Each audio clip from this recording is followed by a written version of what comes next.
Did you know you can donate real estate too? Go to carsforkids.org. That's cars with a K. Spring is in the air, and that means one thing. It's time for spring training baseball. Tune into The Fan for everything you need to know. Roster battles, breakout stars, live reports from camp, expert analysis, and insider interviews you won't hear anywhere else. Spring training coverage presented by Main Street Bank. Cheer local, bank local. Member FDIC, Equal Housing Opportunity Lender. Play ball! 106.7 The Fan, your home for baseball all season long. Do you owe back taxes or have unfiled tax returns? The IRS won't quit until they get your money. Here's great news, fresh from those in the know. Major changes have happened at the IRS. If you owe more than $10,000, you may be eligible for a 99% reduction of what you owe. Haven't filed a return for a while? Their happy clients are talking. The IRS was going to levy my bank account, but Guardian was able to prevent that and fix all my IRS issues. Thanks again, Guardian Tax. Need relief from crushing tax debt? The IRS now has special programs. Guardian Tax knows all about them. Personal or business, this is the fresh new brick you've been hoping for. We aren't the company you call when you need a hug because you're scared of the IRS. Guardian Tax is the company that wins when you need it most. Guardian Tax Service is really great to work with. They really help me out. I'd recommend them highly. Call now for a free confidential consultation. 800-499-6623. 800-499-6623. 800-499-6623. I lived alone and was having problems with my landlord. He's a creep. One night I'm watching TV and I hear my landlord letting himself in. Hey, get out. You can't keep coming in. I'm just here to fix your fridge and spend some time together. Get out. I'm reporting you. Don't make a federal case of it. A federal case? Sexual harassment in housing is against federal law. If you are harassed, file a complaint with HUD. Go to HUD.gov/fair housing. If you fear for your safety, call 911. Fair housing. The law is on your side. A message from HUD in partnership with the National Fair Housing Alliance. Furnished by IntelliBrands. Have you ever felt leg pain, restlessness, cramps, tingling, swelling, numbness, itchiness, or coldness? Then you need the new patented Legsercise Pro, the natural circulation booster that uses continuous automatic leg movement to soothe pain and promote healthy circulation the natural drug-free way. Using Legsercise made walking painless again. Legsercise Pro's patented walking simulator propulsion technology moves your feet back and forth along its concave track, creating constant movement and flex at both the knee and ankle joints. It's like having a physical therapist right in your own home. I have much less swelling and no more tingling. Call right now and order your very own Legsercise Pro, the new proven automatic leg mover that soothes pain and naturally promotes healthy circulation. Call 800-555-1212. That's 800-555-1212. 800-555-1212 now. These statements and products have not been evaluated by the Food and Drug Administration. These products are not intended to diagnose, treat, cure, or prevent any disease or condition. Standing at the edge of a rocky shore, you breathe in the cool, salty air, watching the sun disappear on the horizon. Across the globe, someone begins their day along a sandy beach, listening to the rhythm of the crashing waves. You each envision a world beneath the water, vibrant life in every imaginable form. Now, imagine it's all gone. What was once a place of wonder and beauty is now a dull, lifeless wasteland. Food, jobs, medicine, all gifts from the ocean, all gone. Time is running out to protect our oceans, and without our love, everything the oceans provide can and will disappear. It's our choice. Love it or lose it. Help protect our oceans. Visit World Wildlife Fund at wwf.org/love. Victor deployed for the first time to Afghanistan in 2003. At 4 a.m, my phone rang. They said, "I regret to inform you that your husband was wounded in action." Victor sustained a moderate traumatic brain injury. I was doing school full-time, and I was also then caring for Victor. One of the most important elements of caregiving is taking care of yourself. I just didn't want to forget that I also had goals and that I also had a life. What I did is I challenged Victor to meet me halfway. There are almost 6 million military and veteran caregivers across the nation. We have our own journey, and we can fulfill that journey at the same time that we are helping our loved one. Visit AARP.org/caregiving for a free military veterans guide to navigate your caregiving journey. and better care for your loved one and yourself. Brought to you by AARP and the Ad Council. For all 106.7 The Fan contest rules, log on to thefandc.com/rules. Live from the LindsayCars.com studios in the nation's capital. WJFK FM and WJFK HD1 Manassas and WPGC HD3 Morningside. This is your flagship home of the Washington Wizards. Carrington drives, left elbow, flips up the shot. Whoa! Scores at the buzzer. Goal, baby! The Wizards' biggest lead of the night. Sports Radio 106.7 The Fan, an Odyssey sports station. It's the Sports Junkies on 106.7 The Fan. Man, these guys are so classy, you know? Pretty damn good. And always live on the free Odyssey app.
What's up, everybody? Happy Monday. Junkies coming to you live on 106.7 The Fan and the Team 980 here in the DMV.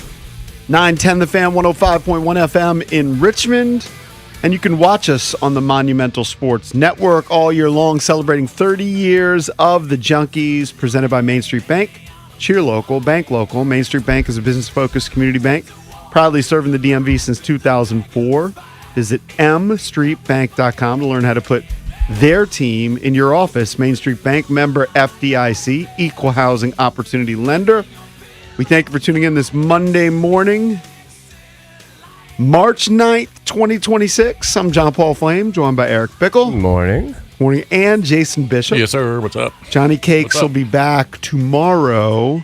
His son got married yesterday, so congratulations to Big Kurt day. Allville. That was a big one. He is a married man. Mm-hmm. Got the boys behind the glass. Valdez is here. Mike Marr's here. And Matt Cahill is back. Hey, there he is. He's been dealing with the family situation the last several months, but it's good to have you back in studio and have the show back at full strength. Welcome back, buddy. Hey, what's up, guys? Did you Good morning. sleep? Did you sleep last night? I mean, just a terrible day. Terrible to have your sleep. first day to come back when you spring ahead and you lose an extra hour. Mm-hmm. So, yeah, well, technically it happened the day before, right? Yeah, but 11 p.m. is really 10 p.m. and It'll sneak up on you. We had a game in Arlington at 9:30, and we woke up and thought we had plenty of time. And, you know, some of the clocks don't shift forward. Your phone does. Right. Phone usually automatically does it. And it was like, whoa, we only have 20 minutes to go. Yeah. Yeah, no. I know. It's nice, though, because I know yesterday, I think the first time since the middle of November that the sun set after 7 p.m. Yeah. So I Spring's appreciate almost that. here, man. I love that. I like it. You always hear these stories whenever daylight savings happens. And there's some people that say some people are affected for a week by it. Come on. So I mean, it sucks for a day or But two. the weather was really nice. I mean, temp wise, it's going to be nice today, tomorrow, Wednesday. Going to be some storms on Wednesday, but And then we go back down to 47 on Thursday, which I don't get. Weird. Yeah, it's just the way it is. But we'll take it. But Drabby's back, and it's been a long time. He's been working kind of the 9 to 5 hours. Yeah. So that's a nightmare shift, actually. No, this is the nightmare shift. Yeah. Yeah, but your commute's better. No, but I don't care. 2 hours each way. You prefer that? I'm dreading it. Yeah. I'm dreading it's good to be back with the boys, but the anxiety of waking up early when you've been waking up at 6:45 a.m. or 7 every morning. Yeah. It's a big difference, no doubt. I made a big mistake, I think. But your average commute was, what, an hour and a half? When you were dealing with regular hours? Yeah, hour and a half. That's a nightmare. That's brutal. That's a nightmare if you ask me. But it's good. Excited? I'm fired up, yeah. It's been a long time coming, so. And it's a big show today. We've got NFL free agency kicking off. Now, you're going to probably get announcements during B. Mitch and Finley's show. Yeah, but rumors we'll enjoy none of the benefits of rumors are reverberating about who's going to be the next Washington commander. Yeah, or commanders. You definitely know at probably between noon and 1 o'clock, there's going to be a flurry of names. You're going to get all these Adam Schefter reports and Rap Sheet reports, Ian Rappaport, and more. Mm-hmm. So you got NFL free agency going on. Jason's fired up because you've already had some conference tournaments. And yeah, man. College basketball is heating up. I watched an unbelievable game yesterday. There's no chance any of you guys watched it, but Which it was one, it was Navy? the Atlantic Sun Championship. Queens, and they're not from New York. They're from Charlotte. Played Central Arkansas, and it's a kind of a cool story because Queens is in their 4th year of D1. So they were. You have to be 4 years into D1 before you're eligible for the NCAA tournament, and they make their first tournament. And this game was unbelievable. The kid from Central Arkansas, his name was Cameron Hunter, had 49 points. Wow. The kid from Queens, his name was Chris Ashby, hit 10 threes. I mean, this game was back and forth, went to overtime. It ended up Queens beating Central Arkansas. I was just fired up, even though it was on the Atlantic Sun. Nobody cares about the Atlantic Sun, but the game was unbelievable. And some of these players, I can't believe they're at small colleges. There's a lot of talent. I can't believe that kid Hunter isn't playing in the SEC or the Big 12 somewhere. But yeah, I mean, now you got the regular season's over, and now you've got all the big time, big conferences starting this week. Well, I saw when you were talking about like an amazing game, and I didn't watch it, but I heard about this kid Chance Gladden hitting the game winner against Navy. So heartbreaker for Navy. Bad. I believe he hit 2 game-winning shots in a row. Yeah, he did in the tournament. He did, and that's a tough loss for Navy because they went 15-1 in the conference, beat Boston U both times in the regular season, but lose in the conference semis. Hard to beat. And by the way, 3 times. I've said this for years and years. If I was ever a coach and I'm up by 2, I foul. Yeah. Well, actually, you shouldn't. Some coaches I just don't let them shoot a 3. Oh, you mean you're up by 3? You foul, not up by 2. My bad. Yeah. Because up by 2, you don't foul. But I just cannot let them shoot a 3. I would just have 5. I'd have, 5 guys on that perimeter. Well, I saw the highlight. I mean, they did what they could. I mean, other teams, they can get guys open and get good shots off, and he did. Yeah. I actually watched the Wizards last night. Thanks to Ben. Ben actually texted me. I said, reminded you? Yeah, Ben, I guess. What is he doing now? Who's he working with? He's working afternoons now, right? I think he's going to work afternoons. Congratulations. You know what? We should thank Ben filling in. Ben was did a fantastic job. Unfunny Ben. Yep. But he's gotten me, locked in on the Wiz. He texted me. He said, don't forget to put him on tonight. You get to see Sar play with Trey. So I was Sar watching. was back. I think he finished with 7. Trey was awesome. Trey Young. Trey was awesome. And what do you have, 17 in 18 minutes, something like that? Yeah, I mean, and he's just a fun player to watch, man. And then they lost by 20, whatever it is. Yeah. 8 losses in a row, so mission accomplished. I think they're in the 3rd now. Right. 3rd worst record. So was Street Clothes there? Which is who? Anthony Davis. Did not see him. He may have been there. I didn't see him. They showed Cam Whitmore on the bench. Yeah. But I didn't see AD. But anyway. Now they're going to play teams they're going to play good teams on the road, so they're going to lose some more. They've lost 8 in a row. Yeah. Now they're going to. I think they play Miami on the road, Orlando on the road, and then Boston on the road. Consecutive games. I don't know what Trey finished with, but he had some hot moments. Trey, which one? He was balling. Trey Johnson. I think he finished with 20. Yeah, he was balling. I'm sorry though. I mean, either when you give up 138 points, all right, defense is all about effort. These guys have been playing basketball their whole lives, played in college, been playing. Some of them are veterans. You're either not trying or your coach is telling you don't play defense. Because when you give up 138 points in 48 minutes. I don't know. It's just weird. The style of basketball is so wild. That one stretch was so bad. I know. Both teams. That's just fine. But they go down, Jason, they're shooting 40-footers. It's one thing to give up 120, but to give up 138. I know. But if you watch, they go down, they shoot a 40-footer. Big rebound. Pass it back to another guy. Shoots another 40-footer. Big rebound. Goes to another guy. Another 40-footer. Yeah, but Zion's not shooting 40-footers. No, Zion was fine. But then they throw one down the other end, and then he takes a 40-footer. Big rebound. And it's just, I mean, it's kind of a joke the way they play. There's some it was really also the dynamic Pelicans stuff. against the Wizards. There's some dynamic stuff. This is the way the league is. Dynamic stuff in between. But a lot of it's just sloppy. It doesn't look that different from a game at the rec center, although they're better shooters. True. They're better players. I was going to say, because New Orleans hit 7 threes, so it's not like they were just draining threes all over the place. Oh, they weren't draining. Right. There was a lot of long rebounds. Yeah. I mean, I'm sorry. I'm just saying. It's when you give up that many points, you just aren't trying. It was interesting to see Zion just take it to Sarr a few times. You know, it was a good matchup, right? Sarr, the defensive stud. And Zion just unafraid and just kind of having his way the few times I saw. Right. Oh, he's a force. The problem with Zion, it's a little bit like it is with Anthony Davis, is it's a guy who's not available that often. Yeah. I understand. And the Wiz are also, they're fouling. They're fouling the hell out of people. They put the Pelicans on line 50 times. It was crazy. At halftime. I mean, come on. Well, hold on. It couldn't have been all the Wiz. At halftime, they had 37 free throws. The Pelicans. Yeah. The Wiz had 7. They made 37 for the game, too. Okay. They had 37. It's the second time in NBA history that a team's had like over 30-some free throws in the first half. Right. It was the disparity. Part of the fix. The fix is in. The disparity was unreal yesterday. Well, you are locked in on the Wizards. We're going to actually talk to their GM, Will Dawkins, coming up at 8:45 today. Also on the program, John Keim's going to join us, ESPN Commanders insider. We're hours away from NFL free agency essentially kicking off. They say that free agency starts in 2 days, but the tampering period starts at 12 o'clock, so we should get a flurry of activity. Also should mention, we're 1 day away from our appearance at Par City. Yep.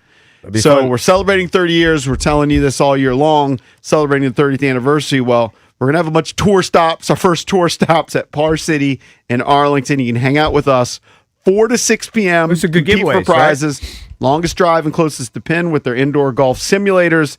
It's at 3102 Columbia Pike in Arlington. The prizes include gift cards to Par City, Surfside coolers, right? Boxes of tailor-made TPS and TP5X golf balls, and a new Titleist Vokey SM11 wedge, courtesy of Golfdom. I could use that. Good people at Golfdom. They're awesome. So we've got a bunch of prizes coming out tomorrow from 4 to 6 p.m., Little Junkies Happy Hour at Par City in Arlington. All right, we got the full crew back, minus Cakes, but we're actually going to check in with them and hear about the wedding later in the program. Keep it here. We're the Junkies on the Fan. DC's FM Sports Talk, 106.7 The Fan. Are your investments in the right accounts? What's best, traditional or Roth? Are you receiving all available tax deductions? Are you paying as little in tax as you can? These are all questions you can't afford to get wrong. Hi, I'm Jeff Jr., founder of Trajan Wealth, and in many cases, it's not what you make, but it's what you keep that makes the real difference. Trajan Wealth and Trajan Tax work closely together exclusively. No more guessing about whether you should do a Roth conversion, or if maxing out your 401k is really the best option. Our nationally recognized fiduciary advisors and CPA team work in tandem to make sure your tax strategy works with your investment strategy. We'll even do your tax preparation. One team, one strategy. Isn't it time for a second opinion? Call Trajan today, 202-929-6600. That's 202-929-6600. Trajan Wealth, an SEC-registered investment advisor. Additional services through Trajan Estate and Trajan Tax. Additional disclosures and accreditation at TrajanWealth.com. You're not just a homeowner. You're also a bug in the basement with the frightening number of legs owner. Fortunately, you've got heating and cooling built and tested to keep going.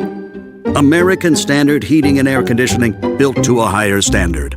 Visit MidAtlanticComfort.com and bring home a new American Standard heating and cooling unit, rated the highest in customer satisfaction year after year. Built to a higher standard, American Standard heating and cooling, and MidAtlanticComfort.com. That's MidAtlanticComfort.com.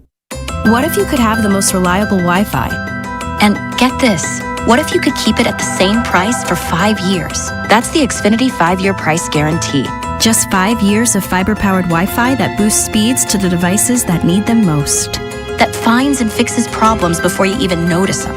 Like super intelligent Wi-Fi with a sixth sense. And that keeps you gaming in the fast lane, even when the whole family's banking on bandwidth. And here's the best part. No annual contracts, no hidden fees, and our best equipment included.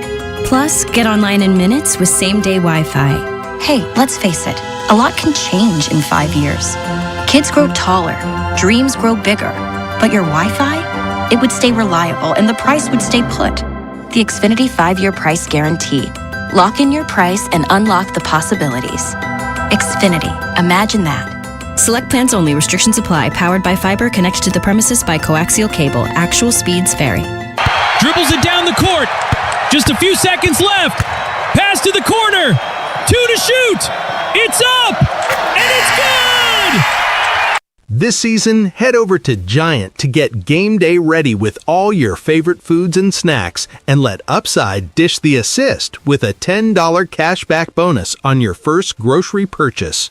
Upside is a free app that helps you earn cash back on everyday purchases like gas, groceries, and dining. Simply claim an offer in the app, pay like usual, and start earning real cash back. You can cash out to your bank or turn into gift cards. Right now, get a $10 bonus on your first grocery purchase at Giant. Download the free Upside app and use promo code DC1 for a $10 cashback bonus. That's promo code DC1 for a $10 bonus on your first grocery purchase. Remember, that's promo code DC1. Offers vary by user and location at participating merchants. Go to upside.com for terms and conditions. Save on hearty main dishes at Whole Foods Market. Get 20% off air-chilled boneless skinless chicken breast with Prime through March 10th. As always, there are no antibiotics ever. While supplies last, shop in-store or online. Terms apply. This is the story of the one. As a procurement manager for a hospital system, she keeps every facility in her network stocked and ready. That's why she counts on Grainger to be her single source for thousands of products, from disinfectants to lighting, air filters, and more.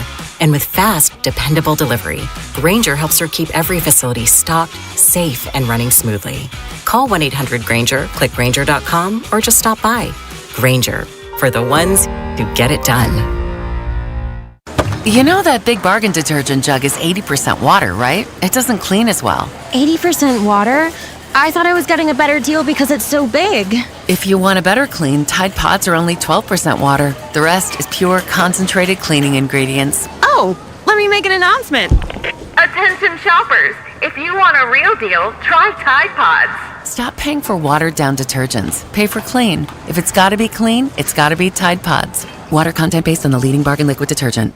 I'm Boomer Esiason. My mom died from cancer. She was only 37 years old. She didn't have life insurance, and that was devastating for my family. That's why having life insurance is so important to me. Ethos makes it fast and easy. Get a quote in seconds, apply in minutes, and get same-day coverage. You can get up to $3 million in coverage with no medical exam. Get your free quote at ethos.com/life. That's ethos.com/life. Paid spokesperson. Time spent on application may vary. Online health questions required.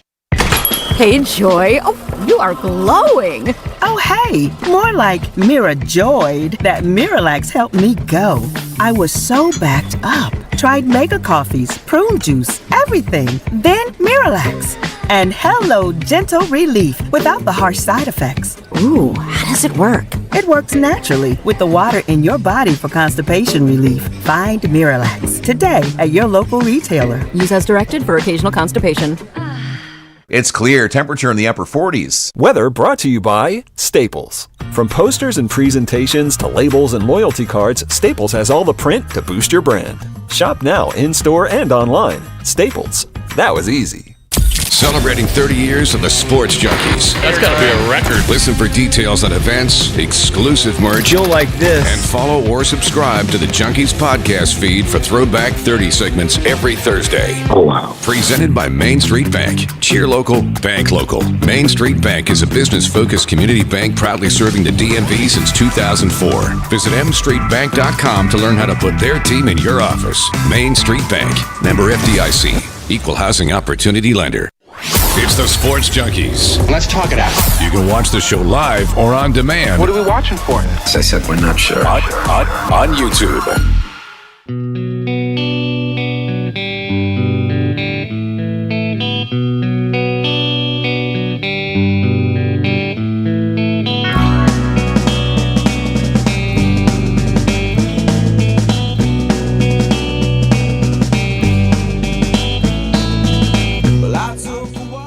Welcome back. Junkies coming to you live on 106.7 The Fan and the Team 980 here in the DMV.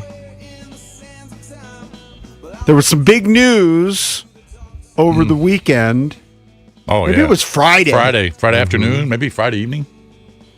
A guy that we've talked about, EB was coveting, is now a member of the Baltimore Ravens. Max Crosby lands in Baltimore. Yeah, good on them. Huge trade. I didn't think that they would actually pull it off. And talking about the Commanders, just didn't seem like there was any momentum.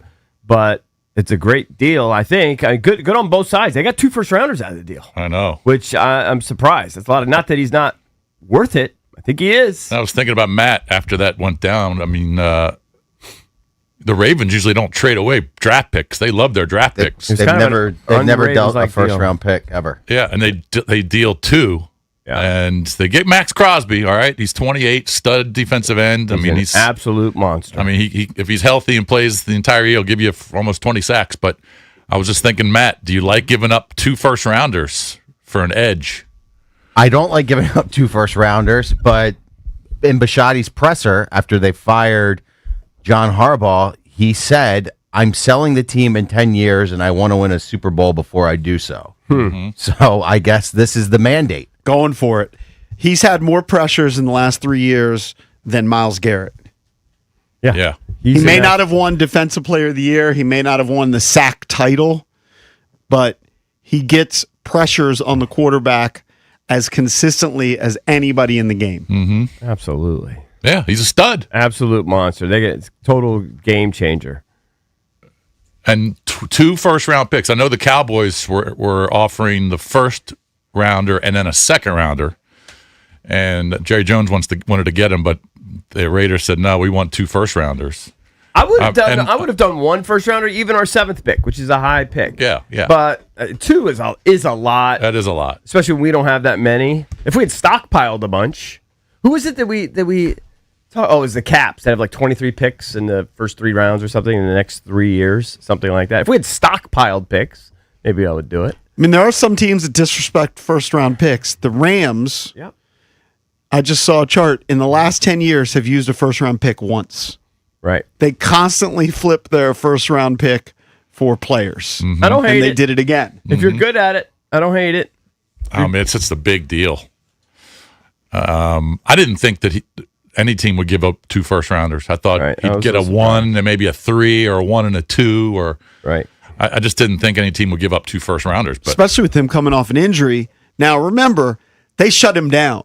Yeah. He was injured, but they shut him down. That's why he's traded. And he shot that video on his basketball court showing, hey, I'm fine, I'm good to go. Mm-hmm. It was kind of an FU to the organization in a way.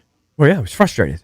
These guys don't want to be shut down, especially a veteran like that. And supposedly Tom Brady, he's involved, minority owner of the Raiders, said he was willing to trade him to any team except the Patriots. Yeah, interesting. I don't know what's going on there. I not giving him to Kraft. I thought he was still tight with Kraft. Maybe not. I don't know. Does he have an issue with Vrabel? I thought he was fine with Vrabel. I'm sure he is. Yeah. So they are the team that represented the AFC in the Super Bowl. So maybe you're like, I don't want to give the team that's number 1 a really strong player because we're trying to compete in the AFC. There's a little more than that. It does seem like there's more than that. More than that. And push comes to shove, let's But say he gave the him Patriots offered 3 first-round picks. They gave him to another AFC team. Right. You know? Baltimore apparently was 28th in pressure rate, Matt, right? They were They've been awful. They've been awful in terms of sacks for the last 2 years. They were really bad the last 2 years. 31st in sack rate. 4.6% sack rate was the second worst in franchise history. Well, so I know another team that's been really bad at that. Yeah. That's why I thought maybe we would be in. I mean, it makes sense because of how desperate the team is for pass rushers. I mean, they really haven't had a dominant pass rusher in 15 years since Terrell Suggs. But they've been really bad, really, really, really bottom of the barrel the last 2 years under Orr. Mm-hmm. Yeah. Well, now you got Max. I mean, it's a big deal, but that could, I'm not saying it put you over the top, but it's certainly going to help if he stays healthy. Makes you a much better defense. Oh, totally. Right? Total game changer on defense. So you would have given up the 7 pick, but I would have given up one but first not rounder. next year's first rounder. I would, or next year's and not this year's. I would have given up one for sure. If we had stockpiled a bunch of picks, then maybe I would have. Mm-hmm. But we only have 5 picks. I mean, I would take an elite Max Crosby for 4 years over a rookie, an unproven rookie. Right. Sure. The AFC North now has Max Crosby for the Ravens, Myles Garrett on the Browns, TJ Watt on the Steelers. Mm-hmm. Some pass rushers in that division. Yep. Now, and Trey Hendrickson, of course, leaving that division. And a lot of these free agent lists, top 100s, he's the number one guy. I mean, he had back-to-back 17.5 sack He's seasons. the number one guy. And are you interested in Trey Hendrickson as a free agent? I mean, I guess. We'd have nothing. So now he's old. He's 3 years older than Max. I know. It's funny now he's an I guess, but last year everybody was fired up. How many segments did we do on the show last year? Should the Commanders trade for Trey Hendrickson? I know. Well, I would be if he, it hurts your value when you're injured and you don't play a full season. Yeah. You're not as desirable. And is he hitting that wall where his body's going to start to break down? Yeah. So that's why, I mean, if he's healthy and he's going to play like he did 2 years ago, give it. Yeah, I want all of it. He also has the short arms, EB. Well, he's Like proven Ruben he can make Bain. it work. He's Yeah. proven he can make it work. I refuse to believe that this much difference in a guy's arm length will be the difference between being successful and not successful. I agree with you. I refuse to believe that. I'm on your side on that. It's just funny that on that, the whole discussion about Ruben Bain and his stock may be falling because his arms are, 31 and a half inches, I know, whatever the heck it is. They're really small. They're like cake Maybe slice. it was 30 and 7/8, Yeah, whatever yeah. it is. They're like under That there 31. was a list, and it was like, well, here are some guys who also have short arms, and Trey Hendrickson was one of them. Yeah. But he was an inch longer Yeah, but than my Ruben understanding Bain. is that Trey is still going to get big money, even though he's coming off a banged up year. Well, I'm just looking at ESPN's top 100 list from Matt Bowen. Mm-hmm. We all remember Matt Bowen. Oh, yeah. Number 1, Trey Hendrickson. Mm-hmm. He's a game changer when he's healthy. That is the scary thing. You got to roll the dice. Give me other guys on the list. Give me his top 10. Hendrickson, Linderbaum. All right, which apparently the Commanders are interested in, potentially. Jalen Phillips, The edge. Commanders are interested in. Oh, yeah. Alec Pierce. Commanders are interested in. Right. Rasheed Walker, OT from the Pack, which I'm sure Don't they're need not. Is it possible they could get 3 of the top 5 free agents? Unlikely. Well, that would be huge. I know That'd be that what I was crazy. reading is the Colts are like negotiating furiously with Pierce, trying to get it they're done. trying to keep him. Mm-hmm. Adafe Owe, number 6 from the Chargers. He's the edge from the I Chargers. think they're interested. Yep. Braden Smith, tackle from the Colts. Not interested. John Franklin Myers, defensive tackle from the Broncos, is 8. I'd be surprised if they went after him. Yeah. Alante Taylor, corner from the Saints. Might be interested in him. And then Quay Walker, linebacker from the Packers. I think they're interested in him. So that's your top 10 according to Matt Bowen. I'm convinced. A lot of interest. We suck everywhere. I understand. I'm convinced that Durante is going to sign a DB. Like he's going to push for that. Yeah, I'm convinced of it. Yeah, not sure if we'll go corner or safety. Maybe he goes both. Who knows? Or at least draft one high in the draft. Look, some of the guys you didn't name who I've read that they're in the mix for include Kenneth Walker, running back. What kind of money are they suggesting Walker's going to get? In the top 12, 13, 15? I can check it. I 13. think it's in that range. That's a lot of money, but he is a monster. Yeah. And it's what is the Isaiah Likely status? What do you mean in terms of still going to where be he's- out there? Free agent, right? Yeah, yeah. Yeah, he's I'm going to be out surprised there. he's not in the He's top 10. No, Bowen's got him 19. That's pretty Okay. damn good. Top 20. He's in the next 10. Yeah. Yeah. Yeah. But he's the top tight end out there, according to Bowen. I think likely would get people fired up. Sure. Yeah. People know him because he's in Baltimore. I'm telling you, I need. He's had a bunch of touchdowns. I know this is not politically correct to say, but I need some big names. I need some big names. I need some big toys. Bottom line, I don't need some guy we're projecting is going to be silly. I need some guys that have been silly. We got to plug and play. I don't need any projecting some dude's backup that we think is going to ascend to that next level. Well, in some ways, that's what likely is, right? He's produced, but I agree. I think the same thing about Alec Pierce. We're all assuming that these guys are going to make that leap to that next level. The most catches likely has had in a season is in 2024. He had 42. Yeah, and he had 6 touchdowns. Yeah. But he's had Mark Andrews in front of him. That's why I'm not going to be like over the moon if we sign the guy until he starts producing. But I think people do project him being a number 1 guy. Pierce. Isaiah Likely. Yeah. Yeah, I know. So that's one where it's more projection. I know, but that would be a big name. It would satisfy my wanting a bicycle for Christmas. He's got 15 career touchdowns in 4 seasons. This is another name that's interesting because let's just assume Pierce does renegotiate with the Colts. And I know they're trying to desperately to keep him away from free agency. But Romeo Doubs from the Packers, Bowen's got him number 20, so he's got him as his 3rd top receiver behind Evans and behind Pierce. And Evans... He's ahead of Juwan Jennings. He's ahead of Juwan Jennings. Surprising. I like Evans, but Evans is 33. So if you wanted to go younger, the Dobbs, that would be interesting because he's young. He's 25 or 26. He was really good in the red zone. So maybe they go Dobbs in that number 2 receiver spot instead of going after, Alec Pierce, which might cost you a lot more. Mm-hmm. Yeah, I saw that Pierce is going to command over $27 million. Yeah, that's what I saw too. So Dobbs is an interesting name. I mean, he only had 500 yards and I think 5 or 6 touchdowns, but there was a bunch of receivers. More than that. He finished with 724 yards. Oh, I'm sorry, 724. Yeah, 6 touchdowns, 55 catches. It was 55 catches. I'm sorry, I got number 5 in my brain, but so that just keep an eye on that number. Name. He's another one that's never really taken it to that next level, but I mean, he's definitely been productive. But they've got a bunch of guys they throw to. They spread it around in Green Bay. Yeah. No, he'd be somebody that would be a nice ad. Get slight movement on Romeo Doubs. I wouldn't be as thrilled as some others. I'm not actually sure there's a receiver that I would be super thrilled about. I might actually be thrilled about the one that you're least excited about, Mike Evans. Mike is the most excitement about him. Hall of Famer. All right.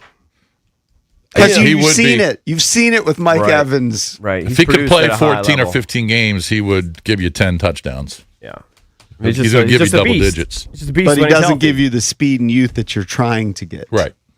Again, well, maybe you get that as in the Adam draft. Peters said, you want 25-year-olds. You don't want all 25-year-olds. So you're going to sprinkle in some vets somewhere.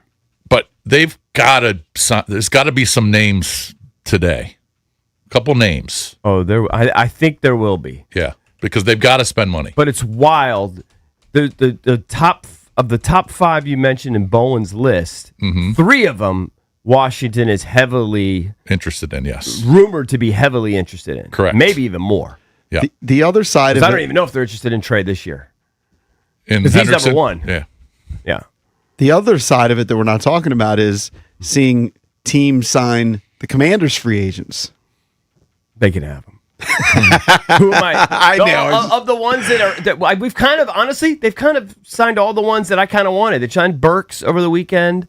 Which I wanted, depth piece at receiver, but I like him. Big guy. I think he can make a couple plays. They signed Dietrich Wise, who I wanted.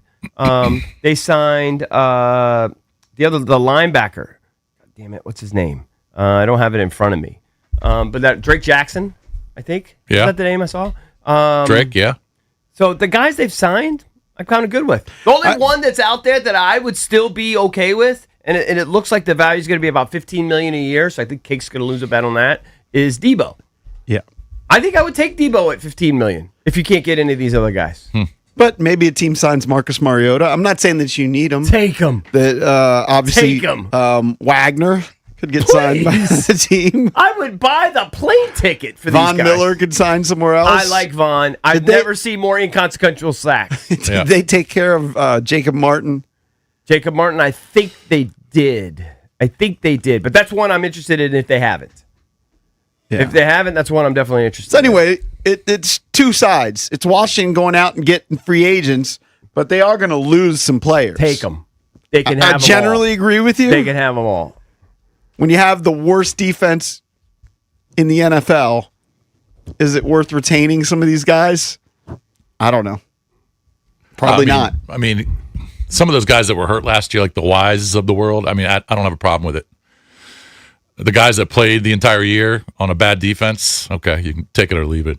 But no, I like the Wise. It's just going to be interesting to see what they do in free agency because that kind of gives you a track of what they're targeting at number 7. Oh, huge. Yeah. Oh, yeah, it's going to have a huge impact. So we'll kind of have a feeling of what they're going to do there in the first round. The guys that they signed of their own already so far, you mentioned Treylon Burks, the wide receiver. I like that. You mentioned Drake Jackson. Right, they took care of Jake Moody. That's fine. They didn't tender him, and then his deal went from like $3 million to $1 million. I like that. Mm-hmm. Which is nothing. Took care of Tress Way. Right, love Dietrich that. Wise, and Andrew Wiley. Yeah. Maybe C-Rod. So I'll be interested to see where the backs end up. Noah I's available.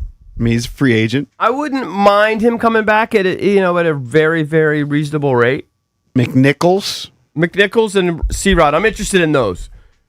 I would like to have one of those two guys back. To be honest with you, just they're reliable, and when given an opportunity, those guys performed. I respect them. 1-800-636-1067 But you is the can't number. sign any of those guys, and no Skins fan is going to be crestfallen. No. 0. I agree with you. Yeah. I agree with In fact, I hope someone signs Mariota. Yeah. That would actually be one of my dreams. But then you have to find a backup quarterback. That's fine. I mean, That's fine. If you're playing your backup, you're in trouble. I've already seen enough. Yeah. Time to move on. He's Marcus Mariota, although very nice guy. I think he's a very solid backup. And given this quarterback and his propensity to get hurt, you probably need a good backup quarterback. We had him, Well, they'll probably- and he went like 1-9. So I don't even understand that narrative. He's so solid. Okay, well, he's like a 1-9 guy. Time to move on.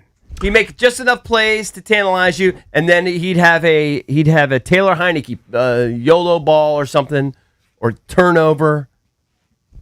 I've seen enough. 1-800-636. If you're playing your backup, come on, you're in trouble. 1067 is the number. John You just Keim are. from ESPN will join us at 8 o'clock, and Will Dawkins, Wizards GM, at 8:45 here on the Junkies. The sounds of spring training are here, and it's a new era of Nats baseball. See you later!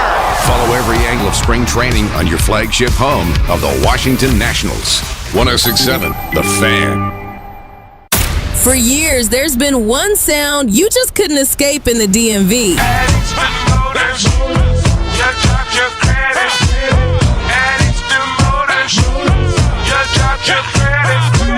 Ford, Honda, Chevy, Beamers, and minivans. Over 600 cars, trucks, SUVs. Are you listening, man? Let Eastern Motors.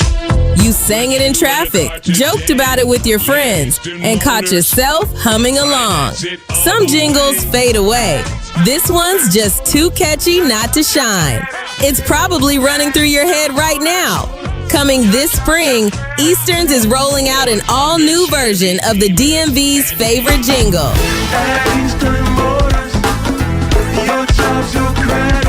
This is just a taste. The full jingle hits this spring. Easterns Automotive Group. Any car, any way, for everyone. Attention. Have you racked up $10,000 or more in credit card debt? Are you barely getting by making minimum payments?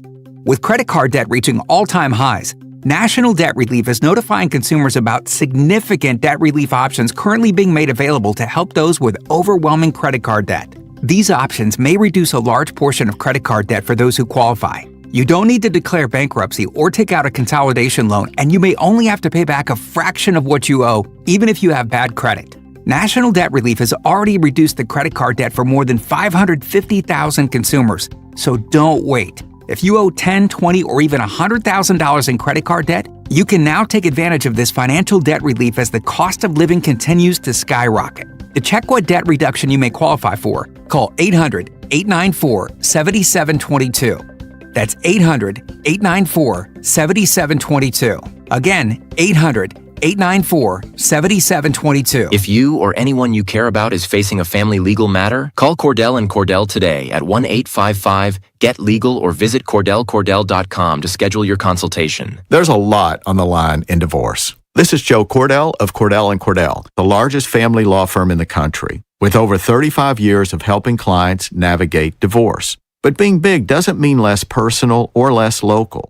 Our attorneys live and work in your community, and as neighbors, they understand the challenges your families face. Divorce touches all areas of your life: your home, savings, retirement, and of course, kids. So when you find yourself facing divorce, you need a partner you can count on. Visit CordellCordell.com to schedule your consultation. If you or anyone you care about is facing divorce, contact Cordell and Cordell today. With over 100,000 clients served, we understand the challenges you're facing on a personal level. Call Cordell and Cordell today at 1-855-GET-LEGAL. That's 1-855-GET-LEGAL. CordellCordell.com. Hey, it's JP from the Junkies. Did you know Verizon Home Internet covers more homes with faster speeds across the country than any other provider? Now you can get award-winning Fios Internet for just $20 a month for 3 years. Switch today and enjoy savings you can count on. Verizon Home Internet consists of Fios and 5G Home. Availability varies. Comparison based on FCC BDS data of home internet providers. Download speeds over 50 Mbps. June 2025. Limited time offer for eligible new customers. Fios $20 per month plan with auto pay, mobile phone plan, mobile plus home, and bonus discount. Enrollment required. 3-year price guarantee. Applies only to then current base monthly rate for Fios. Additional terms apply. I'm Piera Palazzolo, VP of Digital Marketing for the American Management Association, a company focused on the management training skills needed to enhance the careers of business professionals. We did our research when it came to the best companies for website development and chose AmericanEagle.com. And we couldn't be happier. AmericanEagle.com worked closely with us to understand the front and back end requirements needed to launch an e-commerce website that could handle the complexities of running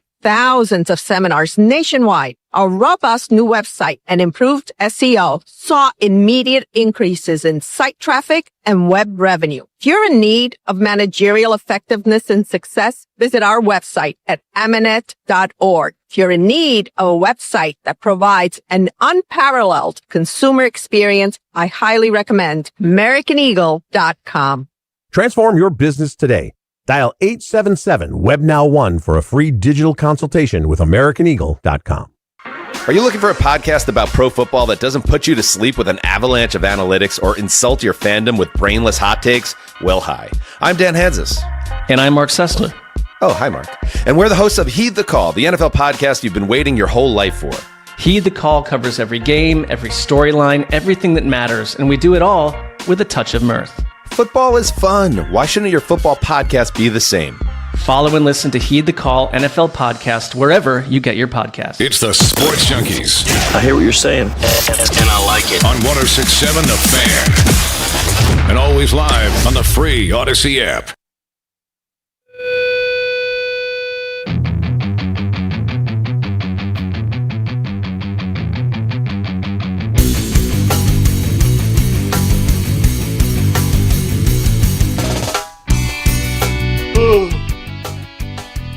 Sorry.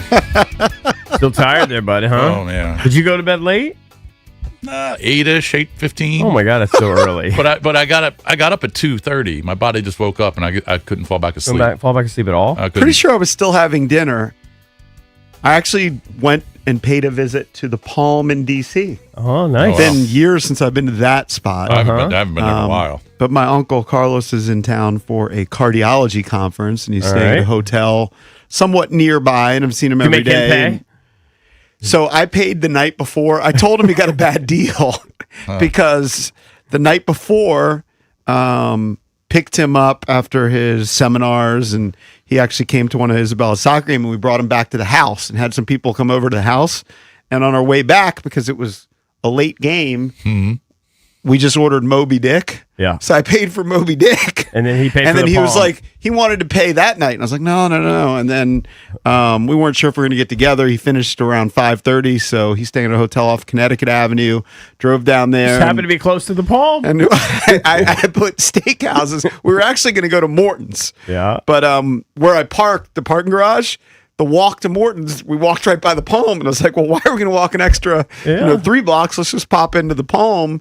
Perfect. And, oh, my God. We had it felt a little weird. I think it's probably for couples when you get a steak for two, a porterhouse for two. I mean, but the porterhouse for two is like $1.70 or whatever the heck it was. That's what you guys got? Was porterhouse for two. It And was you two guys shared it? Yeah, they actually cut it for you. No, it's hundreds. huge. It's huge. It's No, I 4-2. don't doubt it. But it's just weird. Like I know. two dudes I admit sharing that it's a weird. steak. But he wanted steak. Like the first thing that I ordered was they had a Wagyu lasagna, and then the guy said it was going to take 45 minutes, and we were there. It was 6:30 already, or maybe close to 7 o'clock. So I was like, you know what? Let's figure something else. And he was looking at steak. It was the tenderest. It was awesome. It was awesome. And their cream spinach, awesome. Right. Had to get a little carrot cake, awesome. It'd This been was years last since I've been there. night? Yeah, last night. So when he was going to bed, You were I eating think dinner. we finished. We left the because the Palm is not. It's not like you're on a Mickey D's. Right. It's going to take a while. It's a good it's 2 hours. Yeah, it was there till It's a good time. 8:30 or so. I actually broke out. We have totally different lives. I broke out the grill yesterday. It hasn't been grill weather for probably 2 months. And my wife is always skeptical. She's always like, "Is that thing going to start?" It always starts. She's definitely a hater on the grill. She does not like the grill. She doesn't like it. She says it's too close to the edge of the deck. She's afraid. She's afraid of everything. She's afraid it's going to catch the deck on fire. She's afraid it's not going to start. She's afraid it's going to explode. There's some merit to that argument. I can tell you that where our deck is on the edge of a deck, just like yours, it hasn't burned wood, but we have these two marks? bushes. Yeah. I don't know what type of bushes they are. I hate these bushes, but it definitely singed. A little the singe? heat. Yeah. It singed part of the bushes. Well, I also have the inevitable grease fire because I never take out the grease tray. Okay. And so I get a grease fire every time. So all I have to do now is I have to cook everything on that second on that upper Oh, shelf. really? Where it's really for kind of warming and cooling, whatever I the have heck to you want cook to on call the it. second shelf because the grease fire is outrageous. No, but you're right. It's definitely It's grilling weather, hopefully, the again. first couple days of the week. Yes, 100%. Yeah, definitely going to grill out. And maybe on it Wednesday. won't be as cold as what'd you say it's going to get to? 47 I or saw so? 47 on Thursday. That's not horrible. That's balmy compared to what we've been dealing I with. know. It's crazy when you have 80 one day and 47 the next. Yeah. You leave your grill outside where it just gets rained on all the time, right? I have a cover that I sometimes put on. I'm pretty lazy. Mine gets rained on all the time. Yeah. Yes. Yeah. And the thing is, here's my move, and then I'll buy just whatever cheap Home Depot grill about every 5 years. I get a new one because they rust out, and I don't treat them well. And You I don't get get a cheap silly ones. Chris Webber. No, I get like a $300 job. Okay? I just get a $300 job. They all rust out. I think they all Weber go has bad. some $300 No, ones. Weber's too nice. That's too high end. I get a Home Depot silly on the sidewalk. Right. Okay. You get something made in Korea. Maybe. I don't know. But problem is, it's hard to fit those things in your vehicle to get them home. I have a hard time doing that, and the few times I have done You gotta lay it flat. I scratch my cars up. It's always a disaster. Need to get it delivered. That's what I need to do next time because I need one because I have a giant hole in my grease tray. I just have aluminum foil right now. I definitely need another grill. Yeah, but I'm not willing to spend freaking $1,000 on one. Oh, last thing, D. You know where I told you that D plowed into an ice pile? Like remember when it snowed and it was that ice on top of the snow, right? And everybody had mounds. At least most people I know had mounds around their driveway.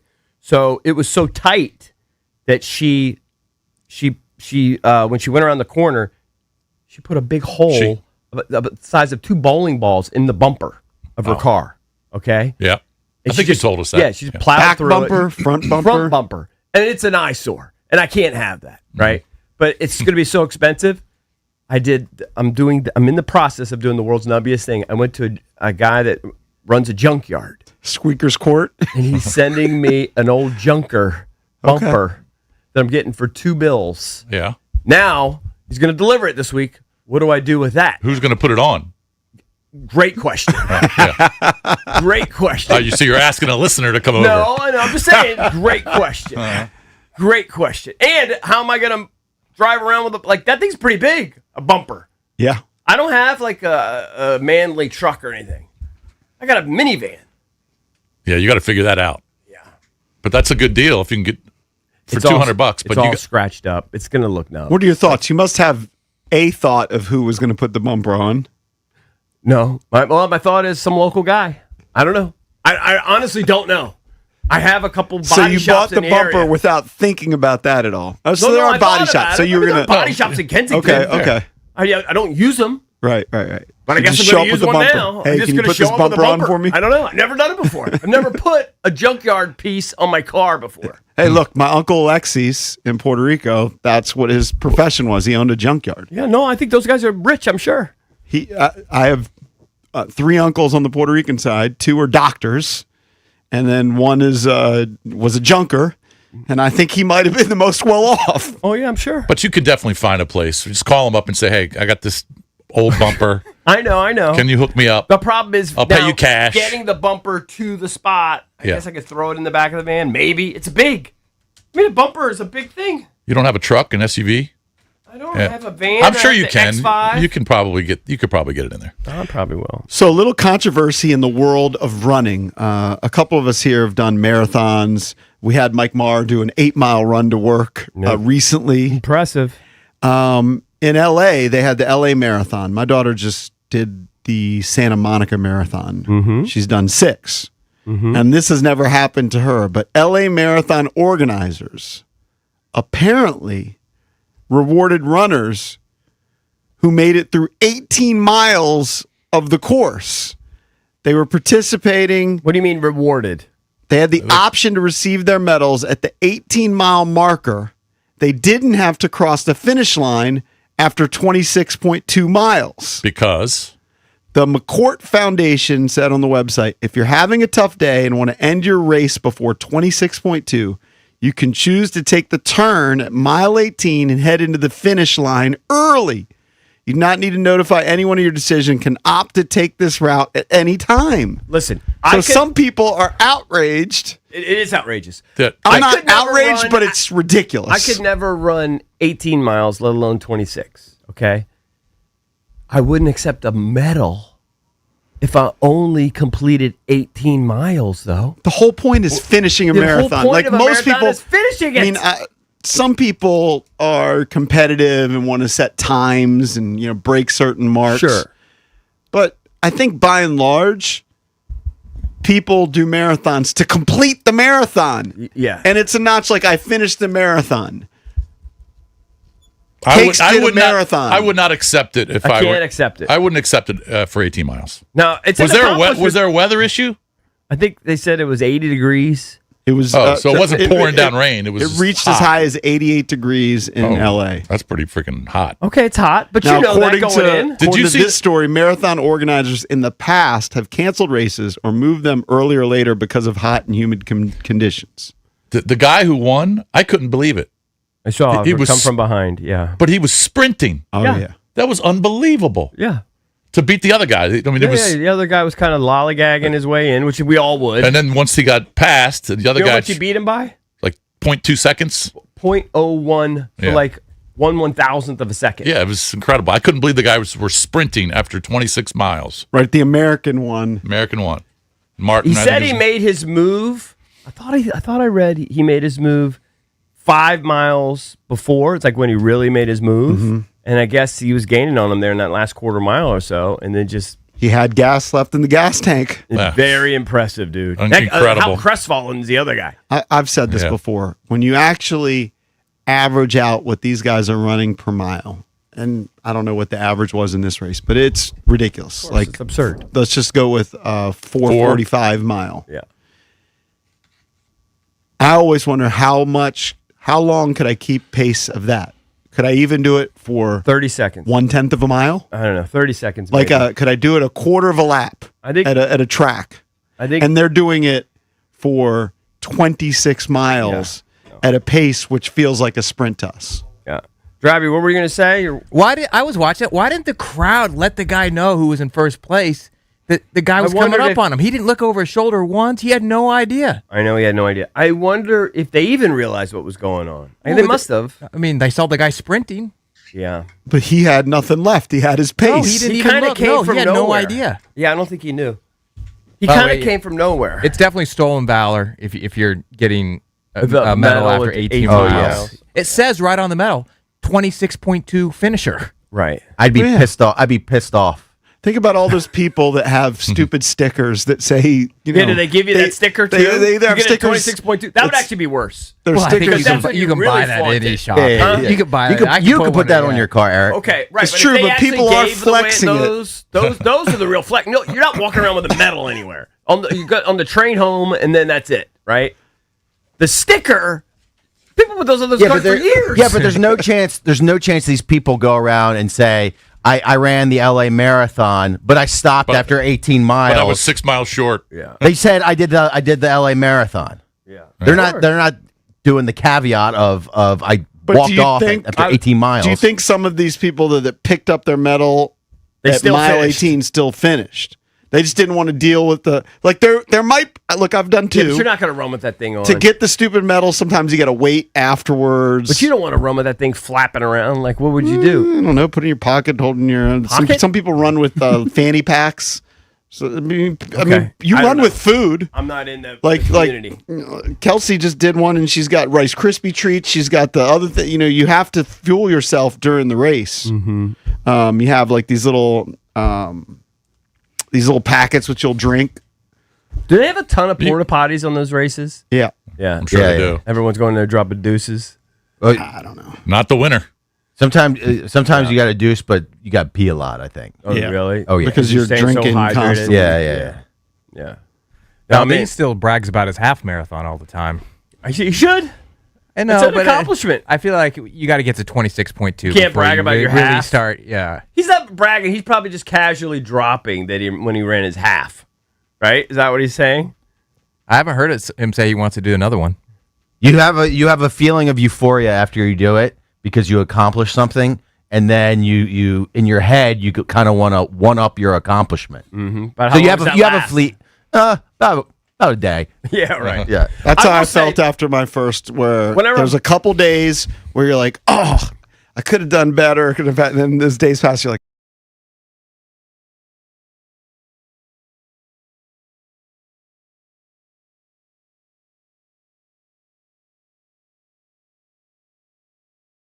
On everything, it's a nice thing. You know what I mean? And you finish, and they give you cool. your. It's a nice thing. No, I can see it. When I did the New York City, that energy was crazy. I mean, Marine Corps was fine, but the New York City Marathon, strangers cheering you on. I was even if you're going to finish in like 5 hours, it makes you feel silly about yourself. It makes you feel like you did something. I was struggling, and I would give. Maybe I should do it. It kind of gave me a little energy when you dap up somebody. Yeah. I could never. But there's no way somebody should get a medal for only doing like no matter how much I trained. They chip you, right? You be a little chip that tracks your time. If you don't finish, you should not get a medal. I'm with you. I totally agree. I mean, it's not like some macho thing. It's just that you didn't accomplish it. You know what I mean? You didn't finish the marathon. You did the 18-mile race. You don't get rewarded if you don't do the job. Give them an 18-mile medal. Coming up at 8 o'clock, John Keim's going to join us from ESPN. We will talk about what the Commanders might do. Tampering period in the NFL starts at noon. So during the B. Mitch and Finley show, there'll probably be some announcements of hopefully Commanders signings and all around the league. So we'll talk to John Keim coming up at 8 o'clock. Will Dawkins, Wizards GM, at 8:45. But coming up next, the Capitals made some trades, played a couple games over the weekend. We'll give you the latest. Do they have a shot at the playoffs at all? That's next here on the Junkies. DC's FM Sports Talk 106.7 The Fan.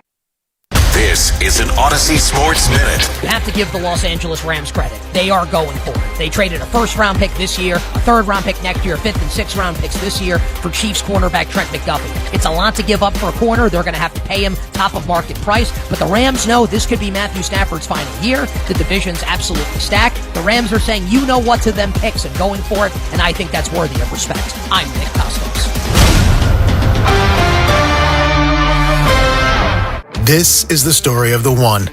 As a maintenance tech at a university, he knows ordering from multiple suppliers takes time away from keeping their arena up and running. That's why he counts on Grainger to get everything he needs, from lighting and HVAC parts to plumbing supplies, all in one place. And with fast, dependable delivery, he's stocked and ready for the next tip-off. Call 1-800-GRAINGER, click Grainger.com, or just stop by. Grainger, for the ones who get it done. When an injury occurs, turn to the sports medicine team of experts at CAO. We're here for the weekend warriors, here for those at the top of their game, here for the outdoor adventures, here for the athlete in all of us. We're CAO, the Centers for Advanced Orthopedics. More physicians, more locations, more advanced care, always centered around one thing, you. Go to CFAortho.com to find a convenient location near you. Pump up the volume. Business moves fast. Orders roll in, deadlines close in. When you ship with USPS Ground Advantage, you can keep up with confidence. Every package stays in our secure network from dock to door. And with nationwide reach, dependable tracking, and upfront affordable pricing, you get built-in peace of mind. You run the business. We run the routes. Visit USPS.com/Ground Advantage to learn more. Nats fans, add to your Nats player bobblehead collection all season long. C.J. Abrams has a leadoff home run. Saturday, May 30th, grab a C.J. Abrams baseball card bobblehead. Dalen Lyles smashes a line drive home run. Snag Dalen Lyles' first Major League bobble on Saturday, June 13th. James Wood does it! And James Wood's Bobblehead Day, presented by Pedigree Foundation, is Saturday, August 29th. Get your tickets at nationals.com/promos. Every day can be game day when you're a Washington Capitals season ticket member. With one membership, you get year-round perks, exclusive access, and unforgettable experiences on and off the ice. Don't just watch the action, be a part of it. Visit washcaps.com/season tickets and join Capitals Club Red 365 today. Spring is in the air, and that means one thing. It's time for spring training baseball. Tune into The Fan for everything you need to know. Roster battles, breakout stars, live reports from camp, expert analysis, and insider interviews you won't hear anywhere else. Spring training coverage presented by Main Street Bank. Cheer local, bank local, member FDIC, equal housing opportunity lender. Play ball. 106.7 The Fan, your home for baseball all season long. DQ presents The Spicy Menu. For a limited time, try the new Flamethrower Chicken Strip Basket for $6.99 with spicy, bold strips that heat you up. Served with a side of famous DQ soft serve as a dip to cool you down. That's right, dip those spicy chicken strips right into soft serve. Plus fries and toast, all for just $6.99. And add a new pineapple lemonade sparkler or cooler made with tahini. It's the limited time only Spicy Menu. Get it delivered in the DQ app. Happy, tastes good. Participation may vary. Need parts fast? Need them now? O'Reilly is fast. Just one part that makes O'Reilly Auto Parts stand apart. Right now at your local O'Reilly Auto Parts, you can get one free set of brake pads when you buy 2 qualifying brake rotors. Ask the professional parts people about additional brake pad and rotor upgrade options available at O'Reilly Auto Parts. Restrictions apply. See store for details. O'Reilly Auto Parts. Live from the LindsayCars.com studios in the nation's capital. The goal volley slam for wins. WJFK FM and WJFK HD1 Manassas and WPGC HD3 Morningside. This is your flagship home of the Washington Wizards. Carrington drives, left elbow, flips up the shot. Whoa! Scores at the buzzer. Goal, baby! The Wizards' biggest lead of the night. Sports Radio 106.7 The Fan. An Odyssey Sports Station. 106.7 The Fan. Sports Flash. The NFL's legal tampering period begins at 12 noon today, and the Commanders should be pretty busy. They have $80 million in cap space, allowing them to be highly aggressive. Running back Kenneth Walker III, wide receiver Alec Pierce, and even power back Ricky Dowdle linked in some circles to the Commanders. the Rams and star cornerback Trent McDuffie a record 4-year, $124 million contract extension. Men's basketball, Illinois beat Maryland 78-72. Boston University shocked Navy 73-72. Tickets punched on Sunday for Queens University, High Point, Northern Iowa, and North Dakota State. The Pelicans beat the Wizards 138-118. Trey Johnson with 20. Capitals and the Flames live play-by-play tonight right here on The Fan at 7. Right-handed pitcher Zach Littell and the Nationals agree on a deal. He pitched 186 and 2/3 innings for the Rays and the Reds last year with an impressive 3.81 ERA. From the Crop Metcalf 5-Star Sports Desk, Byron Kerp on The Fan. It's the Sports Junkies. Just hear me out. Speaking of fans, let's go to the phones. It's funny. 106.7 The Fan.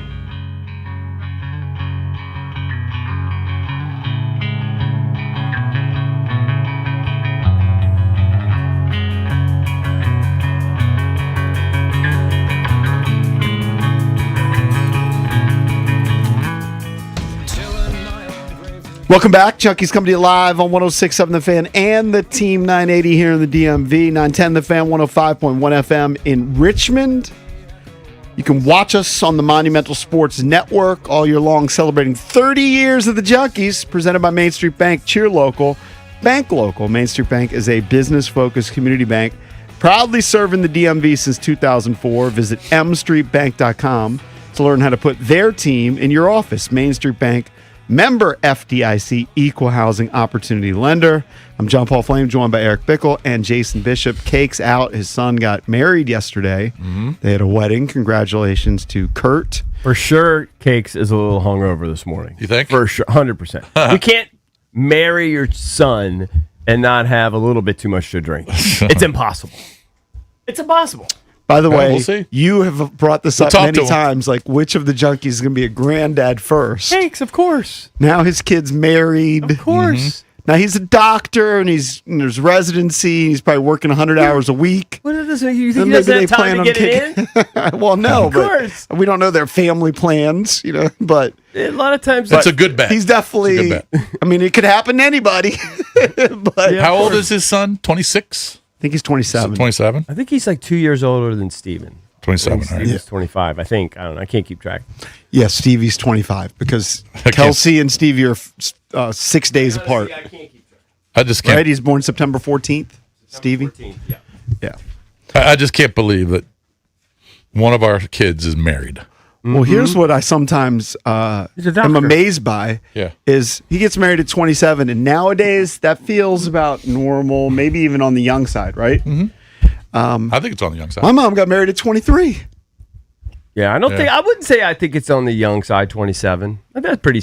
Maybe it's on the young side. 27 to 30 is a good range. Yeah, that's probably I think, a good for a lot range. of people.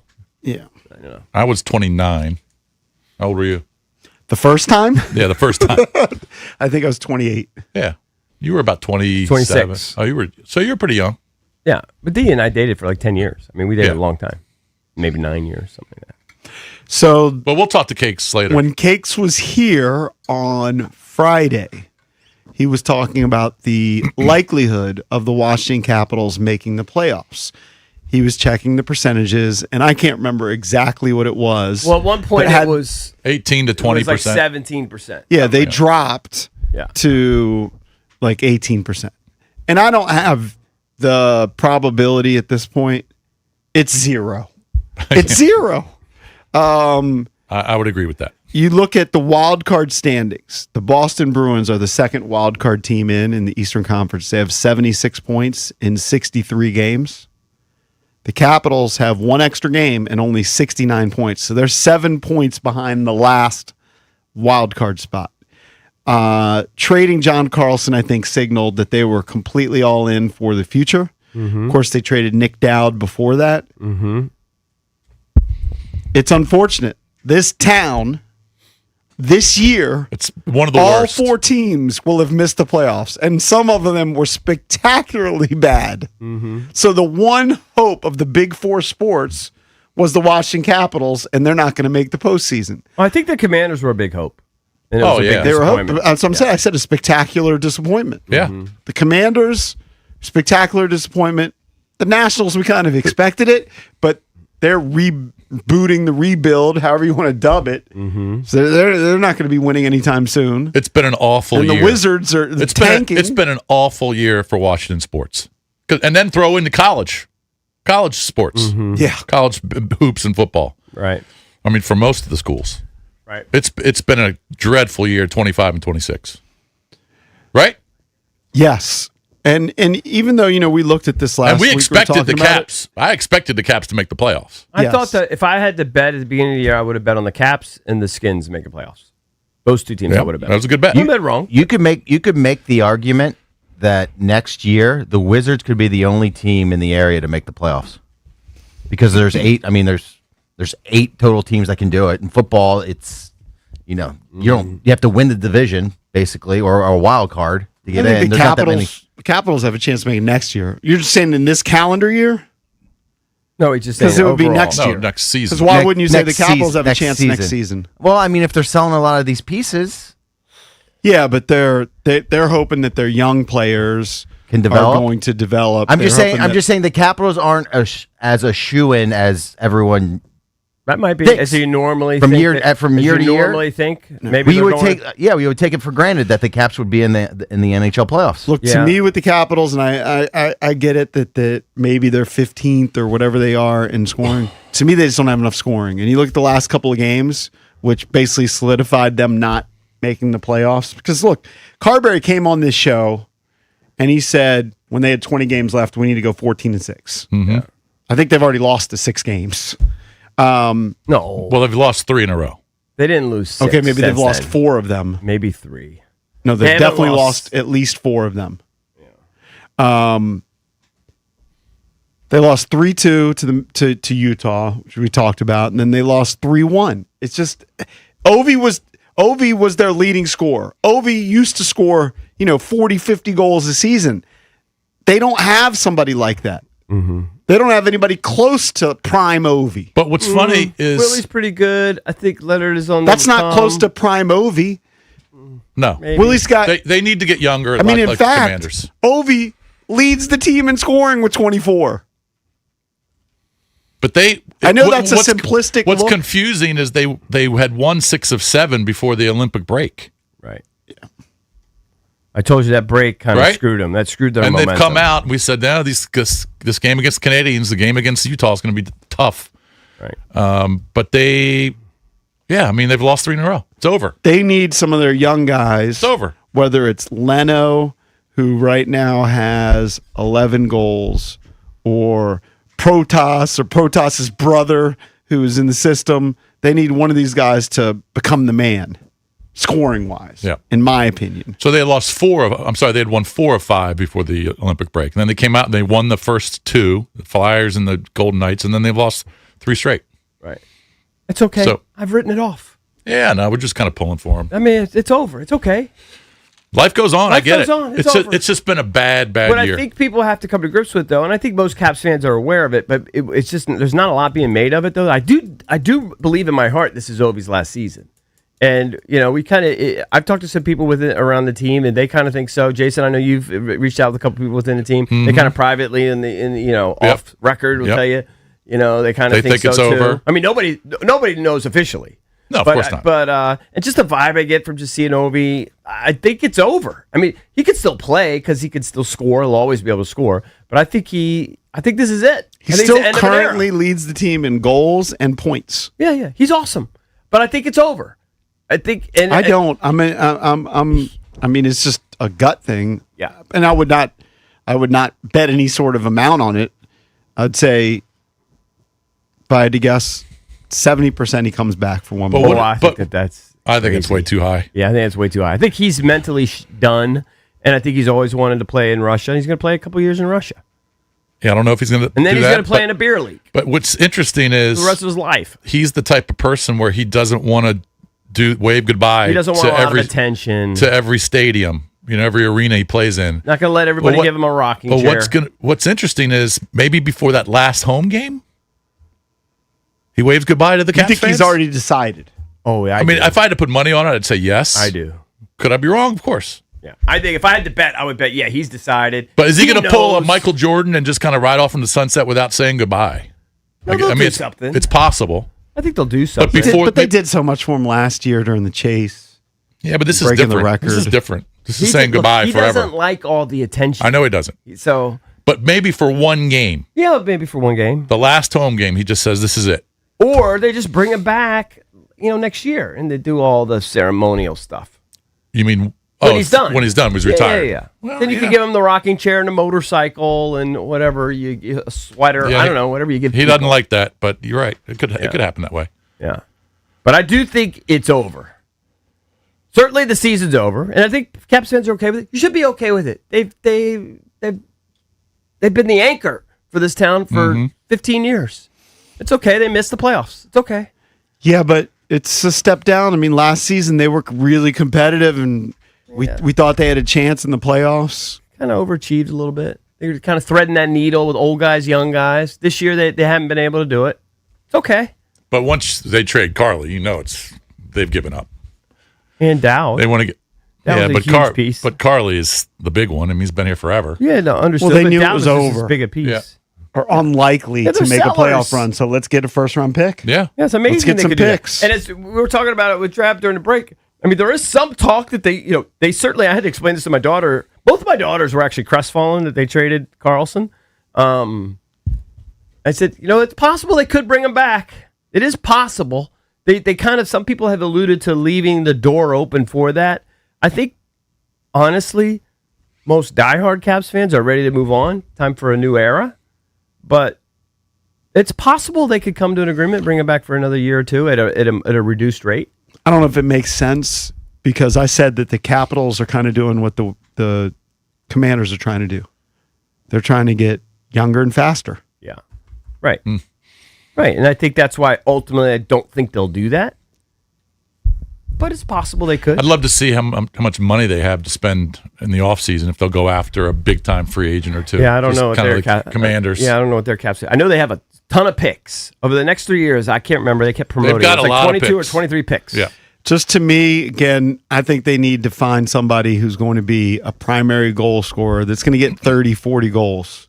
They're unlikely to have any. Well, maybe Ovi and Tom Wilson get to 30 goes. I think Willie could do it. Chicky's at 22. How many games has Willie missed?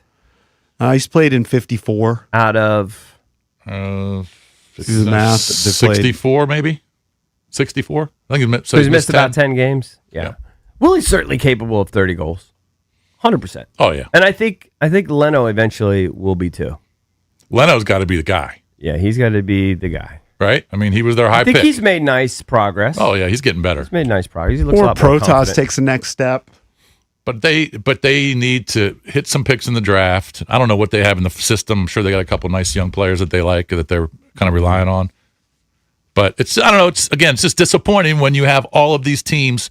Well, not all, but a couple of these teams you're expecting to go in the postseason, extend their season, and it doesn't happen.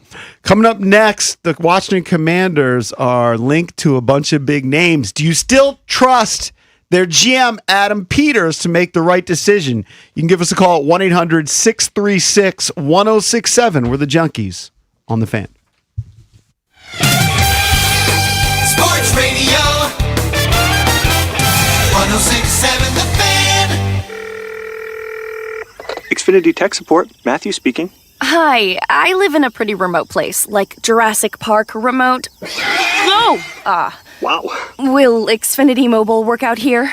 Yep, the combination of reliable Wi-Fi and 5G makes it so that you can stay connected in all kinds of places. Plus, you get access to ultra-fast speeds and coverage, whether you're poolside or out live streaming with a T-Rex. Hold still, you're about to go viral.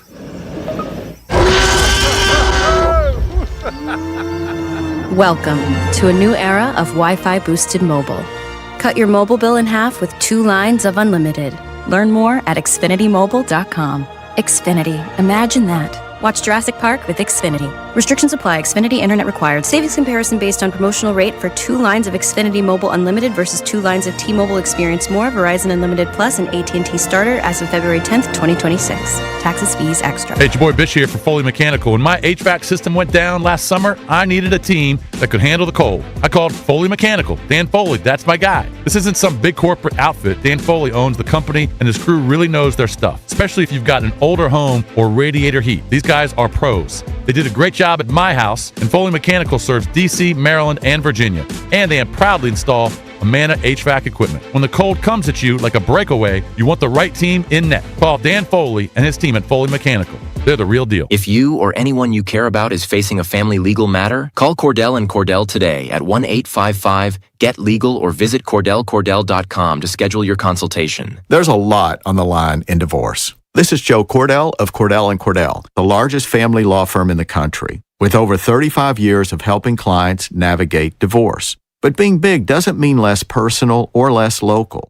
Our attorneys live and work in your community, and as neighbors, they understand the challenges your families face. Divorce touches all areas of your life: your home, savings, retirement, and of course, kids. So when you find yourself facing divorce, you need a partner you can count on. Visit CordellCordell.com to schedule your consultation. If you or anyone you care about is facing divorce, contact Cordell & Cordell today. With over 100,000 clients served, we understand the challenges you're facing on a personal level. Call Cordell & Cordell today at 1-855-GET-LEGAL. That's 1-855-GET-LEGAL. CordellCordell.com. For Mervis Diamond Importers, I'm Ronnie Mervis.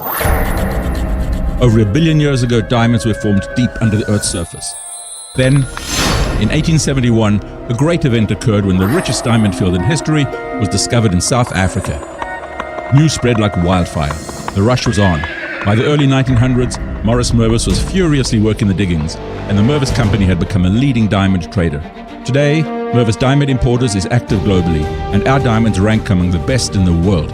We provide value because we import direct. There is no middleman. The Mervis Diamond selection is legendary. If you're only going to buy one diamond for the rest of your life, make sure it's a Mervis Diamond. Mervis Diamond Importers. Mervis means more diamonds, much better quality, and the most value. Mervis is the ringleader for the latest engagement rings and wedding bands.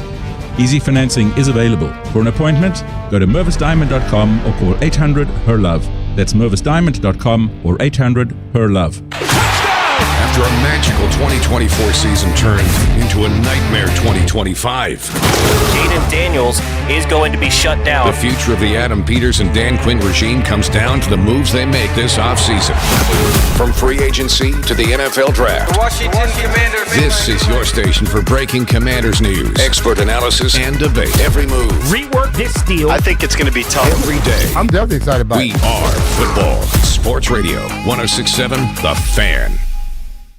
Yo, Harvey, Zoe, group selfie. Ooh, nice new iPhone 17, Drewski. Let's do a triangle formation. I'm in front. With a center stage front camera, everyone fits in the shot. You got it at T-Mobile. But switching takes forever. Not anymore. Now you can switch to T-Mobile in just 15 minutes. Focus, people. Nail your pose. And you get a new iPhone 17 on them. No way. Yes way. No way. Yes way, guys. Switch to T-Mobile and get iPhone 17 on us. And right now, we'll pay off your old phone up to $800. I'm grabbing my phone and switching to T-Mobile right now. Get back, Harvey. We're taking a...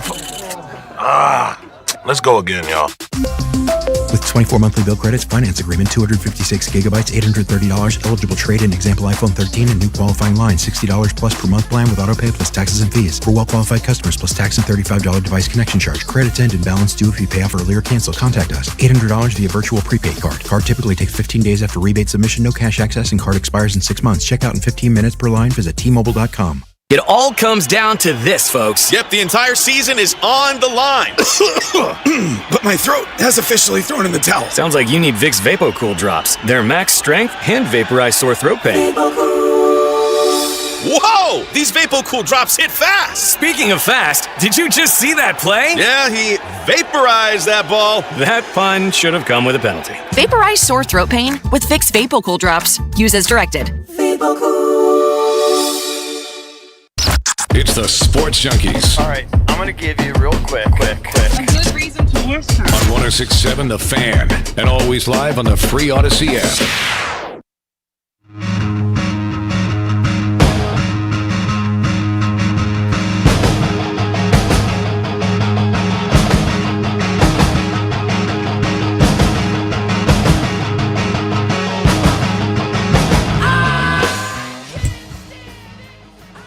Welcome back. Chucky's coming to you live on 106.7 The Fan and the Team 980 here in the DMV.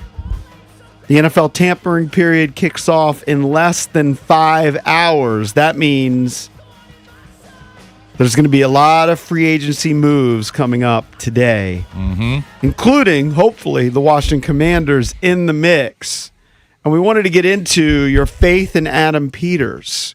This from SI.com. They write about the Commanders. Can they build their roster right this time? The first 2 seasons of the Adam Peters, Dan Quinn era have featured unexpected highs and lows for the Commanders. In 2024, they went on a surprise run in the NFC Championship game behind Jaden Daniels' exceptional rookie season.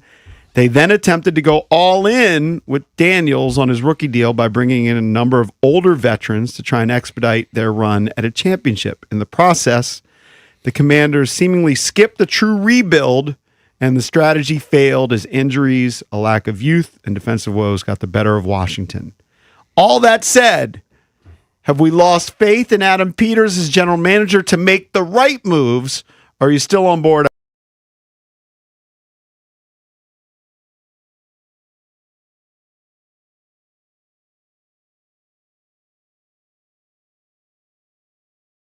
That's hoodies and more. Use the code JUNKS at store.statesidevodka.com. The question is, do you still have faith in Commanders GM Adam Peters to make the right decisions in free agency? I kind of disagree with the premise. It's that it was like some catastrophe the way they approached the first 2 years. They had a roster they hated. They had to bring in some veterans, try to instill a culture, et cetera. It worked in the year 1. The second year with all the injuries, it didn't work. So I don't think that they fell off or anything, and I don't think necessarily that I ever thought that they were like the world's best. So have I lost faith in them? No, I have about the same faith I had them in before. That they're like every other personnel evaluators. They hit some and they miss some. And they knew they had a terrible roster, and they tried to sprinkle in some veterans. Now it's time. They really need, now it's really showing that we need some young players. This is where this is the big year. This is the big offseason. It's a big year. I would think most Commanders fans probably agree with you because they inherited such a bad roster. They got really lucky drafting Jaden, and Jaden and Terry had such a big year. But last year with all the injuries, you're right. You could see how it kind of fell off. I wouldn't say they failed miserably or anything. But this year's the big year. And I think most fans probably do still have faith in Peters. Yeah. Especially since he's got a ton of money to spend. 1-800-636-1067. I think what they did last year made sense. It just didn't work. Yeah. So year 1, surprising. It worked. It was culture building. Culture building from the coach and then assisted by the GM. That's why they brought in Bobby Wagner, Zach Ertz, Austin Eckler. They brought in older players, veterans to establish the culture, and then they draft Jaden Daniels. They go on this run in the NFC Championship game. And then all of a sudden you're looking at it and it's like, well, hey, we got this team. We made it this far. Maybe we can win the whole thing. They trade for Laramie Tonsel. They bring in Debo. I think traded for Lattimore. Traded for Marshawn Lattimore. All those moves were to get to the next level and made sense. They just didn't work. Didn't work. So I have not lost faith in Adam Peters. Right. And Jason brings up free agency. If you want to chime in, 1-800-636-1067. They have, by some reports, over $83 million in salary cap space. You're reading these stories. I read this morning, it was a story on ESPN. It was like the latest buzz you're hearing in NFL free agency. And it seemed like every free agent that they mentioned, the Commanders were in on. Yeah. Yeah. From all the whispers. It was like the top ones. Alec Pierce, the wide receiver. The story is the Colts were negotiating furiously, trying to avoid him making free agency. But the next line was the Commanders, and then it was 3 other teams are in the mix for Pierce or interested. Kenneth Walker, running back. There's interest there. Rico Dowdle, possibly. Yeah, there's so many guys they're interested in. So there's probably going to be a flurry of activities for the Washington Commanders. And I think Adam Peters, look, this was the complaint for years and years that they didn't have a real GM. That they were dealing with bozos like Bruce Allen. Before that was Vinny Serrato. And, you had Scott McLuhan for a year. That really didn't work. Right. But, You finally got a real guy, a real GM, a competent GM. And I'm with you, EB. Sometimes you're going to take swings. They're going to hit. Sometimes they're not going to work out. Yeah, and Marshawn Lattimore didn't work out, but I was on board with going for it. Well, that was a good swing at the time. Yeah. I think they got damaged goods, unfortunately. But I haven't lost faith in him. That doesn't mean that he's going to be wildly successful. I thought he was probably going to be a pretty good GM, and he'll probably be pretty good. I'll be disappointed if there's not a couple of big names announced today. Oh, yeah, by that top 20. By about 12, 15. Right. Those top 20 that we were talking about, a couple of those. Yeah, they need to get two of too. that top 20. Now, top 20, it's all depends on what list you're looking at. But I would be disappointed if they don't get two of those top 15 or 20. Yeah, I'm not sure what positions. I just think they need to go after these big names. I agree. Yeah. You need some established studs. And obviously, you need to sprinkle in a bunch of young guys, and you're gonna try to accumulate a couple picks if you can. Do the best you can in the draft. But yeah, you need to get some big name guys, some big established guys. This from Jeremy. We have needs everywhere. This from Jeremy Fowler, ESPN, 1-800-636-1067. If you want to chime in, he says about Alec Pierce. Pierce appears poised to make at least $27 million per year in a new deal. The Patriots, Commanders, Raiders, and Titans are among teams in the mix. Then he says Packers wide receiver Romeo Doubs plans to hit the market. Talks with Green Bay did not result in a new deal. He'll have several suitors. The Patriots, Commanders, and Titans are closely watching his market. What are they saying? Along with the 49ers. What are they projecting he's worth? I didn't see Does his Spot number. Track do that? I'm Do they do guessing a 20. projection? Because if you're going to get Pierce 27 or Dobbs 20, I'd rather give Dobbs 20. They then say running back is a hotter market than usual, with the stage set by the Jets slapping a franchise tag worth $14.3 million on Breece Hall. Kenneth Walker seems to be the market setter as it stands, but Travis Etienne Jr. will be right there in the mix. And then amongst the teams in the mix, I'm hearing Walker will consider the Giants and Commanders among his options, with the Titans as a possibility too. Etienne has AFC West love via Denver and Kansas City. So, wide receiver, Commanders in the mix. Running back, Commanders in the mix. From what I'm reading, and maybe this is just the impression I'm getting, it seems like Peters and Quinn think they need a running back more than we thought. Yeah. Yeah, because I thought because remember we talked about like the list of positions we needed, and we always had the running back position down near like 5 or 6, maybe 7. But I think that Peters thinks it's higher. Yeah, there seems to be buzz. This also from the article on ESPN, which was about last minute buzz in NFL free agency. Jeremy Fowler is plugged in, writes, the Commanders were listed frequently in our running back and receiver breakdowns above. The pulse inside the league is that this year could be Washington's most active offseason of the Adam Peters era that began in 2024. The Commanders have an interest in other positions such as cornerback, edge rusher, and possibly tight end. It's why I've also advocated potentially drafting Love, because it's a new offense. Yeah. It's a new offensive coordinator. They want to have Jaden under center more, a lot more. They want to implement play action. Well, you kind of got to have a stud if you want the play action to really be meaningful, right? You want to have a stud, ideally, back there. You don't have to, but you'd like one to be. And so it makes sense. Yeah. Makes sense that they're emphasizing a more well-established or more of a big play running back. And like we've said many times, if they do go out and sign a Walker or a Dowdle or Etienne, number 7 is not going to be an RB. It's going to be probably an edge rusher.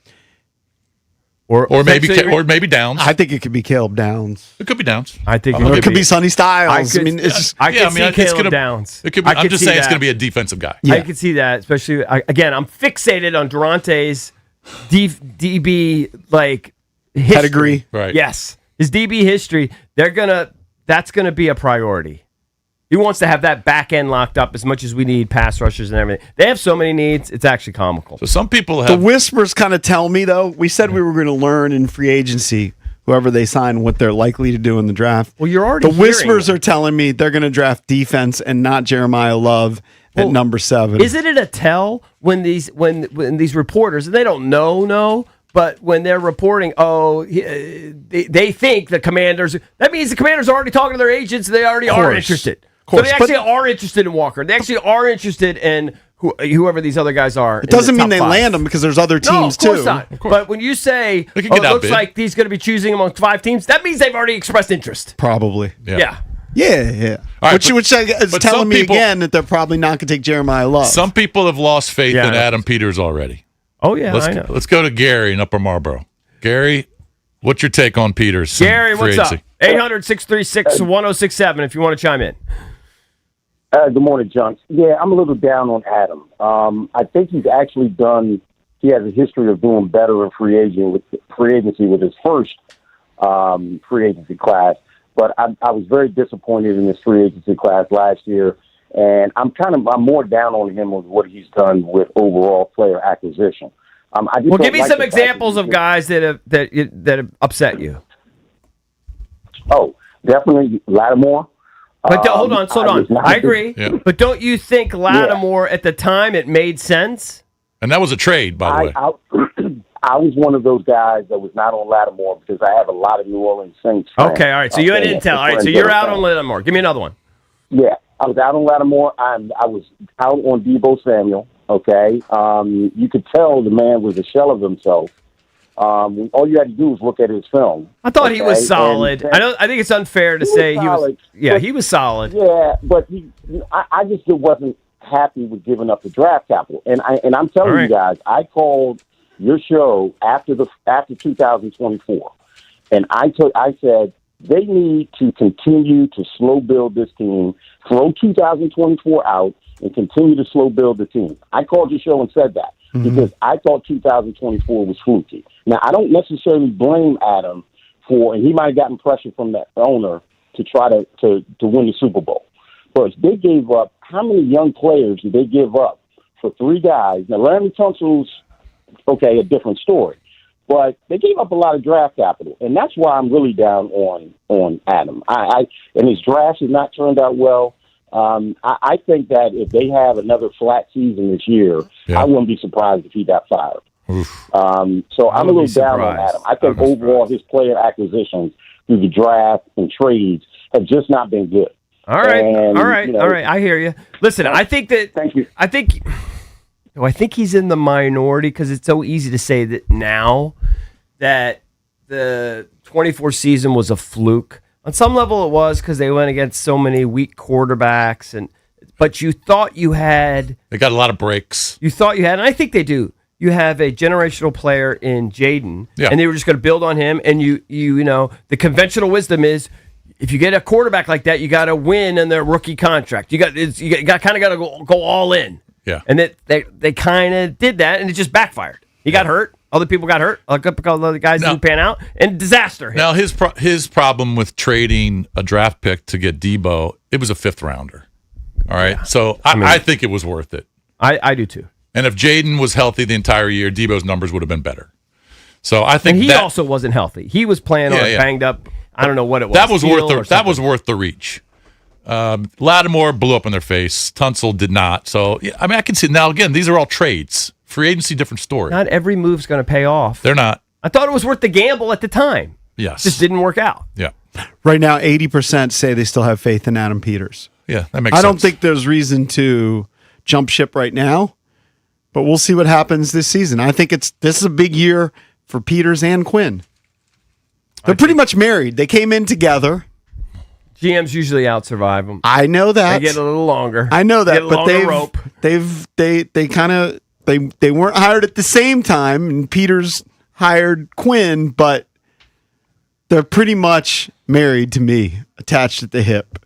They're a team, and the team exceeded all expectations in year 1, and then did the exact opposite in year 2. They're both going to be back next year. Both of them will be back. You think? I'm not if they have a 5-12 season. I'm not convinced. Well, Quinn that's will what be I'm saying. I don't think they're going to have a 5-12 season. I'm not convinced Quinn will be back. I think their season's going to be much better because they're going to go out and sign some guys today, multiple guys. They have the 7th pick in the draft. They're going to be better on the field. I think. And by the way, and if Jaden gets hurt again and they go 5-12, that's not Dan Quinn's fault. Sorry, it's not. Yeah. If he misses 9 games, you can't blame the coach for them having a bad year. Can't blame Cliff Kingsbury anymore. By the way, last year's draft, I mean, it was decent. Landed Bill in the late. You got Bill late. McConnerly improved as the season progressed. I think he's pretty well established and locked in. Trey Amos, I think, is going to be a stud. I think at a minimum is going to be a very solid corner for them. Jalen Lane, you couldn't ask for much more production from a 4th-round pick than what Jalen Lane gave you. They didn't have a lot of picks. Kane Medrano hasn't really paid off yet, but he was like he's kind of a project, an undersized guy, speed guy that they're trying to figure out how to make him work. I think last year's draft was fine. He didn't have enough picks. Yeah, I would say his drafts have been pretty good. And then I want to look at the 24 draft just off the top of my head. Well, you're going to have McCaffrey. Jaden. Yeah, Johnny Newton, who I still think has potential. Yeah, Sanistro had a great rookie year. People were not happy with last year, but I thought he got better as the season progressed. Sennett, people are really piling on Sennett. I haven't given up on him completely yet. Brandon Coleman has shown he certainly could be a rotation guy, if nothing else. Luke McCaffrey, I thought, made a big jump last year. Jordan McGee, I'm not sold on him, but people seem to love him. But besides what's been so bad about the draft? Besides Jaden, there aren't any stars. And probably because Johnny Newton in the 2nd round, you probably expected more. Okay, but it's not been a disaster. Sennett, 2nd round, he hasn't produced. It's kind of a disaster so far. So 2 2nd-round picks there. Newton and Sennett, they've been okay. And McCaffrey and Lane, they're all right.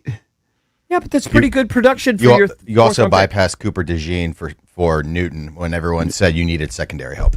Okay. They did. I'm sure you could point to that every draft. And we were surprised that they took Newton. That name wasn't on our board. Yeah. But I don't we thought they were going to go DB there. Hey, when it's time to upgrade your office, make the winning call with PVI Office Furniture. Their expert furniture consultants help design your space, deliver fast, and they handle professional installation start to finish. From private offices and conference rooms to seating built for long days, PVI has solutions for every space and every budget. Plus, you can see it all at their massive showroom and warehouse in Frederick. Make the winning move for your business. Visit PVI.com and put PVI Office Furniture to work for you. This is your flagship home of the Washington Capitals. Shooting, he scores!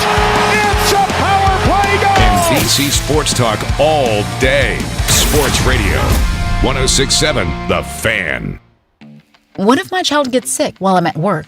What if I have to stay late? What if I'm not feeling well? Don't let the what ifs run you in circles.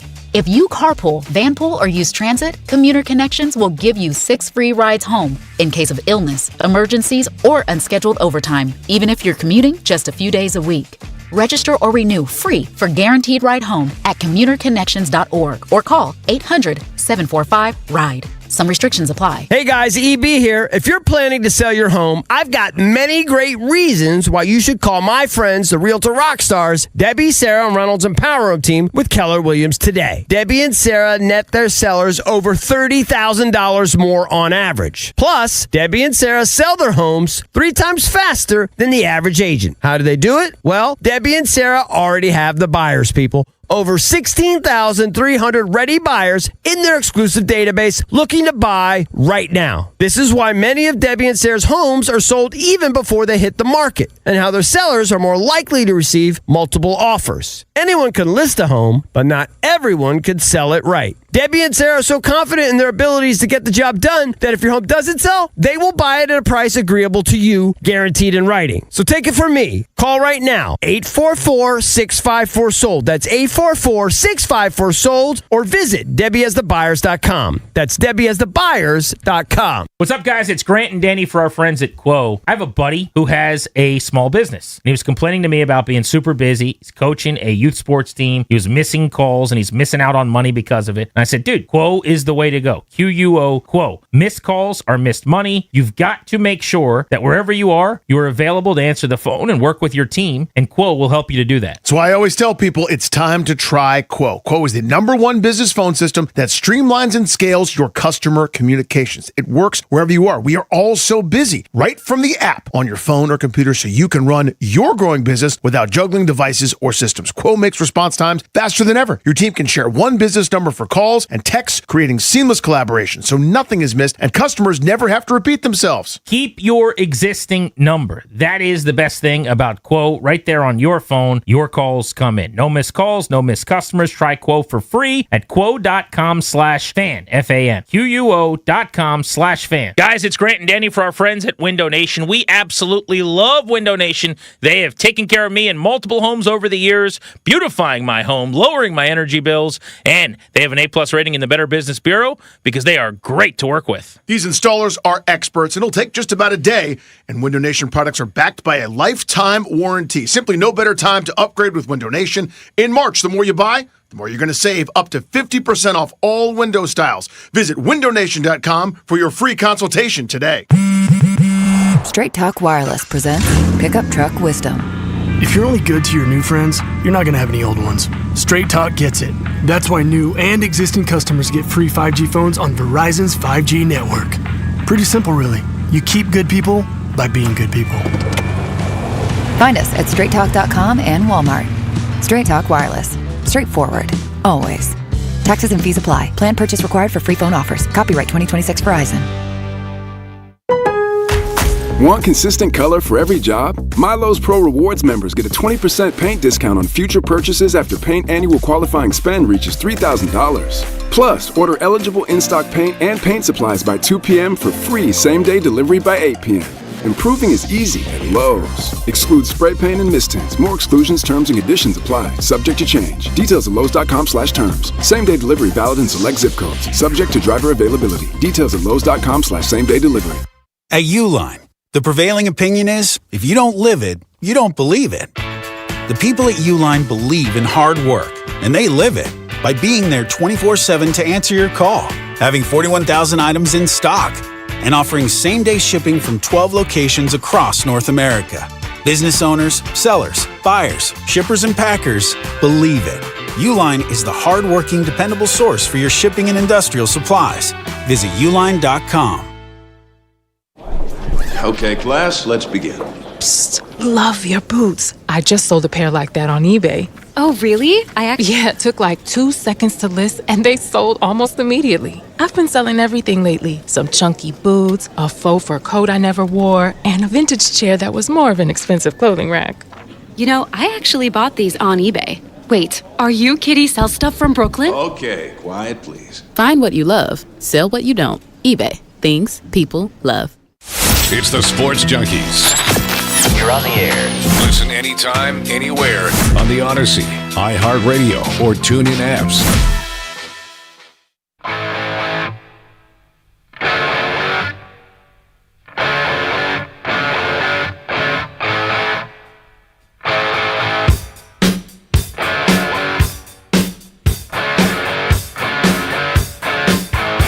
Just in case you didn't know, tomorrow the Junkies are out and about. All of us are going to be at Par City Golf in Arlington, 4 to 6. Come hang out with us. We're going to have a bunch of prizes. Happy hour. We're going to have a longest drive contest, closest to the pin contest. It's indoor golf simulators. We're not outside. Right. We're inside Par City. It's 3102 Columbia Pike.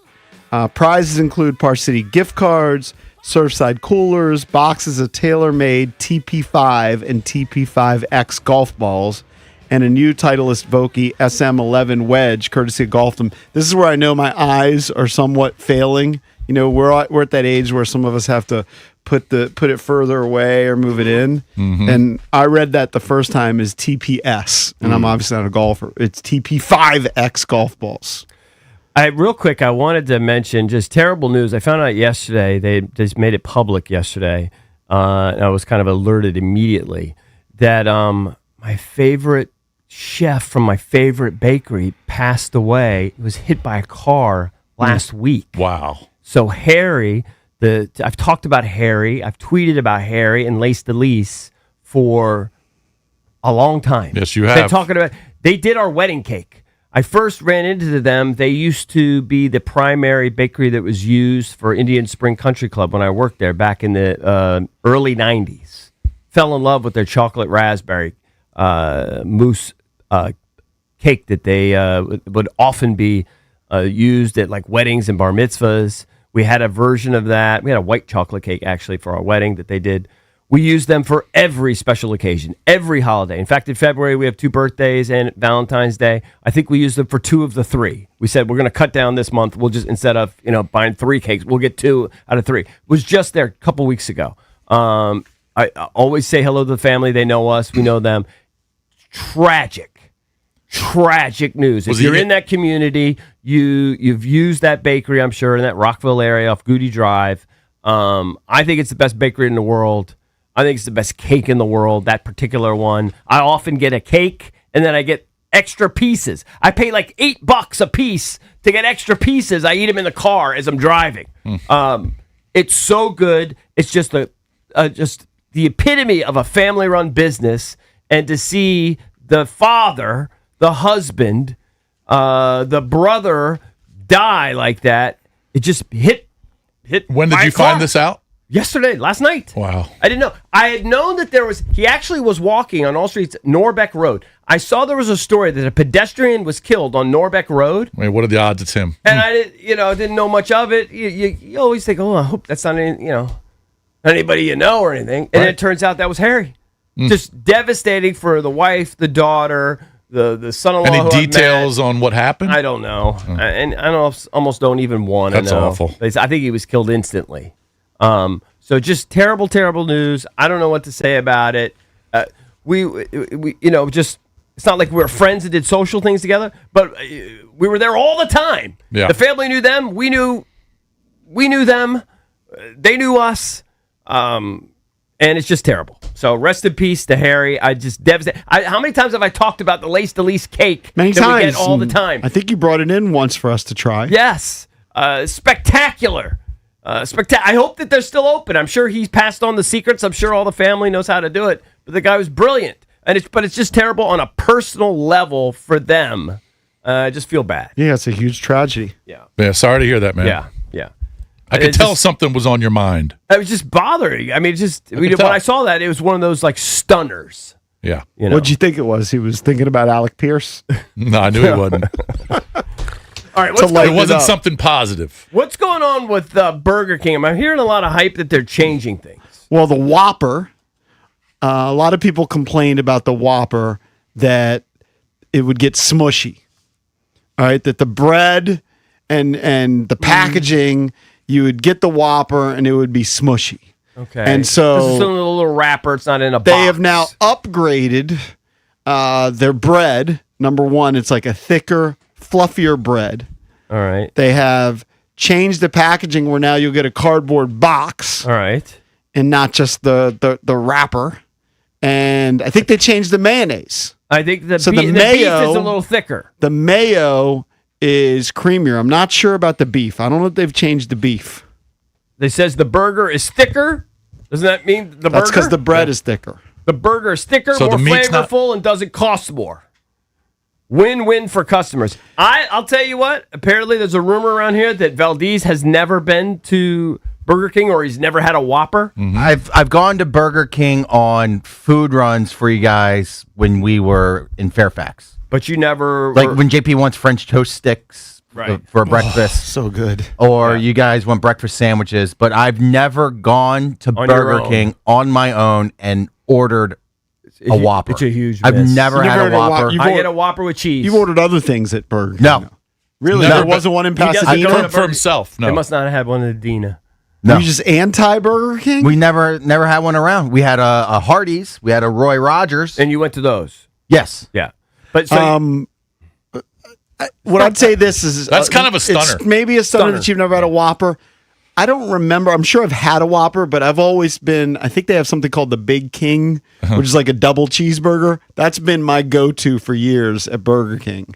yeah, I'm one of those guys. I think most people are like this. If you have a staple that you like at a certain restaurant, you get it. Yeah. You know what I mean? Like you get whatever the filet fish is what you typically Right. get at McDonald's or whatever.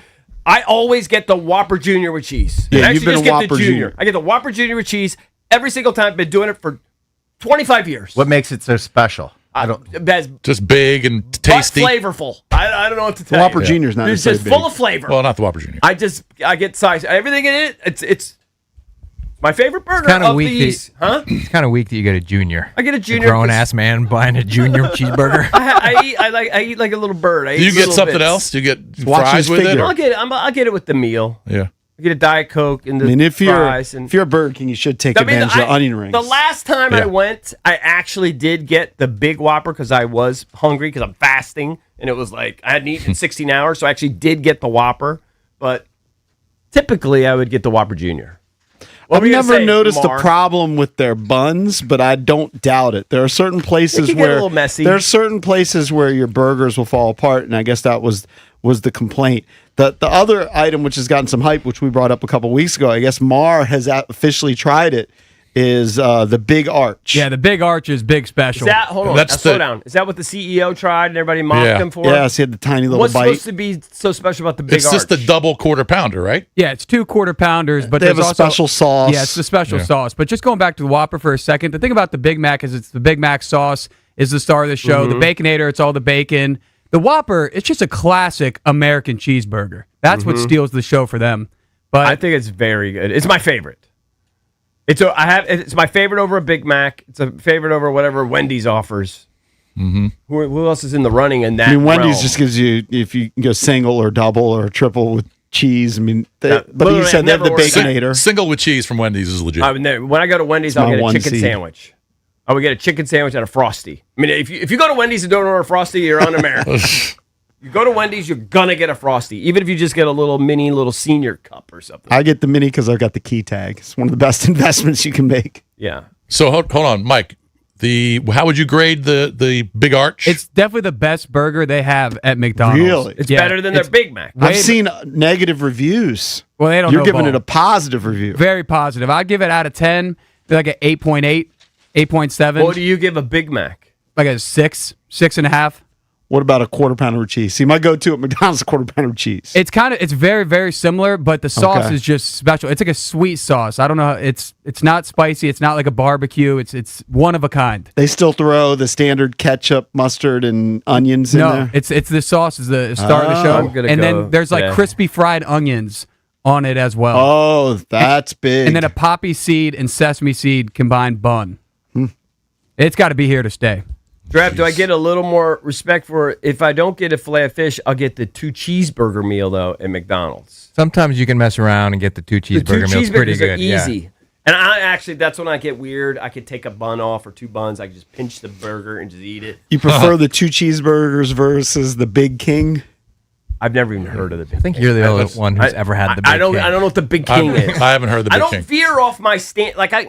It's a flaw. It's actually I'm embarrassed to admit. I'll go to certain restaurants. I always get the same thing. I don't venture off once I lock in. So I need to probably venture off. I never even heard of the Big King. And I haven't probably ordered a Big Mac since I was a teenager. I mean, It's the other thing. I'm with you. Whenever I go to McDonald's, I just get the filet of fish. Yeah. I rarely get a burger. What do you get when you go to Wendy's? Single with cheese. All right, what do you get when you go to Burger King? I haven't gone to BK in a long time. What do you Probably would be the chicken sandwich. What do you get when you go to Chick-fil-A? Spicy chicken, extra pickles. Always the same, right? Always the same. You never veer from it. No. Like rarely. Because I know it's good. Right. And you if know I'm you like hungry, it. I just know I want something good. You think most people, I think JP might actually be an alien, like where he orders different things. stuff at every you place, try yeah. different stuff, which is a No, good, but for good the most quality. part, McDonald's, 90% of the time, I get the quarter pounder with cheese. Wendy's, 99% of the time, I get a single with cheese. So Draft- I don't really shake it up that much. in Draft, fast do you food. shake it up, or you always get the same thing at every spot? You got your go-tos. I like to try if they're advertising something new. I fall for advertising all the time. So you I'll- will try. Yeah, whatever they're pumping. I will do that. Valdez says he's never had a Big Mac either. I'm just losing respect for this guy by I've the never minute. had a Big Mac. I think he wants us to think he's all dainty. No, and- if I get a burger from McDonald's, it's the double cheeseburger. Plus, I'm more of a chicken sandwich guy. Yeah. Or the nuggets. The Big Mac on my list of things when I go to McDonald's is not a priority.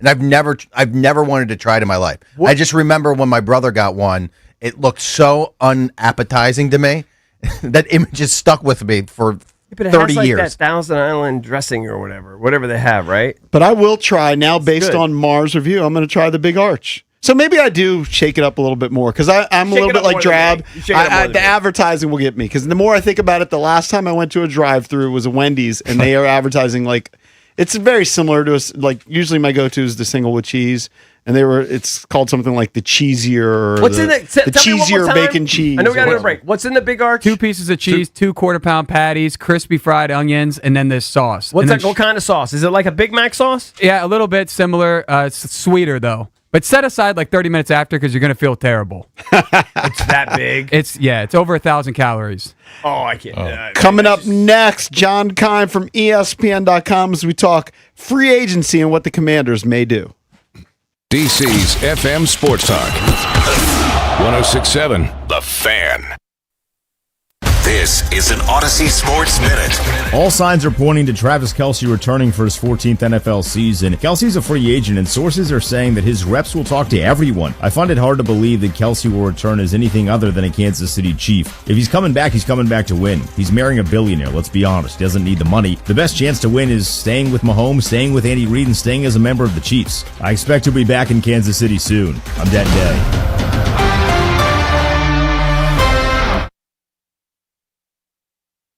Picture your retirement for a minute. What do you see? Maybe it's finally booking that dream trip to Europe you've been putting off, or buying season tickets so you never miss a game, or maybe it's spoiling the grandkids every chance you get. Whatever your vision looks like, one thing is certain. No 2 retirement plans are the same. That's why at Trajan Wealth, spelled TRAJAN Wealth.com, their fiduciary advisors take time to understand your unique goals.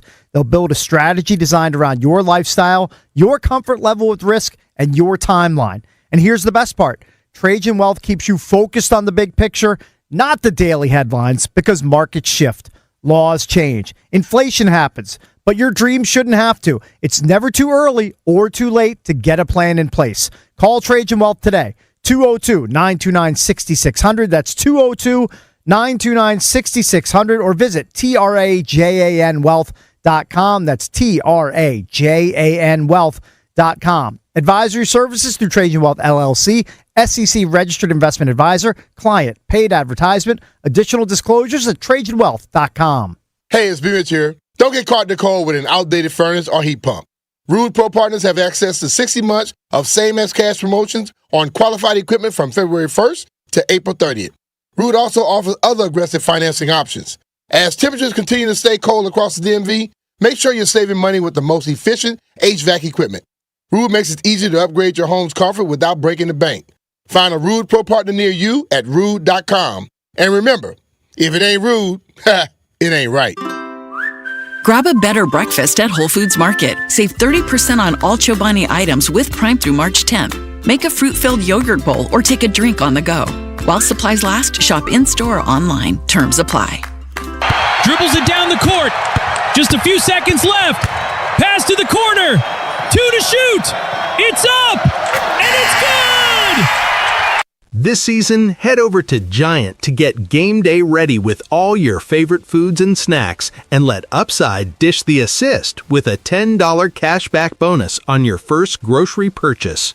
Upside is a free app that helps you earn cash back on everyday purchases like gas, groceries, and dining. Simply claim an offer in the app, pay like usual, and start earning real cash back. You can cash out to your bank or turn into gift cards. Right now, get a $10 bonus on your first grocery purchase at Giant. Download the free Upside app and use promo code DC1 for a $10 cashback bonus. That's promo code DC1 for a $10 bonus on your first grocery purchase. Remember, that's promo code DC1. Offers vary by user and location at participating merchants. Go to upside.com for terms and conditions. In this AI-driven, fast-paced world, it's hard to know who you can trust, except when it comes to fences, decks, and pavers, because Long Fence has been a trusted name for decades, and financing is available for qualified buyers. Terms and conditions apply. Go to longfence.com for a free estimate today.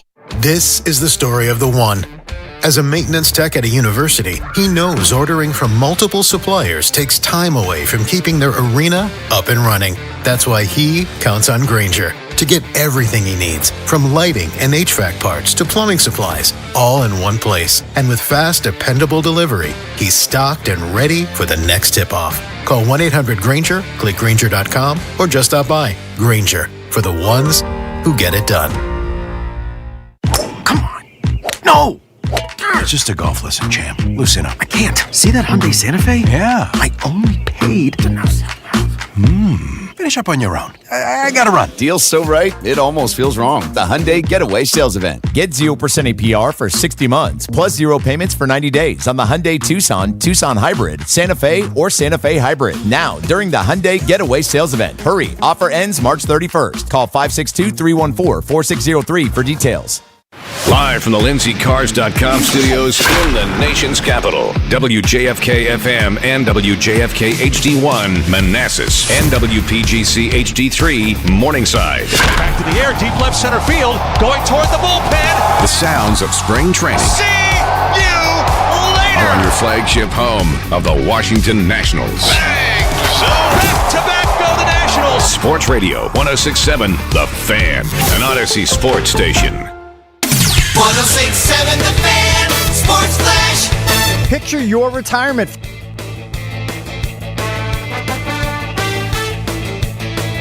The legal tampering window in the NFL opened from 12 noon to 4 p.m. on Wednesday. Teams can now hold Zoom and video calls with up to 5 free agents during this period to make their pitches for the new team. Commanders could be very interested in running back Kenneth Walker III, power back Ricky Dowdle, and wide receiver Alec Pierce. Commanders have over $80 million in cap space to work with. The Rams and cornerback Trent McDuffie put together a 4-year, $124 million extension that includes $100 million guaranteed. Tickets punched yesterday for Queens University, High Point, Northern Iowa, North Dakota State. Final scores yesterday: number 11 Illinois beat Maryland 78-72. Boston U beat Navy 73-72 on a last-second three-point buzzer beater. Pelicans beat the Wizards 138-118. Caps and Flames tonight at 7 on The Fan. Right-hander Zach Littell and the Nationals agree on a deal. World Baseball Classic tonight, USA versus Mexico. From the Crop Metcalf 5-star Sports Desk, Byron Kerr on The Fan.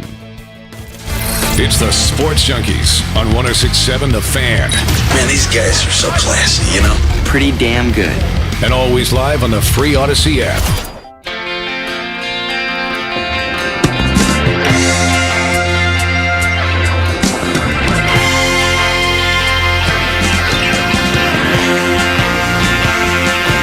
All right, let's head out to the Rude Guest Hotline. Rude's the most reliable heating and air conditioning products in the DMV, and check in with our pal John Keim, ESPN Commanders insider.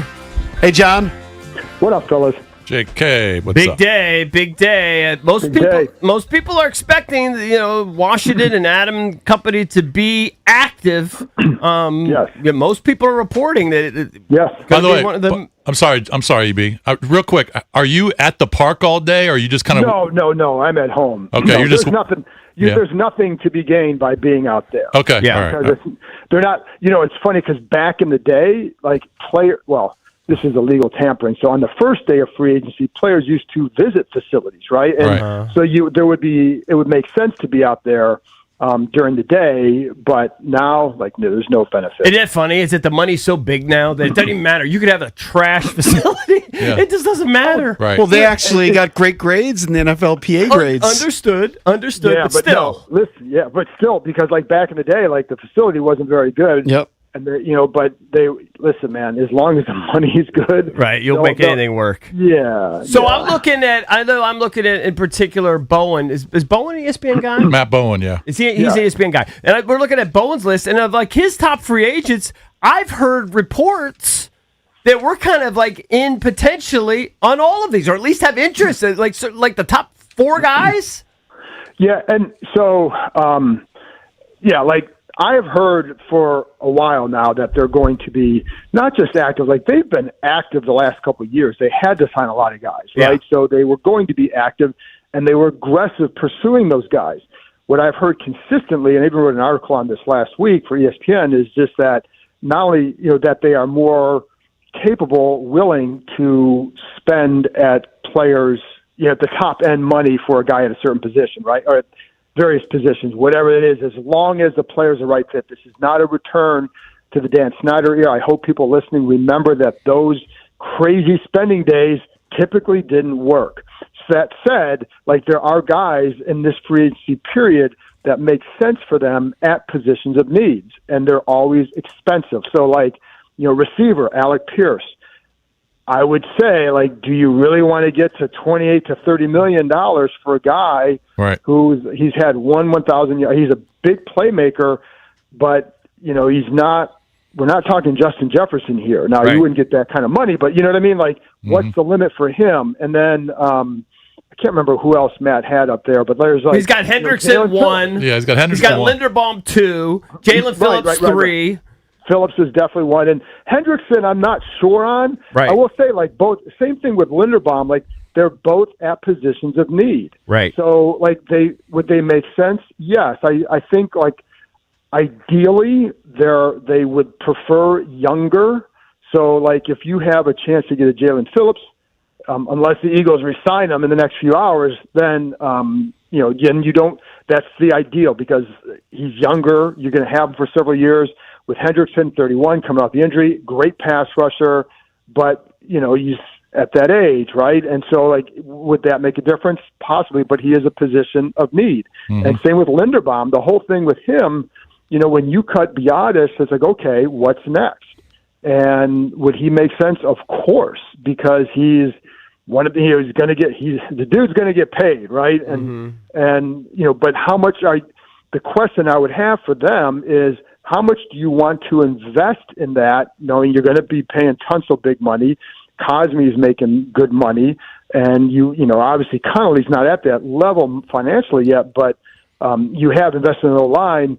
And if you do that, does it detract from maybe finding someone at a premium position where you're going to have to spend more? Do you have to spend that to get a quality center? But he's the best one that's available for sure, and arguably the best anyway. And he would make sense because now you're strengthening a group. But I've heard various things on that, so I don't know for sure that he's going to be a guy. But would he make sense? Absolutely, because again, position of need. And, the option is, do you go lesser, maybe spend a little bit less? What's the difference if you get 20 for him versus 8, 10 for someone else, right? Mm-hmm. So I think that's the question, because then it's, again, what does it do to your ability to get guys elsewhere? What's also interesting in all of this is the two new coordinators and the sort of the new systems assuming, right? That we're going to have, and that's a big factor. And certainly on offense, right? If you're going to run more under center, that's going to be very important. You're going to run more play action, which I think also leads to why some of these running back rumors are out there. And for the first time, we seem like we're kind of in the market for maybe something big at running back or bigger than what we've had. I've liked our room last couple of years, though. I think those guys, they squeezed out as much as you can from those guys. Like, it's pretty amazing what they got. But I think they want more.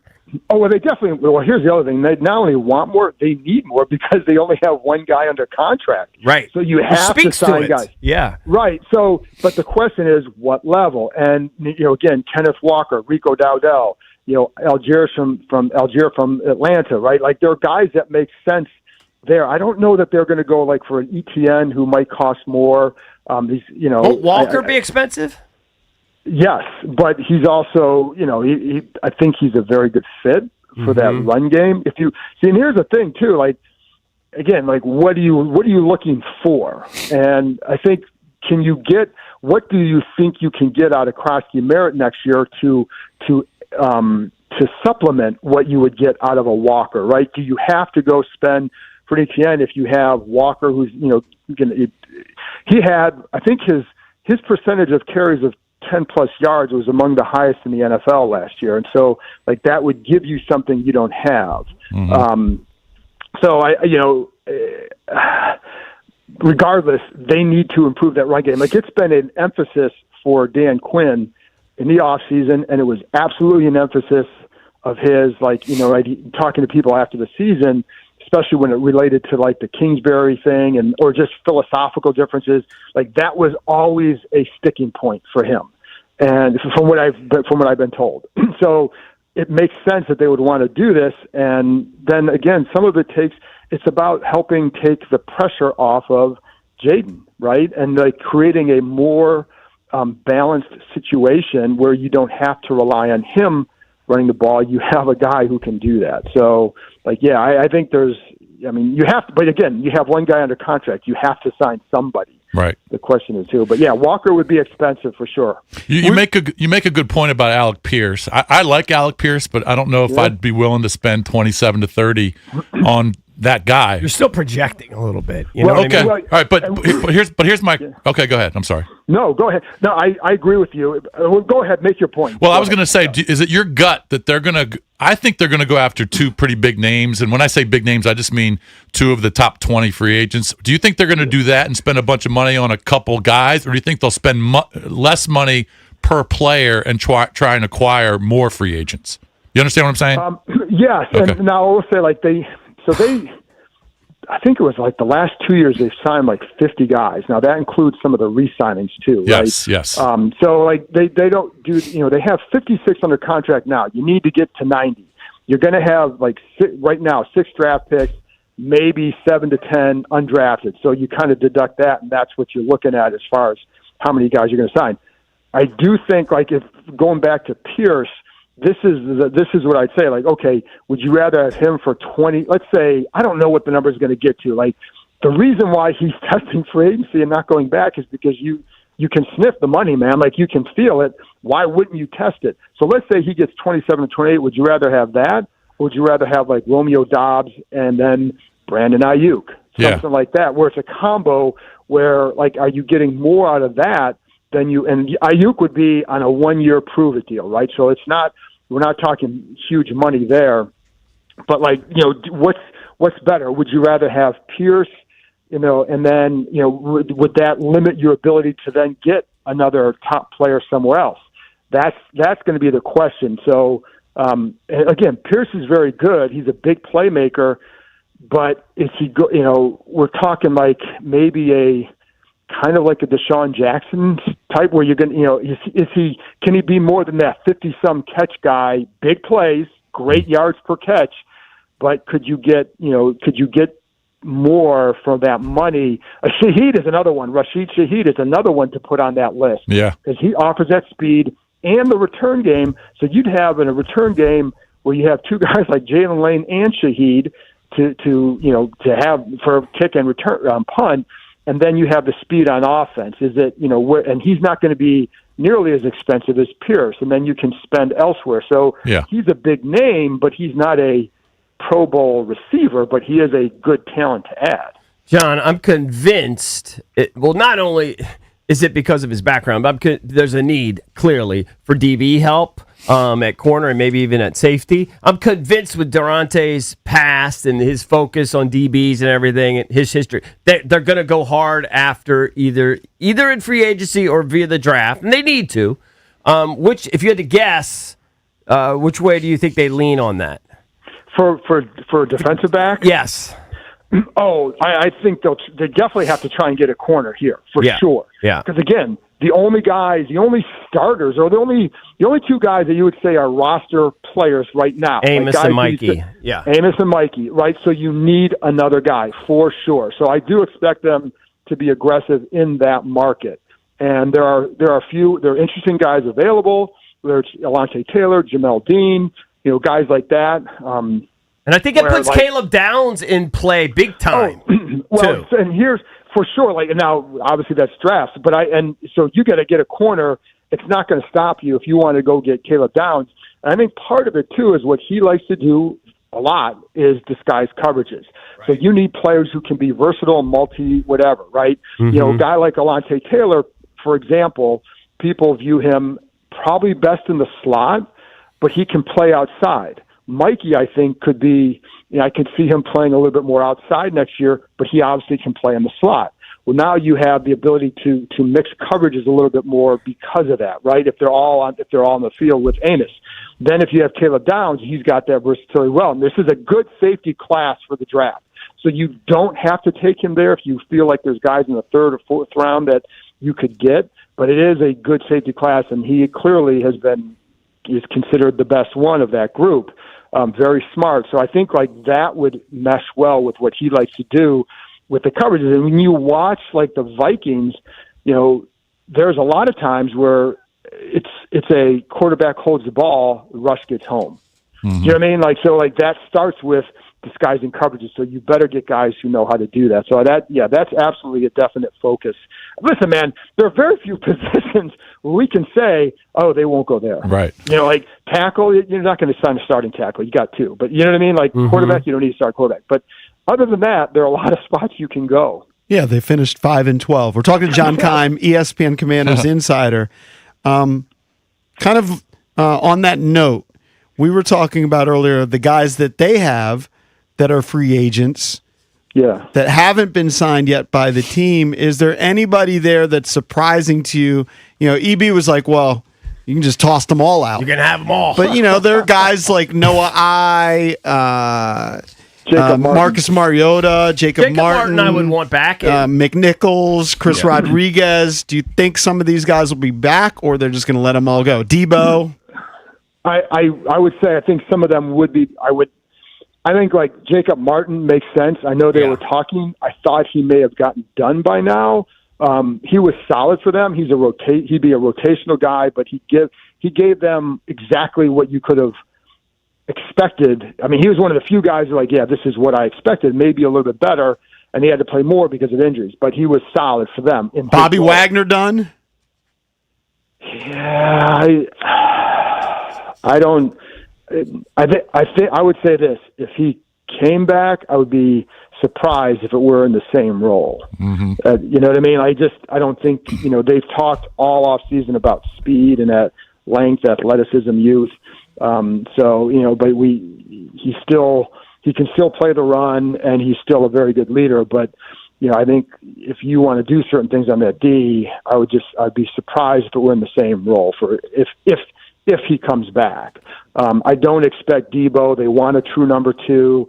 The only way I could see him back is if he gets through the first period, he's unsigned, and they could get him on like some smaller deal. That would be the way I would see that. But like Mariota, same thing that he did the last year. Could he find a place where he can compete for a starting job? Short of that, I would expect him back. McNichols, they really like him. Then for him, it's going to be like, well, who else are they signing him there? And does it make sense for him to come back? But like, this is a place they like him. So he would compete for wherever he goes. He's competing for a roster spot. You know what I mean? It's not. And then I think Rodriguez is a restricted free agent, so a little bit different. But I don't know that there's anybody.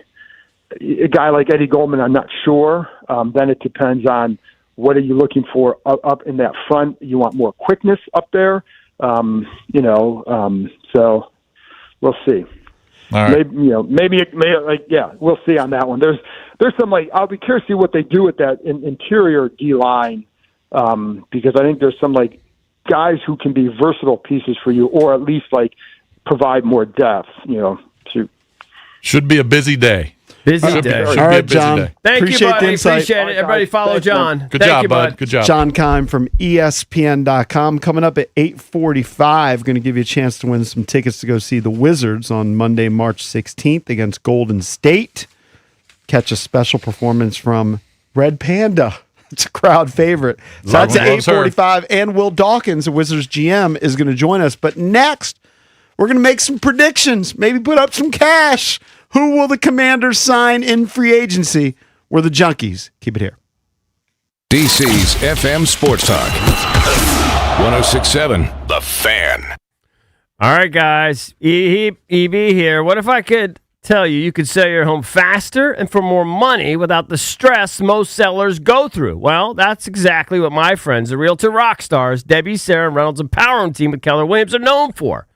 The average home sold by Reynolds and Power Home Team sells 3 times faster than homes listed with the average real estate agent.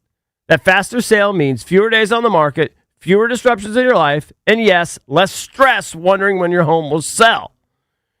Their sellers net 4.2% more on average, which can translate into more than $30,000 more in your pocket at closing. Isn't that what it's all about? You can hire your friend that just got their license, but you want the most money. That extra money can make all the difference. And here's the best part. They're so confident in their abilities that if your home doesn't sell for whatever reason, Debbie and Sarah are just going to buy it themselves at a price you agree upon. That's their guarantee. So call them right now. Debbie, Sarah Reynolds, and Power Home Team. Find out more about this guarantee and others. Memorize this number, 844-654-SOLD. That's 844-654-SOLD, or check them out at DebbieHasTheBuyers.com. What if you could have the most reliable Wi-Fi? And get this, what if you could keep it at the same price for 5 years? That's the Xfinity 5-year price guarantee. Just 5 years of fiber-powered Wi-Fi that boosts speeds to the devices that need them most. That finds and fixes problems before you even notice them. Like super intelligent Wi-Fi with a sixth sense. And that keeps you gaming in the fast lane, even when the whole family's banking on bandwidth. And here's the best part. No annual contracts, no hidden fees, and our best equipment included. Plus, get online in minutes with same-day Wi-Fi. Hey, let's face it, a lot can change in 5 years. Kids grow taller, dreams grow bigger, but your Wi-Fi? It would stay reliable and the price would stay put. The Xfinity 5-year price guarantee. Lock in your price and unlock the possibilities. Xfinity, imagine that. Select plans only. Restrictions apply. Powered by fiber. Connected to the premises by coaxial cable. Actual speeds vary. For Mervis Diamond Importers, I'm Ronnie Mervis. Over 1 billion years ago, diamonds were formed deep under the Earth's surface. Then, in 1871, a great event occurred when the richest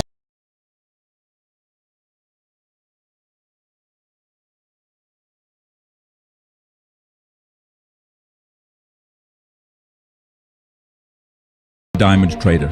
Today, Mervis Diamond Importers is active globally, and our diamonds rank among the best in the world.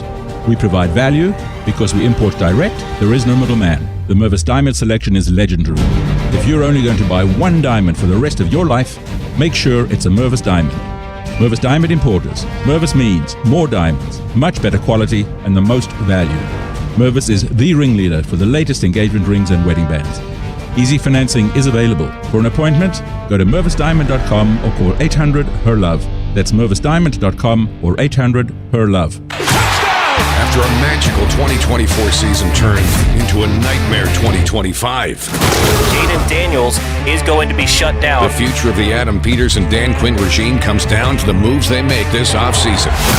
From free agency to the NFL draft. Washington Commanders. This is your station for breaking Commanders news, expert analysis, and debate. Every move. Rework this deal. I think it's going to be tough. Every day. I'm definitely excited about We are football. Sports Radio 106.7 The Fan.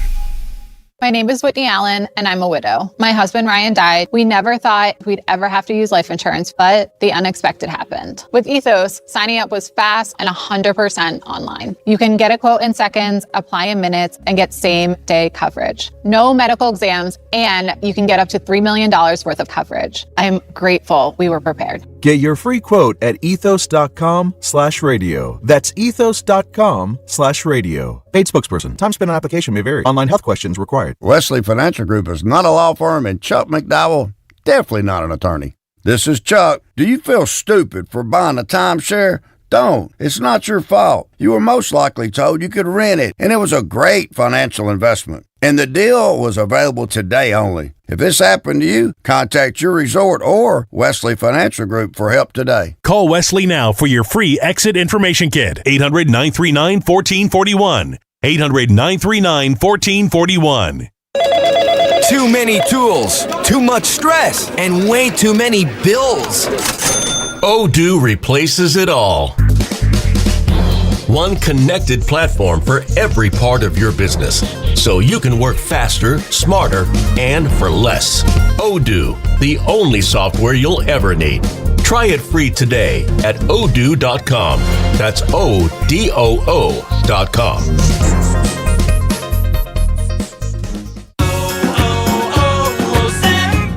Hi, I'm Chef Franklin Becker. You know the jingle. Now discover the facts about Ozempic, a GLP-1. There's only one FDA-approved Ozempic made by Novo Nordisk. Learn about the real thing. Talk to your healthcare professional today. Call 1-833-OZEMPIC or visit Ozempic.com to view the medication guide and to learn more about Ozempic. Semaglutide injection 0.5, 1, and 2 milligrams.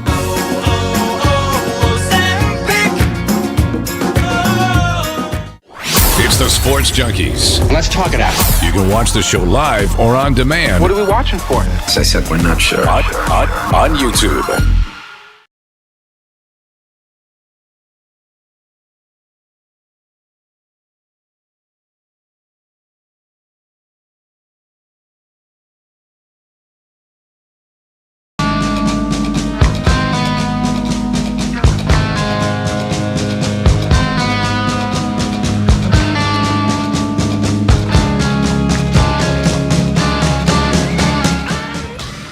Welcome back. Chucky's coming to you live on 106.7 The Fan at 8:45. We'll switch gears, talk a little Washington Wizards with their GM, and give you a chance to win some tickets. So stay tuned for that.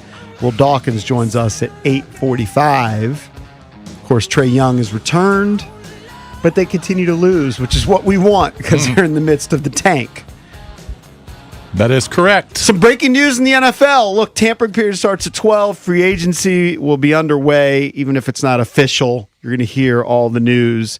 And it looks like the Miami Dolphins are either going to be looking for a new quarterback or they're going to roll with Ewers or draft somebody because they have cut Tua. They've announced they are going to release him, correct. That's a big deal. And look, he was benched at the end of the year, and he makes a ton of money, and I'm sure the cap hit's going to be huge. Got a new regime, too. Yeah, that's right. New coach. So he is going to be a free agent, and I'm sure there'll be multiple teams that'll be interested.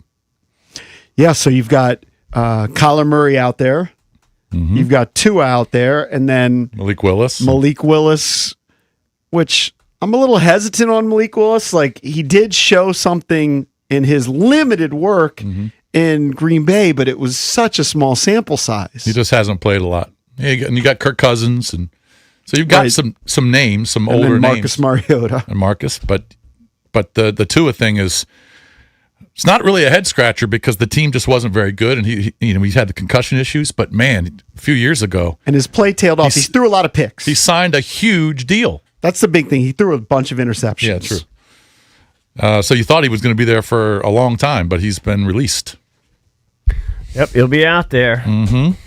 And it's wild that they'll have that much dead money or pay that much whatever to make a guy go away and just to move on. It's wild. But think about what the Broncos did a couple years ago with Russell Wilson. They ate it, and it worked out. Yep. They got a guy they like. You make the wrong move, it's probably better to just cut your losses than try and force it.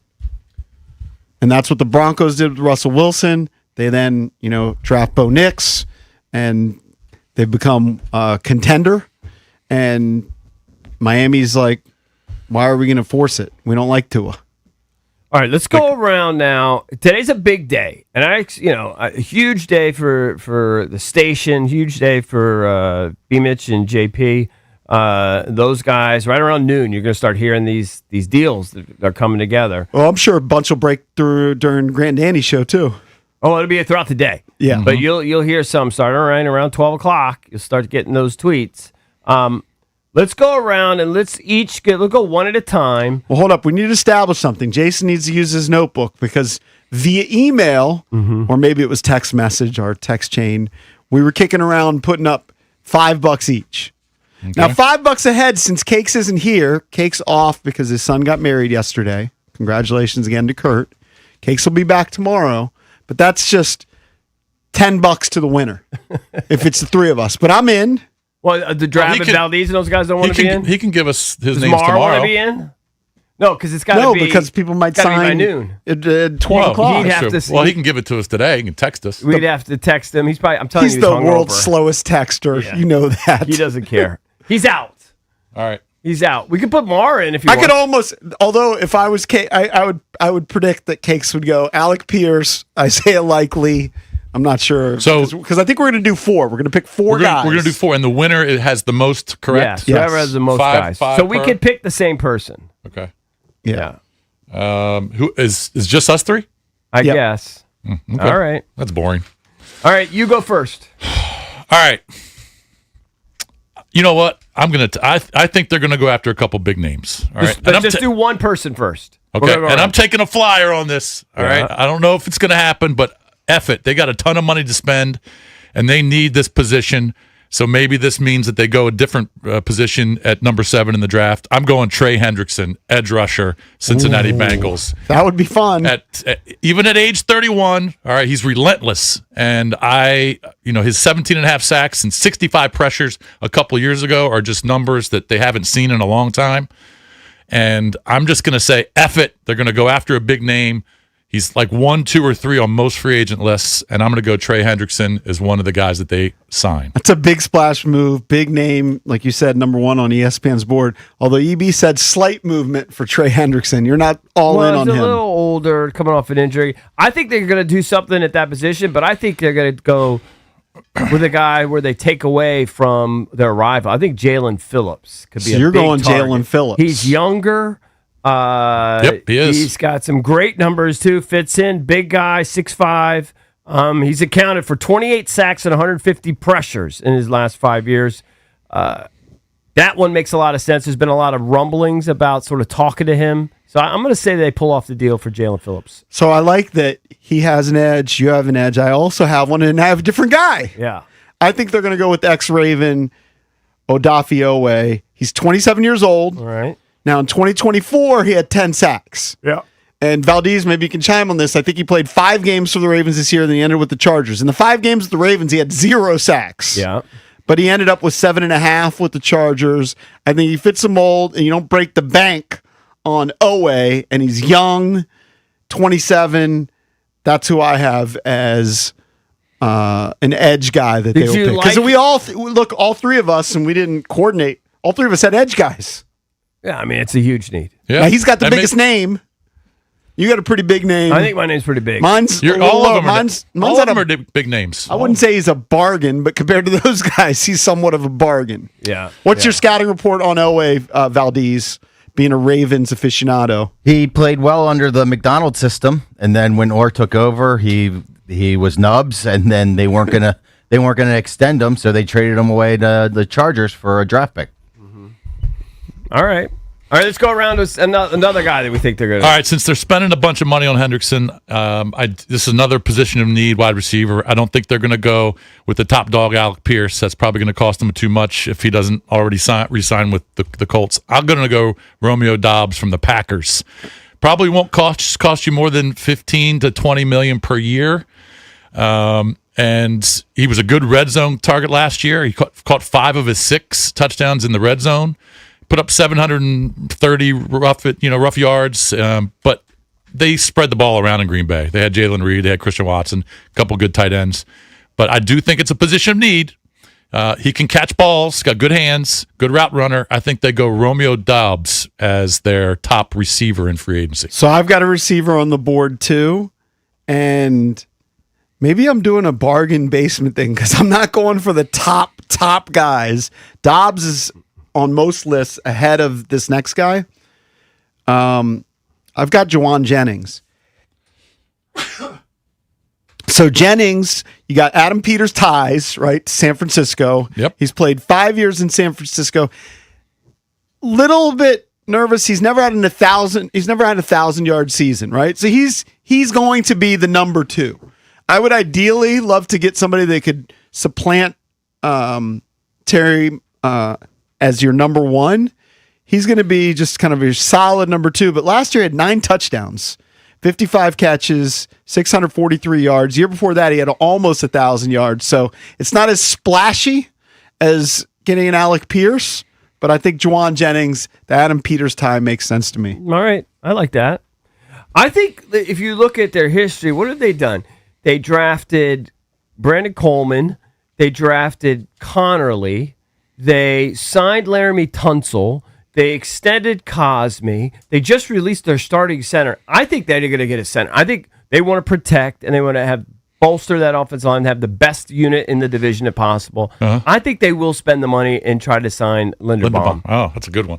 I think that one makes sense to me. I thought about that one too. It's a lot of, but it's their most important asset. And I can remember, I think I was hearing B. Mitch talk about or somebody that when we always kind of dismiss the interior of the line, but if your center play is bad, you're screwed. So they just can't afford that. So I think that makes a lot of sense. Matt, why wouldn't the Ravens, it's such an important position, especially for a mobile quarterback like that you want to keep healthy, why wouldn't they try and re-sign him? Well, I mean, you're kind of cap strapped until Lamar signs an extension where the number comes down. Yep. You got to make tough decisions with good players. You can't re-sign everybody. And you like at that position or no?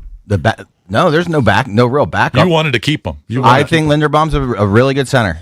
Yeah. All right, real quick. I don't think we've touched we've touched edge, we've touched wide receiver. He's touched center. How about defensively? Do you got another guy they're going to take? I think they're going to go after a safety, Jaquan Brisker from the Bears. You've got Brisker. I think they're going to go after a linebacker. Okay. I've got Devin Lloyd on my board. He's 27, second team All-Pro, had 5 interceptions at linebacker. I like it. I also think the linebacker massive need. I'll go with Quay Walker. I had from him Green on Bay. I had him 26 on the board years All right, old. so you got Quay as your fourth? No, I had him on my list. I'm going to, since I went Hendrickson and Brisker, I'm now going to go back to offense. RB, I'm sorry, it's just a position of need. I don't know if they go after Walker. Maybe they do, but they're going to spend a lot of money on these other guys. I'm going to go after Rico Dowdle from the Carolina Panthers, who's 28, rushed for over 1,000 yards this year, had 26 carries of 10 or more yards. He's pretty explosive. I'm going to go Rico Dowdle as their fourth big free agent signing. I also have a running back, and I went with the big boy. I got Kenneth Walker. Okay. They get Kenneth Walker, so that means no Jeremiah Love. That'd be big. And they'll go defense in the draft. I'd be fine with that. And who's your fourth? I'll take tight end. I'll take Chig Okonkwo from the Titans. Okay. I like him. Solid. Young. I don't have his numbers in front of me. He had about but 50 young. catches, He had if I 50 some recall. catches with some mediocre quarterback play, right? And I think he's like 26. Like he's pretty young. So I like that. All right, Jason, did you write them all down? I wrote for them our all down. poll? Can you recap who we have? And I'm going to put this up on our social media on Instagram and whoever gets the most right. And on Junks Radio on Twitter, and you can vote on who you think will have the most right. I've got Trey Hendrickson, Romeo Dobbs, Jacoby Brisker, and Rico Dowdle. You've got Owe, Juwan Jennings, D. Lloyd, and Kenneth Walker. And Eric has Jalen Phillips, Tyler Linderbaum, Quay Walker, and Okonkwo from the Titans. I went shopping at like Whole Foods, and you went to like Harris Teeter. JP went to like the Korean corners. He got like, I mean, Kenneth Walker's a big one. Yeah. Yeah, I went to TJ Maxx. You went to TJ Siltley. Yeah, you did.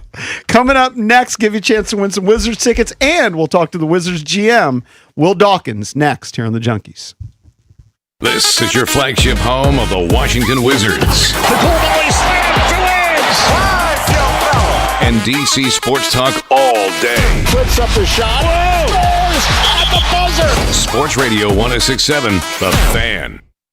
Yo, Harvey, Zoe, group selfie. Ooh, nice new iPhone 17, Drewski. Let's do a triangle formation. I'm in front. With a center stage front camera, everyone fits in the shot. You got it at T-Mobile. But switching takes forever. Not anymore. Now you can switch to T-Mobile in just 15 minutes. Focus, people. Nail your pose. And you get a new iPhone 17 on them. No way. Yes way. No way. Yes way, guys. Switch to T-Mobile and get iPhone 17 on us. And right now, we'll pay off your old phone up to $800. I'm grabbing my phone and switching to T-Mobile right now. Get back, Harvey. We're taking a... let's go again, y'all. With 24 monthly bill credits, finance agreement, 256 gigabytes, $830, eligible trade-in, example iPhone 13 and new qualifying line, $60 plus per month plan with autopay plus taxes and fees. For well-qualified customers, plus tax and $35 device connection charge. Credits end and balance due if you pay off early or cancel. Contact us. $800 via virtual prepaid card. Card typically takes 15 days after rebate submission, no cash access, and card expires in 6 months. Check out in 15 minutes per line. Visit T-Mobile.com. What if my child gets sick while I'm at work? What if I have to stay late? What if I'm not feeling well? Don't let the what-ifs run you in circles. If you carpool, vanpool, or use transit, Commuter Connections will give you 6 free rides home in case of illness, emergencies, or unscheduled overtime, even if you're commuting just a few days a week. Register or renew free for Guaranteed Ride Home at commuterconnections.org or call 800-745-RIDE. Some restrictions apply. Hey, it's JP from the Junkies. Did you know Verizon Home Internet covers more homes with faster speeds across the country than any other provider? Now you can get award-winning Fios Internet for just $20 a month for 3 years. Switch today. Enjoy savings you can count on. Verizon Home Internet consists of Fios and 5G Home. Availability varies. Comparison based on FCC BDS data of home internet providers. Download speeds over 50 Mbps. June 2025. Limited time offer for eligible new customers. Fios $20 per month plan with auto pay, mobile phone plan, mobile plus home, and bonus discount. Enrollment required. 3-year price guarantee. Applies only to then current base monthly rate for Fios. Additional terms apply. Hey, it's B-Mitch here. Don't get caught in the cold with an outdated furnace or heat pump. Rude Pro Partners have access to 60 months of same as cash promotions on qualified equipment from February 1st to April 30th. Ruud also offers other aggressive financing options. As temperatures continue to stay cold across the DMV, make sure you're saving money with the most efficient HVAC equipment. Ruud makes it easy to upgrade your home's comfort without breaking the bank. Find a Ruud Pro partner near you at Ruud.com. And remember, if it ain't Ruud, it ain't right. I'm Tiffany, founder of Harlem Pilates. When I couldn't find Pilates in my neighborhood, I started a studio from my studio apartment. Chase Inc. helped me grow from 1 Pilates studio to 3. Because when you start small, you're going to need some big help. With the Chase Inc. Business Cash Card, you can earn up to 5% cash back on business essentials, so your business can go from here to possible. Chase for Business. Make more what's yours. Real business owner compensated for their participation. Cards issued by J.P. Morgan Chase Bank, N.A. member FDIC, subject to credit approval. Terms apply.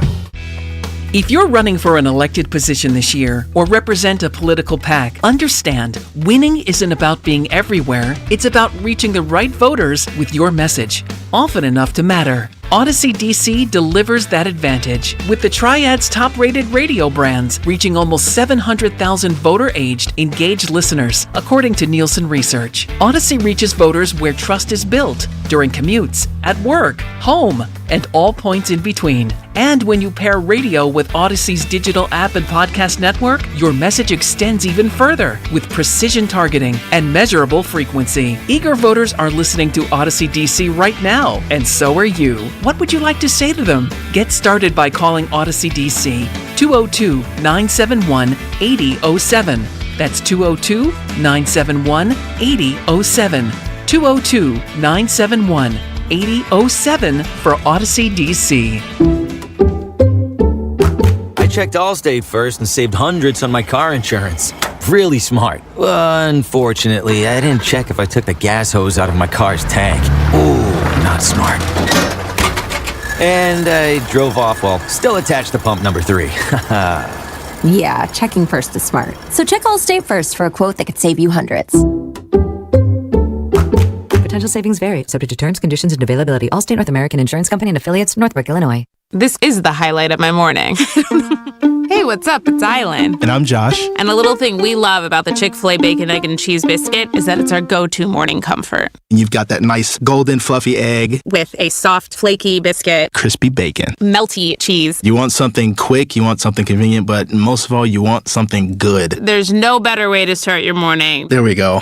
Start off the morning with a Chick-fil-A Bacon, Egg, and Cheese Biscuit with Simply Orange Juice. Order on the Chick-fil-A app today. Real guests paid for their testimonials. It's the Sports Junkies. I hear what you're saying, and I like it. On 106.7 The Fan. And always live on the free Odyssey app.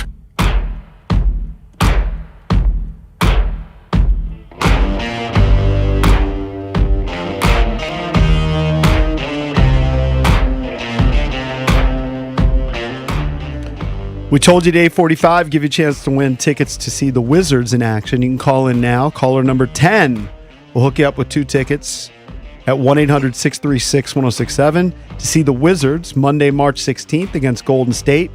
And you can catch a special performance from fan favorite Red Panda during halftime of the matchup that you don't want to miss.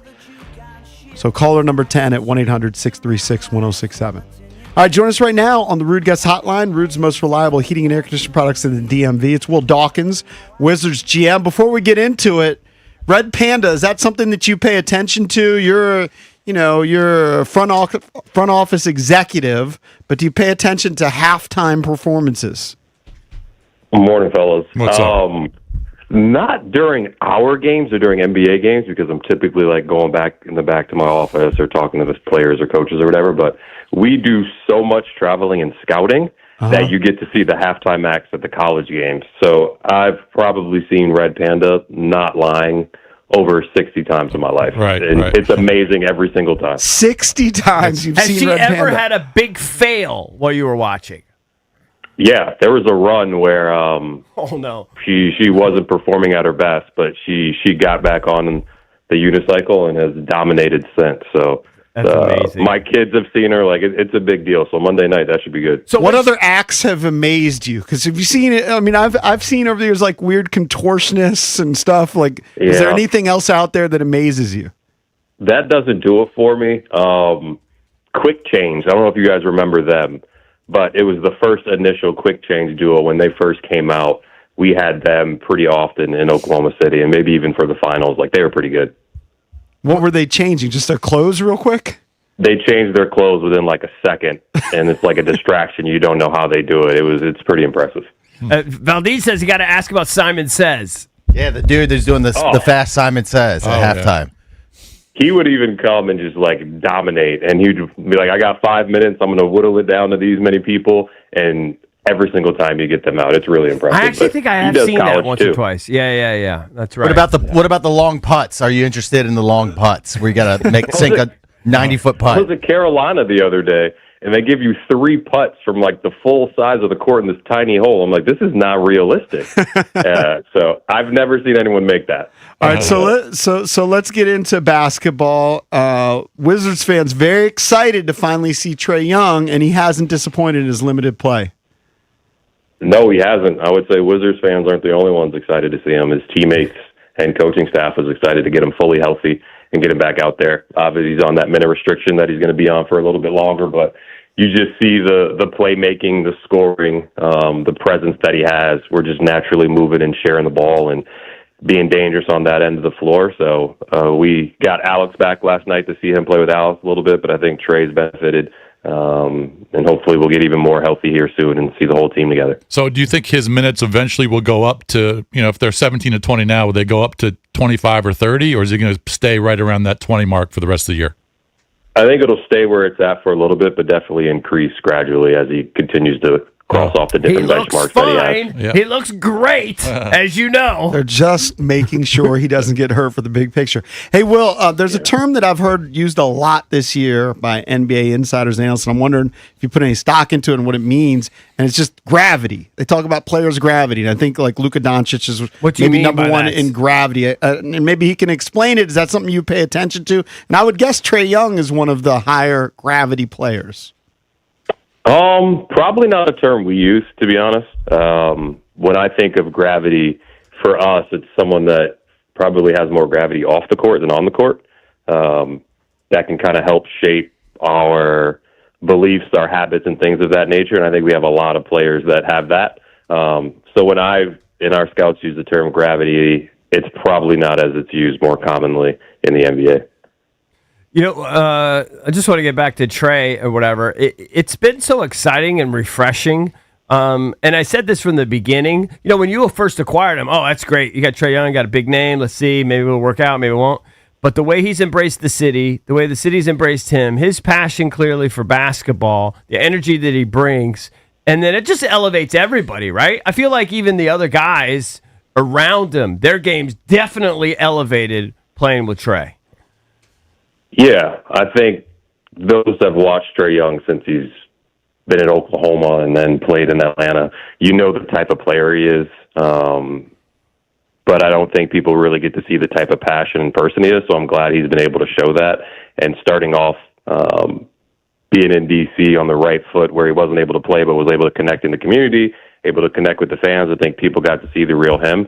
And now you could just see his passion on the basketball court and how he makes everyone better. But I think what people have to understand is he's played 10 games in Atlanta and 2 games with us so far. He's only played 12 games this season, so we got to be smart in bringing him back. But his love for the game, his passion to play, he's an inspired player. And he's looking forward to the opportunity as we continue to grow this team. And like he said, he's here to be a part of it, not run the whole thing. So I think the first early signs have been pretty good, both on and off the floor. Yeah, Talking to Will Dawkins, Wizards general manager. So you guys signed Juju Reese, who played here at Maryland, and local fans were excited about you guys signing a Terp, but I don't think people necessarily thought that he was somebody for the long term.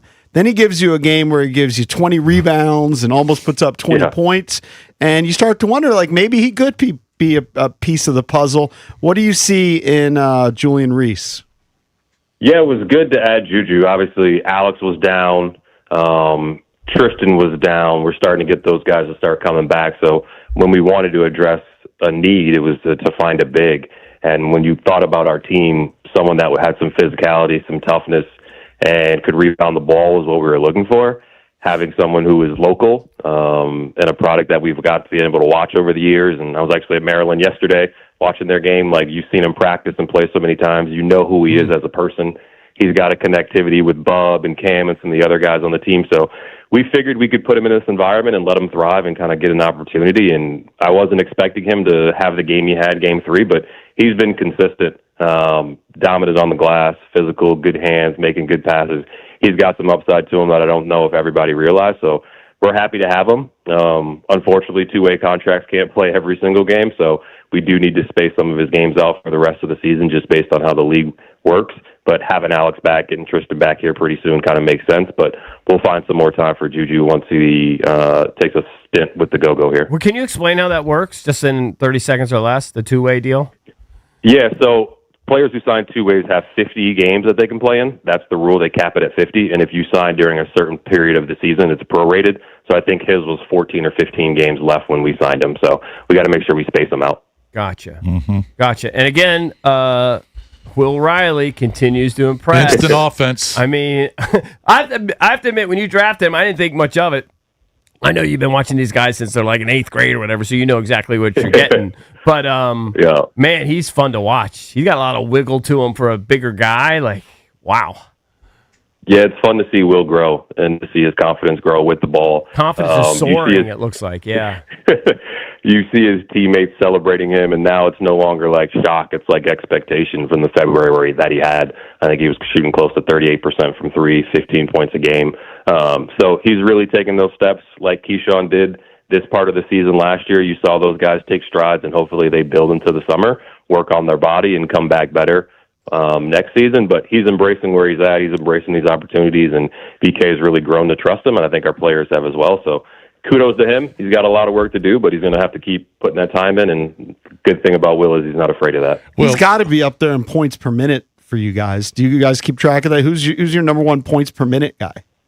Points per minute, I actually don't study that. I wouldn't know, but next time we get on, I'll let you know. He's got to be up there. Hardy might be in there. Will, what was up with the Pellies shooting 47 free throws last night? How about 36, 37 in the first half? Well, I mean, was that an officiating issue, or were you guys just not guarding?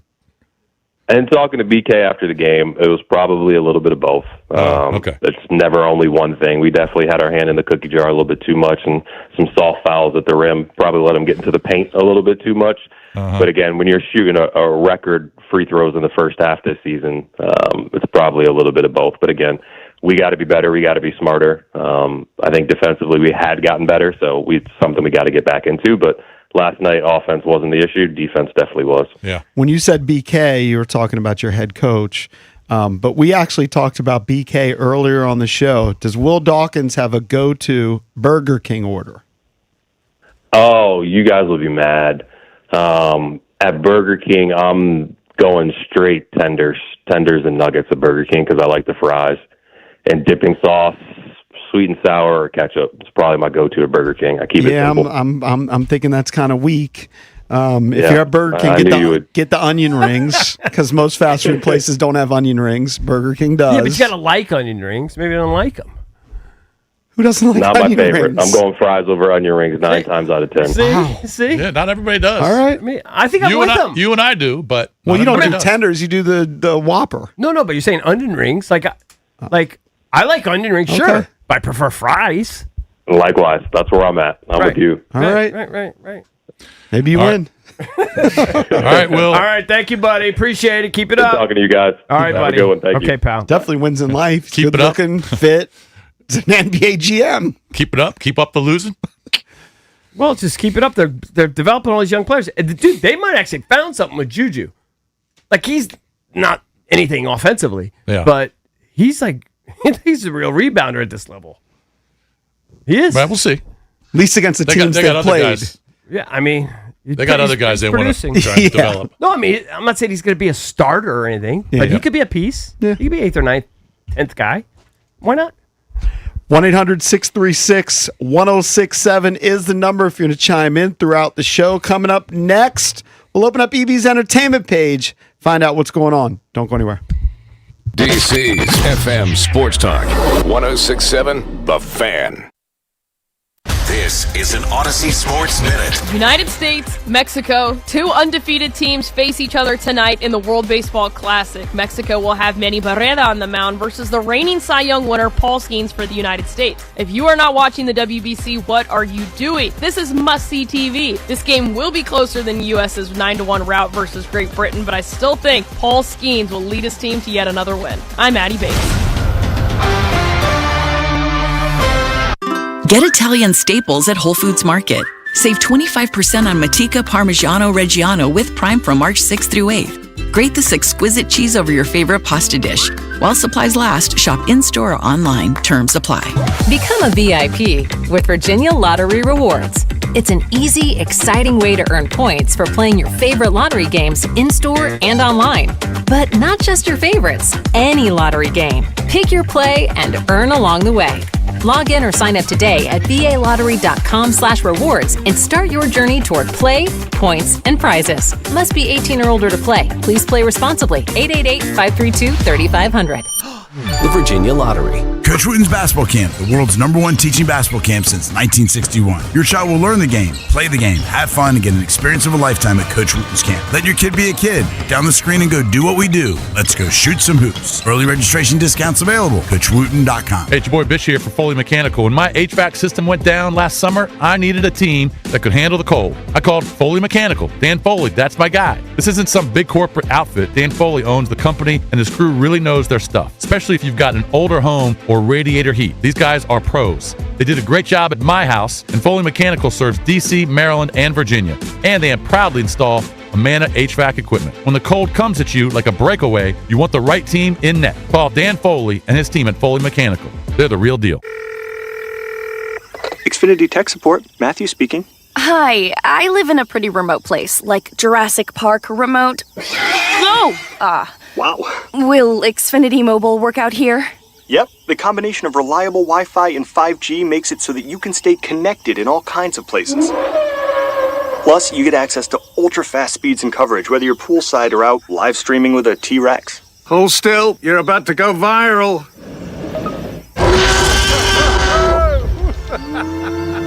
Welcome to a new era of Wi-Fi boosted mobile. Cut your mobile bill in half with 2 lines of unlimited. Learn more at xfinitymobile.com.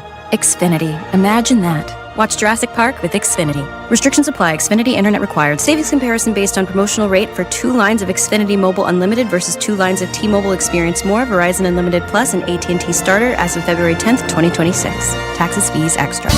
Improving your outdoor living space can really increase the value of your home, but only if that new fence, deck, or patio is sturdy and can stand the test of time. You know you can count on Long Fence to provide only the best materials and craftsmanship that guarantees longevity. And it's the perfect time because financing is available for qualified buyers. Terms and conditions apply. Go to longfence.com for a free estimate today. There's a long time name for quality. Long Fence. Did you know about 1 in 3 people with plaque psoriasis may also develop psoriatic arthritis, which causes joint pain, stiffness, and swelling? Does this sound like you? Listen to what it sounds like to be a million miles away.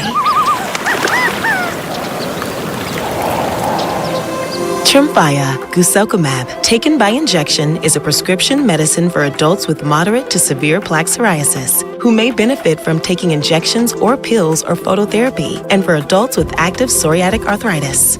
Serious allergic reactions and increased risk of infections and liver problems may occur. Before treatment, your doctor should check you for infections and tuberculosis. Tell your doctor if you have an infection, flu-like symptoms, or if you need a vaccine. Imagine being a million miles away. Explore what's possible. Ask your doctor about Tremfya. Visit Tremfya.com or call 1-800-526-7736. Live from the LindsayCars.com studios in the nation's capital. WJFK FM and WJFK HD1 Manassas and WPGC HD3 Morningside. This is your flagship home of the Washington Wizards. Carrington drives, left elbow, flips up the shot. Whoa! Scores at the buzzer! Goal, baby! The Wizards' biggest lead of the night. Sports Radio 106.7, The Fan. An Odyssey Sports Station. 106.7 The Fan. Sports Flash. Big day in the NFL. The Dolphins are set to release quarterback Tua Tagovailoa, $99 million dead cap hit. The Steelers will re-sign Asante Samuel Jr. Jaguars get cornerback Monteric Brown for 3 years. Commanders have plenty of money, $80 million cap space. Some of the names bandied about include Kenneth Walker III, Alec Pierce, Romeo Dobbs, and Ricky Dowdell. That all starts at 12 noon with illegal tampering today. Gigantic USA versus Mexico WBC matchup tonight, 8 p.m. with Paul Skeens to the Hill. Mexico just beat Brazil 16-0. 10th seed Georgia Southern tonight, seeking their 6th win in 6 days to win the Sun Belt, taking on Troy for a chance at the big dance. The CAA semifinals are in town at Care First. Campbell versus Monmouth at 8. Towson against Hofstra at 8:30. Maryland against Oregon Tuesday at 5. Virginia Tech and Wake Forest at 7 tomorrow night. Capitals and Flames at 7 on The Fan. From the Crop Metcalf 5-star sports desk, Byron Kerr on The Fan. It's the Sports Junkies. Just hear me out. Speaking of fans, let's go to the phones. It's funny. 106.7 The Fan.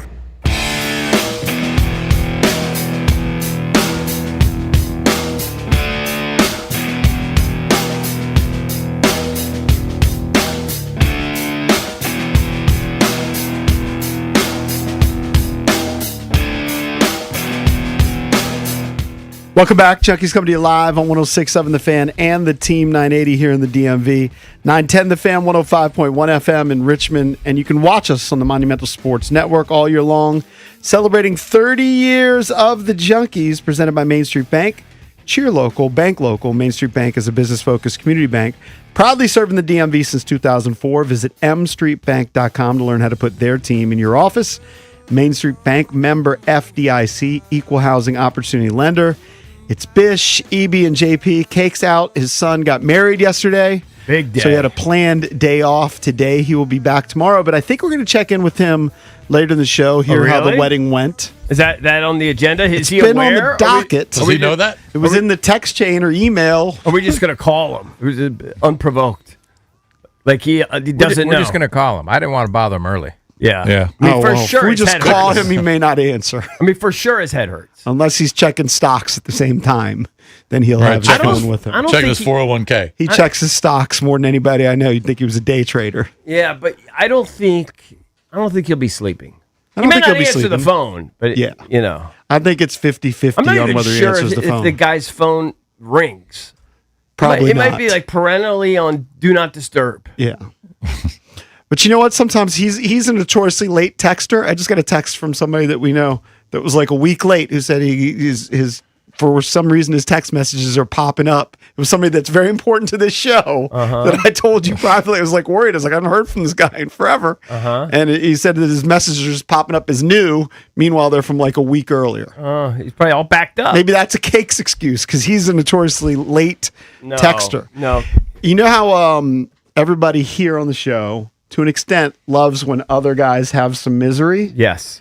So just want to Depends share on what kind of level of something misery. that you will enjoy. I want you to lose money and be uncomfortable and grumpy. You don't want us to and be unhappy. hurt physically. No, I don't want you to get cancer. Yeah, it comes down to finances. But you'll get a kick But I out want of you this. to lose money and have a miserable day. Right. You'll get a kick out of this. On Friday, Yeah. I get a text from, I don't want to be too specific, but well, who cares? He's not listening to the show.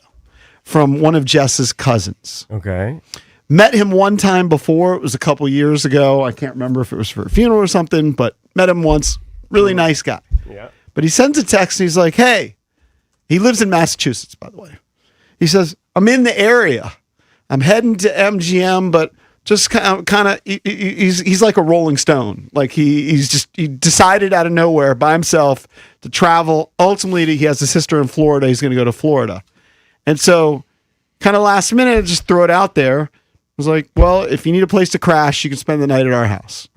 Now, we had a soccer tournament this weekend, and my uncle's here from Puerto Rico, but a lot going on. But he shows up, and he also has a dog, EB. Ooh. Now, my dog, new dog, very good with people. But when we adopted him, the little sheet of paper which had a little information, he had been abandoned, but apparently he was in a house with another dog, and he's not good with big dogs. Like if we're walking on the street and we're just chilling, walking, and there's a big dog across the street, he'll start growling and he goes crazy. Once he's on if he's on the leash, but if he's off the leash, he's not going after the big dog. I don't know. I don't take him off the leash. He A lot stays of on the dogs. leash. A lot of dogs feel like if they're on the leash, They're they know faking they it. know they can't get to him, but they just want to show protection and show their sign of aggression. But they won't go after the big dog. Are they feeling threatened? Is that why they do that when they see a bigger dog? Yeah, intimidated. They feel intimidated. Yeah. I don't know. There's a whole thing. So anyway, he says he's got this dog, and he claims it's this super well-behaved dog. It's like a service dog, actually, and it was a docile dog. But the dog peed in the house. Ooh, a lot? And then the dogs went at it for a while, and they had to separate the dogs. It was just a dog nightmare. My dog can't, at least right now, does not appear to be able to handle another dog in the house. I don't know if he was tortured in his previous home, maybe got beat up by a bigger dog. It was a show. Not good. And then he'd be like the misery. We have a doggy door, which we finally opened up in the fence. When he goes, he'll go through that doggy door now and play, but then he just tracks mud back into the house. Did you know that he had the dog before you invited him over? Okay. I don't, again, met him one time before. He didn't really invite him over. so- He invited himself. That's what it sounds like. Yeah, he kind of invited crashed. himself. Well, And we opened up our home to him, and he's again a really nice guy. But it just do you ever have a surprise visitor? No. Yeah. But what do you do in that situation? Like if you have family that's in Oregon or Seattle, whatever. Well, they are. they're going to contact me and say, "Hey, I know that's the normal thing. Yeah, I would- But if they just showed up, I would not." Most First of all, of us- that doesn't happen. We That's don't not, have weird that never acquaintances happens like that. Yeah. And I'm not going to invite, especially if they have a dog. I'm not going to say, "Yeah, come stay with us." No way. Yeah. You got You're muscled. you're different. You got muscled. kind of. You got muscled. But what do you But do? I honestly don't think. Listen, Nice. Listen, I don't know. This is what you do. You say, "My dog's not good with other dogs, so I'm sorry, you can't stay here." That's what you say. I guess it's hard to say. Which no is to kind of the people. truth. It's hard to say He no to didn't people. ask to stay over. I can't. I mean, like I could go through the text exchange, but I was like, if you need a place to stay, Well, you 'cause he was volunteered kind of I think that's the nice thing to do. Yeah. Well, you don't have to always be so nice. Well, he should have said, "Well, I got a dog." But I told him this. I told him the whole deal. I was like, dude, I got to pick up my uncle at the airport at Reagan at 10 p.m. And Jess was actually getting our dog groomed with his it was just juggling a bunch of balls. I was actually doing yard work, and I was like, I guess. And then a couple hours later, he's at our house. What are you gonna do? Did he leave? After Saturday, evening. Right. No, and it was nice. But when somebody else's dog is peeing on your cushions, and then you have to totally address it, that's a different. show. See, peeing on the floor, I was going to say, not a big deal. Look, it sucks, but you could clean that up. When you pee on a cushion, that's a problem. Yeah, on a couch. I don't know how you get pee out of a cushion. You got to take the cushions out, and you got to wash the cover, and you got to put spray. It's a whole thing. I have cushions out on my patio from Offenbachers. They're great, but they're like 5 years old now. They need a cleaning. But on the tag, it says don't.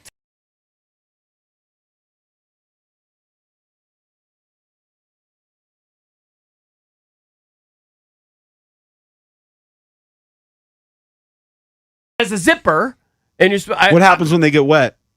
It's just not wet. It's just dirt. It's like mud, dirt, snow. You know, stuff happens. They're 5 years old. Yeah. They're whitish, bluish. They could use a cleaning, but I'm intimidated because the tag says There's no spray out there to do on the outside. I mean, there might be, but it's just they need to go in a washing machine. Yeah, that's what they need to do. Go for it. I used to just go for it and then try to stuff it back in we there. put the stuff in the washing machine. Yeah. I don't know. Drabby, when you brought your dog to my house years ago for a weekend because you were going out of town and I was watching your dog. I forgot about that. Was his dog a pain in the ass? That was the one. Was that the one wearing a diaper? No. That was Troy. This is the Rottweiler. He only did that because he peed for a long time in the house. Yeah. But I can't remember where he slept. I think we put him in a crate, but I don't think he had any issues with, because I had Luca. So Luca never sleeps in a crate, right? No. Luca sleeps on your bed. Lucas comes up the stairs, jumps in the bed, and sleeps with it every single night. What I'm worried about with my dog is she's getting old, and her back, hips, and legs are not as strong as they used to be. I'm just worried about her going down the steps one day and completely falling down the steps and dying. That's what I'm worried about. The problem is, you could die if a dog falls down the steps. I mean, I have no idea. Why couldn't she? I don't know. It's like, well, break a leg. I mean, do something pretty severe. But she will not sleep downstairs. She'll just bark all night. She wants to be upstairs. So you got her trained. That's what I'm worried about. But anyways, when your dog came over, did your dog pee in my house? I don't know. I can't remember. It's been about. I think it happened once. It was minor, but I think your dog did pee in the house. That probably tilted you. Well, just because it was a young dog and it was in a new spot. I would think you would say, "All right, this sucks," but I understand. It is. No, I did. I understood. Yeah. I'd like to apologize. I don't know why I would bring my dog to your house for a weekend. You don't remember doing that? No, I do. But I don't know. Why wouldn't I take it to? Dude, I had a Rottweiler in college. I love Rots. Maybe that's why. So I said, bring your dog over. You were going out of town for something, and I think your dog was fine, except for when he first got there and you left. I think he did a little pee-pee. But it was fine. It was no big deal. My sister's dog. So when I go, had lunch with my mom Saturday. Dee and I went, and Kate had lunch with my mom. And my sister has two dogs, and I always forget the name. One's Bacon, and one is eggs. No, it's like sausage. Taco. I figured. Taco and I bacon. can't remember which one's which. Bacon One's and taco. bacon. One of them, Bacon or Taco, is literally blind, 90% blind. Yeah. And it's just bumping into stuff all the time. And I'm not going to tell anybody what to do. I don't know anything about dogs. But I mean, at some point, poor Bacon, I think it is. It's just bumping into everything. Mm-hmm. Like, isn't it time at some point? Like, if they're blind, yeah, it's bad. It's probably time. Let's put them down. It's probably time. And I know my sister, she's such a lover. She's such a lover of animals. You know, she's gonna keep them forever. I can tell. I can tell you though that my wife was on tilt because we've kind of had this dog for a month. There were a couple accidents, but we've kind of figured out the schedule and trained them. There's no more poopy in the house. There's no peeing in the house. You know, those would be some maybe little incidents. And then this bigger dog shows up. It was like a half pit bull, half retriever. And then poor Benji, his name's Rocky, but he looks like Benji, the dog, starts growling and freaking out and barking, which he never barks in the house. And then next thing you know, there's pee all over the house. Like, what do you do? I was looking at the text, so I don't know how to say no. Well, next time you will.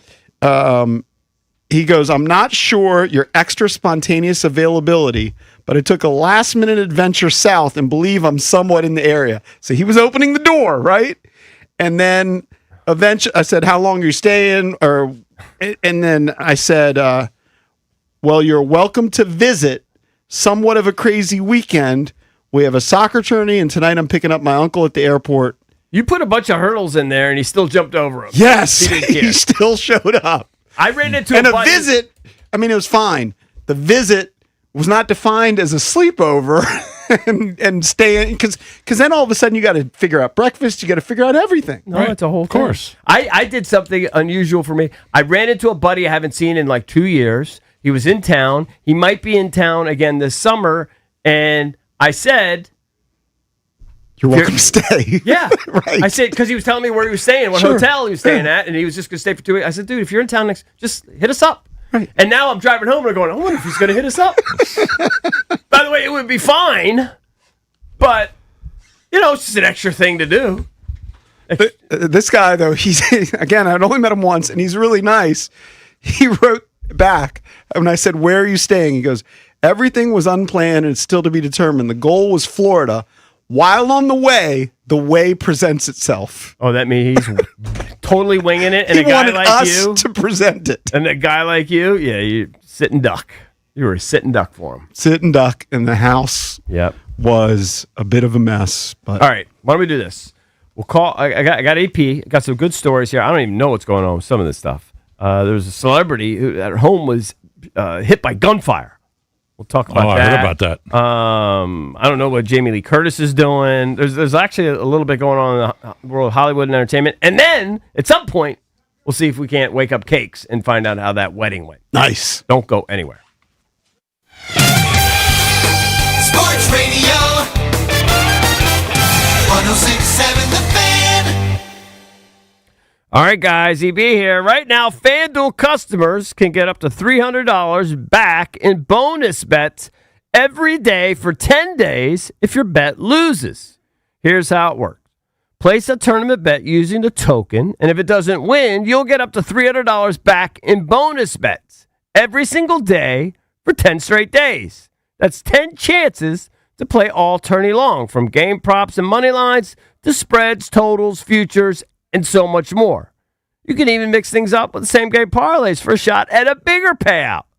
However you want to fill out your bracket, FanDuel makes it easy to stay in the action day after day. All you have to do, visit FanDuel.com/local to sign up today. That's FanDuel.com/local. FanDuel, it's time to dance. FanDuel Sportsbook is the official sportsbook of 106.7 The Fan. You must be 18 and over. Present in D.C. Must apply select token each day. Bonus bets are non-withdrawable and expire 7 days after receipt.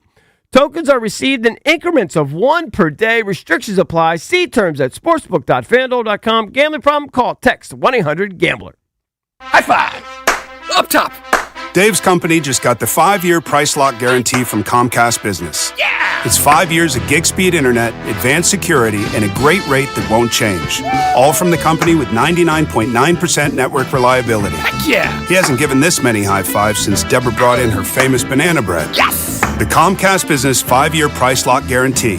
Powering 5 years of savings, powering possibilities. And it's hurting, but I am not stopping. Woo! For a limited time, now through March 29th, switch to Comcast Business to lock in your rate for 5 years and get a $500 prepaid card on a qualifying gig bundle. Or ask how to get started with 150 megabit internet for $59.99 a month for 12 months with a 2-year agreement. Don't wait. Call today. Restrictions apply. New customers only.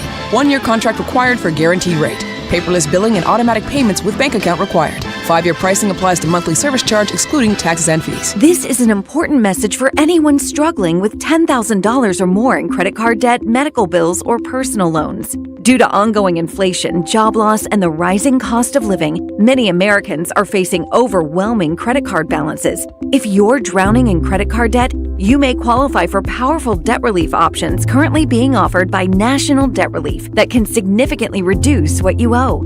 You don't have to declare bankruptcy or take out a debt consolidation loan. You could qualify for this debt relief option and only have to pay back a fraction of what you owe.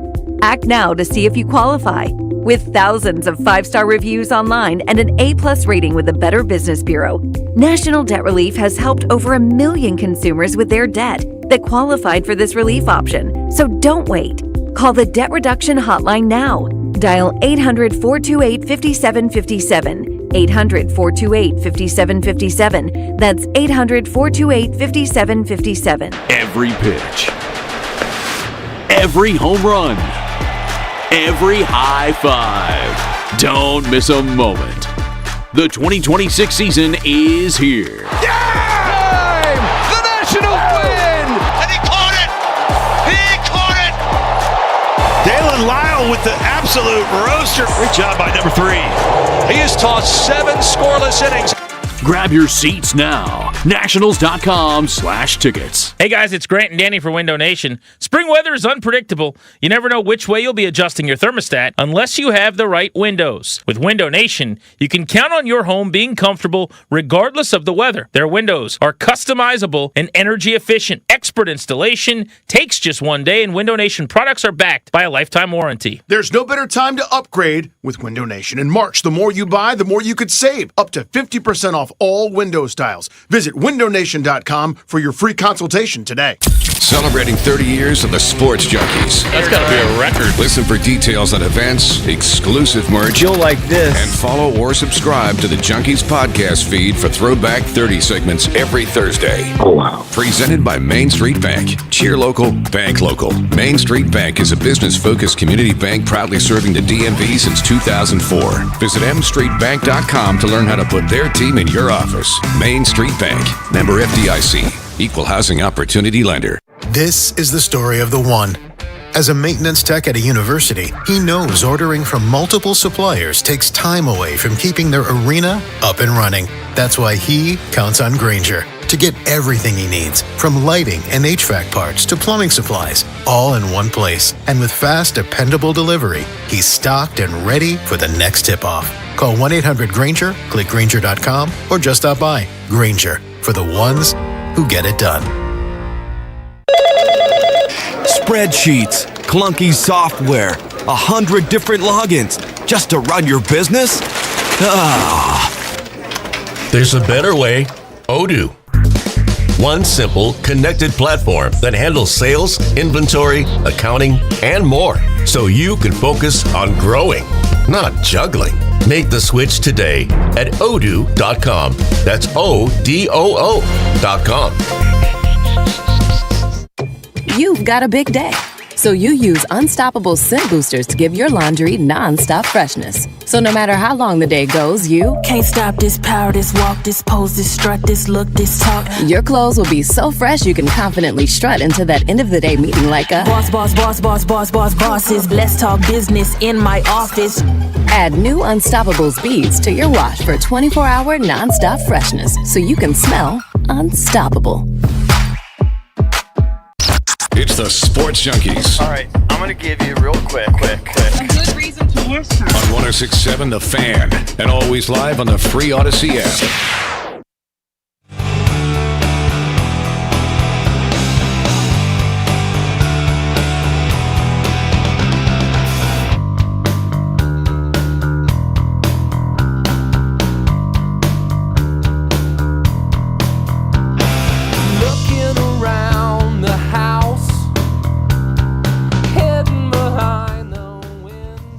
It's a lot of noise out there in the hallway. Who's out there? I don't know. Salespeople? Clients? I don't even look. Oh. I heard. But you got the best view. Clary and Yeah, but I Jeff don't Walker look. are talking to somebody that I'm not. I don't pay attention to anybody. I only I'm in my own world. He's focused. He's got the entertainment page. I'm locked in. Which is driven by BMW of Fairfax. DC's only BMW Center of Excellence Award winner for the ultimate buying experience on your ultimate driving machine. Get over to BMW Fairfax. Ask for my girl Miriam. She's the general manager. You should check out their entire selection of certified pre-owned and brand new vehicles right there on their website, bmwfairfax.com. I have to thank Valdez. He gave me a number of a buddy of his that owns like a body shop or something. Mm-hmm. Slam that bumper on Get the whenever bumper I get on. it. Yeah, take care of that soon. The old ass bumper I'm putting on that hoop. All right. Throw him a little cash tip. My wife gets so jealous that I get, fortunate enough to have this deal with BMW for like 20 years. Get a new car every 3 years. I'm still making her drive that old ass. I mean, I'm not making her. I can't make her do Get anything. her a BMW there. Yeah, but her car's great. It's great. It's fine. It just has just missing a bumper. I mean, yeah, I'll fix that. It runs. Those Hondas run Need to all step time. up. There's no stepping up. On your 30th wedding anniversary? Yeah. If anything, I need to step down. Step up. He's got. If I need to do anything, I need to step He's down. got Ivy League number 2 coming up. I mean, this is crazy. I don't know what's going on at Rihanna's house. Officers from the LAPD responded to reports of gunfire at, I don't know, it says 13:15 local time. What the hell is that? Is that 1:15 p.m. in the middle of the day? It's nutty. A suspect was located and later taken into custody. He was shooting at the house. They say the home target, the home targeted belonged to Rihanna, and assault rifle casings were found at the scene. No one was injured, fortunately, at the incident. Rihanna was actually in the mansion at the time. Can you imagine?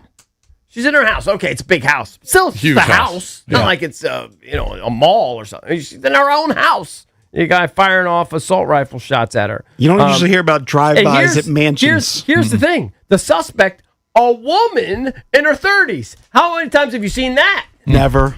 That's just not a thing. Psychotic. I saw the overhead of the house. It looked like there was just this, this huge wall or fence around the house. I'm not sure how she got a clean shot at the house because the wall looked pretty high. Do you know what Rihanna's real name is? This is not one that's no idea. Publicized often. No clue. Robin Fenty. That's Rihanna's real name. And you know what country she was born? Bahamas? No. Hold on. Rihanna. This is a no-brainer for him. Why? Not everybody knows. It's a layup. It's a no-brainer. All right, these two guys don't know. I have no You idea. should know. I thought, is she Caribbean? Barbados. Oh, okay. Yeah. All right. What do you mean? Okay. Well, it's some. I mean, in the ballpark with Bahamas. You're kind of in the ballpark. This is a terrible story. I thought they set up a big GoFundMe for James Vanderbeek when he passed, didn't they? They say when he died, it's horrible. He died at age 48. He's got a bunch of kids. That he basically left the family broke. That the cancer battle He never humbled big the life funds. insurance policy. He might have had something, but they spent all of his fortune from Dawson's Creek and movies and everything else.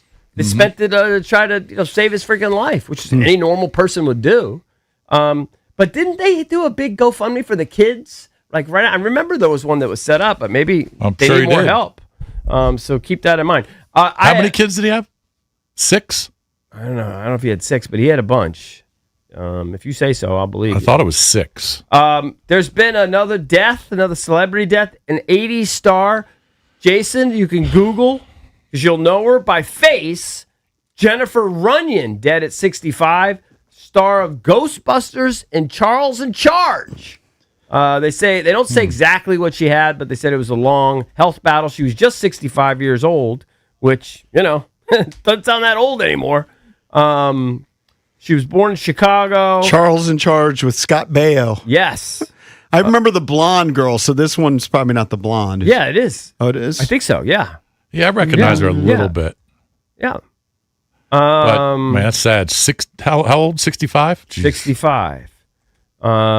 She also was in Another World. She was on Magnum P.I., Quantum Leap, Murder, She Wrote. She had a part on Beverly Hills 90210. She did a bunch of movies and stuff. I guess she stepped aside from Hollywood for the most part in the 90s and then married some guy that coached basketball. I think he was like a high school basketball coach or something. Todd Corman.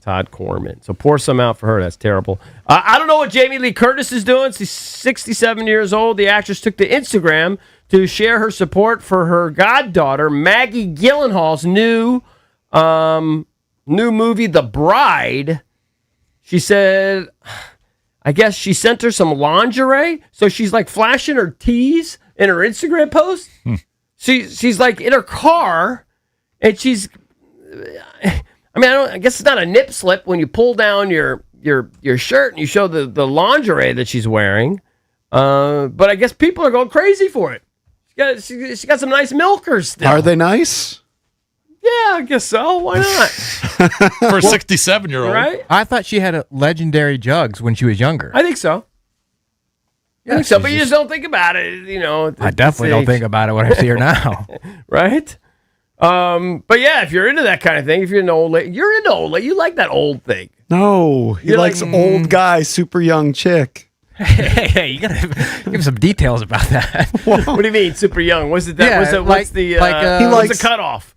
What's the cutoff for you, Drabby? 19, 20? My dream is to be 75-year-old man with a 25-year-old woman.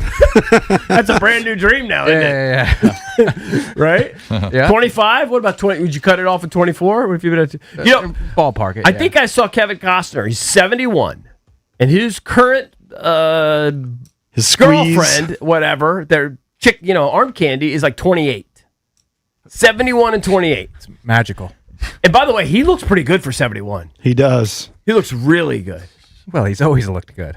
Okay. Yeah. But But he's held up, is what he's saying. He's like he's holding up. He's holding up pretty good. If you build it, he will come. So I have some big plans for Drabby in the next year or so. All right.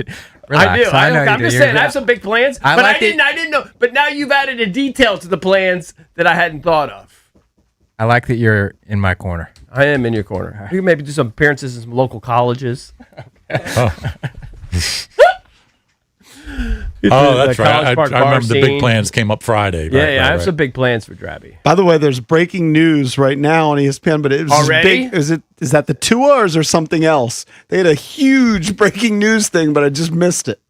They just switched the screen to Victor Wembanyama. Wouldn't have been that big if it was just a flash in the pan. It was probably Tua.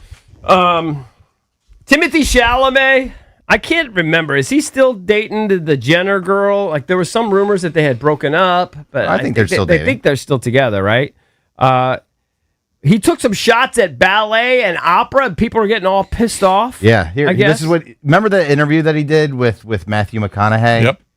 So this is kind of people are getting bitter about what he said about ballet and opera. I think even like Frankenstein, which was like a hugely popular movie this year, I didn't think that pacing was extraordinarily fast or anything, but it pulled people in, you know. But it does take you having to wave a flag of, hey, this is a serious movie or something, and some people want to be entertained and quickly.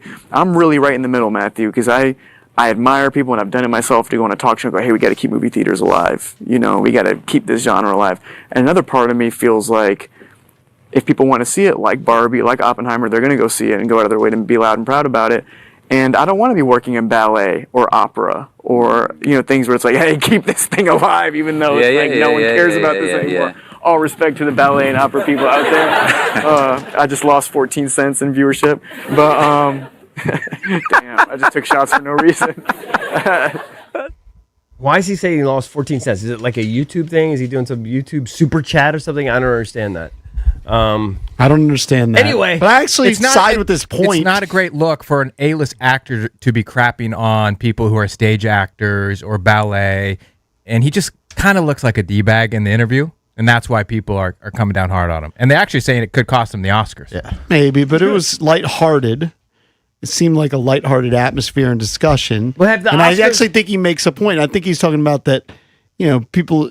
He doesn't mind that the industry's changing, whereas some industries are like locked in and then become more niche. Right. Is it? Have they already voted for the Oscars? I would assume it ended like 2 days ago. So he might be all right. He might have escaped under the radar. The final voting. Yeah. Yeah, he might have escaped under it. I know you guys are big. I know Drabby in particular. I think he has like a Joe Burrow fetish. I feel like. Do you have a Joe Burrow fetish? You feel like he's like super handsome or something? Like you're all in on Joe Burrow. Well, I'm not the only person who thinks Joe Burrow is handsome. All right. I mean, I don't have a fetish. That thought doesn't occur to me one way or the other. Well, no, he's like remember he's always doing the modeling with the backless tuxedo. Yeah, Joe Burrow probably has the most riz and aura out of all the quarterbacks. You could say the thought doesn't occur to you, but you've heard that about Tom Brady, right? Well, I think when just being aware that other people say that. Sure, sure. And never heard of Joey Burr? Anything like that? Not really. It's not on my radar. But it's fun. What is? Huh? What is? On his radar? Golf. John Daly's son. Finished 29th. Shot 2 over yesterday, but he was in the hunt. He's definitely on my radar. 100%. So anyway, Joe Burrow, I guess, was seen out gambling at 2 a.m. He had recently broken up with, they say, his employee and model, Olivia Ponton, but he appears to be, I don't know what he's playing. I don't know if he's playing blackjack or whatever, but he's seated with Jessica Alba. So everyone's freaking out, going, is this the new thing? But then they say, no, she's still like involved with her boyfriend, Danny Ramirez, who's some actor apparently. And I think maybe they put out a photo or something to show that they're still together. Who's Olivia Ponton? I've heard the name before and maybe even discussed on the show. I don't know. They say his employees. What was she, like his manager or something? I have no idea. Says she's a model and social media influencer. Yeah, so I don't know. Where were they gambling? Vegas? Yeah. Yeah, I think they're there for the UFC fight. Okay. That makes sense. I think Jessica was just putting an end to those rumors because they were just photographed together sitting at a table. Then everyone said they're dating. Right. But she's been secretly dating this Danny Ramirez guy. Right. And you know, especially we've been to a couple UFC events before. And you know how those celebrities, they show up and, you know, they kind of congregate together. It doesn't mean they're dating. Plus, the fight's over, the arena emptied, and you got to go gamble. I remember we were at one of the UFC things that we did. I don't know if we were there for a bachelor party, whatever the hell we were there for. But we ended up at some club in one of the hotels, and like Jay Glazer's there, and like Michael Strahan's there. Mm-hmm. You remember? And we're And just the fighters drinking. used to, back then, They the just kinda fighters hang out. would have After post-fight parties. I think that's kind of what it was. Maybe that's what it was. By the way, the breaking news is the Packers are trading Rashawn Gary to Dallas for a pick for next year's draft. Okay. That's the breaking news. Not that big a deal. Yeah, I mean, that's a different graphic. It might be the same one. I'm telling you, it was the biggest graphic I've ever seen in breaking news. But they're going to say breaking news for every single move. No, this thing was like double the size. Especially when it's pre-12. And all it said was breaking news. Remember, but yeah. Keep it locked in on the 1067 all day today, especially B. Mitch and JP, and of course Grant and Danny. The signings or whatever, these agreements. 1067 the tamper. Yeah, they're all going to start the rolling in. period at noon. At noon. And we expect, I'll say this, by this time tomorrow, how many announcements do you think there will be? It won't be by the club or whatever, but let's say be by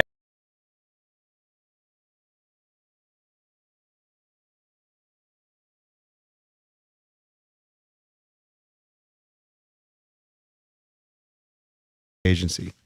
That's a big one. That's a lot. Yeah. Well, I mean, one more than two. It's not like it's outrageous. Well, I feel like two's a lot. I feel like two's a lot. Dude, they've been waiting and preparing for this. They're going to send some Jason has them going Trey Hendrickson, number one on the board on some boards. It's kind of a flyer, but it would be very cool. I think it would be huge if they went after a big name like that. Was there a possibility that nothing comes out? Yes. Yeah. With Washington? You actually think nothing? I think it's going to be kind of disappointing. You don't think there's going to be a splash on day one? No. I think a lot of the hype is just because they have so much money. You don't think and literally every insider is just tying them to any free agent that's out there. I tend to think that they're tying them to certain free agents because their agents are talking to them. I don't necessarily agree that I think a lot of the chatter that you hear isn't from agents leaking stuff. I think it's just from people trying to connect dots. That could be. I think that breaking news might have been that the Dolphins are trading Minkah Fitzpatrick to the Jets. Okay. So there's just a lot of activity happening right now. Yeah, That's lots of trades going on. Lots of trades. Rashawn Gary to the Cowboys, Minkah Fitzpatrick to the New York Jets. He's going to sign a 3-year, $40 million deal. Here's the thing, Valdez. If you want to make a splash, and everyone has said that they expect Adam Peters to be active. If you want to be active and you really want to get some impactful players, you got to do it on day one. You can't wait around for the bristle. No, that's wrong. The winning franchises always do tier 2 guys. We're not a winning franchise. We need some tier 1 guys. This is like when No. We need tier 1. We're not going bargain secondary market. The nubbers always chase the big names from the very beginning. No, you don't we want need to be two the presidents. first guys off the board. No. We need 2 biggies. We need 2 bicycles. It's loser talk. That's what they do. Well, we need a couple biggies. The Rams have signed big guys. Teams signed big guys. No, they traded. Remember the Patriots did this a few years ago, fine. and they won like 3 games. The Jags do this every year. Okay. Hey, I know you got all your swagger from your Super Bowl and everything, but we gotta sign some big guys. When do I get those ADs? By the way, I don't know. Only a Super Bowl victory ever. What do you mean? Nothing. It was on the show. I know. Yeah. So you're disappointed that you weren't here to get to revel in it? Exactly. Yeah. You think you didn't want to rub it in your face nonstop? There's nothing to rub in my face. This franchise won a Super Bowl. Yours missed the playoffs. Mine missed the playoffs. Jeez. I mean, I'm not in competition with him. That way, I'm not. I think I rooted for you guys. You did. You were anti-Drake. Yeah. I didn't say rooted that. for him. Yeah. There's something I could rub in your face, but today's not the day. What is it? We'll have plenty of time to talk about season 2 of Jaden Daniels. Oh, you think if Jaden? Oh, okay. I think if he played a full season, he would have played better. But yeah, it was a bad year too. Yeah, he's admitted that 100 times. It was a bad year too. Hey, AV is built for DC. Here in the nation's capital, AV is creating solutions that protect our troops, our homeland, and our way of life. From autonomous unmanned aircraft and counter-drone technologies to advanced satellite communication systems and next-gen missiles, they're delivering innovation where it matters most. Battle-proven, warfighter trusted, engineered for the future, and proud sponsor of the Washington Capitals, the Washington Commanders, and DC United. Visit avinc.com to learn more. 1067 The Fan. Brad Evans here to help you beat the road in CBS 1 Sports. Looking for a conference tournament long shots? Well,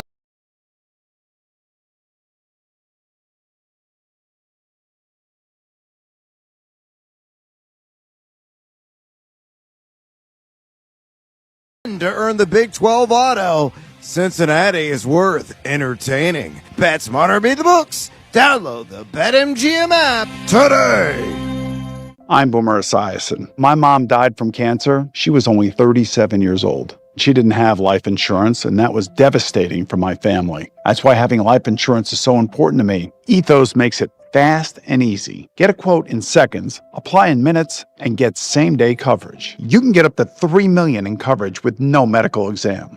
Get your free quote at ethos.com/play. That's ethos.com/play. Paid spokesperson. Time spent on application may vary. Online health questions required.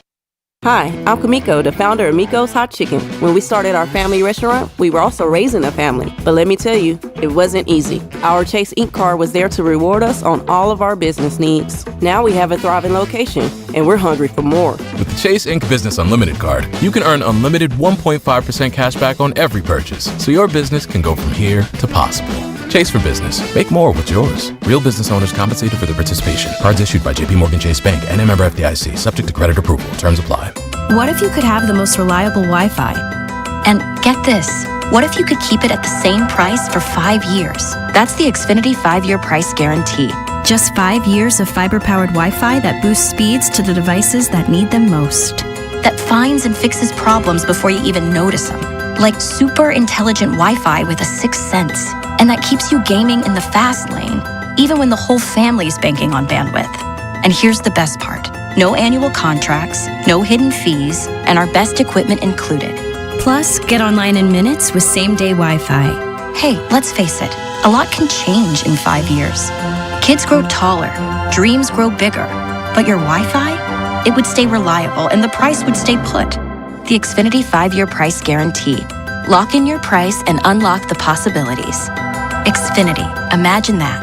Select plans only. Restrictions apply. Powered by fiber. Connected to the premises by coaxial cable. Actual speeds vary. It's your boy Bish for Foley Mechanical. When I needed a new HVAC system, a water heater, and a sump pump, I called Foley Mechanical. This isn't some big corporate HVAC chain. Dan Foley owns the company. You can tell he cares about the work.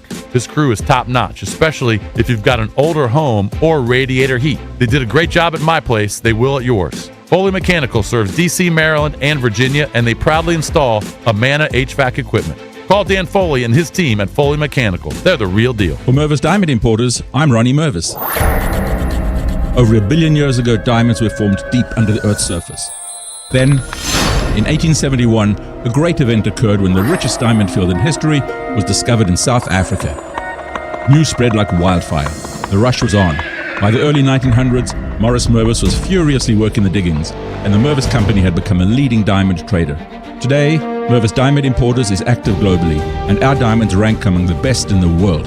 We provide value because we import direct, there is no middleman. The Mervis Diamond selection is legendary. If you're only going to buy one diamond for the rest of your life, make sure it's a Mervis Diamond. Mervis Diamond Importers. Mervis means more diamonds, much better quality, and the most value. Mervis is the ringleader for the latest engagement rings and wedding bands. Easy financing is available. For an appointment, go to mervisdiamond.com or call 800-HER-LOVE. That's mervisdiamond.com or 800-HER-LOVE. All right, guys, EB here. You know I love a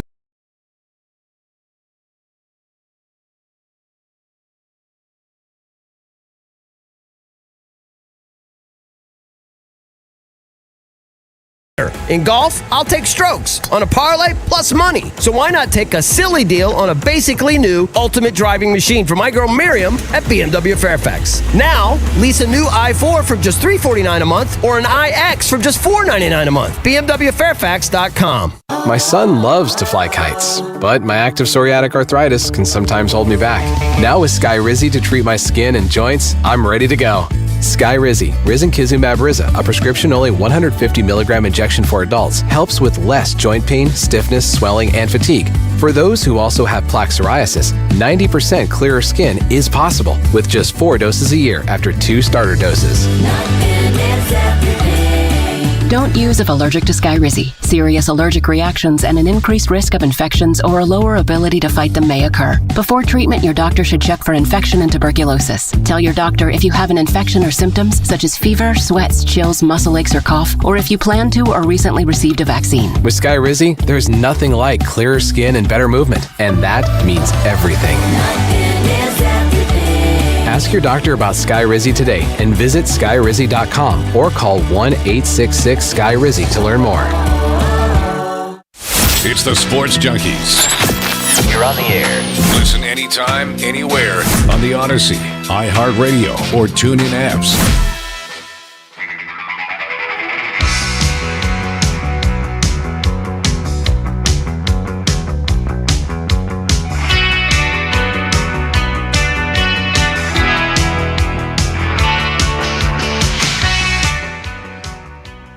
Welcome back. Chucky's coming to you live on 106.7 The Fan and the Team 980 here in the DMV. Remember, you miss any of the show, you can always grab the podcast via Apple Podcasts, Spotify, or wherever you listen to podcasts. We're also streaming live on the Odyssey app, iHeartRadio, and TuneIn. Earlier in the program, we talked to John Keim, ESPN Commanders insider. I know that Mar has also put that up on the 106.7 The Fan YouTube page. Click on that, subscribe, like. You can catch all the content on the YouTube page as well. All right, we were going to at least try to check in with Johnny Cakes. We didn't know whether he'd answer the line. Looks like he answered his phone. Johnny Cakes. Congratulations, buddy. What's up? What's up, boys? Good morning. How you feeling? You definitely have a headache. A headache? No, I'm no clear and hangover? lucid, my friends. Yeah. Huh? Come on, guy. I had to drive into the city. I had to drive out. I had to drive my son and freshly christened daughter-in-law back to their hotel from the reception. Your boy knows how to celebrate and drink responsibly and just thread that needle. So wait a second. You were the chauffeur. You were the chauffeur. They didn't have like a limo with the goofy cans behind it that say "Just Married."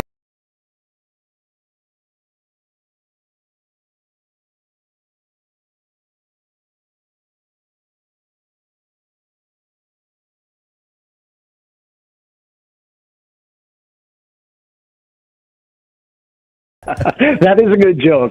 You know what? That's a solid chirp, Valdez. I'll take that. I deserve that. But everything went off without a hitch. Did you great. post any pictures or anything? I didn't see anything. Not that I was particularly looking. Zippy pictures. I was living in the moment, as was most of the people there. You know what? Left it to the professional photographers. I don't think I took one picture at either the reception or the wedding. How'd you fit into your suit? You said you went with the tux. You went with the suit. You were doing the intermittent fasting. You know what? Were you ready for game day? In years now, that suit is old. Okay, that suit's probably a decade old, and I'm sure it looks it in the pictures. But I got to dry clean the whole shebang. Fit in it pretty comfortably. Nice. Good. Had a little bit of wiggle room, whereas in years past, it's been an issue. Been a little snug. How was your son's first dance? That's always a big deal. You think there was dancing? They didn't even do a dance? They rented out a restaurant in downtown DC. Okay. That was fantastic, an Italian spot. Mm-hmm. It was just drinks and dinner and a hang. It was great. I actually kind of like that. I actually kind of like that wedding. Small. You know what stinks? Dancing. No DJ. I like that. Okay. Yeah. So it's a perfect reception for me. Zero dancing. Nobody doing wackadoo TikToks. Zero dancing. Any emotion? Did Johnny Cakes get emotional? Oh, the kids they did their own vows, and they were throwing out some emotional haymakers, just crushing the audience. Yeah. So yes, I was definitely boo-hooing. My wife was the full waterworks. But you know, your kid gets married. That's kind of the range of emotions you go through. Boo-hooing. Were you boo-hooing? I mean, it's a big deal. First kid to get married. I mean, there may have been about 15 seconds of borderline ugly crying, but then I gathered myself. Did you cry more for this, or did you cry more when Jaden Daniels went down and ruined your fantasy hopes? No, I definitely cried more at the wedding. But I mean, if I go in the tank big time on a high stakes fantasy league, there's probably some private crying that I'm not telling anybody about. Right. All right. Well, that's good then. So everybody's good. It was a small affair. Hey, are they going off to like a honeymoon? Yeah, they are departing for New Mexico tomorrow. kind of unplugging, just getting away from everything. All right. Getting back to nature What's in type New of Mexico? deal. What do you do in New Mexico? I don't even know. I have no idea. I barely heard of the town that they're He going might make to. a But I was like, hey, you guys do you. You do what you want to do. Right. That's what he's doing. Well, in they New gotta Mexico. go make a Area baby? 51? Is that what is that? New Mexico? I don't even know what you Again, do. solid chirp. I'm pretty sure they're not going to go to the spot where they're keeping all the aliens secret from Maybe he's everybody. You never but- know. I don't know. Sightseeing. Maybe he's into it. All right, better to go into Mexico at this point, as far as I'm concerned. So. Yeah, New Mexico, 100 than greater than Mexico. signs Mexico. Yeah, I'm with you. What time did you get up today? I got up at, it was glorious. I probably got up at like 8:10, 8:15. Oh, you know what? Oh, we nice. can get cakes in on our free agent bet thing. So he's now in the bet. So he can pick 4 free agents. 4 free agents that the Commanders will sign. And then you just text them to JP before noon. 4 free I'm agents. picking them right now, or just I need to pick them and send them You the can list? pick them right now. I can almost pick for you. You're going to put Alec Pierce on your list. If you know off the top of your head now, you can think about it. All right, yeah, I'll just go off the top of my head. Let's do it They're now. going to go after. They're going to overpay Valdez's guy Linderbaum All right. to I'd like that. anchor the offensive line. All right. I hate this one, but they're going to sign Brandon Ayuk to like a 1 year, Okay, but he's $8.5, not $9 million eligible yet, right? prove it I deal. think Let's just put him on there. Okay, but that.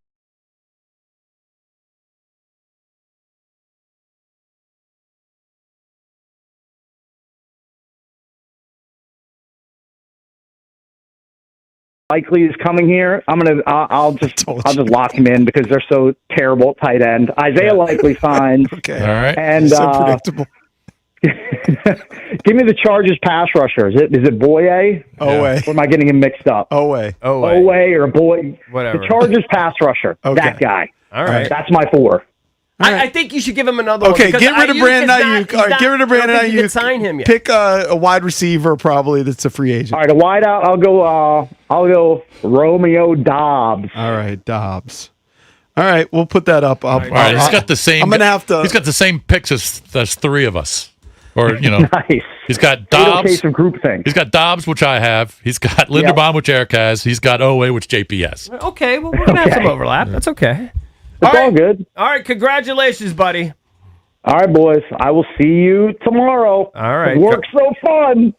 All right. Hey, if you had to bet, when will he be Grandpa Cakes? It's 2026. 9 months? No, I don't know. I'd say within 2 years, 100%. Within 2 years, 100%. It's kind of hurting. He's driving his son and new wife back In to that the little- hotel to go get pwned. Is that? I mean, maybe it is old fashioned. I remember like back when people were getting married, I have no you'd get idea. the limo. I have no- 100% you did. I still Some remember. reason I know your wedding picture like in Annapolis and the limo and all that Yeah, I stuff. don't So, remember. anyway, congratulations to Cakes and to Kurt.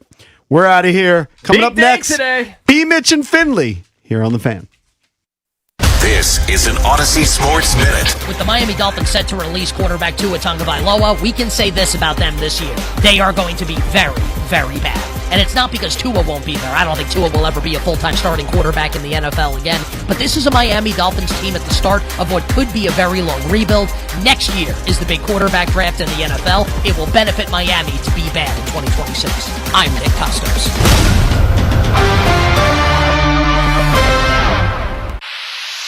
Pump up the volume. Business moves fast. Orders roll in, deadlines close in. When you ship with USPS Ground Advantage, you can keep up with confidence. Every package stays in our secure network from dock to door. And with nationwide reach, dependable tracking, and upfront affordable pricing, you get built-in peace of mind. You run the business. We run the routes. Visit USPS.com/Ground Advantage to learn more. Imagine never having to worry about your home again. No surprise breakdowns, no stressful who do I call moments. Just the comfort of knowing it's all taken care of. That's what a Crop Metcalf membership gives you. Our expert technicians handle everything from routine maintenance to worry-free repairs, so your home runs exactly the way it should. No DIY disasters. No taking your chances on some guy with a 2-star review. Just year-round peace of mind. Stop worrying about home care and start enjoying your home again with Crop Metcalf membership starting at just $15 a month. Love college basketball? Gear up for another exciting season of college ball with a special offer from BetMGM. Sign into your BetMGM account and enjoy a college basketball odds boost token to snag even more winnings on your next bet. It's easy. Just log into the BetMGM Sportsbook app, add any college basketball bet to your bet slip, and activate your odds boost token. If you win your bet with your token activated, you'll score extra winnings. It's that simple. 3 quick steps, and you could be on your way to extra winnings if your next bet hits. Log in and enjoy our odds boost token to help you create another memorable season of college ball.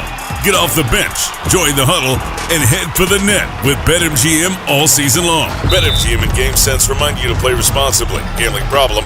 Call 1-800-GAMBLER. See BetMGM.com for terms. 21 plus only. D.C., Maryland, and Virginia only. Existing customer offer. Subject to eligibility requirements. For help in Maryland, you can also visit mdgamblinghelp.org in partnership with MGM National Harbor.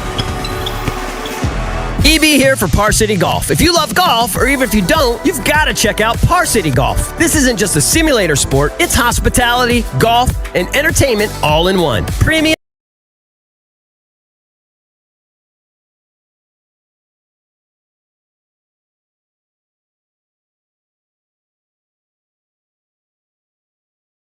Arlington on Columbia Pike, and a second location is opening soon in Bethesda on Old Georgetown Road. Par City Golf, indoor golf reimagined. Attention, have you racked up $10,000 or more in credit card debt? Are you barely getting by making minimum payments? With credit card debt reaching all-time highs, National Debt Relief is notifying consumers about significant debt relief options currently being made available to help those with overwhelming credit card debt. These options may reduce a large portion of credit card debt for those who qualify. You don't need to declare bankruptcy or take out a consolidation loan, and you may only have to pay back a fraction of what you owe, even if you have bad credit. National Debt Relief has already reduced the credit card debt for more than 550,000 consumers, so don't wait. If you owe $10,000, $20,000, or even $100,000 in credit card debt, you can now take advantage of this financial debt relief as the cost of living continues to skyrocket. To check what debt reduction you may qualify for, call 800-894-7722. That's 800-894-7722. Again, 800-894-7722. Spring is in the air, and that means one thing. It's time for spring training baseball. Tune into The Fan for everything you need to know. Roster battles, breakout stars, live reports from camp, expert analysis, and insider interviews you won't hear anywhere else. Spring training coverage presented by Main Street Bank. Cheer local, bank local. Member FDIC, Equal Housing Opportunity Lender. Play ball! 106.7 The Fan, your home for baseball all season long. This is the story of the one. As a procurement manager for a hospital system, she keeps every facility in her network stocked and ready. That's why she counts on Grainger to be her single source for thousands of products, from disinfectants to lighting, air filters, and more. And with fast, dependable delivery, Grainger helps her keep every facility stocked, safe, and running smoothly. Call 1-800-GRAINGER, click Grainger.com, or just stop by. Grainger, for the ones who get it done. Presented by Robinhood. He crosses, spins, pulls up. With Robinhood Prediction Markets, buy or sell your predictions all game long. No house odds, just you versus the market. Put your sports IQ to work. Trade every shot, block, steal, run, and moment that shifts the game. With Robinhood Prediction Markets, trade every play. Visit Robinhood.com/predict to start trading. Futures and cleared swaps trading involves significant risk and is not appropriate for everyone. Event contracts are offered by Robinhood Derivatives LLC, a registered futures commission merchant and swap firm. Brad Evans here to help you beat the road in CBS Radio Sports. Looking for a conference tournament long shots? Well, look no further than Cincinnati. Thanks to Lockdown D and sharp three-point shooting, the Bearcats are top 10 overall on Bar Torvik over the last 30 days. At 40-1 to earn the Big 12 auto, Cincinnati is worth entertaining. Bet smarter, beat the books. Download the BetMGM app today. WJFK FM and HD1 Manassas and WPGC HD2 Morningside. Sports Radio 106.7 The Fan, an Odyssey Sports station. 106.7 The Fan, Sports Flash. It is a big day in the NFL. The Commanders have made a move extending defensive tackle Shai Tuttle. He previously played with the Panthers and Saints. Dolphins set to release quarterback Tua Tagovailoa. Jets trade for Dolphins safety Minkah Fitzpatrick, and the Packers send defensive tackle Rashawn Gary to the Cowboys. The legal tampering period begins at 12 noon. Kenneth Walker, Alec Pierce, Romeo Doubs, Ricky Dowdle, some of the players the Commanders could have in town. Huge USA-Mexico WBC matchup tonight at 8 with Paul Skeens to the Hill. Men's basketball, SoCon final tonight, Furman against East Tennessee State. Locally, Campbell against Monmouth and Towson against Hofstra from the CAA semifinals. NBA Pelicans beat the Wizards 138-118, but Trey Johnson had 20. Capitals and Flames tonight at 7 on the Fan. Right-hander Zach Littell and the Nationals are in agreement and a contract. 186-plus innings last year for the Rays and the Reds. From the Crop Metcalf 5-Star Sports Desk, Byron Kerr on the Fan. It's B. Mitch and Finley. I've got a lot to say in a short time to say it, so sit down, shut up, and listen. Listen anytime, anywhere.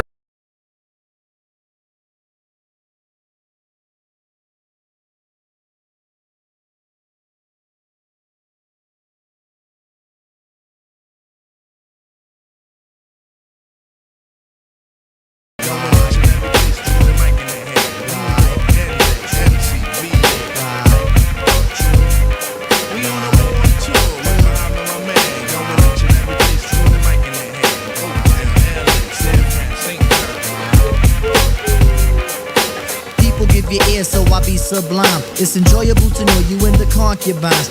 Take off your coats, ladies act like gems. Sit down, Indian styles, you recite these hymns. See, lyrically, I'm Mario Andretti on the What up, everybody? It is 10 a.m. in the District of Columbia.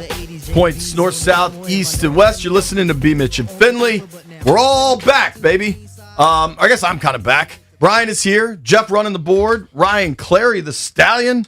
And White Brian. Ryan, great to have you, buddy. It's a return trip home for you. Yeah, Stallion. I know. This is pretty crazy. You know, coming in now for this show, going forward. I mean, I basically killed like half a forest today with the amount of papers I printed out. Yeah, it seems like that. When Stallion last worked for us, B, he was fat and hadn't had sex in 2 years. Yeah. It was a year. We started a year plus. We got over 12 months. Ryan started off here. He was in a drought. Now he think he's the king. And I don't know. He might be in a drought again based off some other information he gave us. All right, we are off and running on what is going to be a busy week. Very excited. NFL free agency, man. And it's between being in Indianapolis, whenever that was, 2 weeks ago, and just kind of talking with folks and getting ready, I think fireworks, baby. Washington's going to be aggressive. Now, that doesn't mean they're going top of the market for every person that becomes available. But I think they should. I think a D-end is going to happen, whether that happens today or the next few days. Frankly, B, I was driving down here this morning. Easy ride today. I didn't think it was too bad. It's Monday. Right. See, first of all, before we get started into the real show, sure, Ryan, you live the closest to this place other than Jeff. Don't tell me about traffic when you're coming from, Arlington? No damn traffic coming from Arlington. Well, I don't know. He was complaining. I came from Bethesda, Potomac area. I was chilling. He tried to, indent himself to the show by complaining. The dude come from he can swim across here quicker than anybody get in. I mean, hell, Mike Mara was able to run it from Arlington. Yes, come on, man. Get a bike, Clary. Yeah, we're not letting that rock no more, dog. Take the subway. No, we're not going to feel sorry for you, dog. I know you're not, but still, that was a 30-minute drive. It used to be a 12-minute commute. Dude, but you know what? Dude. You're not coming here anymore in the afternoon. I know. All right. Yeah, dude. You're in the big leagues now. Get ready. You got to deal with certain things. All right, so it is going to be a busy day. We're already seeing all sorts of NFL moves being made. They can technically start announcing stuff at noon. What's going to be remarkable, Brian, for a league where teams are not allowed to talk to agents, representatives of players under contract with another team, somehow until noon today is when they're legally allowed to start those conversations. But there will be contracts announced immediately. You know when that stuff started, Jay? When you were hanging out in Indianapolis. Sure. I saw it. Come on, man. I watched it unfold. You cannot sit next to a dude that is with a client that you want to try and get and not say something to him. Hey, bro, off the record. And you do those things before you start sipping. Because if you do it when you're sipping, you're going to forget what you said and you're going to end up saying it to somebody else. It's interesting. Absolutely. Like if you, I told my buddy Ben Roth this. Like, if you're just a big NFL fan and you want to.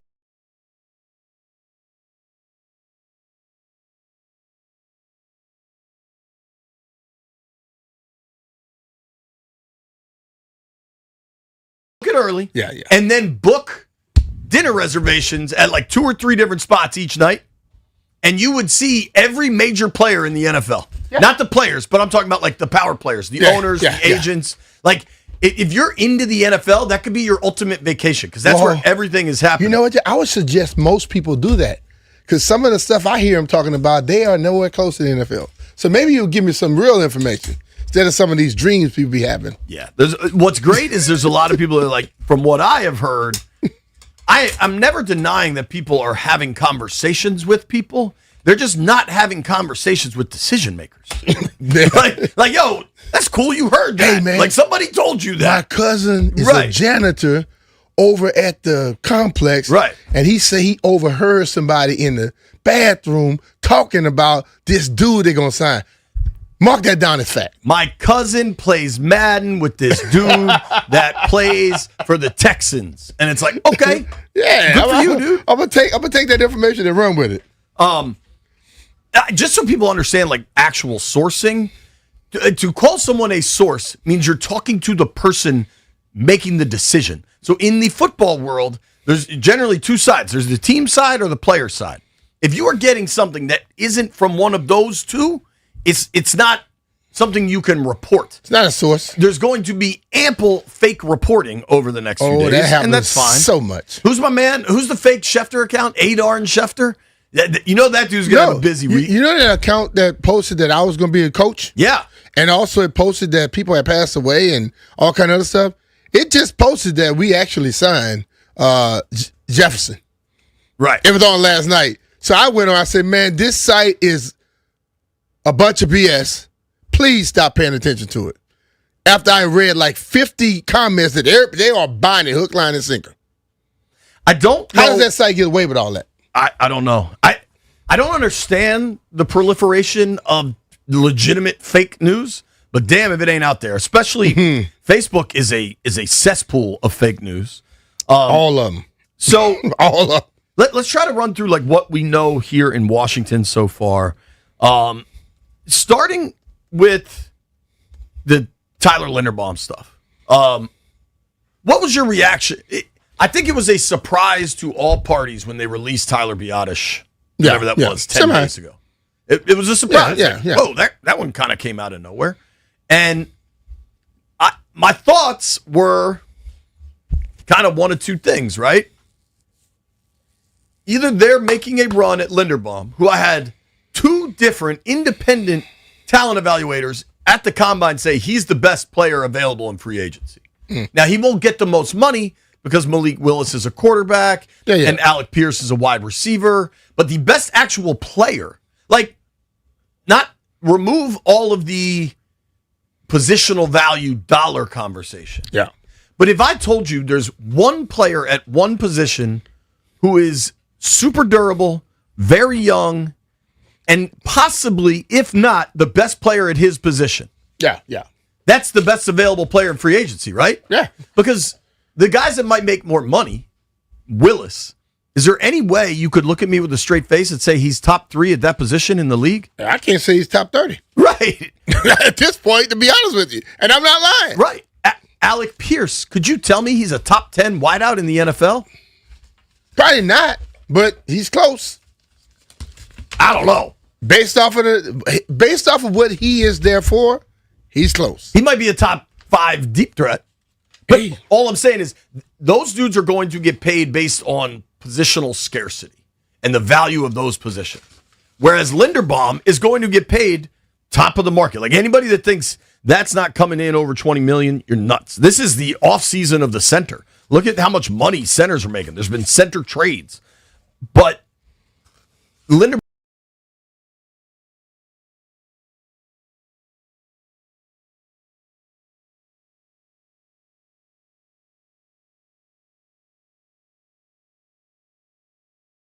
Creed Humphrey right now is making $18 million a year for the Chiefs.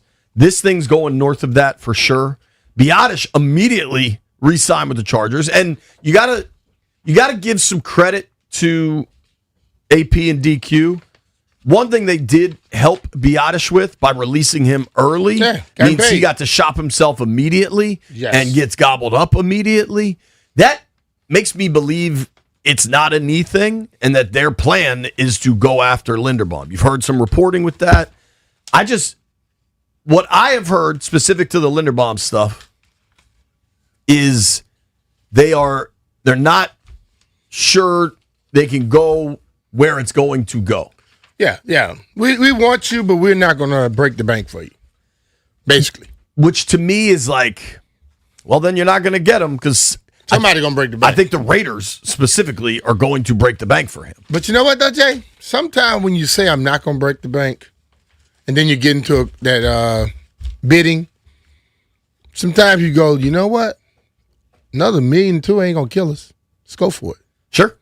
Because I'm going to tell you, I've been into some little bids where I went there to spend a certain amount of money, and I left spending 2 times what I went to spend. Right. Yeah. Bought a Harley Davidson one day. I'm talking about back when I didn't even think about a motorcycle, but I bought a Harley because I just started bidding, and then the dude that was bidding against me, I wasn't going to let him beat me.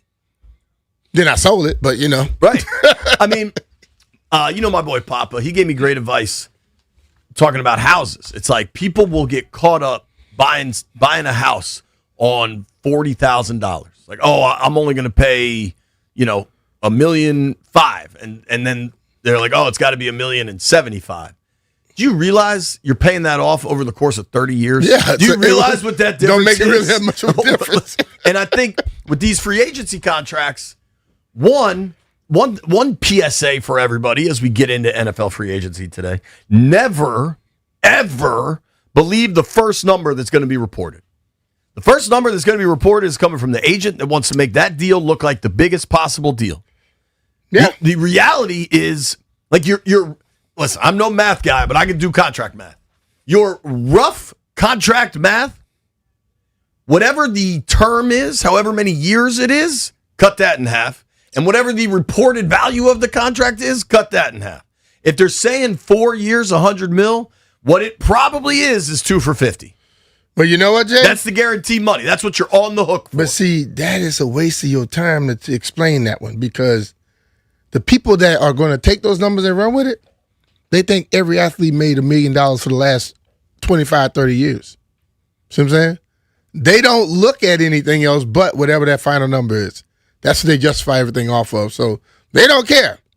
If it come out and says 4 years, 150, and then you say, oh man, the real money is 75, they think about 4 years, 150. Because normally that guy, if he gets that 75 guaranteed, if he's still a good player, he's getting 150.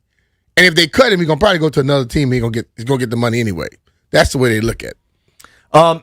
A number of interesting trades. I want to talk about the Max Crosby trade because I think that is a big deal. That's Jamar Chase didn't like that one. No, I imagine Joe Burrow didn't. No, either. have you heard? He was on a podcast when it broke. Oh, what'd he say? Oh, I can't say it because they would have to bleep everything else. He said, "Man, how the bleep did we allow this bleep to happen? Man, he's in the bleeping division. What the bleep are we thinking? Bleep, bleep, bleep, bleep, bleep." That's great. That's how it was, huh? Was that right? That's great. Jeff, see if you can track that audio down. Make it work. Just bleeping. Dude. I was like, damn, I guess he told him what he felt. That's interesting, man. So the Crosby trade is very, very significant. I'm a little more interested, I guess, in this. Not more interested, but just the optics of this Dallas trade are really interesting. So last year, just before the season started, Micah Parsons gets traded to Green Bay. It's a big deal. Parsons is one of the best defensive players in the NFL. Mm-hmm. Now you've got Dallas and Green Bay making another trade. This time it's for Rashawn Gary leaving Green Bay, coming back to DC, or back to Dallas rather. And it's just kind of weird that the Packers and the Cowboys have now kind of swapped defensive linemen. Gary's a very different player than Parsons. Parsons is a Swiss Army knife, total impact player at all levels. Gary's a good player, though. Rashawn Gary could play, dude. Yeah. And what's even weirder, B, I don't know if you saw this. Early in the weekend, Rashawn Gary posted a goodbye to Green Bay. My time is over here. Appreciate y'all. Mm-hmm. And then like 7 minutes later, deleted it. So in my mind, I'm running through. His agent was like, dude, you did it too soon. Well, I think he thought he was getting released. And then Dallas called, and they're like, dog, we haven't released you yet. You know what I mean? Like, people think sometimes. No. He knew he was gone one way or the other. Sure. So when he put it up there, Green Bay called back and said, hey, hold on, man. We're not going to release you. Right. We're going to trade you. You know what I mean? It's just, I think sometimes people think this stuff is so much more buttoned up than it is.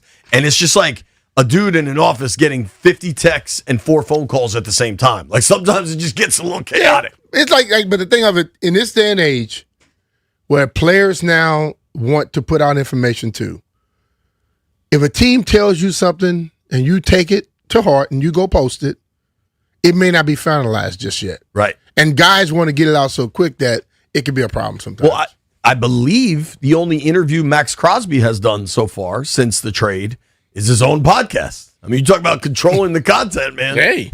Maximizing the monetization. Maximizing. There you go. All right, so Jeff has this Jamar Chase audio finding out Max Crosby traded to Baltimore. Let's try to run a bleep counter here. All right, Bengals star wide receiver Jamar Chase finds out star pass rusher Max Crosby has been traded from the Raiders to their division rival, the Baltimore Ravens. Joe just texted me. Ravens traded for Max Crosby. No. No.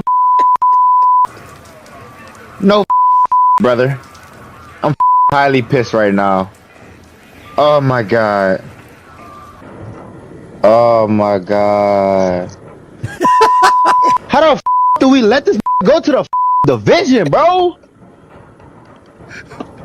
Oh my god, bro. Why the do we let this go to the division, bro? I didn't do enough bleeps. Has anybody kept track of the bleeps here? We got to be at like 15. So he know who texted him? Joe. Guess who Joe is? Burrow. Bam. Joe. Man, they try to get me killed. I won't be able to get you the ball. Dude, I mean, did you see the picture of Joe Burrow playing late night blackjack with Jessica Alba? Mm-mm. Strong. Who took the picture? That's player. I mean, I hope he's splitting eights. That's all I know. Who took the pictures? Somebody. The internet, B. The internet's got it. Sometimes you got to be playing late blackjack without a damn picture taker there. I mean, listen. You be playing blackjack then, boy. Doug, if you're Joe, we know enough people that at MGM National Harbor can get a private room to go gamble. I know enough people where you can just go get your own room and have blackjack. That's what I'm saying. You get the private salon thing. I don't need that. I could just have a private room and send me up a blackjack table. Terrific. They could have done that had they chosen. Maybe they just bumped into one another. Yeah. But how old is Jessica Alba? Because she still has a fastball. I don't know. Let's guess. You think she's 40? Man, 40 ain't nothing wrong with no 40-year-old woman. Jessica Alba still throws heat. Oh, she's married, though. Is she married? Well, you know what? They were I'm not playing here to judge blackjack. anybody. They were playing blackjack. They just happen to be at the same table. Jessica Alba and I are the same age. In fact, she got a fastball. You throwing a damn blooper. I'm nothing but knucklers. Nothing but knuckleballs. She's 4 months older than I am. 5 months older than I am. She'll be 45 in about a month. Hey man, age ain't nothing but a number. Birthday, Jessica Age Alba. ain't nothing but a number. Still Jay. throwing fastballs. All right, I want to run through this Max Crosby trade. Damn, Jess, way to go, girl. Yeah, she don't look nowhere close to your age, Jay. I think I look much more 44 than Jessica Alba. You look like you could be her dad. That in a couple of these pictures. That seems kind of a stretch. You might be looking at a picture of her when she was 20. That's not the picture when she was 20. That's like 39. You I like don't you think could be I her look dad. like I could be her dad. Yes, you do, dog. This woman look like she's in her 20s, dog. She has Hollywood. She's got a team of specialists and Man, makeupologists, hell, cosmetologists. Look. She got it all. Minka Fitzpatrick gets traded again. There's a lot going on in the trade market which makes sense, right? Like teams are trying to settle some stuff up. I want to have a Jalen Phillips conversation. I want to have a Jalen Carter conversation. I want to have a Jordan Davis conversation. Philly is swimming in D tackles, right? But they paid Jordan Davis, who, to his credit, completely changed his body, completely changed his game.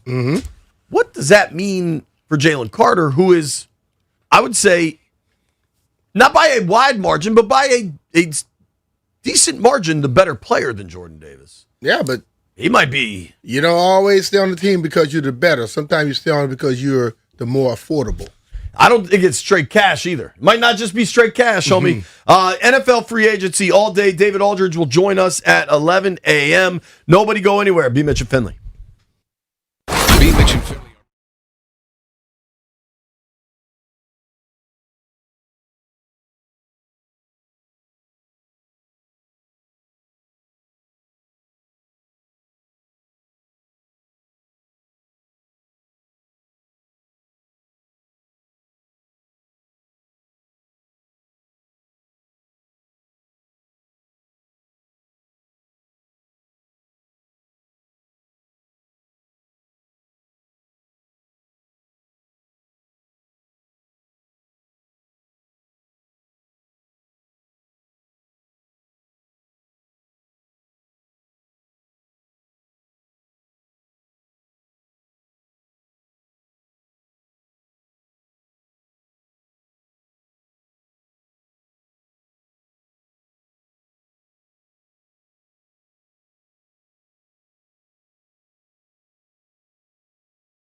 On the YouTube stream, 106.7 The Fan page. Appreciate everybody watching us on Monumental Sports Network.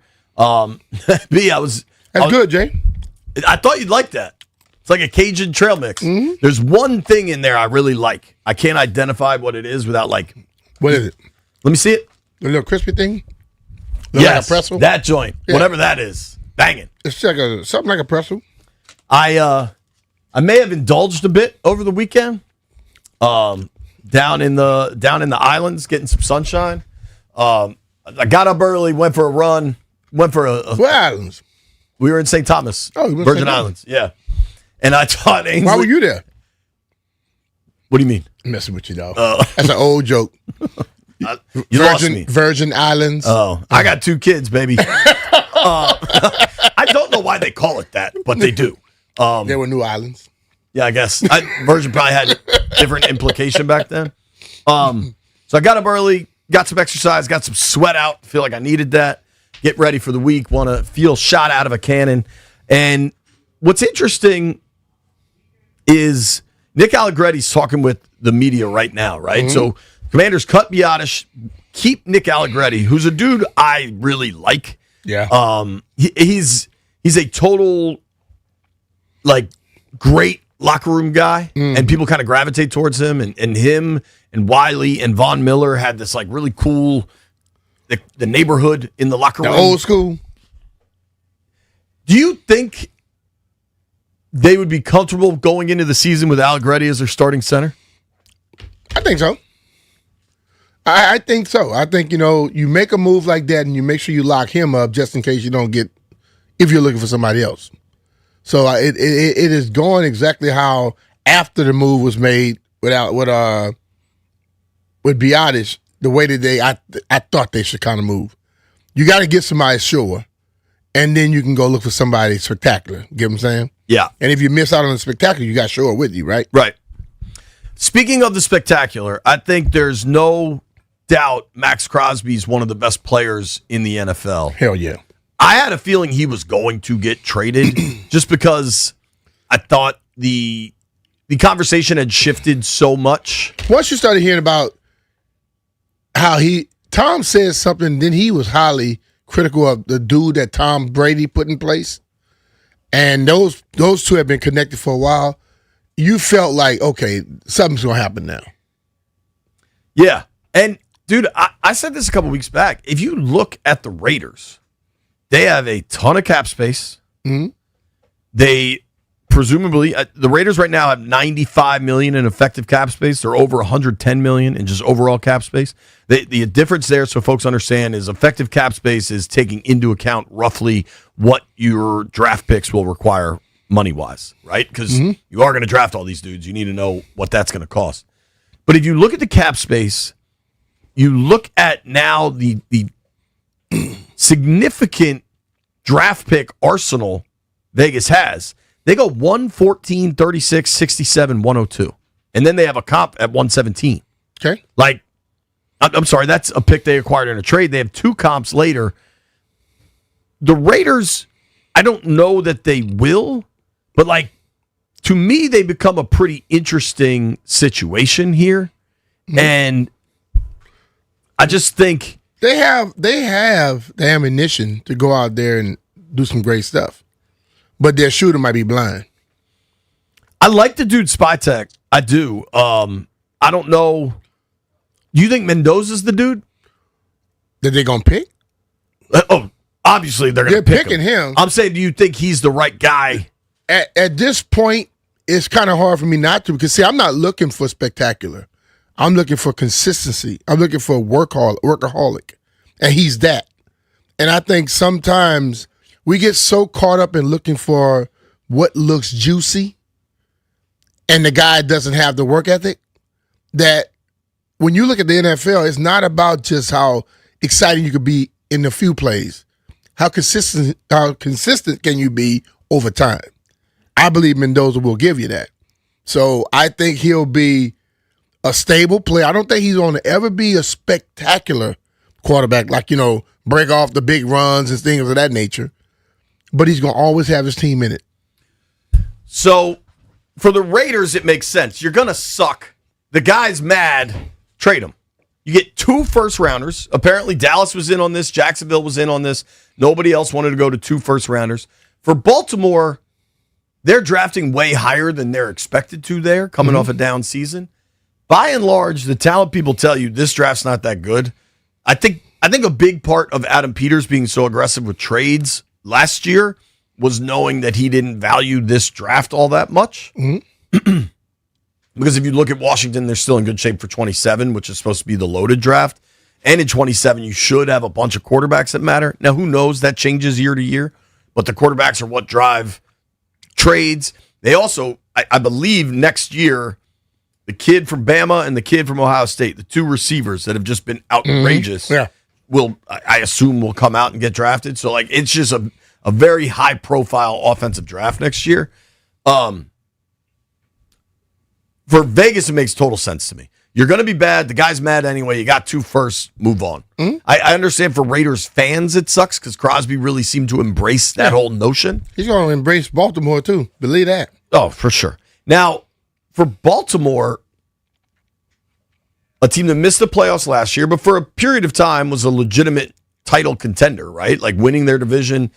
What do you think getting Crosby does for the Ravens? Well, Crosby gives you legitimate pass rush and a guy who's going to whip his competitor's ass on a consistent basis.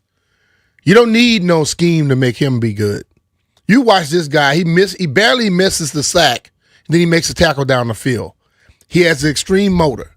So there are guys that was on that team last year that they expected to be the guys, and they couldn't beat people one-on-one.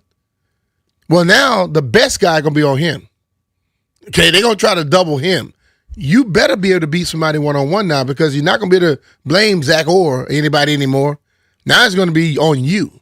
So he's going to give them an opportunity to say, listen, he's going to win one-on-one. They're going to probably put 2 on him. Let me scheme something else over here, which makes your defense even more potent. Do you think last year was a weird year in the AFC? Lamar was in and out. Ravens don't make the playoffs. Mahomes gets hurt late. They weren't very good when Mahomes was there, but the Chiefs don't make the playoffs. Do you think the AFC has gone through a transformation where the Ravens and the Chiefs are now chasing? Or was last year kind of a weird outlier and those 2 teams get back? Because we saw, if you went into the season last year, it'd be Bills, Ravens, Chiefs as the favorites. Yeah. The Bills sort of delivered, right? They got the divisional round of the playoffs, but the Pats don't look like they're going anywhere. The Broncos don't look like they're going anywhere. The Chargers look pretty good. They don't look like they're not going anywhere, but I think if Houston doesn't have a quarterback turn it over 5 times. If you get out of Lamar what you expect and you get out of Derrick Henry what you expect, and now you got Max Crosby on the other side, Baltimore should be good. But Pat Mahomes not going to be down super, super long once he's back healthy. Yeah. Andy Reid's not going to be down super long. And I think that's the thing about it, where all these other teams, we can watch the NFL. They're consistent teams, and they're teams whose spikes drops off. Spikes drops off. The Patriots, the Broncos, they look like they are ready to just keep going. Do we know? Because they may lose certain people, just slight people in the next few years. Injuries also can hurt. The Pats also lost their only 1,000-yard receiver already in Steph Diggs, right? To me, the Broncos look much more legitimate because that defense is super, super strong. Yeah. And the Broncos have now been in the playoffs 2 straight seasons with Sean Payton. The Pats' success was very real. They went to the Super Bowl, right? They were on the doorstep. But a lot of things broke their way, particularly in that playoff run. I am not prepared to rule out the Chiefs or the Ravens.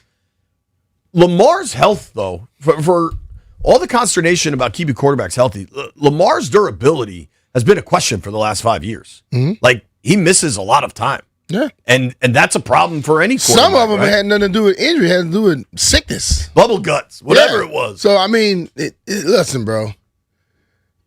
You have to, the thing about so many guys, you got to understand, when you are getting closer and closer to the season, you have to have to take care of yourself overly.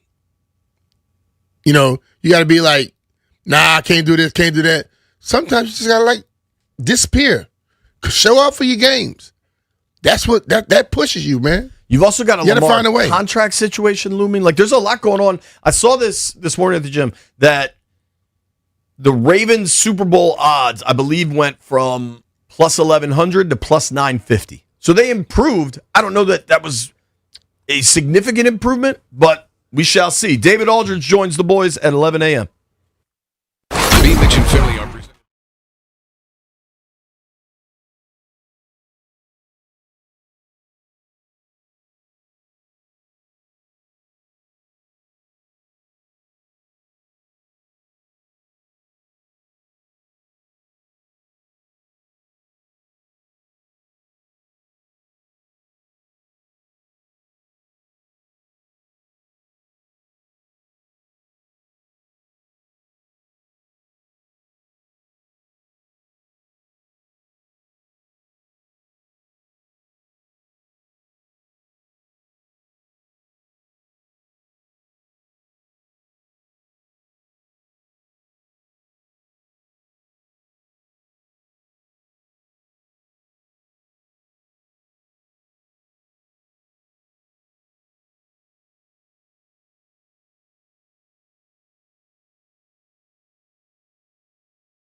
Finley, 1067 The Fan. NFL free agency officially, sort of. What the hell should we call what happens at noon? The tampering period is so stupid. There should be a better name for what happens at noon. What about the illegal negotiation tampering period? Currently, we're in the illegal. First of all, if the league know you're doing it, it's not illegal. So they gotta get rid of that. Just say tampering period. How about negotiating period? Yeah. Because tampering has a negative implication just by the nature of the word. Well, the fact that they had the thing sitting there that you can only talk to players on your team that's under contract. Now in this position, you can talk to people that are on other teams. So that's what I mean. Right. Like that's tampering in a sense, based off of what their rules are. But they telling you to go do it. Brian, I'd like to wish you and all those who celebrate happy National Meatball Day. I was just informed of that. Weird days, bro. And so it's National Meatball Day and Tampering Period Day. Free agency is going to open at noon. I expect things to happen fast. I don't know that Washington will sign somebody right away, but I do think things will happen fast. Looks like Khalil Mack back with the Chargers. Yeah, I think we knew about that. Yeah, I saw that. 1 year, somewhere close to 14 or 18, something like that. A lot of talk about him going to Baltimore with Jesse Minter. A lot of talk about Odefa Owe, who was with the Chargers, going to Baltimore with Jesse Minter. I would imagine, do you imagine this also, that the trade for Max Crosby means Owe won't be targeted by the Ravens anymore? You just committed a whole bunch of cash hell no. and picks. No, they're done. You got Crosby. Next guy, you better go somewhere else. That could mean Owe's available. It could be good news for Washington. What is good news for Washington? I like the way you explain this, B. The Commanders cut Tyler Biadasz in a surprising move. But then they acted quick to get Nick Allegretti under contract, right? Mm-hmm. Nick Allegretti's a versatile backup lineman. He's won Super Bowls. He's started a number of positions in Washington. He's a great locker room guy. People might not expect this about a big offensive lineman. He's a jewelry guy. Like I want to say his family owns a jewelry store back in Chicago, but he has like dope watches. Nick's a cool dude. People might sleep on his like coolness. But Nick Allegretti addressed the media today and was asked, what happens if you got to play center? I know that I can play, center, right guard, left guard, whatever it is. I want to compete for a spot. I really, if that, depending on what they do, if that center job is something I can compete for, that's something that I want to do. Really enjoy just getting the chance to compete for a spot. And center's a position I played a long time. Haven't had a ton of opportunities to play since I got to the NFL. So if that opportunity is there, would love it. If not, just excited to be back. I mean, I love that, dude. Hell yeah, he wants to compete for a job. Hell yeah. But you know what? You don't make it to that level. But the thing about it is, and I think you get to a point, and Nick has been around this league a long enough time, you want to compete for a job, but you want to also be able to be a guy who has the capabilities of doing a lot to where you're even more valuable to a team.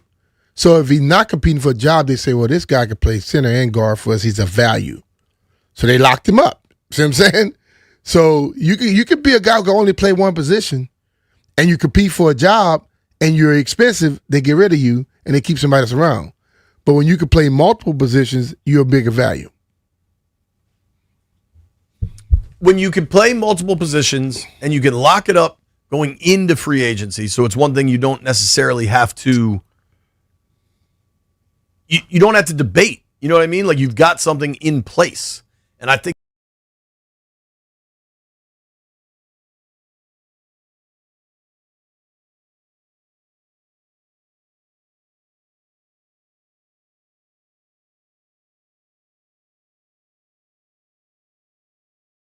But those guys are vitally important to the success of the little dudes you want to go buy the jerseys about.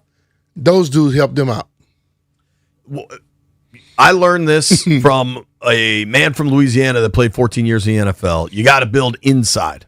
And what they've done right now on both sides of the ball is build their depth.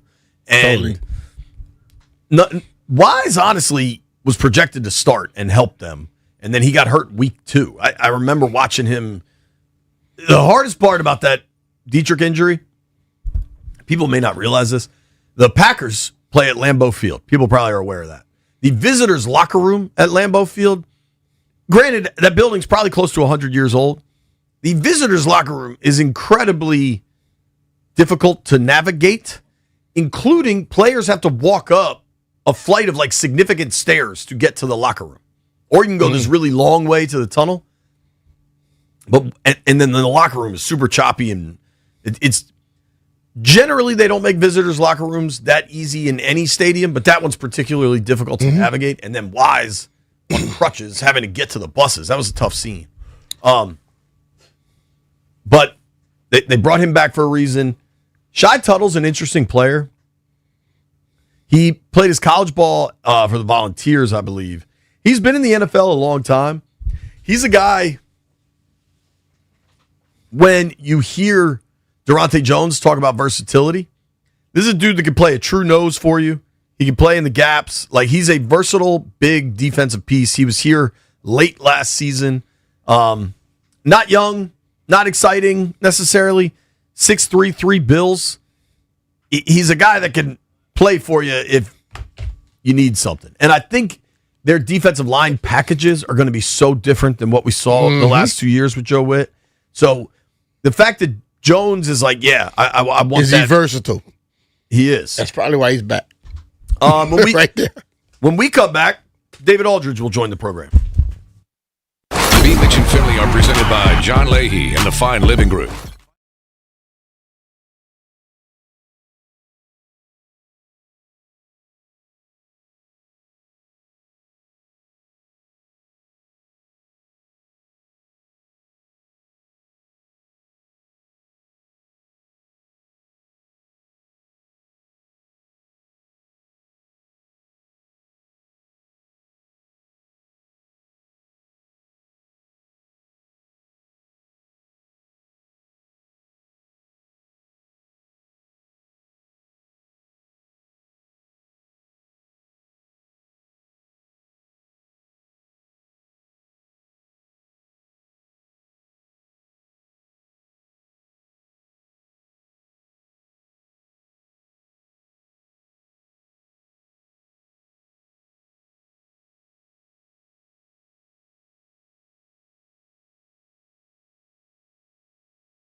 Finley, 106.7 The Fan. Appreciate everybody hanging with us on the YouTube stream. Appreciate everybody watching us on Monumental Sports Network. Everybody listening via the podcast, via the Odyssey app, wherever you are, we are. Appreciate you. Also appreciate our friend, the Hall of Famer, Mr. David Aldridge, joining us now via the Rude Guest Hotline. Rude makes the most reliable HVAC equipment in the DMV. DA, how are you, man? What's happening, fellas? How are you? Doing well, man. So I'm going to start where nobody's expecting.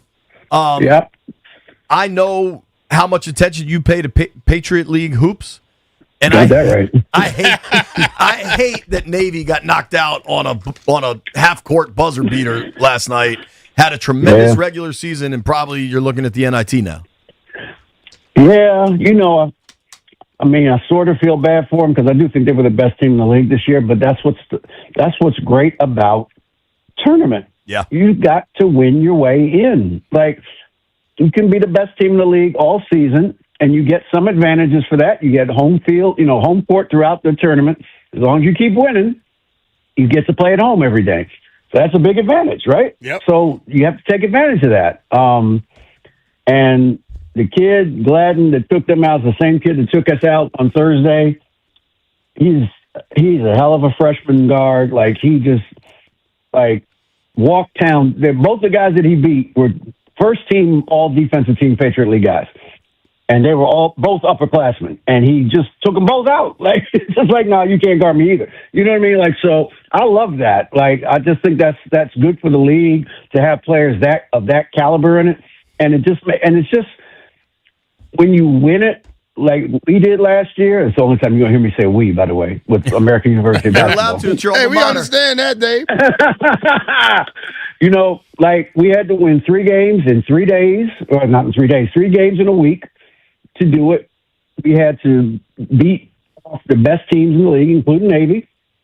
And that's what you got to do in the Patriot League. We don't have automatic bids. We don't have at-large bids in the Patriot League. Mm-hmm. We have one bid. You got to go earn the one bid that we have.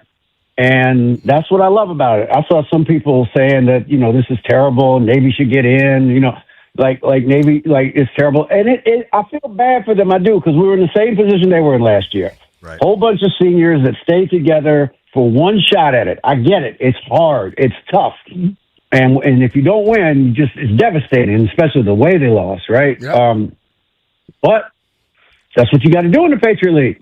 Got to win 3. Can't win 2. Got to win 3. They knew the rules going into it. I always say, when you know the rules going into it, I don't want to hear about, they deserve to get in. No. The rules are you got to win to get in. You got to earn your way in. That's it. Point blank, got to earn your way in. That's what has to happen. And the kid, like I said, that kid who's a freshman hit a 30-footer at the buzzer. Sometimes you just got to tip your cap. Right. You know what I'm saying? Yeah. All right. We got that. I at least wanted to address that because it'll probably get for us. Appreciate it. Thank you. Might get lost this week. Let's talk about where everybody's brain is. NFL free agency officially sort of opens in 54 minutes. I've been told, I'm guessing you have too, to expect Washington to be aggressive. I don't know that means, Alec Pierce gets $30 million a year to join the Burgundy and Gold, but I do expect them to be aggressive. What are your expectations? What do you think they should do?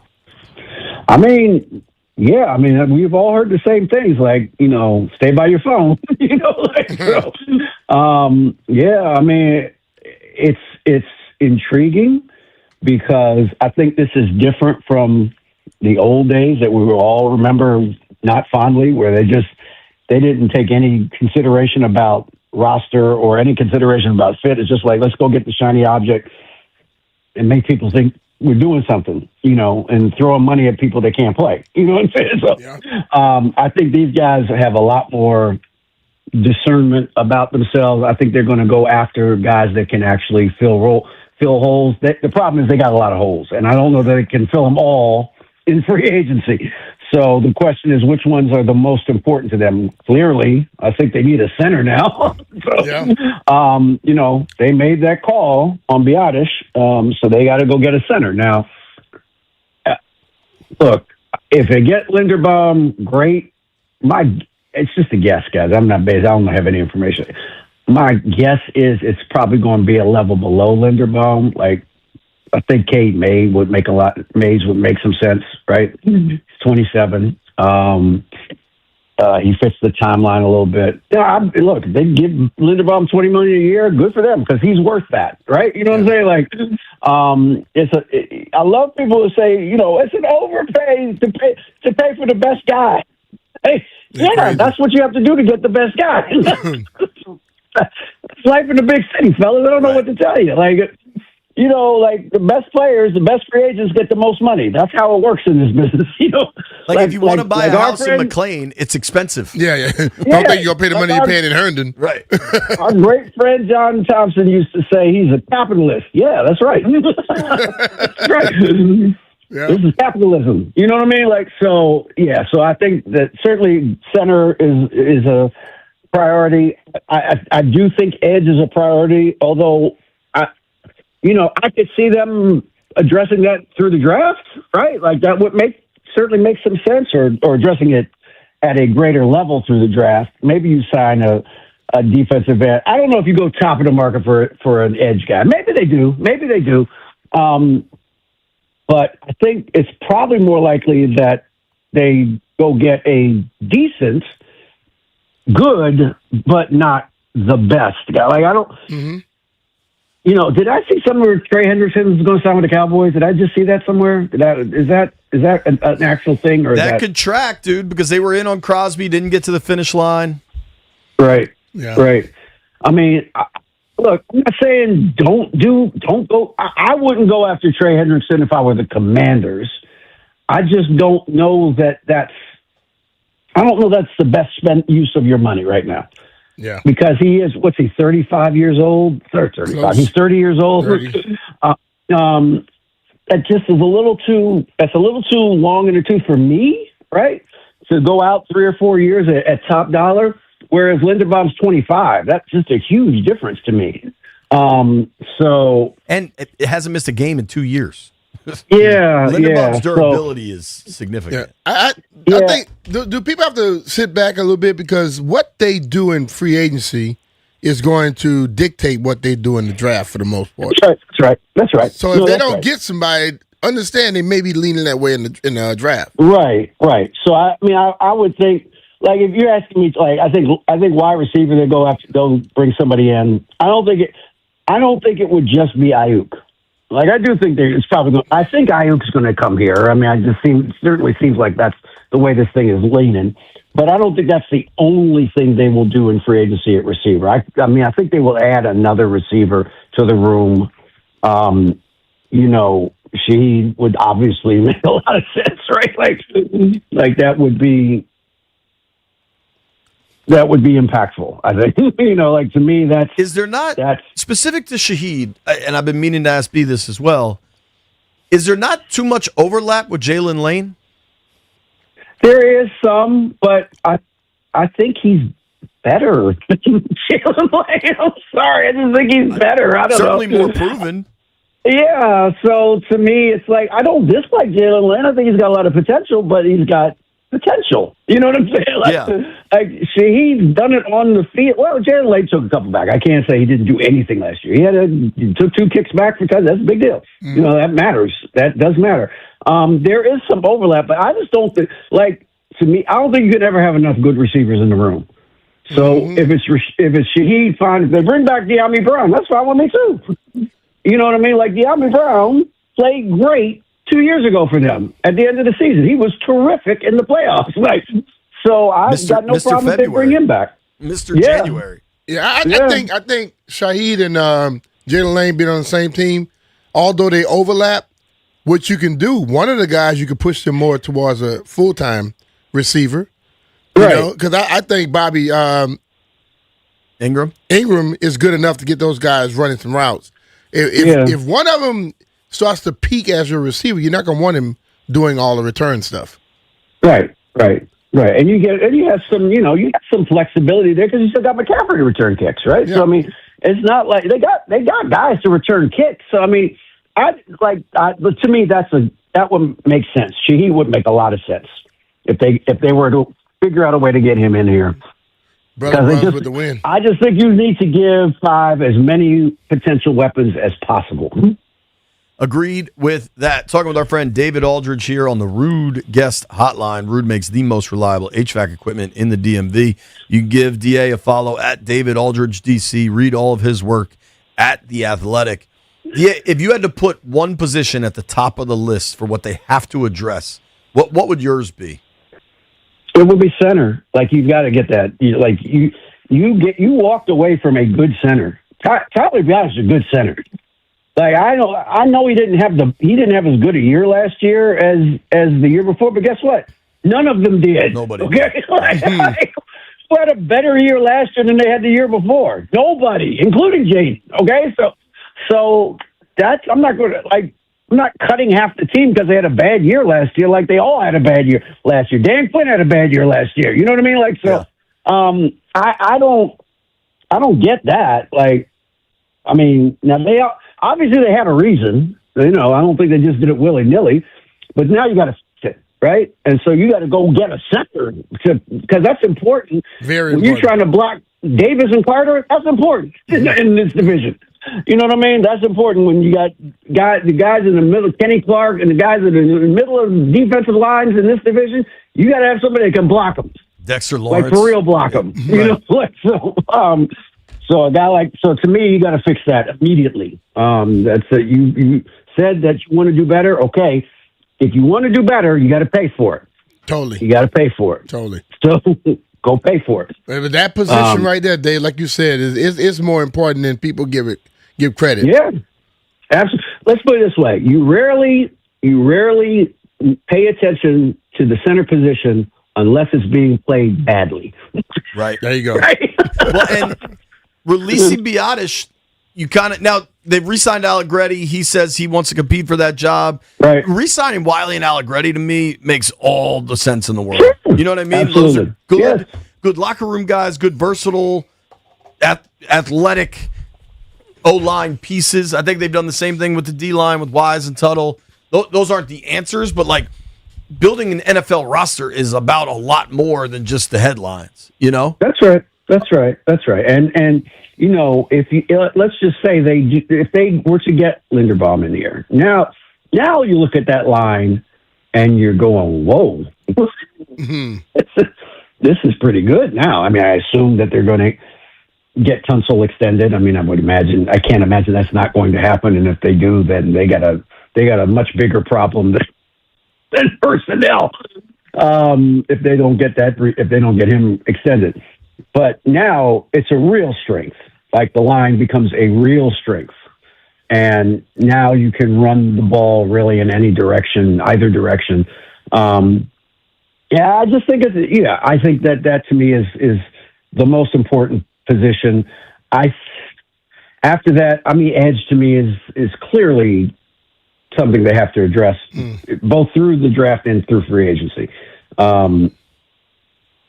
Again, I don't know if I'd spend top of the market at edge just because the best guys are a little older to me, but there's some good players. Again, on that second level, I think that you could get Owe, I really like a lot. Now, he may be more expensive than I think. I don't know what his market is, but I think, again, 27, gets after the quarterback. Mafe is another one, gets after the quarterback. Those are the types of guys I'd be looking at if I were them. Well, and you don't want to make any assumptions, but the Chargers, I think, were interested in getting Owe back, and then there was a lot of talk that he might go to Baltimore with Minter. Right. Now Baltimore's traded for Crosby. The Chargers have re-signed Khalil Mack. Right. Kind of wonder if, they're going to let Owe go to the market, and that's a guy that is available. It's interesting. Now, I don't know. Like I can't imagine Philly's going to let Jalen Phillips go. Like, I just don't like they don't let guys go that they really like. So I haven't heard anything this morning that there's an extension with him, but I mean, it could happen. Certainly, I would look at him if he's really on the market, but I'm just not sure he's going to actually be on the market. Like, we'll see. I guess we'll find out in 45 minutes. Yeah. Does the Davis deal and the looming Carter deal affect them keeping Phillips? Good. It could. But you know one thing about the Eagles? They spend for linemen. They spend on offensive and defensive linemen. They spend. That's the one position they spend money on.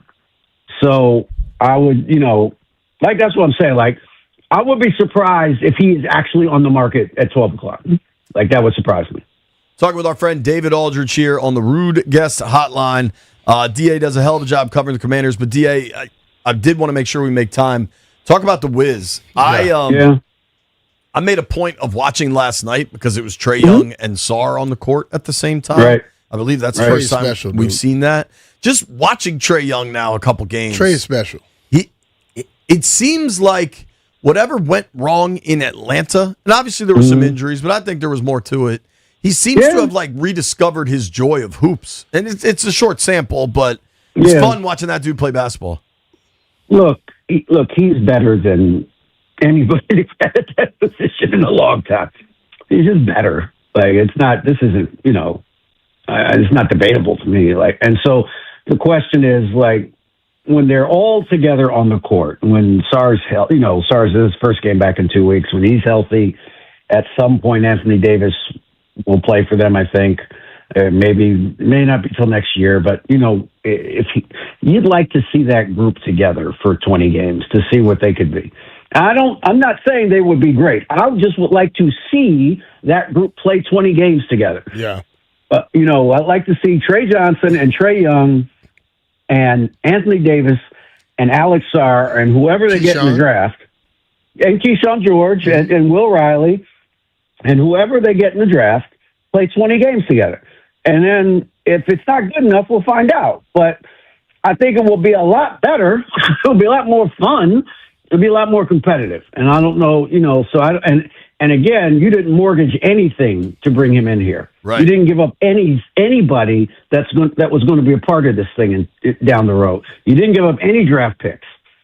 So why wouldn't you take the shot? Like, he is a, excellent passer. Not good, excellent. Yeah. He finds guys that are open. And you could just see he's done it like, this is just 2 games, I understand. But he's at least 3 times in those 2 games, he set up guys for practice threes. Just practice threes. Mm-hmm. Like they're wide open. He hits them on the hands. They just got to rise up and shoot. It's in the right pocket. It's perfect. Pass is perfect. So yeah, and you can just tell the gravity that he creates on the court with his presence. There's always 2 to him. 2 are always coming to him. There's always 2 coming to him. Always. The behind the back from his butt backwards pass last night, and Seabill had a tremendous call on that. Like, it was just cool and fun, and it brings another element. I understand he signed on a 2-way and he's getting a lot of burn. How about the performance from Juju Reese the other night? Juju rebounded, that was great. That was great. I was happy for him. Yeah. He went and got the look. You can make a lot of money in this league if you just go get the basketball off the rim. Just go get the ball. Yep. And you'd be amazed how many guys can't do it. They just watch it. They can't do it.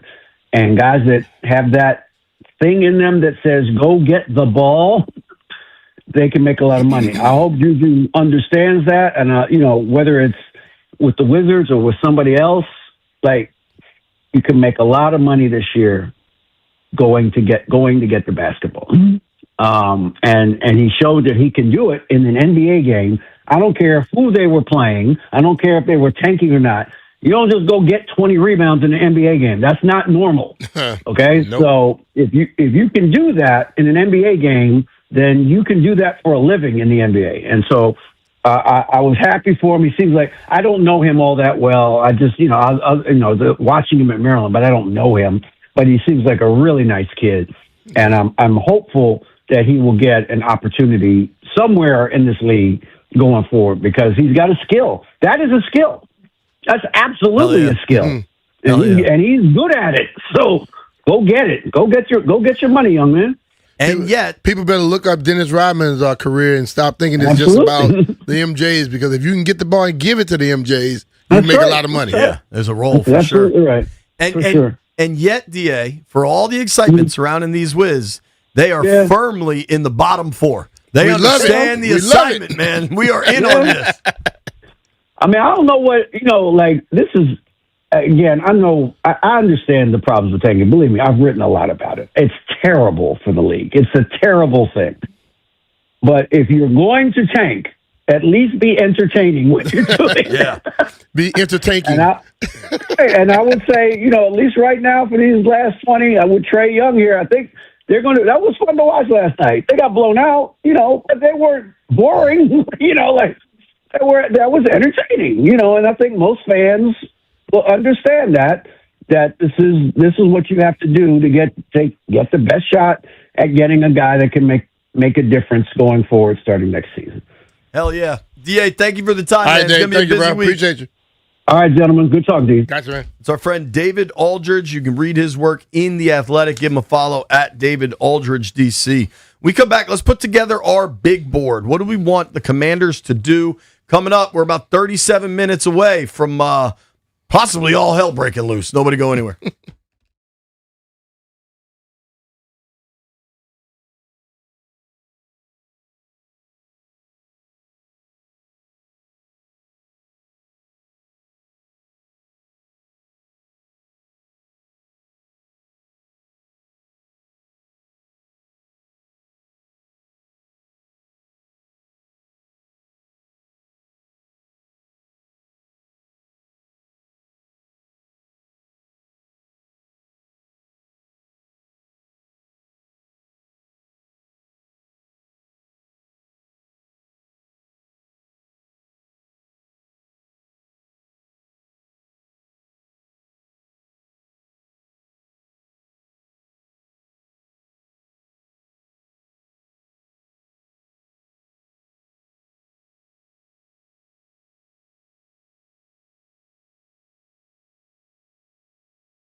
Or hell, 29 years ago today. I'm about to say, Jay. I just heard people talk about over 25 years, how old they feel and stuff like that. It's been a long time, bro. That's sad. Shout out to Christopher Wallace. That crap flew by. Breaking news from Kansas City.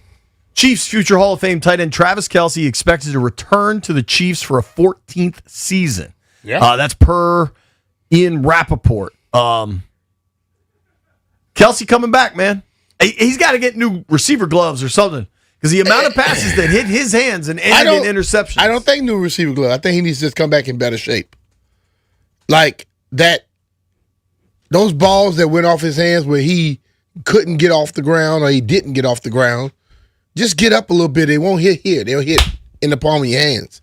He was not in shape the last 2 years at the beginning. So you need to just figure out, listen, if you're going to do it one more time, do every damn thing you can to come into this one here differently.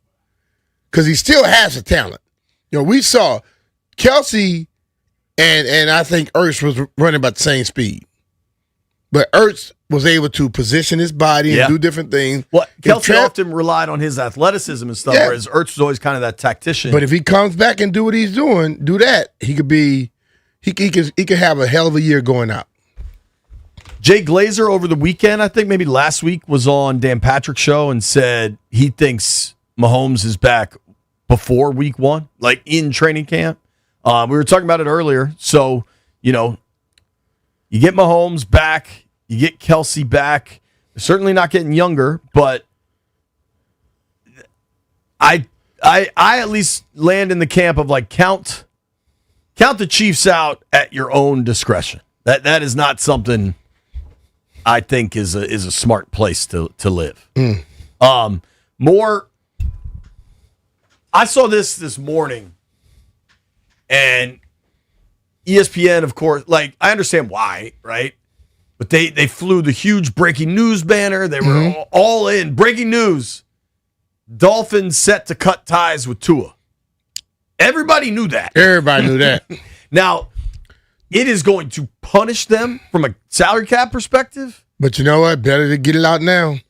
If the NFL has learned anything from the Broncos' now run of some strong play success, it's you're better off just taking the medicine and taking the hit and moving forward than trying to keep something together that's broken.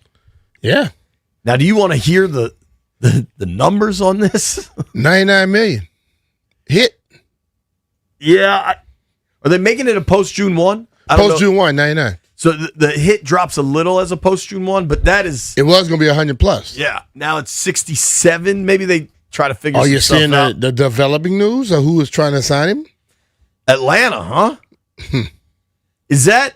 Aren't they going to be taking a hit? Compete with Mike Penix? Just to have somebody else, I guess, on the roster, too. But at least you got 2 left-handers. Who would you be more interested in? No. The Brian Mitchell world. I'm not saying here. You're starting an expansion team. The B. Mitch Raging Cajuns playing out of Lafayette, Louisiana. Sure. Yeah, let's go. Who are you more interested in? Kyler Murray or Tua Tagovailoa? That's why I said no, because I knew you were going to throw something out there like that. I'm not starting a team with either one of them. Why? Because both of them Tua, you got crazy injury concerns. First of all, you got injury concerns with both of them.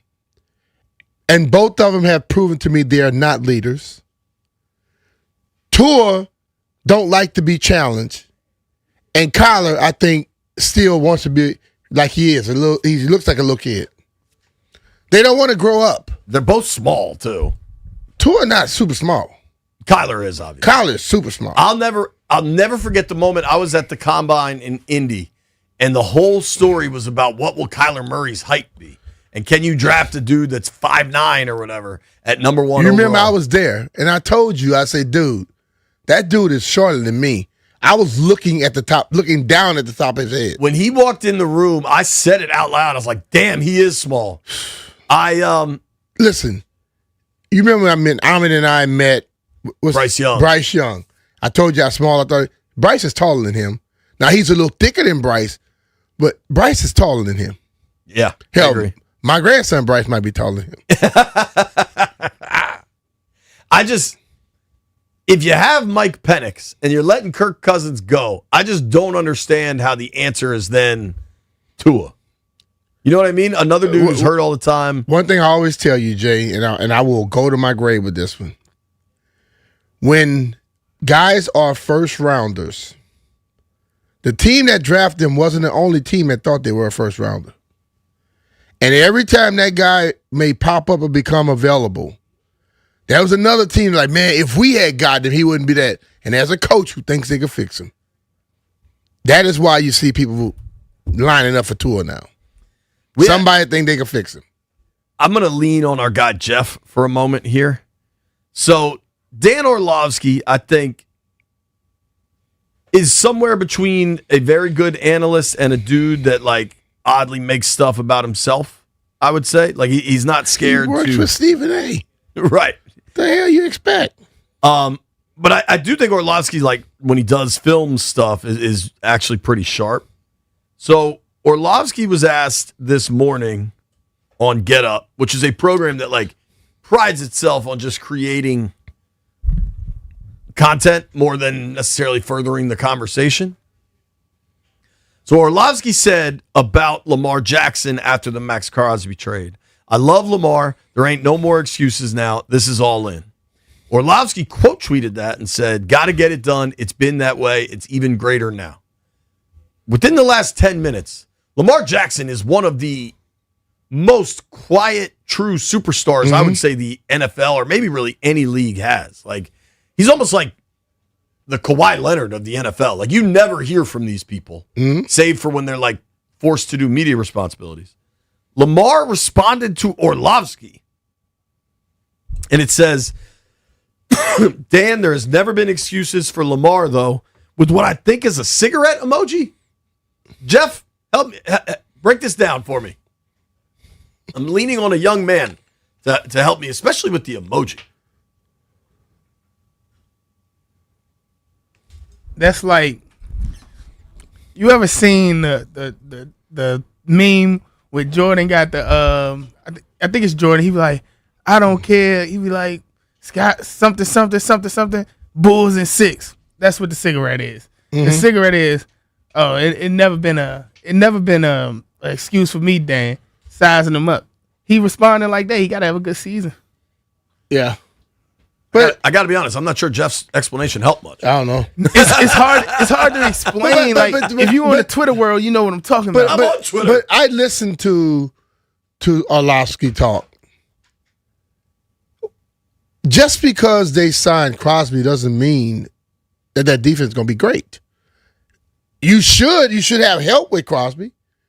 But what if I throw the ball to a guy and he drops it in the end zone? What if I give it to my running back and he fumbles it? What if I hit somebody in the chest and it bounces up and the pick is coming to happen? Does that mean I didn't perform? You know, like when you make a comment like that, it sounds like Orlovsky was the quarterback he was. The stepping out the back of the end zone ass that did not do much. You know, let's be real. There are a lot of questions coming at Lamar, and he has to understand that fact because of the way he was drafted and the ability that he has. Yeah, he's a two-time But just MVP. because they signed Max Crosby does not mean that they automatically jump to the top of the heap. Don't you think, Dubby, see if you could pull up current Super Bowl odds, okay? One thing I think it gets silly or overplayed or misinterpreted, Lamar Jackson's a world-class athlete. Do you think he feels more or less pressure or works harder or less hard? Like, those guys do what they do. 100%. Like Jaden Daniels, whether they sign Brandon Ayuk, whether they sign Alec Pierce, whether they get Jerry Rice out of retirement, Jaden's going to go into the season trying to win a Super Bowl. Yeah. You know what I mean? Like, people, I think, would he get, I certainly think he'd be excited if they add a stud receiver or something. But it's not going to change his work. It's not going to change what they're doing. The Ravens are tied for third with the Bills. So is it Seahawks at the top? The Rams at plus 800, Seattle's plus 900, Bills and Ravens are plus 950. Where are the Chiefs? Plus 1,400, tied with the Eagles. Man. Chiefs and Eagles could be kind of good money. Well, the Chiefs are there because Pat may not be ready at the beginning. Yeah, I mean, if you're Chiefs and Eagles, it's I don't know. All right, I'm going to try to keep us on time. I do want to run through our free agency big board, kind of the players we like at all the positions we think Washington could be active in. And I think Washington is going to be active at the cornerback market, perhaps the running back market, the receiver market, the edge market. There's a lot of players out there. Unfortunately, Washington has a lot of holes to solve. You're not going to solve everything, but you got to solve some stuff. Nobody go anywhere. It's B. Mitchell Finley.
where I was when that news came out about Biggie. Just sad people couldn't figure other ways out. All right, we are now 11 minutes. It's 11:48:45 right now. So we're 11 minutes 15 seconds. I got a fun idea that I'm just springing on everybody. First big move that gets announced. I'm not saying for Washington. I'm saying league wide. Whoever. I know what I think it's going to be. This is just a pick. I don't know. I think the fact that Indy wanted Alec Pierce back and we're not able to get that done, I think Pierce has an offer. And I think if I'm Alec Pierce and I've had 1,000-yard season and I've got a strong freaking offer out there, I'm signing it. I think the first multi-year, significant guaranteed deal we hear about today is Alec Pierce. That's me calling my shot. But if it's me and I hear that first one, I'm thinking there's another one coming. You might be right. If my agent said we got 3 teams looking and the first team comes out, I'm trying to see if the third team going to offer. Well, let's be real. They've probably been doing that. Jeffrey, you got a pick? I think it's going to be Kenneth Walker. After what he just did in the playoffs and in the Super Bowl, someone's going to get him off first. Jeff's calling his shot. Kenny Skywalker. Not to be confused with Kenny Gainwell, which I may have done last week. Stallion, what do you got? I'm going to go with Tyler Linderbaum. I think at this point, he's the big name on the market for offensive linemen. I'm going to go with them, and maybe it's the Commanders at 12:01 p.m. I'm going to call my shot.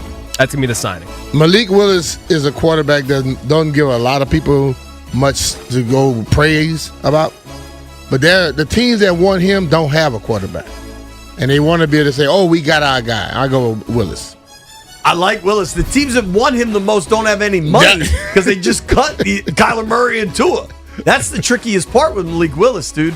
The teams that make the most sense, the Dolphins hire the Packers assistant GM. Mm-hmm. He's now running the show in South Beach. They don't have any money. And Arizona hires Matt LaFleur's brother. But guess what? They don't have any money. Willis, they may know. He may say, listen, I got to get in there. And if they want to give me some money, listen, hey, man, I can't give you the number you're looking for, but I can make this thing guaranteed for 3 years. Yeah. You know what I mean? I can give you this big AAV, and my guarantee is going to be this. But if you take a smaller AAV, I can guarantee more. You know what I'm saying? Sure. I mean, just looking around who might be in the quarterback market outside of the Raiders are going to take Mendoza. It's not them. The Titans have Cam Ward. It's not Washington. It's not the Chargers. I'm just looking through cap value, right? Cap space. The Chargers have Herbert. The Jets have a bunch of cap space. But, is Malik... the Jets is just a graveyard, dude. I'd rather walk the Anacostia River at 1 a.m. than go play quarterback for the Jets. I think Cardinals, obviously... huge hole, but then it's... Do you think the Steelers are going to play the Aaron Rodgers kidnapping game for a while again? Are they just going to wait in hostage mode for A-Rod? No. Could they be a market for one of those guys? If I'm a new coach rolling in there right now, last thing I'm going to do is let that happen. So, is he free right now? I understand they're new coaches, but is he free? Rodgers is probably free on Wednesday when the league expires. Hey, bro, we're trying to build something new here. I can't be waiting till July for you to make a deal. Or we got to go somewhere else. A-Rod just loves holding people hostage. Yeah. What do you think happens with Anthony Richardson? I don't have a clue. Anthony Richardson, listen, man, when you quit and walk off the field, that does more harm than you just not being able to play well. You just said, listen, a quarterback? Hey, I'm tired. I can't go back out there. Bruh, you know how many people just say, oh, we can't count on you. We can't trust you. This is the perfect B-Mitch question. I'm looking at tiers of quarterbacks that are going to be available. Mm-hmm. Who would you prefer? Tua, Jimmy G, Andy Dalton, or Carson Wentz? Dalton. Over Jimmy G? Yeah. Jimmy G hadn't played in how long? They have. And every time he plays, he gets hurt. He's like a piece of porcelain. They have Jacoby Brissett and Tyrod in that same tier. I would take either of those two 1,000 times out of 100 over the other guys I've named. Yeah, but of the ones you named for me at first, Andy Dalton, I'm going to take him over all of them. That's the F tier, by the way. I'm going to take the red rifle, not the red bird. That's Carson Wentz. All right, we're breaking on time so we can be ready when the NFL opens the clock. Nobody go anywhere. Be Mitch and Finley.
on the East Coast, which means the tampering period is now open. Players, agents, representatives, they can all start talking. I already got a tweet, B. Officially, you can already start talking. It's Benji Man. Just tweeted me, Brian. It's 12:01. Why the heck didn't the Commanders sign anyone yet? Benji, it's lunchtime. Go get lunch. Take a break. I think he's kidding. I think that's funny. I'm going to assume he is kidding there. If you're on the YouTube, let's see what the maniacs in the YouTube chat are discussing. 106.7 The Fan on YouTube if you're looking about it. We'll see. A lot of folks are saying, let's go. Tamping. I'm ready for some breaking news. Where all the news at? It's 12:02. Let's give it a minute here. B, I did want to ask you this. There is some conversation about Washington bringing in a running back. I've heard Kenneth Walker. I've heard various things. Oh, I think I nailed it. What? I think I nailed it. It looks like Schefter, Indy lands its top target. Free agent wide receiver Alec Pierce is returning to the Colts with a 4-year, $116 million deal. This one's actually broken by Pat McAfee. Let's do the math real quick. If it's 4 for 116, that AAV is less than 30? Sure, but it's 27? I don't know. Somebody do the math. 116? So you just if you had 120, it was 29. That's a lot of money for a dude with 1,000 yard receiving. Hey, bro, you don't pay for what he just did. You pay for what you think he's going to do. 29 per year, way above the tag. One thing to keep in mind: NFL free agency, you are going to overpay. What was the tag? 20 what? 25? Yeah. The tag keeps you around. So what was the guarantee? That didn't pop up yet. No, but my guess is the guarantee's around 75. 2 years plus a third change to get this thing done. So basically right around 25. So I did not think Washington was getting Alec Pierce. I don't think they wanted to go to the top of the market for a dude like that. Now we officially know they're not getting Alec Pierce. That's the first hit, huh? Yeah. Are you surprised? I'm not surprised. No, like the thing about it, like sometimes the guy that everyone wants, you know all the good stuff about him. You know if he's like that good and he puts in the work, or if he doesn't put in the work. The fact that they signed him, they feel like he does everything they want him to do. Totally. And I think at the receiver position, you've got Rashid Shaheed, Romeo Dobbs, Jawan Jennings. Like, that's more where I thought they would shop, because I think, I more and more think they plan on bringing in Ayuk. And then if it's Ayuk, they feel like, all right, if he's right, we've got a star. So we're going to sign another guy that is not necessarily a star, but can play. So then you talk about Romeo Dobbs. You talk about all that sort of stuff. But the thing of it is, how depending on how much money you give Ayuk, is going to dictate what else you can do. I think it has to be. We talked about this last week. There's a number I'm not going over with Brandon Ayuk. Mm-hmm. I don't even know that I'm getting to 10 mil. I think we can give you 8 with a whole bunch of incentives. Like, you got to prove, 1, you're healthy, 2, you're not nuts. And 3, if this is really where you want to be, it's your time to show it. And if it breaks right and everything goes well, then we will talk contract come Thanksgiving. Totally. Let's see if it goes like that, though, Jay. I don't, of the teams Schefter has mentioned with Ayuk, it's Commanders, Steelers, Patriots. Hmm. Do you think everybody's still in on him? On Ayuk? Yeah. Of Commanders, Steelers, Patriots, of the teams that were obviously part of it. I don't know. I listen, for me, watching the things that have transpired, I would have to have a serious conversation with him. And I'm watching every little move. I'm videotaping and stuff so I can go back and check it out too. Because some of the things just don't seem normal to me. Now, like people have called in and stated that it could be more. It could have been something else going on there. Listen, man, Kyle can be a piece of work. Sure. Kyle can say some stuff that could be a piece of work. And maybe you don't want to deal with it because you know you might have to put your hands on him. Like I felt like we had a couple times. I don't know what it was, but it better be something for you to walk away from that type of money. We've got more wide receiver news as the NFL new league year tampering period is open. Olamide Zaccheaus had a lot of success here in Washington in 24. Zaccheaus heading back to Atlanta. That's how he broke into the league as an undrafted free agent with the Falcons. Now he's going back to the Falcons. OZ's a guy this time last year that Washington didn't seem interested in keeping. He had a good season with the Bears. It won't be OZ, obviously, if he's going back to Atlanta.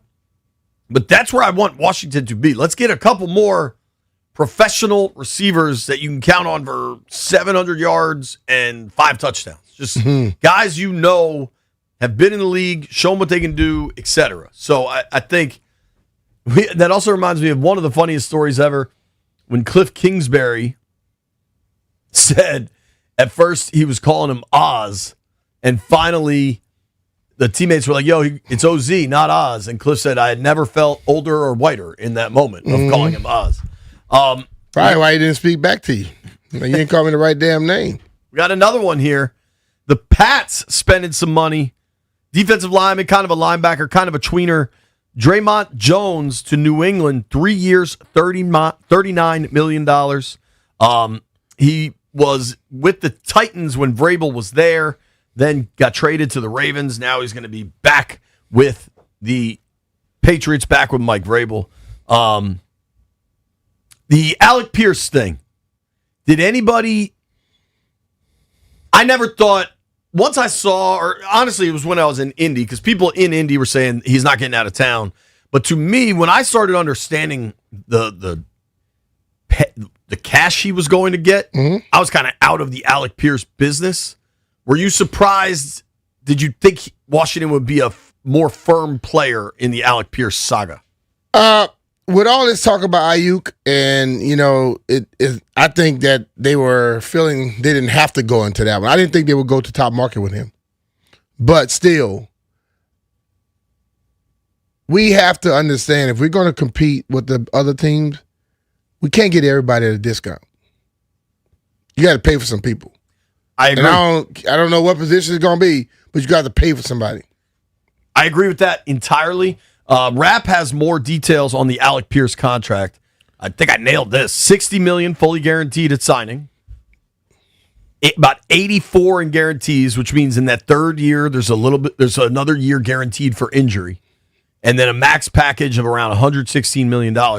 Now people are going to jump on this. 3 years, 84, basically. It's really 2 for 60.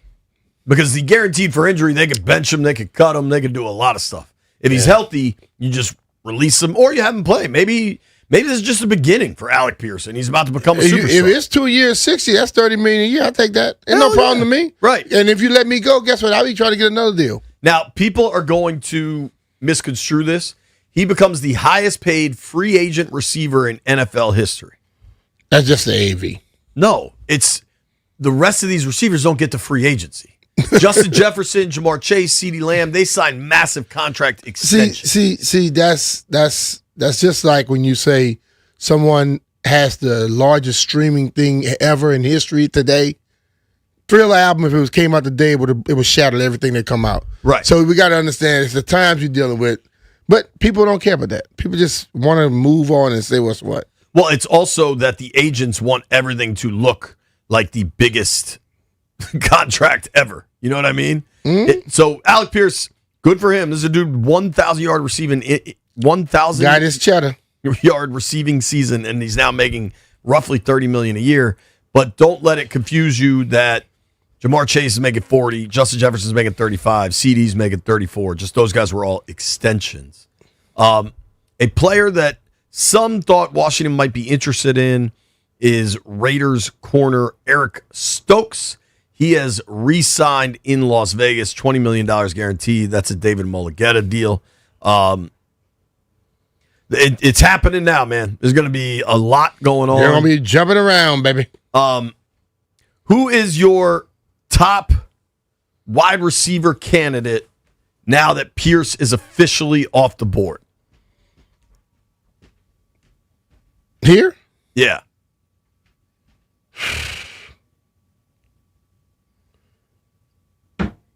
Jennings and Ayuk are left, in my mind. Well, we consider Shaheed a receiver, right? Yeah. I'm going to go with Shaheed. Really? Mm-hmm. He has speed that none of those other guys have. Totally. And used properly, he could be a problem. I mean, he was really good for Seattle down the stretch. Yeah.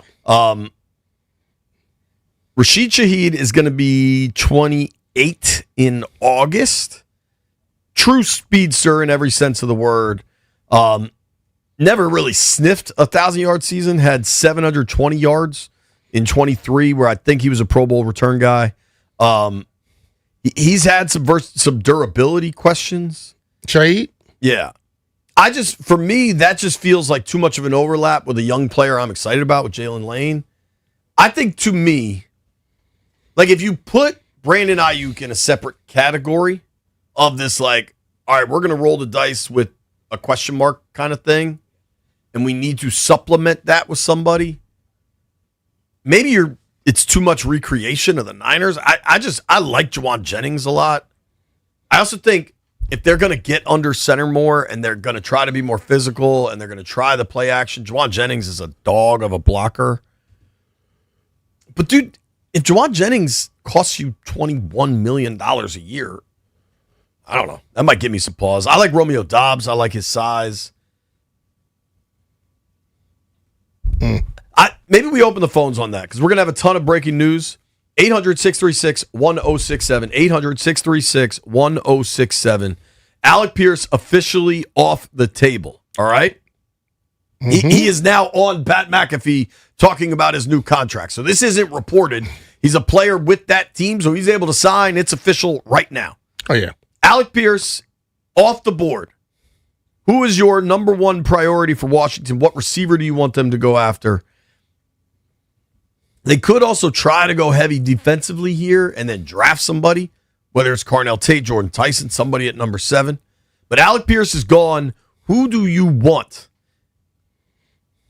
Stallion, who you want? Were you in on Pierce?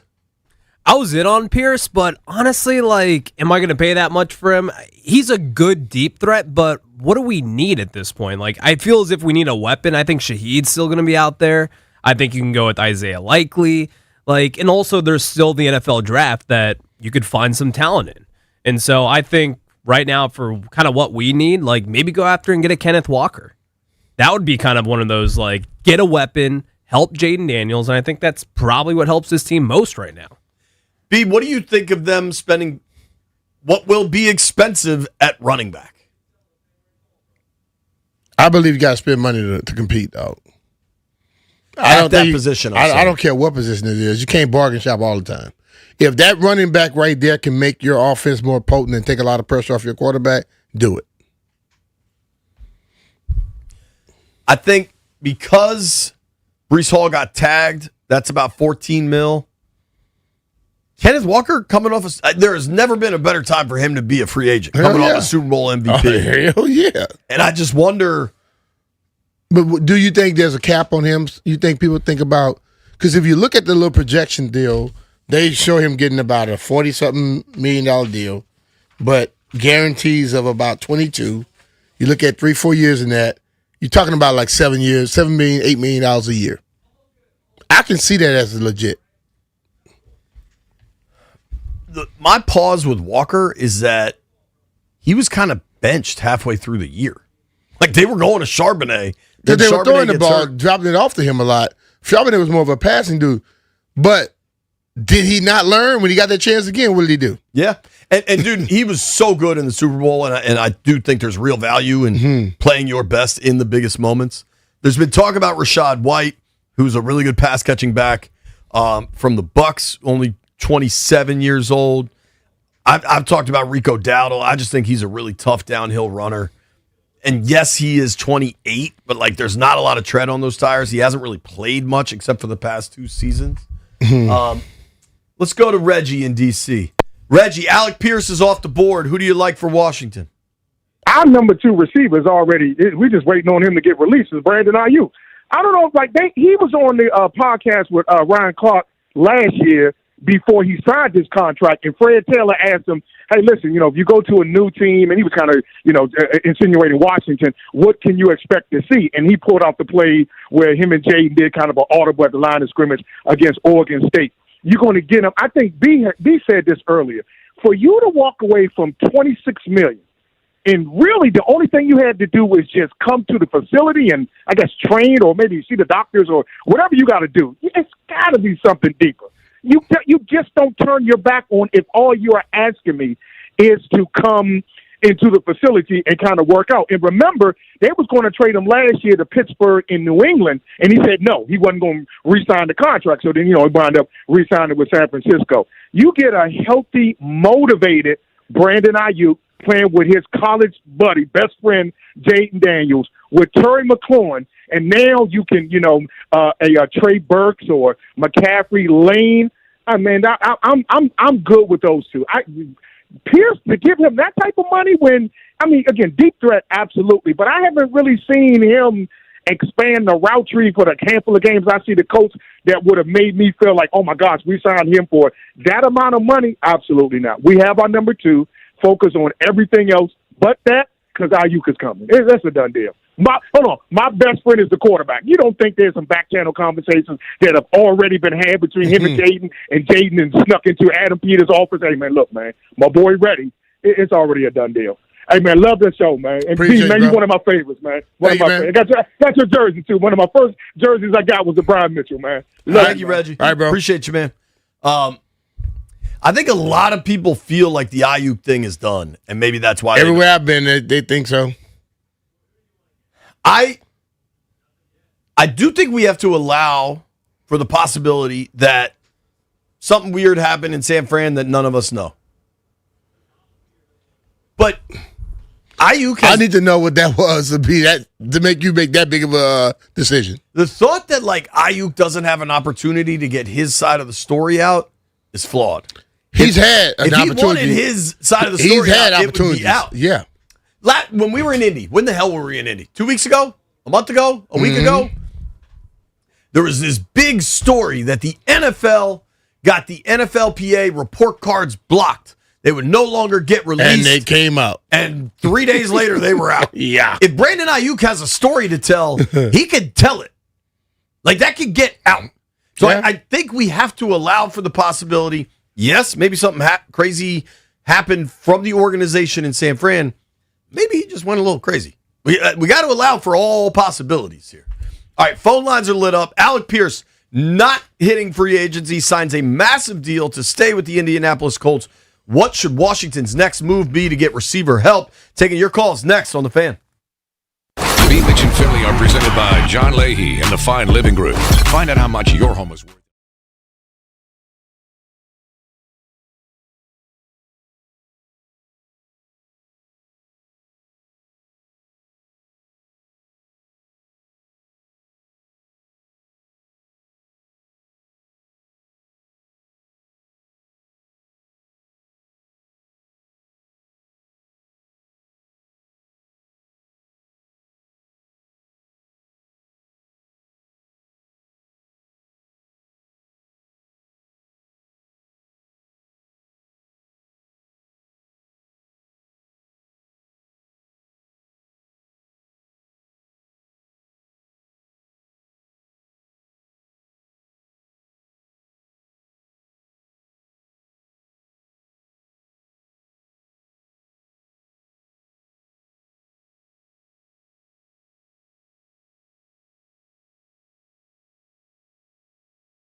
Beeman Finley, 106.7 The Fan.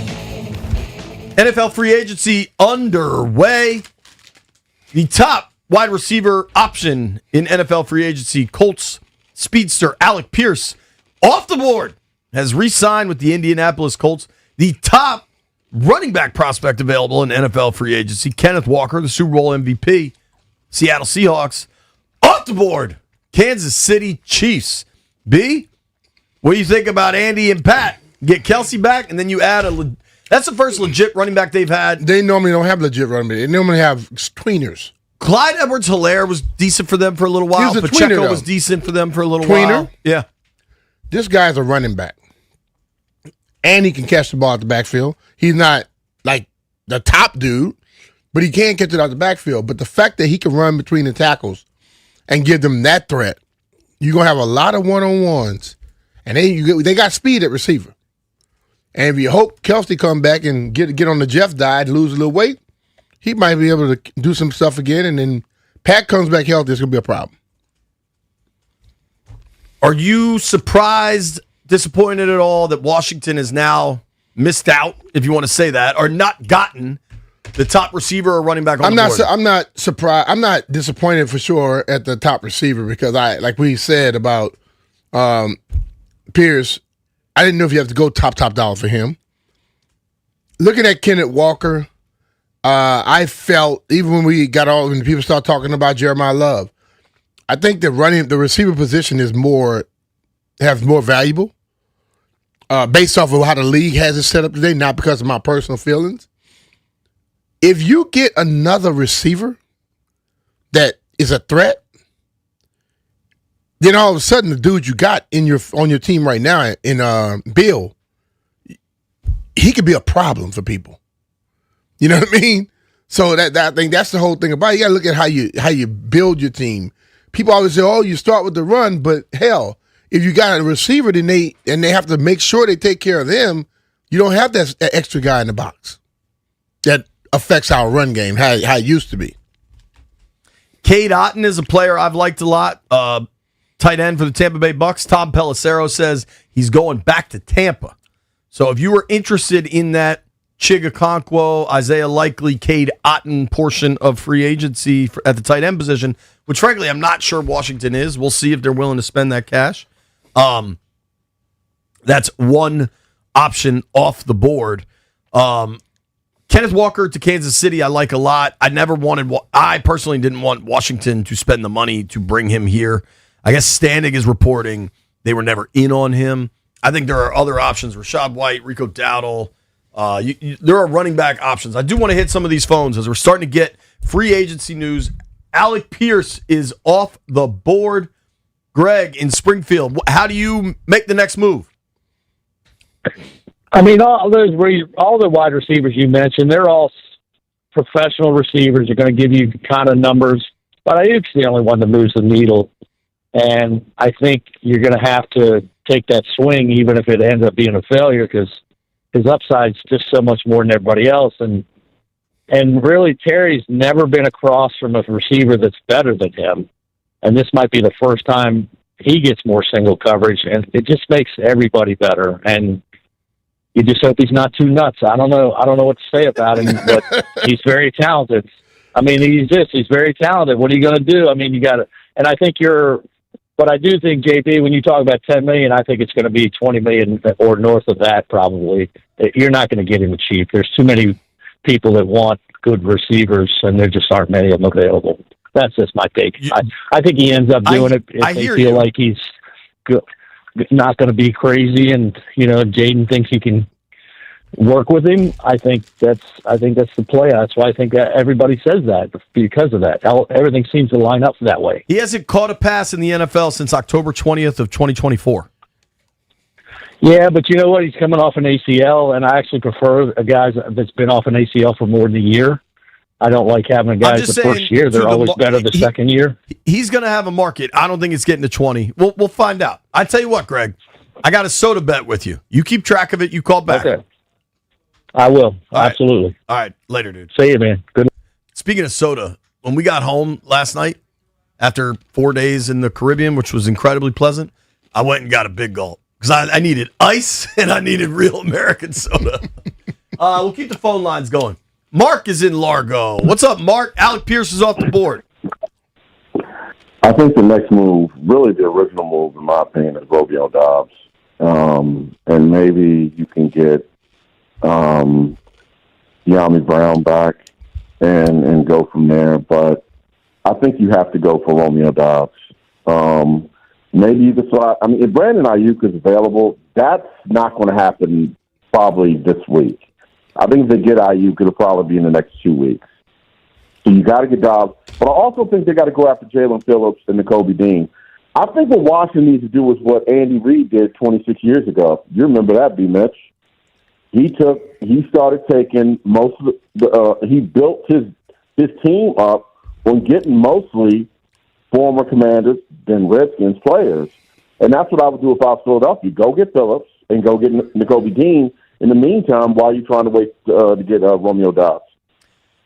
The only concern I would say with Dobbs, I like Dobbs a lot. The concussion stuff, though, that always gives me a little bit of pause. Yeah, I guess you got a point. And Dobbs plays, he wears that Guardian helmet, which you should if you're dealing with concussion problems. Yeah. But, dude, if you remove that, I mean, you're talking about a 6'2", speedy guy, never gone for 1,000 catches, but 1,000 yards. But, like, he's had multiple seasons of 50-plus catches. Like, he can step in and play for you right away and help you right away. So, I'm cool with Dobbs. He's only 25. I don't hate that. I like that. He turns 26 next month, I think. But my only concern is the concussion issue. And everybody... What about Phillips and Nakobe Dean? I love Nakobe Dean. I wanted them to draft him 4 years ago. Phillips... I agree. Phillips' injury history gives me a little bit of pause. You got a knee and an Achilles in there. I'd be more in the Boye Mafe, Odefa Owe camp. It's probably a Mafe, yeah. Appreciate the call, Mark. All right, bud. Let's go to Trucker Dan. Trucker Dan, Alec Pierce is off the board. What do you want? I want Jalen Naylor out of Minnesota. Crafty guy. He's going to come to 27 years old, going to come to you real cheap. He's better than everybody we named. He's better than Romeo Dobbs. He's better than Juwan Jennings. First of all, going to require us to spend $20 million. So that's not going to help us fill out our roster. We're trying to fill out our roster. As far as running back, give me Tyler Algier in Atlanta. That's going to be a thumper, and he's going to compliment Bill. As far as linebacker, give me Willie Gay. I don't hate that. Give me Willie Gay out of Miami. The only reason why the Chiefs didn't sign him is because they don't got no money. The only reason why Miami is not signing him is because they don't got no money. But you look at Willie Gay, he ain't going to be expensive, and that's a good linebacker to go with the coordinator. And then I think we need both of my quarterbacks is gone. I liked that guy out of Jacksonville, that guy Brown that they just signed, 26 years old. He never allowed us to catch over 50 yards, but he gone. So I don't know what we going to cornerback. I don't think we need any safety, and I think that we need a center. I don't know what the hell we're going to do if we don't get King Mays or the guy out of Baltimore. But I think we could use a defensive tackle, even though we spend a lot of money. So if we get a cheap one, I wouldn't mind bringing Tim Settles back. Love Tim Settle. But other than that, that's my pick right there. We do need a defensive end, but I think that's what we're going to spend the most of our money on is the defensive end. Mm-hmm. Appreciate you, man. Thanks for the call, Dan. We have a report. Jeremy Fowler, ESPN. The Commanders made an aggressive push for Alec Pierce before he ultimately decided to stay with the Colts. New England also was in it. So they were trying to get Alec Pierce. If they were really going aggressive with Alec Pierce, do you really think that let's go back to the Ayuk deal now? Is it that prevalent or that serious or that final that they're going to go after him? I think if you're bringing in Ayuk, the thought is always you need somebody else. Yeah, but if I'm bringing somebody in for $30 million, then I don't know if I have enough to bring him in. Unless you think you're bringing him in far cheaper? Yeah. I don't know. It's an interesting question, right? Like, if you were going to, what, if anything, we're 38 minutes into free agency, and I know we all live in a microwave and we want everything to happen immediately. I want it done right. I don't care if it's done quick. What, if anything, do you think it means that Linderbaum we've heard nothing about in 38 minutes? Is multiple teams are interested and the money is starting to pile up? I agree with that. I also think it means Baltimore has said, yo, let us know. Let us know a final. We'd love to keep you. We understand you got to take calls. Do you think he'll give Baltimore last chance? Yeah. I do too. Yeah. Which makes me think, like, clearly Pierce did that with Indy. Mm-hmm. But, like, sometimes when free agents do this, if you make me go all the way to the market to go do stuff, then you know what they do? They go, okay, to hell with you. If you want me, you could have just signed me and offered me the right money. But you want to play around. And then they'll get out there, somebody else talk to them. Look, if I'm a team, I'm talking to you. You about to go start. Listen, man, I'm not up here to negotiate for your former team. I'm letting you know we want you. If they wanted you, they'd have signed you by now. But they sent you here. What's the best offer they gave you? Okay, I'm going to top that by $2 million. We have breaking news for the Washington Commanders coming down right now. We'll have to figure out what that's going to be. Obviously, there's a lot going on in the free agency market. I do think Adam Peters talked about learning lessons from the Terry McLaurin situation. We understand that Washington made an aggressive offer for Alec Pierce, wide receiver. Kenneth Walker, they weren't in on, but they do have some in-house matters to take care of. Breaking news for the Commanders. Breaking sports news on 106.7 The Fan. Very important news for the Commanders as Pro Bowl left tackle Laramie Tonsel's reached agreement on a 2-year, $60.2 million contract extension with the Washington Commanders. This is from his business manager and through Adam Schefter. That's $61.5 million in guarantees, including the biggest signing bonus for an offensive lineman at $32.5 million. So Laramie Tonsel is staying with the Washington Commanders. We'll continue with more breaking news as the NFL tampering period continues throughout the day. We can confirm. I'm liking it. We can confirm Laramie Tonsel has signed this extension. That's a big number. It honestly is on track. They're guaranteeing him 32, which means 2 years, 60.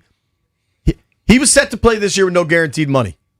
Laramie Tonsel was never going to play this year with no guaranteed money. Yeah. So what they did is, hey, Laramie, play this year for 32 guaranteed, dog. You're back. Mm-hmm. He becomes the first $30 million offensive lineman, which is probably an important threshold for him to break. It also shows one thing we didn't want to drag on was to drag this on like the Terry thing. Hell no. And now it's not dragging on. Also, major news from Philadelphia about a possible Commanders target. Nobody go anywhere. It's B. Mitch and Finley. B. Mitch and Finley are presented by John Leahy and the Fine Living Group.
out, oh. I no go feed the girl, I no go feed the girl is out, oh. I'm a mind that's you the talk, oh. I put my life into my job and I know I'm in trouble. A lot of news, NFL free agency underway. I want to start by saying I'm going to give Adam Peters credit. We talked to him last week or whenever it was at the Combine, and he said, I learned a lot from the Terry McLaurin situation. I know I don't want to let this thing drag. Gets the Tonsel deal done on the first day of free agency. Don't you think they had to do that one first before they do anything else? Yeah. You know, I just think we were waiting and they hadn't signed. I mean, we hadn't heard anything about him. Kind of, I'm thinking like, they got to get that one done first. Because that would have been like, okay, you go sign somebody else and you didn't get him. And that's vital. Well, I was on the island of St. John on Saturday, I think. And my man Nolan was a bartender at the beach bar. And he gave me some intel. And I didn't use this, Brian, because I'm not really sure what it meant. Shout out to my man Nolan at the beach bar on St. John. What up, Nolan? He said, yo, Laramie Tonsel was here last week. He looked very relaxed. He knew that bag was coming, dog. He also said, that's the biggest dude I've ever seen. We have more news coming down. So we're kind of nailing our shots, boys. I said I thought Pierce would go fast. Jeff said Kenneth Walker. B-Mitch said Malik Willis. Per Ian Rappaport, the Dolphins are signing Packers quarterback Malik Willis as the new quarterback in Miami. 3 years, $67 million with $45 million fully guaranteed. Is that a little less than you thought, B? So that really is a 2-year. You remember what I said? I said, instead of getting the big AAV, we'll give you more guarantees. We want 3 years, so it's like $20-something million a year, right? And they're able to spread that out over 3 years. Yeah. So that's 15 on each year. Malik Willis has not thrown a lot of passes. Hey. But quarterbacks, bro, the thought and the try and the hope of getting a quarterback, you pay for that because you're always looking. And the little time he played, he looked well. He looked good. You hope they can multiply that. Yeah, dude. He'll have the opportunity, right? The big news here in Washington, the Commanders get a deal done with Laramie Tonsel. That will actually create more cap space for them as they're now able to spread some stuff out here. To me, this is taking care of what you needed to take care of, and they did it promptly. I mean, we're not even an hour into the tampering period, and Tonsel, who was carrying a $24 million cap number, that will shift. The other thing that's important to point out, this is a 2-year extension on top of the year that Laramie already had on the deal. So this now has Tonsel in Washington 3 years through the 2028 season. Yeah. Now, we don't know when the guarantees will run out. My guess is they may have to do this dance again. Tonsel is at a level of player, he's not going to play without guaranteed money. This past year he played, and the guarantee was only about, I want to say, 10 mil. I don't think he'll go below that again, but I think he proved to Washington what he is in the locker room, what he is on the field. He was damn good on the field, which is ultimately what's most important. This should free up a little more cash for the Commanders as they go forward, but I think we got to give AP some credit. Now, there are a number of other players that Commanders fans were interested in, and there was some reporting around. I never thought Washington was going to spend big at tight end. I didn't see them being in the high-end tight end department because of what they have in-house. They like John Bates. Ben Sennett's going to get a much more real opportunity this year. Maybe Chigakonkwo is still an option, but Cade Otton is off the board, and it's just been reported that Isaiah Likely, 3-year, $40 million deal with the New York Giants. That damn John Harbaugh. So boy. John Harbaugh goes and gets his guy from Baltimore. I don't think that should be that much of a shock. No. And if you got a young quarterback in Jackson Dart, give him a young tight end. That one makes a lot of sense to me. The other The other big move that has been made for a player that Washington has been connected with is Jalen Phillips, the Eagles' stud D-end. This is a guy that got traded to Philly from Miami. He's dealt with a lot of injuries, but this past year for the Eagles, Phillips was really, really good, especially down the stretch.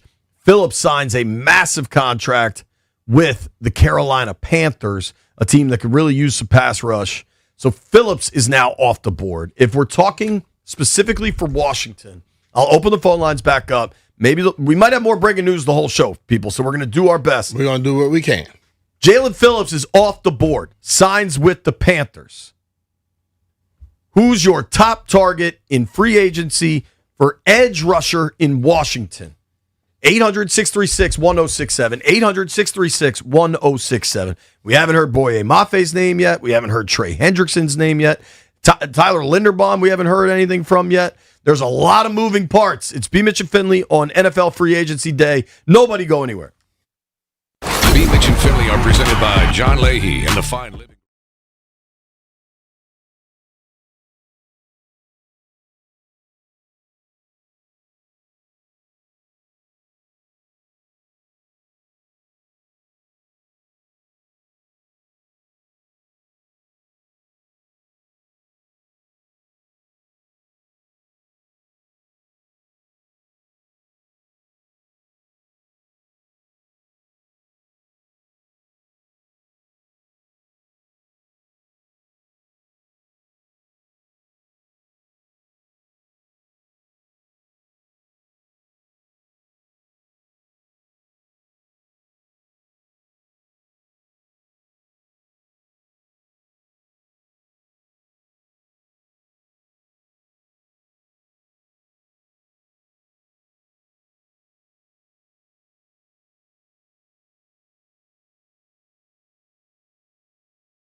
needs to be edge rush help.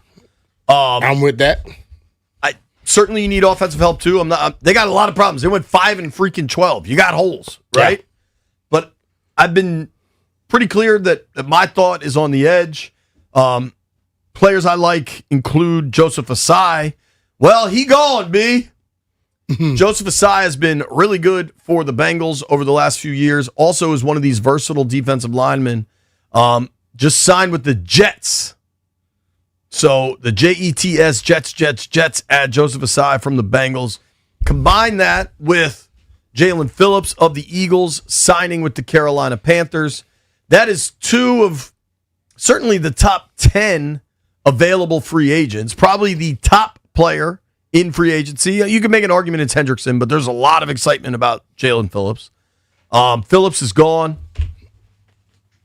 Now, Joseph Asai is gone. You're getting into this conversation where Owe and Mafe, like this edge rusher market was going to happen fast. Teams pay for sacks. Hell yeah. You pay for sacks and touchdowns. Right. And INTs. And if you got somebody that can consistently get after the quarterback, they become valuable. Amafe and also Owe, those guys are going to start jumping up the board. Let's see if we try and go get one of them. And can still go the other direction in the draft. Right. I mean, maybe they can go the same way. You never know. Maybe they feel really good about their ability to get one of these top dogs at number 7 in the draft, which is great. But you've got Dorrance Armstrong coming off an injury. Von Miller's a free agent. Jacob Martin, keep in mind, is also a free agent. Maybe that's somebody they try to get done internally. But the only thing that's going to happen is the price is going to go up. Like, the price tag's only going further up. 800-636-1067. 800-636-1067. What is your top priority for the Commanders in free agency now that we're an hour into this thing and stuff is moving? If your top priority was tight end, well, let me let you know. Isaiah Likely off the board, signed with the Giants. Cade Otton re-signed with the Tampa Bay Buccaneers. If your top priority was edge rusher, Jalen Phillips already off the board. Joseph Asai, who probably wasn't in that top group, already off the board. I think you're probably talking Mafe or Owe as the top available options. There's still also the Trey Hendrickson thing. Still there? If it's Trey Hendrickson and it's a lot of money guaranteed up front, but not a lot of time on a deal. Yeah, I mean, where are you at on a Hendrickson possibility? I think like a 2-year deal. You're probably paying him something too, where you can roll out of it, and if he's still performing at a high level, you may be able to do something with that. But you don't want to get locked up into no 4 or 5 year deal with him. Agreed. So far, of the contracts that have gone out, I'm not mad at not getting Pierce for that money, even though multiple reports show Washington offered a ton of cash for Alec Pierce. Yeah. But like ultimately, like I just got was trying to knock AP because of that. A lot of times the team tells you go out there, give us a last chance. You go, Washington give you a hell of a deal, and you take it back to them and they top it. And you decide, okay, well, I'm going back to this team. I always say, people got to understand, the guy that the teams are trying to sign, they have a decision and a choice to make. They can go where the hell they want to go. Just because you offer the big contract don't mean they're going to take it all the time. So, I'm just seeing this from Nikki Jabvala on Laramie's contract extension. So there's now $60 million in guarantees, $61.5 million in guarantees with a $32 million signing bonus. The signing bonus gets chopped up over the time, but that basically means Laramie is now, with guaranteed money, going to play in 26 and 27. Mm-hmm. So I think that's really smart why they got that done. Demario Davis has been a stud linebacker for a very long time. Coming back for year 15, I Saints? believe. Jets. 2-year, $22 million, $15 million fully guaranteed. So my guess is that's 1 for 15 this year. Yeah. Specifically at the tight end position, B, do you think they will or should go At this point, the only kind of top-of-market player left, I would say, is Chig Okonkwo from the Titans, who's been pretty good, but played with kind of bad quarterbacks, kind of bad offenses. Do you think they should feel they have to go get Chig? Depending on how much confidence they have in the two that they have right now. If you felt that those guys should have been playing, but the previous coaches were basically not allowing them or not putting them on the field, or let's be real now. Bates was on the field plenty. Bates was on the field plenty because he blocks. Right. Talking about the pass catchers, because that's the thing you worry about right now. If you have confidence that Blau can get the ball to them and he has confidence he can get it done, go with him. But you're going to have to get somebody else to open it up for him, because I think another receiver opens it up for not only the running game, but also for the tight end passing game. And, as I stated before, if you're a tight end and you can't win one-on-one, then you may just pack your bags and go home. One of Jeff's favorite players in the NFL, John Ridgway, former... Who the hell did Ridgway play for? The football team? Was he here as a Washington football teamer? Yeah, he was. With the suplex? They're doing the suplex, picking people up and slamming them like a wrestling match. John Ridgway has agreed to stay in New Orleans. I got to know John a little bit. Interesting cat. By far, what I thought was the best is he would just wear overalls, like without a shirt, just overalls and drawers. You know, people really worry about their game day fit. It's all the cameras are there. You're walking down the tunnel. Ridgway, classic look, just the overalls and drawers. Jeff, you're hanging around the alligator hunters. Your boy Ridgway back with the Saints. You good with that, Jeffrey? I'm cool with it. I hope my boy gets some money, do his thing. Go ahead. I can see him going straight down there and eat him some alligator. Well, he's been there. He's been there for 2 seasons, I want to say. Well, so he's eating a lot of alligator in the land of alligators. Let's check in with the aquarium, and we'll check in with the phones, 800-636-1067. So far, we've seen some big names go. Jalen Phillips, gone. Carolina Panthers. Alec Pierce, gone. Re-signs with Indianapolis. Kenneth Walker, gone. Signs with the Kansas City Chiefs. Washington has, however, because I know the people are going to scream they haven't signed anybody yet, they've taken care of their biggest priority in getting a Laramie Tonsel deal done. Stallion, how you feeling about the Commanders in 70 minutes of free agency? I feel good so far because, again, that Tunsil deal is like my top priority heading into free agency and just this offseason overall. I would like to see them get a weapon. Like Shaheed's still out there. You could make that move. I feel as if Washington could be kicking the tires on that, but I feel good. It's only what? I mean, we're in 79 minutes or whatever, however long we're in. 79, sorry. 69, actually. But whoa, pause. Still, this I feel good about everything right now. How you feeling, B?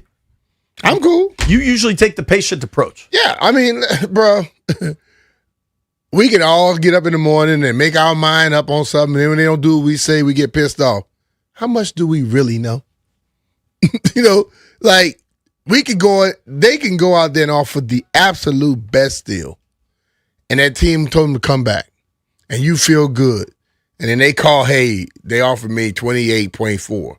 We're going to give you 30. Or we're going to give you 29. You don't call the other team back. See what I'm saying? You sign with the team. If you're comfortable with your own team, you sign with them and you keep moving.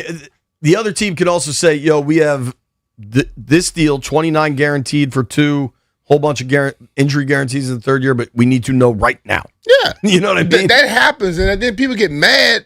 No, man. You got to build the whole team, and it's going to come over time. And you're not going to get all the top players. So, but I just hope at the end of this one, we don't have a ton of money. You got to have bodies on that field to play. My number, and you don't want to assign just a straight dollar value, but for me, it is telling in how they operate. It's got to be $60 million. Like, you got to spend real money in this cycle. And I think one thing that might surprise, I think they're going to spend more at corner than maybe people are expecting. But that is obviously what they've identified as a need. I think we might see a corner get some real money. Another running back, it's been a good day for running backs named Kenneth Gainwell, signing with the Bucks. 2 years, $10 million guaranteed. Gainwell was good for Pittsburgh last season. He can catch a ton of passes. Oh, yeah. That also, I don't think. Is an extra receiver that can run running back, I believe. Also worth pointing out, I mean, that makes it pretty clear, if it wasn't already, that Rachaad White will be headed out of Tampa. For all the talk of Brandon Ayuk and his relationship with Jaden Daniels, you also have Rachaad White's relationship with Jaden Daniels. That's not a dude that would shock me if they don't do much. If they try to maybe add. I think apparently Washington went in on Alec Pierce. He decided to stay in Indy.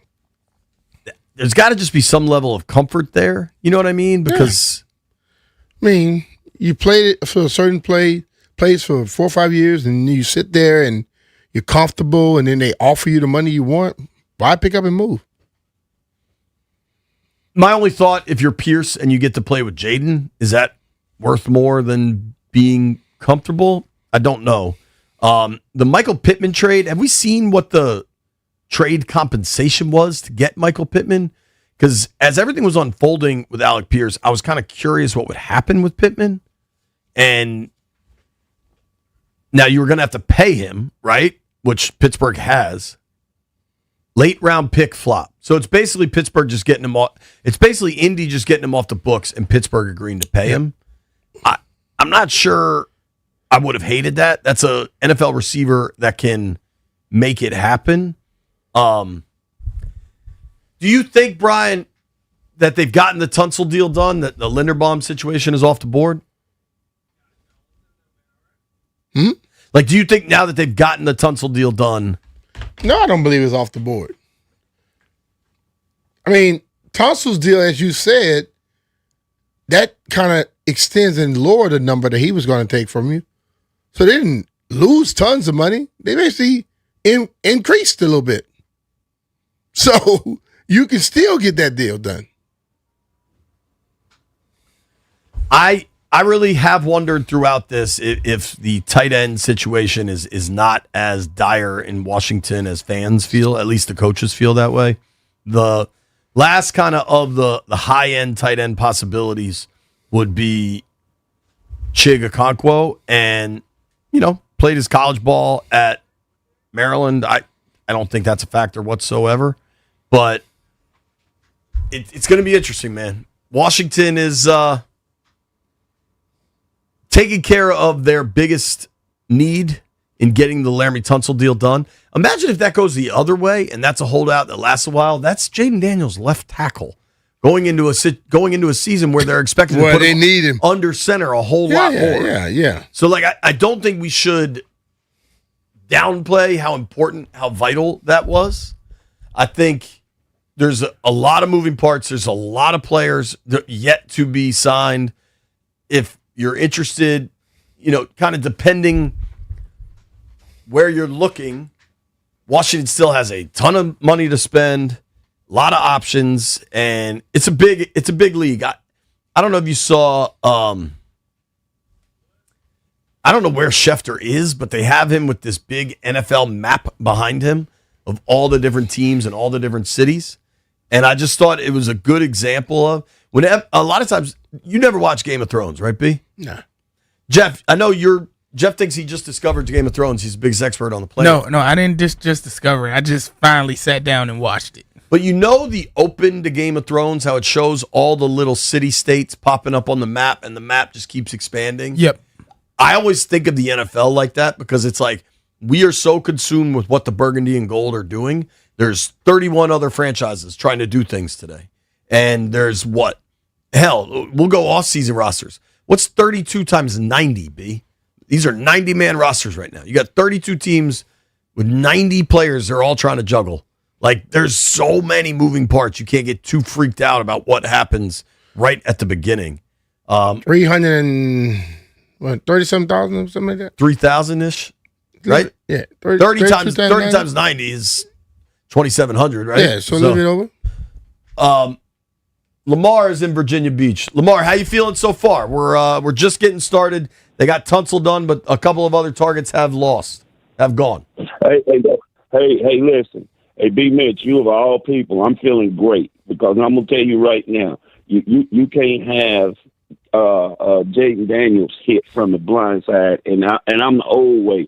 You protect that quarterback on that back end, on that blind side, and you got Laramie Tonsel taken care of. I was a happy man getting him done, and to me, getting that taken care of, and with everybody going through that pass happy, that getting them DBs, man, that's what I want. Get them DBs taken care of, and then you can get to that get to the quarterback. But you keep letting everybody fly by them defensive backs. I don't care how great you got on that pad, on that edge. Ain't nobody gonna get to the quarterback. Get that back end squared, short up, and then we can take care of getting to the quarterback. You can have all Aiden Hutchins you want. You can have everybody, Max Crosby, everybody, but they can't get to the quarterback if you can't get that back end squared away. When we had Darryl Green, when you had all of those boys back there, then Charles Mann and all them boys could get to the quarterback. Get that back end shored up. Get me some safeties. Get me some DBs. Get me somebody that can cover somebody to shut these receivers down. Then let them hogs up there on that defense do what you need. You don't always need speed and rush ins to get there. Sometimes it only takes 4. Then you can get there. That's what everybody's losing sight of. I got to be honest. I disagree. I think it's more important to get pass rush. That you could obviously you want to be really good on the front end and the back end, but I think really good pass rush helps corners a lot.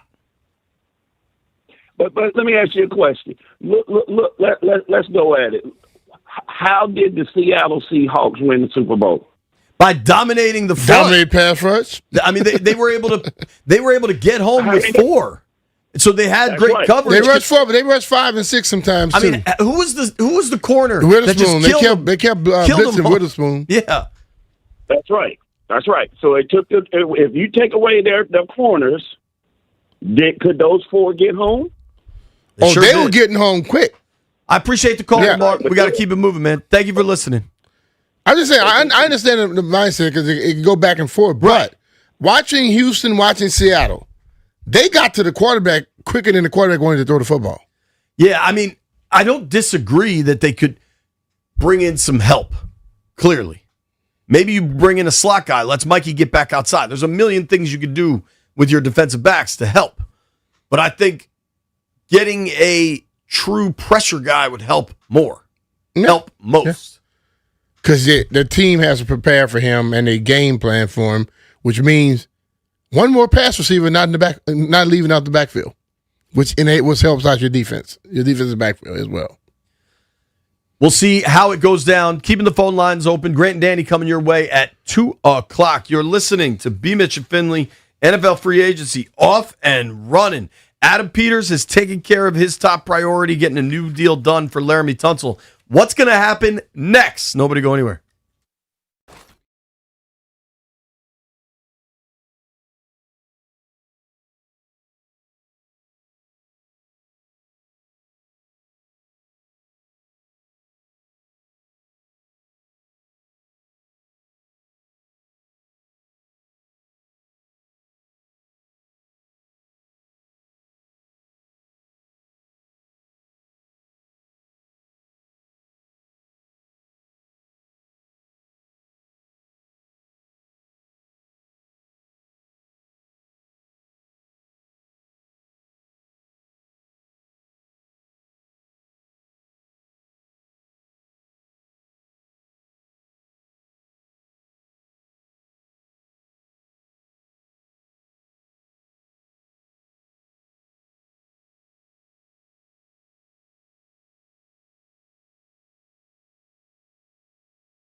Fan.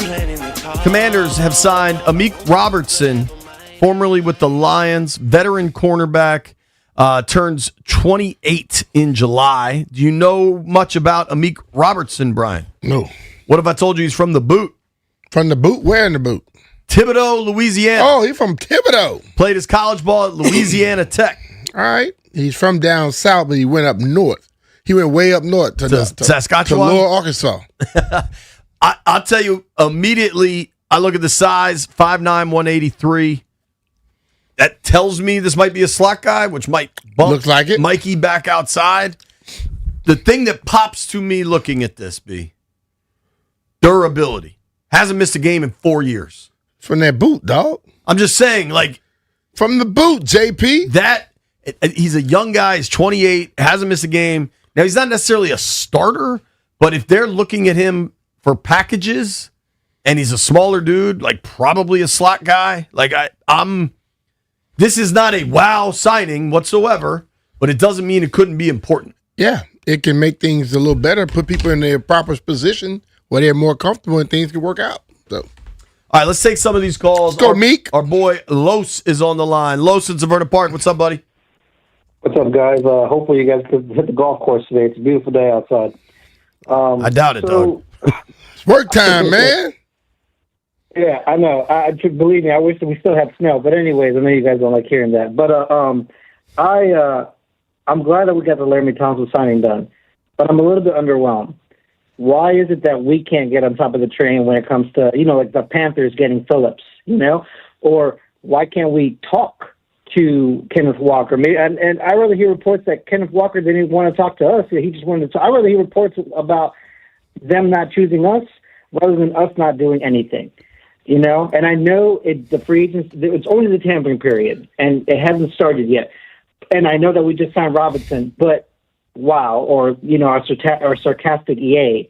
I just want our team to be aggressive. We are on Jaden Daniels' rookie contract. We need to do something because once he gets paid, he's going to get paid, and we're not going to have that much money to do a lot of things. That's my take on it. Thanks for taking my call, guys. But what if they just felt the running back was not something on their card? I mean, no, you're right. They can't go after every player that's free. So if they have their game plan to go after certain people, you're not going to hit everybody. No, you're right, and I completely understand that. And believe me, I've called into the show saying, why are we using 3 running backs, and I'd rather have one, and I think that Bill is that type of running back. But it's still the fact of, like, the team being, I guess, aggressive, in my opinion. It's, Los. We heard, hold on. Los, if you call in Thursday at noon, and we're still only talking about Tonsel and Amik Robertson, you'll be correct then, sir. Let's give it let's let it breathe a minute. Because I'll tell you the truth, the two biggest signings right now, the 3 biggest signings, Jalen Phillips, I was worried about the injuries. Kenneth Walker, I think you're paying for a Super Bowl MVP that I was kind of out on, and no chance I was going top of the market with Alec Pierce. So I, personally, am cool with how things are transpiring. Now, if I get here tomorrow and Boye Mafe has signed with Kansas City and Odefa Owe has re-signed with LA, I'm going to feel different. There are some things I think they have to do. I just think they still have time to do them. Yeah. But I appreciate the call, Los. Always like hearing from you. Thank you, guys. All right. All right, bro. Let's go to Daryl Calvert. Daryl, what's up, dude? Hey, fellas. What's going on, man? What's up, brother? How you doing? I got 2 Lions fans that are real close buddies. They both just texted me and laughed. Said the dude is absolutely terrible, can't cover anybody. So I just don't understand what we're doing here. I know there's more time, and I know we're going to sign more people, but I don't know. I just don't feel like this is going to help our team at all. We need a lot of help on the back end, and that wasn't it. So let me ask you a question, bro. Let me ask you a question. So you ever notice that whenever somebody leaves a team, the fan of the team always say how horrible the person was? 100%. So why would you believe 100%. Your friends if you know your friends are going to BS you sometimes? Here's what I'll say specifically. I'm just asking that question. Right, but you know the answers to it. They would have been like, damn, well, let's keep them. No, but the whole thing about it is I've seen too many people leave teams and they hell, when I left Washington, they pooped all over me. So let's be real. Right. So that's going to happen. So let's see how he plays. Well, I also think I'm with you. I think this isn't just a move to bring in Robertson. I think this is a move to help Mikey Samerstill, to put him in the best position for him. You can also move these guys around a lot. Like, I think one thing we heard Durante Jones talk about over and over was versatility. I think this is a versatile player, and the size is one thing, but, like, I think they're going to play a lot of different packages, and I think this helps you move Mikey around more. Remember, they should be getting Trey Amos back healthy, ready to rock, so it's like you can't think of everything in a vacuum. It's more, how does that piece fit in? I'm not here to tell you I'm expecting an all-pro season out of Amik Robertson. Like, I'm not trying to blow smoke, but I think they wanted to add to the secondary, and that's a dude with some versatility, and it might help a player that they already have in the building that they like move to where he's more of a fit. Yeah. Our guy Mark is in Landover Hills. Mark, how you feeling about free agency so far? I'm feeling just like my man J.P. Finley and my man B. Mitch, because let me tell you, cooler heads will always prevail in this game.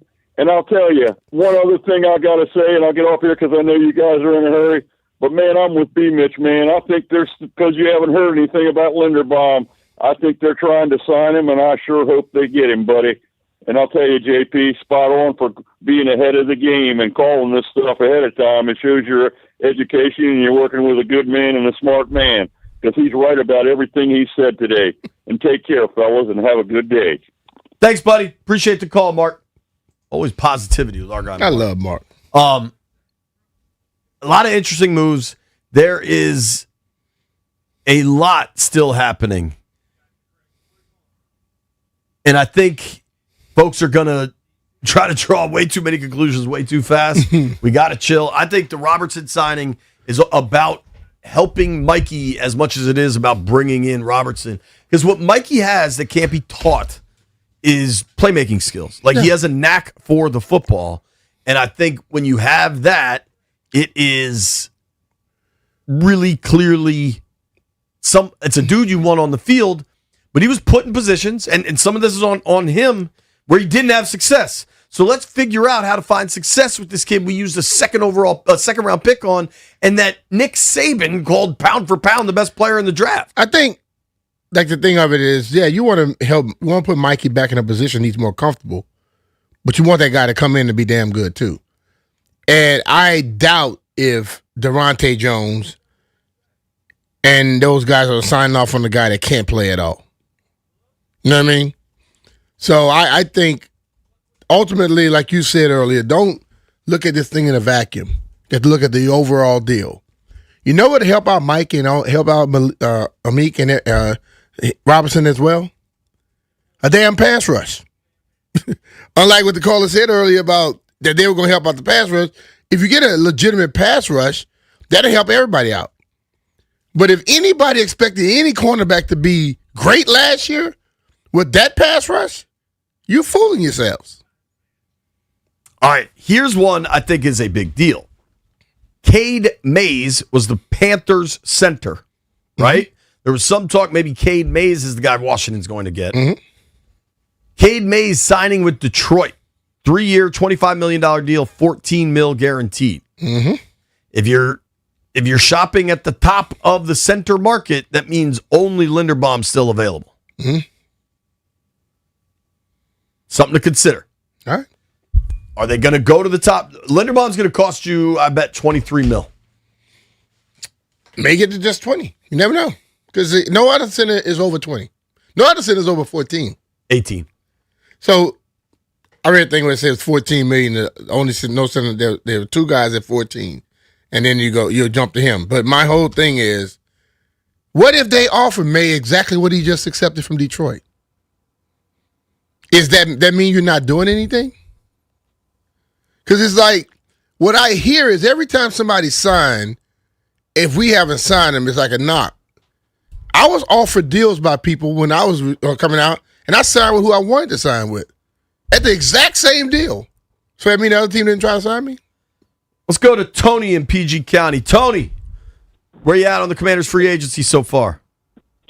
What's going on, fellas? I appreciate y'all taking my call. But so far, I really like the Meek Robinson signing. You know, I got sympathy for these corners because I played corner when I did play ball. And people say he's trash. Man, that dude matched up one-on-one with Justin Jefferson. And yeah, the Jettas have a day. Yeah, I mean, he made some plays, but Robinson held his own. So I think so far they're doing what they need to do.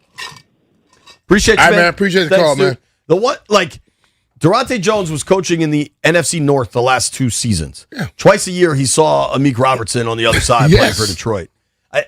That one, to me, makes me feel like they like what they got. Whether it's the right guy, we'll find out. We got more news. The Titans are signing former Giants tight end Daniel Bellinger. That reunites Bellinger with Daboll, who's calling the plays in Tennessee now. Also makes crystal clear that Chigakonkwo is not going back to the Titans. Let's go to Rusty in Delaware. Rusty, what's up, buddy? Hey, fellas, how you doing today? Not a coincidence that the Townsend's Hydro Clean team is starting their house washing season with the same day as free agent. The owner of the company, I think, just wanted to hear NFL talk all day. But the reason why the phone call, I mean, obviously, first target specifically that I would love to have on our team, to have on our roster to help our team be better. But I'm just the last few calls have been extremely positive, but I'm just disappointed in our fan base. Like, I don't understand what we expect here. I mean, within an hour of free agency or an hour plus already, the off season's a failure. We're not aggressive enough. I mean, between Carlos, who usually has a lot of sense, and the guy who obviously played defensive back thinking that we need to draft every corner or sign every corner, I just don't understand what the fan base is going through. I mean, yeah, we had a real bad year last year, and that stinks. But to take the advice of your friends that this guy sucks because your friend's got how many NFL snaps, or to say that we need this type of player on the back end in order for the front end to succeed. Like, guys, take a break. What did Aaron Rodgers say a couple years ago? Relax. We've gone from let AP cook to now we don't even trust him to give us our fast food. Let's go, guys. That's a good one. All right, Rusty, good line right there. That's a good one. Crank is in D.C. Crank, what do you Crank, got? what's happening, brother? Man, hey, man, listen, I'm psyched. Amik Robinson can ball. Amik Robinson can ball, and he's versatile. And Mikey's also versatile. So it's a good sign. Look, now I want them to sign Alontae Taylor, and then let's rock out there, get them DBs right. And, fellas, hey, y'all know I was coaching for Maplewood all them years, man. Yeah, Maplewood. I just got hired to coach DBs at St. John's, man. Oh, So, congrats, man. yes, sir. All right, good job, man. Appreciate you, Crank. We got to take a quick break. Crank and JP Maplewood. You want take it right now? Okay. Greg is in Annapolis. What up, Greg, Jay? what do you think? Man, look, I've seen this dude from Detroit play. He's a good player and everything like that as an asset. And I understand we're only an hour in here to free agency, but I mean, you know, we're asking everybody to calm down, let Adam Peters cook and this, that, and the other. Let's look at these signings that he's had at a track record. You know, the Cleveland Pharaohs, these guys that they reach out for, that they have experience with or they have crossover with, who they think they can play, and they come here and they don't play well and they don't produce. And I just don't understand why we're not, with $80 million of cap room or whatever that number is, why we're not playing, why we're not hearing about offers on certain guys, Greg, this, that, and the other. Doug, Thursday? If we're at the top of the market on Alex Pierce, bro, like that what are you? I don't understand the vision. Like where is it? You know what I'm saying? Like Thursday at noon, you listen, everybody that's mad right now, Thursday at noon, you get run of the lines, okay? Because that's when I think it's a what more. happened last year, though, JP. This is what happened last year. Okay, You said everybody to calm down, and then what was our biggest splash? Our biggest splash was Kinlaw. Well, it was trading. Yeah. The trades last year were what did it. I hear you. I'm not dismissing you. I'm just also pointing out that as of now, we've spent 102 minutes in the tampering period. So Thursday at noon, you call me back. You can yell at me, call me names. I mean it. Not me. Because I'm going to curse you out. Thank you for listening, Greg. Hey, I appreciate it. Quick break. We got to make some bets. Great and Danny getting fired up. B. Mitch and Philly are presented by John Leahy.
After I blew up, just only hello, happy belated, and I think I texted her and told her I made it, and that's what she texted me.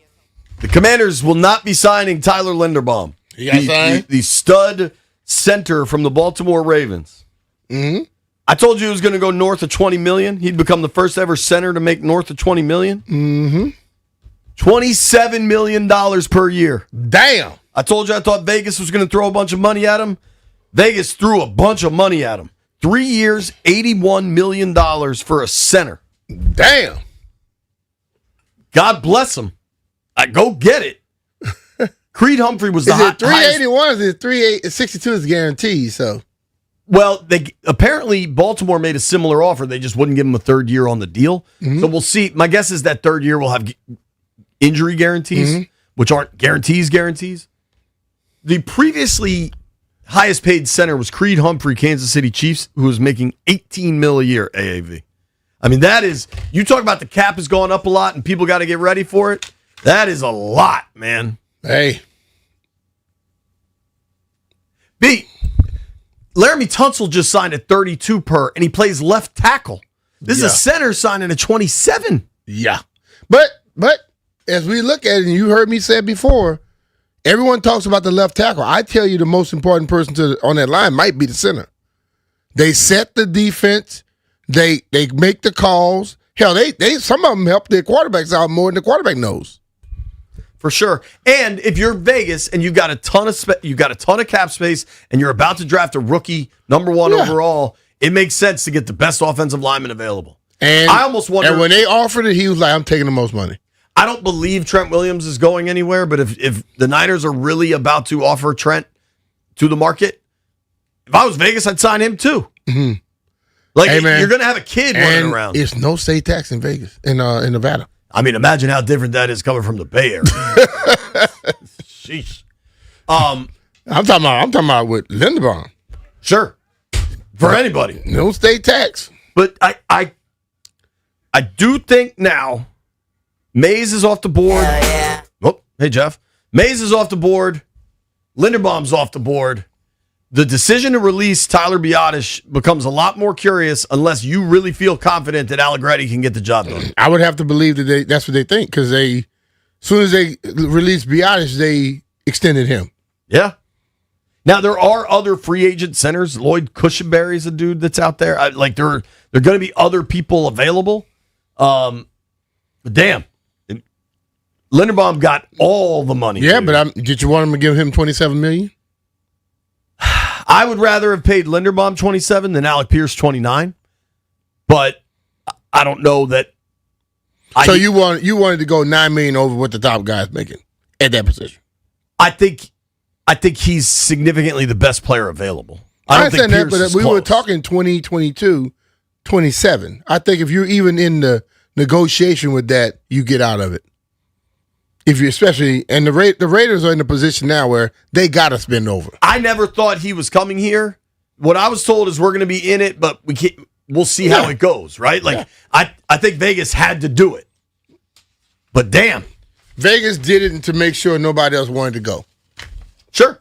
And I don't have a problem with them not Sometimes going to that. it's the Jason Worth contract for the Nats back when the Lerners spent money. They had to overspend to get a dude to come there because they knew the organization was a joke and they were going to change how people felt. Yeah. Now, unfortunately for the Nats, they're a joke again, but at least for a period of time, they weren't. I think the Raiders are trying to create their period of time. We got to make some bets before the day closes out. Heard it here first. Heard it here first. Heard it here first. I got to say what's heard here first. All right, let's everybody gather around. Heard it here first on The Mitch and Finley. What they got to say was heard here first. All righty, folks. New week, new us. We got a lot of weird, small conference college basketball. Caps play tonight. Calgary's in town. What's your favorite part about Calgary, Brian? Never been to it. That makes two of us. A lot of cities I want to get to. Calgary ain't that high on my list. Anybody? Aquarium boys? Give me the United States -3.5.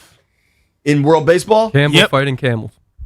Campbell fighting Campbells. Okay. I've got skiing 6+ strikeouts against Team Mexico tonight. Hold on. Tonight is USA Mexico in baseball? Yep. What time and what channel? 8 p.m. I believe on FS1. Skeens on the mound. Skeens on the mound. That might get me in front of the chair, Brian. FS1. New York Knicks. New York Knicks. -2.5. In LA against the Clippers? The Clippers. I don't know about that. Campbell fighting Camels. Can I just ride with the U.S.? Is Mexico good? I want the U.S. Me and Jeff. Go for it. Jeff's laying the runs. Jeff's got the runs. Is that right, Jeff? Not this week. God, Lord have mercy. Oh, what a day, man. Commanders got a deal done with Laramie Tonsel. The Commanders have added Amik Robertson, a corner from Detroit. Commanders did not get Tyler Linderbaum. The Commanders did not get Alec Pierce. Commanders did not get Jalen Phillips. Here's what we know. Grant and Danny come your way next. They'll let you know who they did get. I'll be on NBC4 all afternoon trying to figure this stuff out. Me and B back mañana. You made it this far, owe you a beer.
To the Fan on a massive day.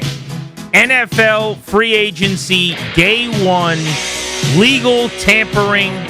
The offseason has begun. Adam Peters in Washington, a chance today to reshape this roster. Coming up at 4, we'll give you a chance ahead of the Beltway Blitz to win Caps tickets. And at 5 o'clock, we'll be talking to Commanders insider Ben Standig on the show. Danny, we planned our trip to West Palm Beach to be back and rested in time. Strategically. For today. I don't know if one sleep was enough. This frenzy has been frenzied. It is a super frenzy. It's a turbo frenzy. It's going downhill with rocket skates on. But I'm here for it, my friend. I'm here for it. A lot of shucking and jiving by the NFL. Yeah, the only thing I would say is I'm a little surprised. It's only been 2 hours. I'm not going to sit here and pretend to be angry or upset because I'm neither of those things. But the conversations leading up to free agency was how Washington was in on every big-time star, and they were going to throw around money like, some, NBA All-Star late night at the club or something. That has not happened so far. They have done a couple of things, and we will get into those, but there have been a bunch of moves made at the very top of the market, the big game hunting for players like Jalen Phillips and Tyler Linderbaum and Alec Pierce and Isaiah Likely, and Washington has not landed any of those players. So if your thought was that this would be the old school Dan Snyder-led early 2000s Redskins where the PJ's flying around to pick guys up to bring them in for press conferences, so far, that has not happened. No, I don't think it will, to be honest with you. Again, now, not to say they didn't try. We don't know. We'll find that out as we're going, who offered what to whom, et cetera. But it doesn't mean that they didn't finish third in the Alec Pierce sweepstakes or they didn't finish second in the Jalen Phillips saga. We don't know because obviously it takes two to tango. A player has to want to sign with you and maybe prefers another offer. Maybe wants to live close to where he grew up. Maybe he wants to go as far away as possible from where he grew up. But the point is, Washington is not doing we signed the 3 or 4 biggest free agents and now the work is done in the first hour and a half of free agency. The one guy that I have heard that they were pretty serious on that got a bank-breaking amount of money was Pierce. They were right at the top of the market courting and trying to add him, and he decided to stay in Indianapolis for what was, by the way, a record amount of money in terms of annual average value in free agency at the wide receiver position. Pierce, who's never caught 50 balls, got $29 million per year over those 4 years, which is a record. And supposedly Washington was right there at the finish line. Now, I haven't heard as much about some of the other guys who have signed. We've said on the show the last week or so, Isaiah Likely was a target organizationally, I thought, based on Jaden Daniels' perceived interest. I had a buddy who saw Daniels and his mom having lunch with Isaiah Likely and his agent. For those of you that don't know, Jaden's agent is now his mother, and that was during Super Bowl week. And from what I was told, Daniels did like Likely and was in on him. But maybe when the tape was watched by the front office, they weren't as high, and certainly Peters maybe not as smitten. The guy that I've heard at the tight end position in Washington liked more was Chig Okonkwo, the Maryland Terrapin. And Logan and I on Take Command, I had him break down all the tape on all those guys. He came away much more impressed, actually, in terms of what Washington's looking for, how the David Blau offense is going to operate with Okonkwo. So maybe you still land him. We'll see if they're willing to spend at the top of the tight end market. I will say that the fact that Isaiah Likely only got about $13 million a year tells me that the tight end spot, unlike some of the others so far today, did not explode. And maybe that bodes well for Washington. No, it's a sharp point. Yeah, a couple of the spots. You mentioned Pierce. Jaw-dropping for someone that, as you said, if you combine his career reception totals as a nice year for Amon-Ra St. Brown, numbers approximate. I mean, he's a deep threat. I loved him. I was all in. I don't know that I was all in at $29 million though. But be that as it may, you could see where the value, that's the wrong word, where the market is taking shape in some of these spots, right? Where you go, a guy that can strike up the band, and then the threat of the guy that can strike up the band is worth an awful lot to this offense, ... right? That's kind of where people were going. Whereas this is not a talent-rich tight end market of difference makers. There's no Brock Bowers that's going to be shaken available. It's going to catch 100 balls. It's sort of a different eye line there, and it tells you that this is something that you and I have talked about a bunch. You can do some upgrading without spending top-of-the-market money at one of the premium spots. All right, so here's how this is going to work today. We are going to break the news as it comes in as quickly as we can, Washington and otherwise, if something is worthwhile. When something huge happens in the NFL during free agency, this is what you're going to hear for the remainder of the day on Grant and Danny. And when you hear that sounder, we will have some news for you. Sometimes it could be about the Commanders. Sometimes it could be about the rest of the NFL. If we really want to overcomplicate this, actually, which is always my favorite way to do things, I think we could go that sounder for the Commanders. Oh. And we could go CBS NFL for all other teams. Or do we want to go that sounder for NFC teams, CBS sounder for AFC teams? If it's a non-playoff team, we could go NFL Network team. If it's a team with a new coach, we have a... I think that could be a lot of fun. I mean, how often during the offseason do we get to hear our favorite NFL jingles as it is? That's true. We are shoehorning it a little bit, but I'm fine with that. Yes. So, Darius, you can get cute as you'd like to over there in the Magic Producer layer.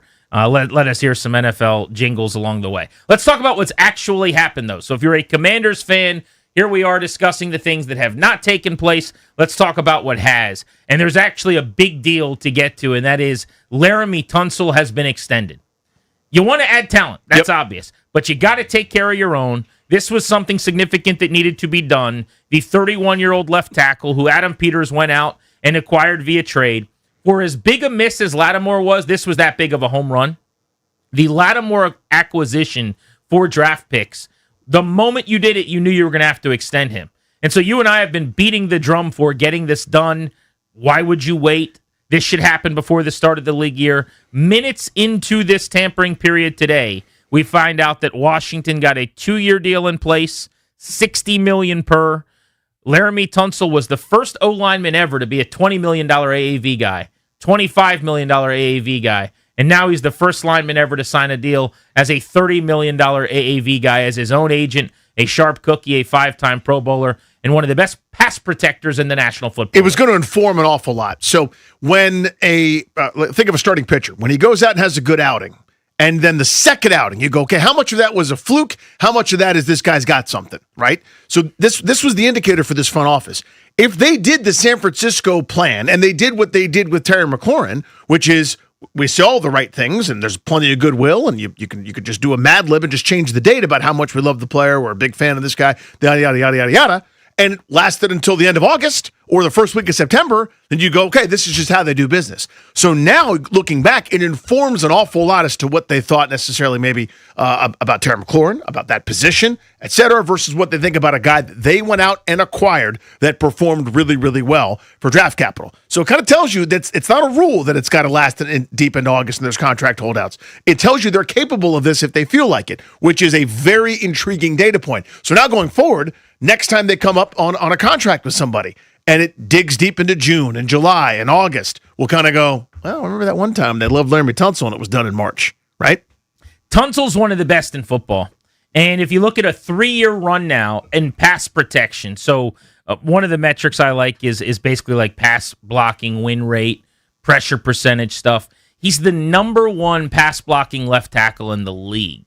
There were a lot of areas coming into last season where I was interested to see what he was still. We knew he could pass pro. What about as a run blocker? Everyone called him this like white-collar blocker, so to speak, who's not going to get dirty on running downs. I didn't see that. I thought he was very capable and aggressive at times, getting upfield in the run game. We also had talked to a lot of people from Houston who told us that you're going to get tired of him committing false starts and committing penalties. The flags on him were way down last year from the year before where he was the league leader with the Texans in 17 games. And despite the fact that he doesn't practice every single day because you got to take care of him and look out for him now at 31 years old, he posted every single week. It was the very end of a lost season where they're already shutting guys down. Frankly, we're advocating, please don't push it with Laramie Tonsel. Yeah. That's when he stopped playing based on injuries. I mean, he gutted through things all season long. So I have no issue. If they would have given him $34 million a year, it might have spent a little more than you would have thought, maybe a little bit of an overpay. I would have been cool with that because this is one of the best in the league at his sport. They don't have all pro caliber players. They don't have elite talent, and he is that guy. So pay him like it, and they did. So kudos to him. Kudos to Adam Peters for not waiting this thing out. There are a few spots, and I'll talk about this ad nauseum, and this is one of my football axioms until it changes. If you have a dude that performs towards the top of the league at one of their premium positions, he does not leave. That's the end of the argument, right? If you have a marquee quarterback, left tackle, pass rusher, Maybe a couple other spots might extend to that, just given the way the league values these spots. Again, look at the guys that are $40 million a year plus type players. You see where they are, right? If you have a top of market player who's in your building, he does not leave that building until you are darn good and ready. So this makes a lot of sense, and it affects Jaden Daniels directly. Tonsel re-signed. The only addition from outside the building as we sit here right around 120 or so minutes into the league year. Amik Robertson, the cornerback who has played with the Raiders and the Lions. He spent 4 years in Vegas, and then the last 2 in Detroit. He was a 4th-round pick by the Raiders back in the 2020 pandemic draft, played his college ball at Louisiana Tech. Amik Robertson, while last year he played more at corner than he did in the slot, I view as like a nickel player.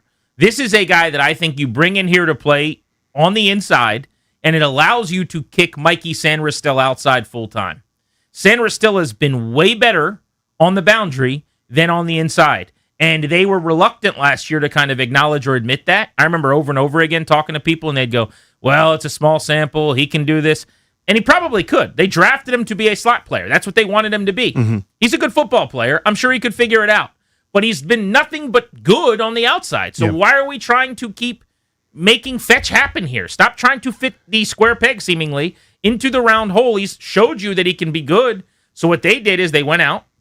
Not a lot of money here, 2 years and $16 million. Maybe a couple million more than anybody else was offering him for him to sign this quickly.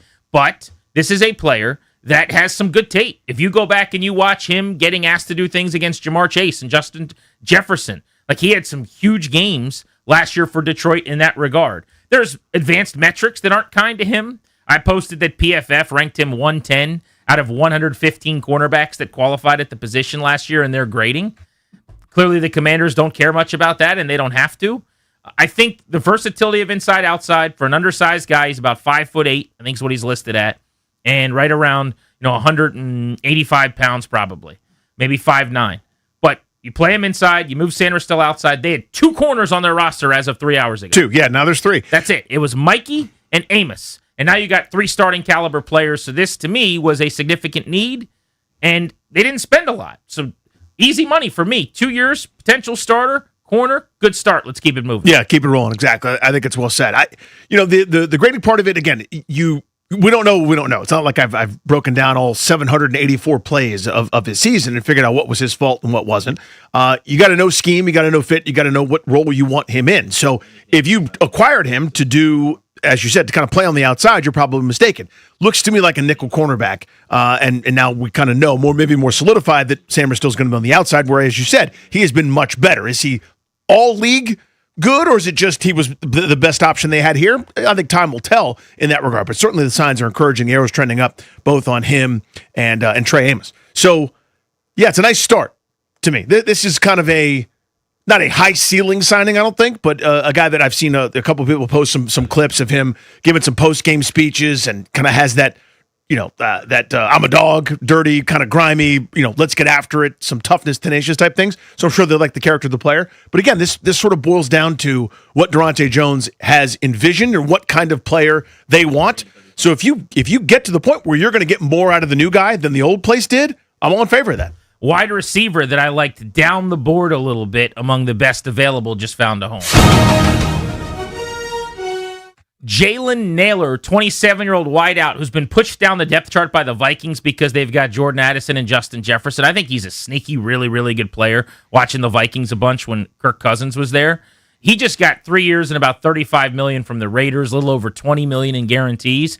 This was one of the wide receivers I'd highlighted as maybe you could do pretty well here and bring in a guy that helps you more than people think. He actually got more money than I thought, though, honestly. If I'm looking at $12 million per-ish, and 2 years of that guaranteed, he did well. So I would have loved this for Washington. I'm really curious to see what they do at wide receiver. We've seen just within the last hour, Wan'Dale Robinson get almost $20 million a year from the Tennessee Titans. They guaranteed him $38 million. He's a receptions vulture, PPR assassin in fantasy, New York Giants guy running underneath. Well, he followed Brian Dable out to Tennessee. He went and got Daniel Bellinger, his tight end, and Wan'Dale Robinson, his wide receiver, to join him there. You saw, I thought, a really smart deal by the Steelers.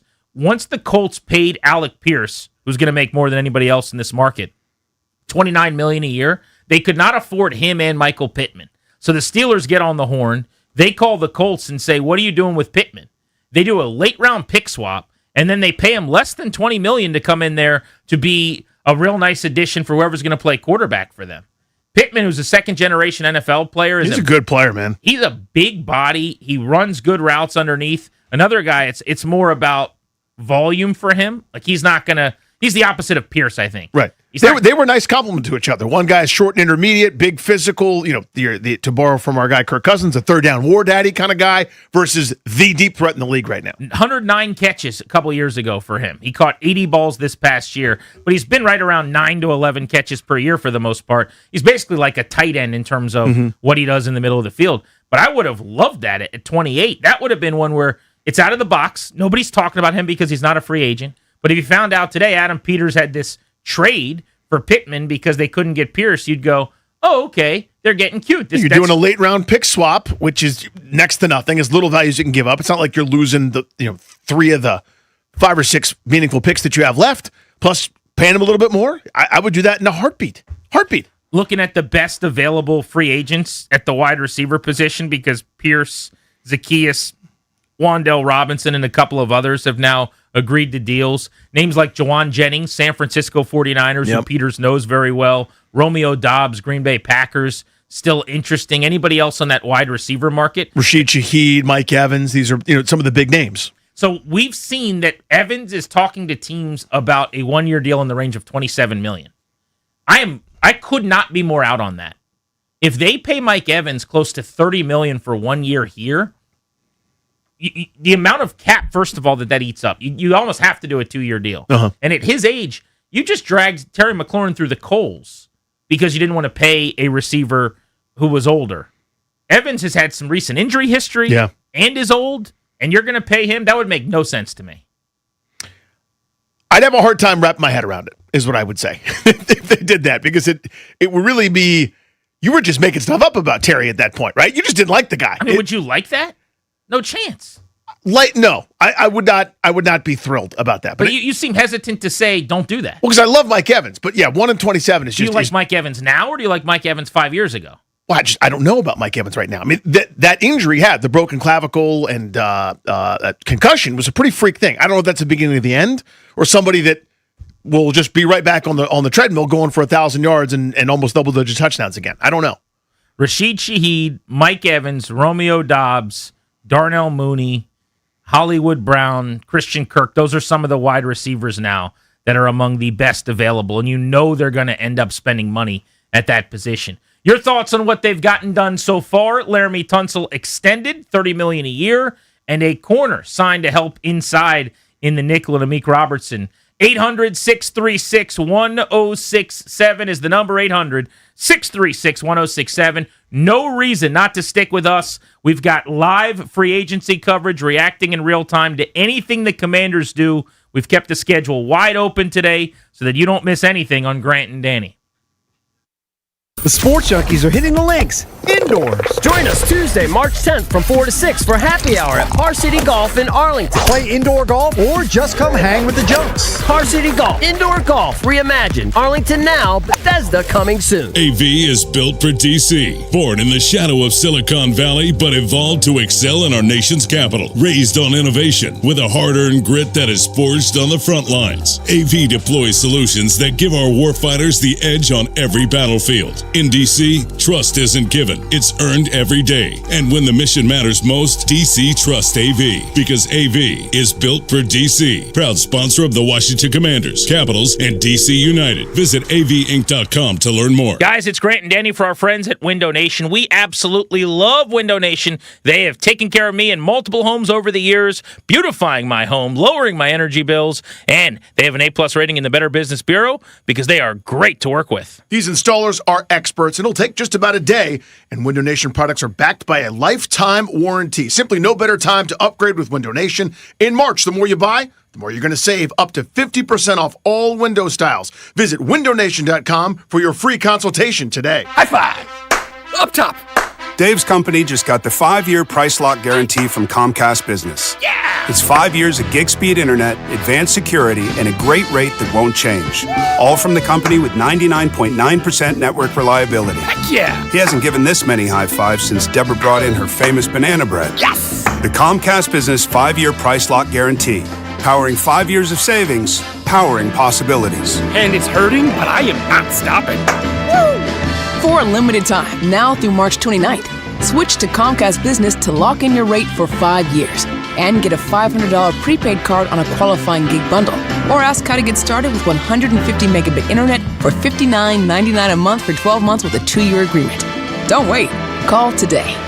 Restrictions apply. New customers only. 1-year contract required for guaranteed rate. Paperless billing and automatic payments with bank account required. 5-year pricing applies to monthly service charge excluding taxes and fees. Are your investments in the right accounts? What's best, traditional or Roth? Are you receiving all available tax deductions? Are you paying as little in tax as you can? These are all questions you can't afford to get wrong. Hi, I'm Jeff Jr., founder of Trajan Wealth, and in many cases, it's not what you make, but it's what you keep that makes the real difference. Trajan Wealth and Trajan Tax work closely together exclusively. No more guessing about whether you should do a Roth conversion, or if maxing out your 401k is really the best option. Our nationally recognized fiduciary advisors and CPA team work in tandem to make sure your tax strategy works with your investment strategy. We'll even do your tax preparation. One team, one strategy. Isn't it time for a second opinion? Call Trajan today, 202-929-6600. That's 202-929-6600. Trajan Wealth, an SEC registered investment advisor. Additional services through Trajan Estate and Trajan Tax. Additional disclosures and accreditation at TrajanWealth.com. We all hear the radio ads about the IRS. They tell you to be afraid, to be scared, and they try to frighten you into calling. I'm not here to do that. Tax Relief Advocates is different. TRA is here to tell you that if you owe money to the IRS, whether it's $5,000, $50,000, or $500,000, we have a solution. It doesn't matter if you're sitting in your car, at work, or with your kids. No matter where you are, call now. 800-575-9834. Don't lose hope. TRA can eliminate or reduce what you owe to the IRS. Generous programs are now available that can give you a fresh start. Our passion is taxes and helping individuals fix their IRS problems. We have over 1,000 5-star reviews on Google and an A+ with the Better Business Bureau. You don't need to be afraid of the IRS any longer. End your tax nightmare.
He's the best center in the league. He's really good. He got paid like it, and then a lot more.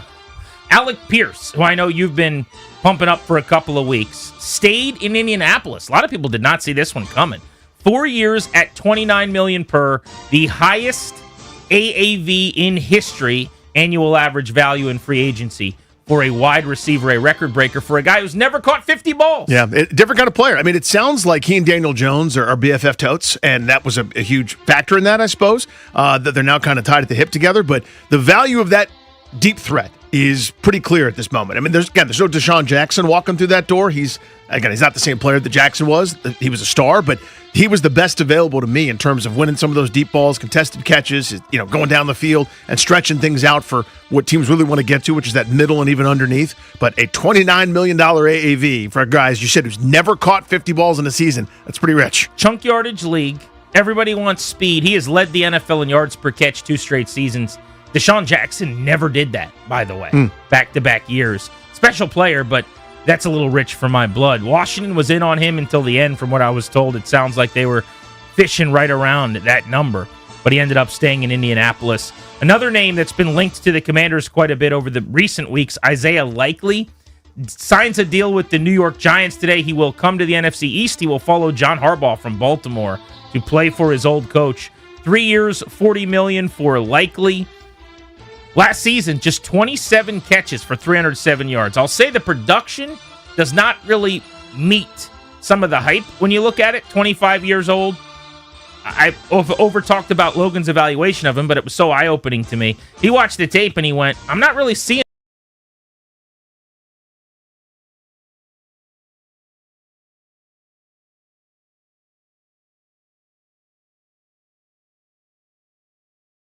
out in San Francisco. Well, apparently maybe the quarterbacks wants and the front office's eval didn't quite match here. Yeah, again, you don't know exactly what you're going to ask this tight end to do with the second guy. Maybe they want a better inline blocker, maybe a little bit less of a extra large slot receiver, which is kind of what Likely is. But the skill set is enticing, right? But the production, as you said, has never quite matched it, despite ample opportunity for him to kind of thrive in certain moments. But yeah, he goes to, along with his old coach there, to New York. One more big-time, huge money addition, Jalen Phillips, the edge, who Washington was apparently kicking around the tires on.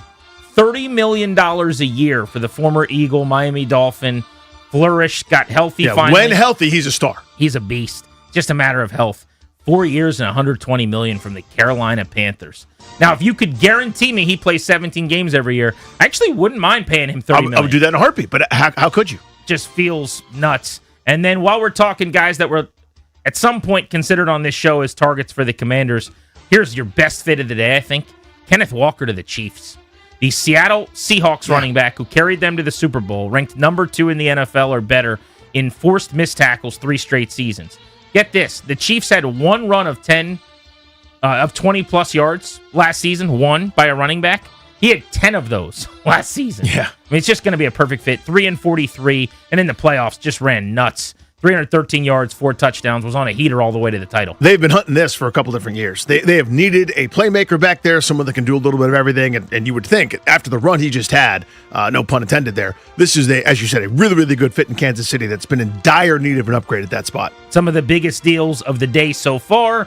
We are just over 2.5 hours into free agency on Grant and Danny. We've got some breaking NFL news, though. We were just talking about Mike Evans. He has apparently found a home. And it looks like Mike Evans is headed to the San Francisco 49ers. The Buccaneers' 6-time Pro Bowler and future Hall of Famer is indeed leaving Tampa. This is one of those where you have to put out a statement thanking the market. You know what I'm saying? Where your agent has to have the messaging ready, where you go, I appreciate the time, I love you all, I can't believe it's ending, but ... 2-time All-Pro, gonna wear a gold jacket. He is the Bucs' all-time franchise leader in catches, yards, and touchdowns, the only player in NFL history with 11 straight seasons to start his career with 1,000 or more yards. The Niners go older here and injury-prone, a team that has nothing but injuries. Always. Very, very curious. So, remember, they had just about the same amount of money committed to Brandon Ayuk, right? But then that whole saga happens where they're able to avoid it and get out of it, and it's a mess, and now you've got kind of a replacement. Not exactly the same skill set, but there's your big-bodied, in-traffic, great catcher of the football, great hands catcher, and as strong as an ox going down the football field. Doesn't run by guys anymore, but can still go deep simply because, some little 5'10" gnat around his side try to disrupt him and make an incomplete pass happen. You can't do it. He is a monster. 3-year deal for Mike Evans to San Francisco, by the way. Huh. So if you guys see the numbers on this, feel free, Tobes, Darius, Strobes,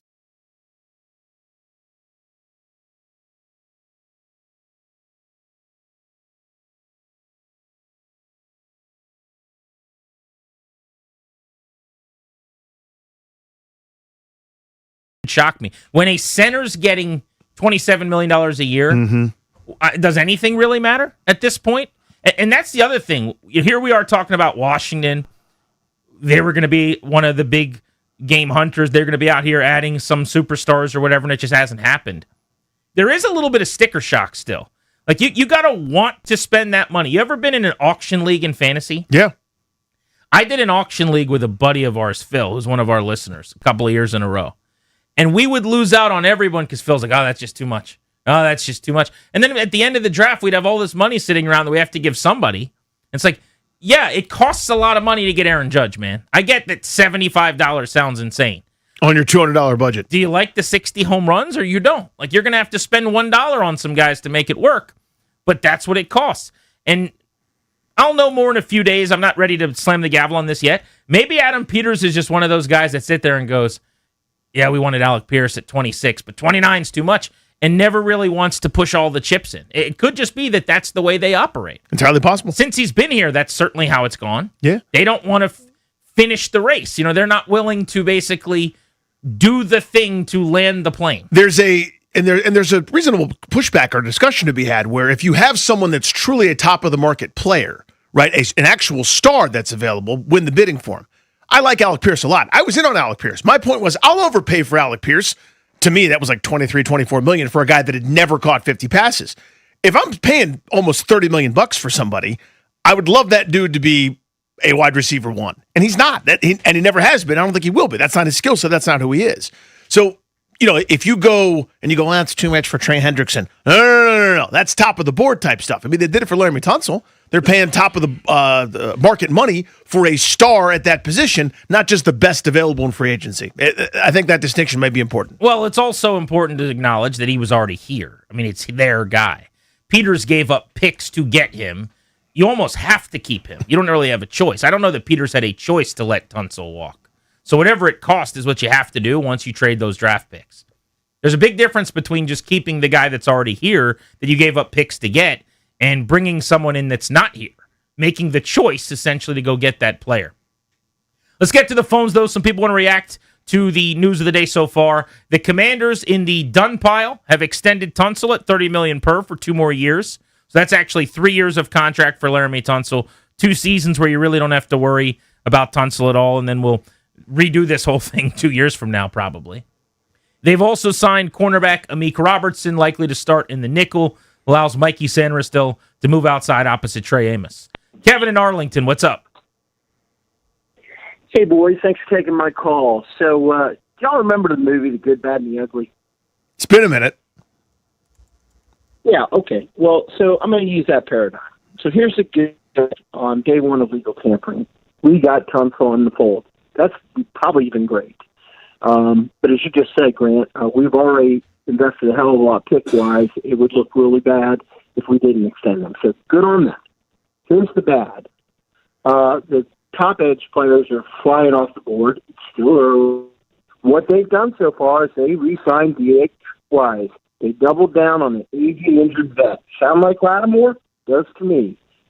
Here's the ugly. Center. Why do you cut Biotish until you have his replacement? And please, for the love of God, don't tell me Allegretti is the replacement. I will see. But the bloom is off the rose for me with Peters. We have so many needs to fill. We need talented players. And I don't care how rich this market is. You let all the really talented guys go, you're going to have another jack free agency class and few draft picks to go from 5-12 to a playoff team. Well, this is the I'm with key you on that, here. Kev. I think there's going to have to be some common ground because it's going to be easy to sit here and say it's been 2 hours. There's great players still available, but there are a lot of guys signing as we speak today. A lot of them. Yep. And the hope was that this free agent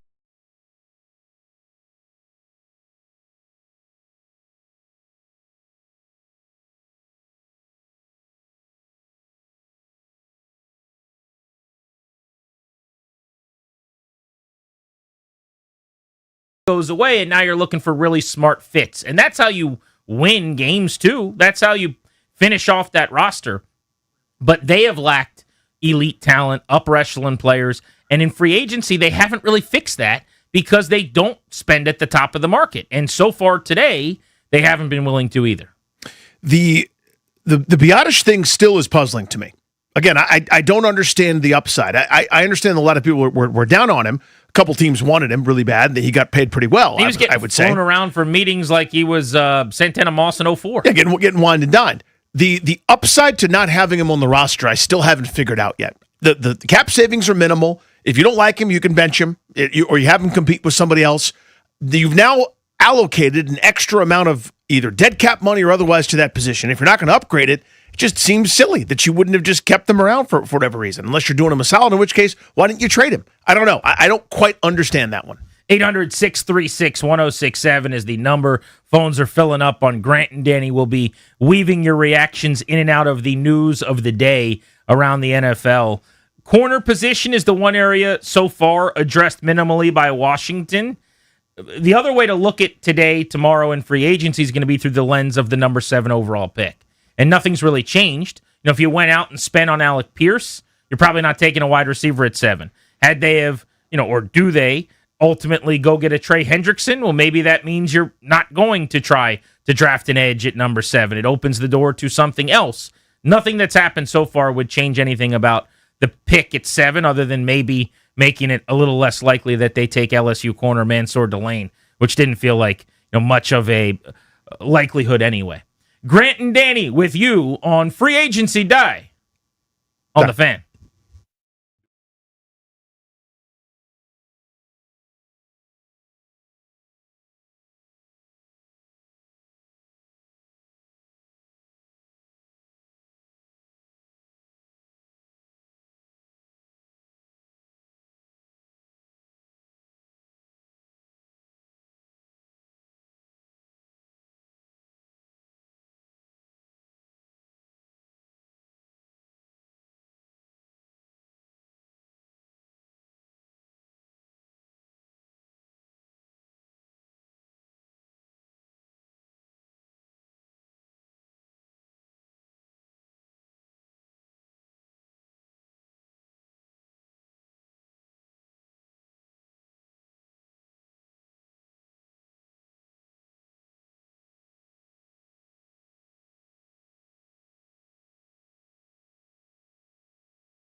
The new NFL league year has begun. Continuing coverage on 106.7 The Fan today, anchored until 6:30 by your friends Grant and Danny. Welcome back.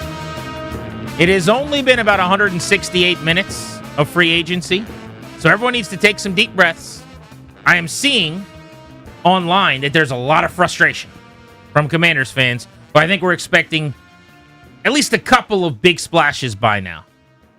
But I'm going to meet you in the middle. I'm not going to sit here and just say RELAX, Aaron Rodgers style.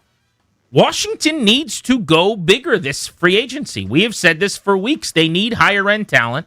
They have done the dumpster diving, bargain bin shopping, whatever we're going to call it, the second, third waves of free agency thing. And after year one, when Jaden Daniels played at an MVP level, it was okay. Last year, when you had some injuries, you saw the other side of that spectrum. But they don't have enough talent. Their roster isn't good enough. And so you can't really sit everything out here. Two things can be true. One, it's okay that they haven't done anything massive yet. Yeah. But two, if today ends and they didn't reel in any of the big fish and another 10 to 12 come off the board, I think it's perfectly reasonable for people to be upset. You can start asking some questions, and I think that's fair. Again, it's folly to major and only sort of do this. To win every single bidding war for a top-of-the-market player, you're left without a roster. And, there's some degree of stars and scrubs, but that comes through good drafting and years of talent acquisition, which they ain't got. Ron and the Marty Party left the cupboard bare, so they're kind of starting from a disadvantaged position there. But I understand not winning the bidding for Tyler Linderbaum. That's totally fine. I don't think I want to do that at $27 million per year. But if in 5 hours, Odafe Oweh and John Franklin Myers and, Jaquan Brisker, if you want a new safety. If everybody's signed and doesn't have that little stupid clip art W next to that name on the free agent tracker, it's okay to be a little annoyed about it. Linebacker has signed off the board, cross him off the to-do list. Former Browns linebacker Devin Bush reaches agreement on a 3-year, $30 million deal, $21 million in guarantees with the Chicago Bears. His agent Drew Rosenhaus getting that deal done. So that is an off-the-ball linebacker, second-level guy. Could have possibly been a fit if Washington's trying to sign a free agent there who goes elsewhere. And I've got compensation on Mike Evans as well. We wanted to know what the veteran wide receiver was going to make. 3-year deal worth up to $60 million. So worth up to is code word for probably not actually. Yeah, it's agent speak for it could be as much as. Right. So it's probably going to be less than $20 million a year. So that report that he was going to get $27 million, which made no sense to me, ended up being ridiculous. So at $20 million, I could have been okay with talking to Mike Evans. And again, it's probably less than $20 million per year. So Danny, your thoughts? Tonsel extension, Amik Robertson done, everything else close but no cigar, including Alec Pierce. I was told they went to the finish line on, and I've actually seen one report from Tony Paulino, I trust, who said one team offered more money to Pierce than the Colts, but he stayed in Indianapolis. I wonder if that team may have been Washington. Could have been, right? If you're in it to the end and you really wanted him and you're trying to convince him to leave somewhere with stand to reason, or at least you were close to that. I am glad they did not spend $29 million on Pierce, I'll be honest. Yeah, I wonder what my walk-away point is. I was willing to overpay because I'm so desperate for the skill set of somebody that can challenge defenses and not let people play downhill against them. I thought that was the biggest weakness of their offense last year, but I don't know that I'd be that excited to pay $30. Let's go to Brad, who's in Florida, listening on the Odyssey app on free agency day. All right. What's up, Brad? Hey, how's it going? Thanks for taking my call. Sure. This is my first time calling. Sorry, I'm a little nervous, I guess you could say, but I'm a huge Commanders fan. I was speaking to the guy who took my call. I'm extremely frustrated, and I'm usually the positive guy. I really am. Give Adam Peters a break. But, I mean, man, these guys are just coming off the board left and right. Like, we've got to do something soon, whether it's Dobbs or Jennings. We've got to get a receiver. We've got to get a linebacker or work on the defensive line. We need one of these top pieces, at least, after all this hype. I mean, come on, right? Yeah, tend to agree. And I appreciate you making the call, man. Do it again. It is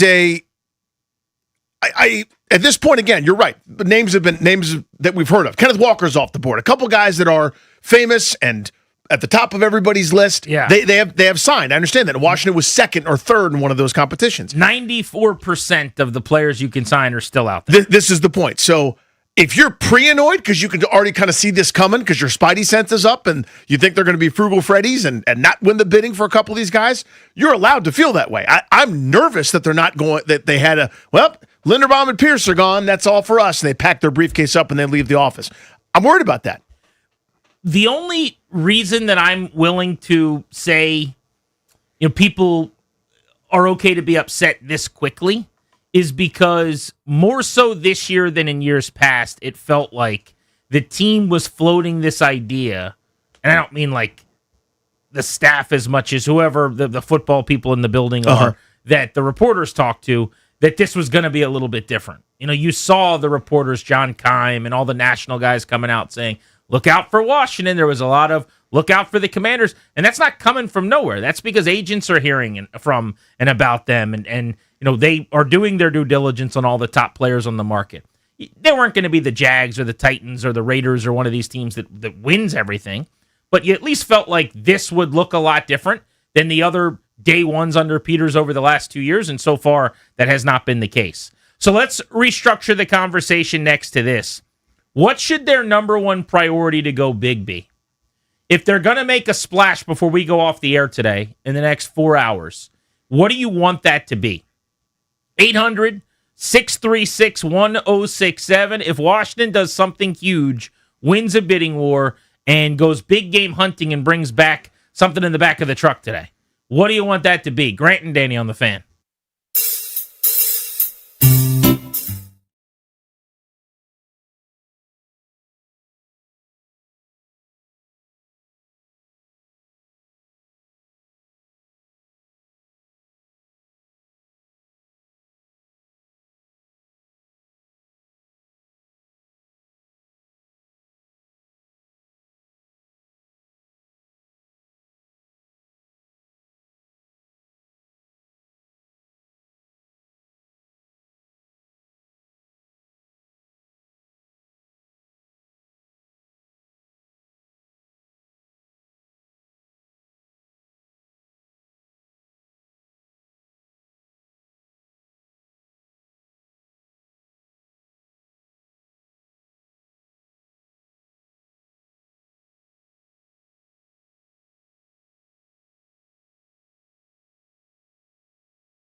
Chargers, who was a top of the board draft pick at one point in time, got 3 years and $50 million at the guard position, right? 49 and change. He's a stud. Cleveland Browns signing him to a huge contract, 26 years old. Here's what I'm thinking, though. I think Chris Paul is long gone. The guard position today has actually been one where you go, wait, he got what? Chris Paul hitting the market, not extended by the Commanders. There was some speculation they just might let him go if the price got too high. I haven't heard anything, but I think Chris Paul is a goner after seeing that contract for Zion Johnson. There may be some greener pastures out there for him, especially someone that played pretty damn well. You made yourself some money potentially, which means you've gone from your starter at left guard to your backup to Brandon Coleman. Now he was a third-round pick, but they benched him for Paul and never felt like starting him over Paul last season. So it'd be hard pressed to tell me he's better, that you like him more, because in the last game you played, you didn't think he was better. But I digress. And then at center, you've gone from your starter in Biotish to your backup in Nick Allegretti. Now, there are people in that building throughout last season that thought it wouldn't have been a drop-off and it would have been a way to save money to just go to Allegretti. Well, they might be putting that to the test because Linderbaum signed, Cade Mays signed a contract as well. It was like the number 2 center on the board in a lot of people's minds. That market moved pretty fast, and it seems like Washington is not bringing in an automatic starter at the position. They might bring in someone to compete with Allegretti, right? But that's probably now what you're looking at more so than a Biotish replacement as an unquestioned starter. Yeah, you've got to be. I mean, we talked about this a bunch. Yes, we're all excited and hoping for big fish in some way. You need blue chip difference makers. That is what they've been in dire need of for a couple of years. That is factual. They got away with it one year, and they didn't in a major way this past year. You still have to fill out your roster with everybody else, right? And there are going to be places where you have to skimp a little bit. You don't pay a premium. You find your Dante Fowler. You find your, the guy that wasn't heralded that all of a sudden turns into a really nice player for you. You got to do that a dozen times over to have a competitive football team. Every year there are those stories in the league where, can you believe that there wasn't more interest in blank? You got to find those guys too. And it looks like you may not have a cheap and easy one to guard. Biggest signing of the day maybe is Pierce staying with the Colts at $29 million per, from a Washington perspective, because they really, really wanted him. But if you look at the new list of receiver average salary per year, Jamar Chase at 40.3, Justin Jefferson at 35, CeeDee Lamb at 34, DK Metcalf at 33, which still seems nuts to me, Garrett Wilson 32.5, A.J. Brown at 32 is almost like a bargain, although maybe there's just a tax he has to pay for being a pain, that he's the 6th highest paid receiver. Amon-Ra St. Brown at 30. Brandon Ayuk in a deal that's now dead at 30. And at 9 on this position group now, Alec Pierce at $29 million per year, the 9th highest paid receiver in the NFL. Man. Has never caught 48 balls in a season, not one time. Hadn't caught 50 either, or 49 for that matter. Yeah, it's pretty stunning. Again, I was into the skill set. The deep threat, it's not just the deep balls. He's really, really good at that. He's awesome at that. It's the threat. The fact that you watch these bad defenses line up against Washington in the middle of last year, where they knew nobody was going over the top, they thumped against the run game. These teams were taking Washington's lunch because they couldn't go down the football field. I'm so desperate for that, I was willing to overpay. I don't know that I was willing to overpay by that much. Again, the Colts understand the value of it to a degree, and they had to pay a pretty premium for him to stay home, but that's a lot. All right, so here is the question in hand while we await news from the Commanders or any other significant NFL news. We'll pass it along first here on the Fan for you.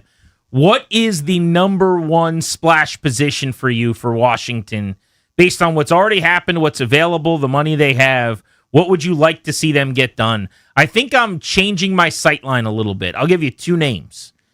Tight end Chiga Okonkwo, University of Maryland, adding a weapon to this offense because Pierce is gone. I think they might try to go get Rashid Shaheed. I honestly wouldn't love that because I think it's going to take a lot of money. If they go receiver, I'd be okay with Juwan Jennings. I'd be okay with Romeo Dobbs. I'd go down the receiver depth a little bit. I wouldn't overspend on speed like the Colts did on Pierce to go get Rashid Shaheed.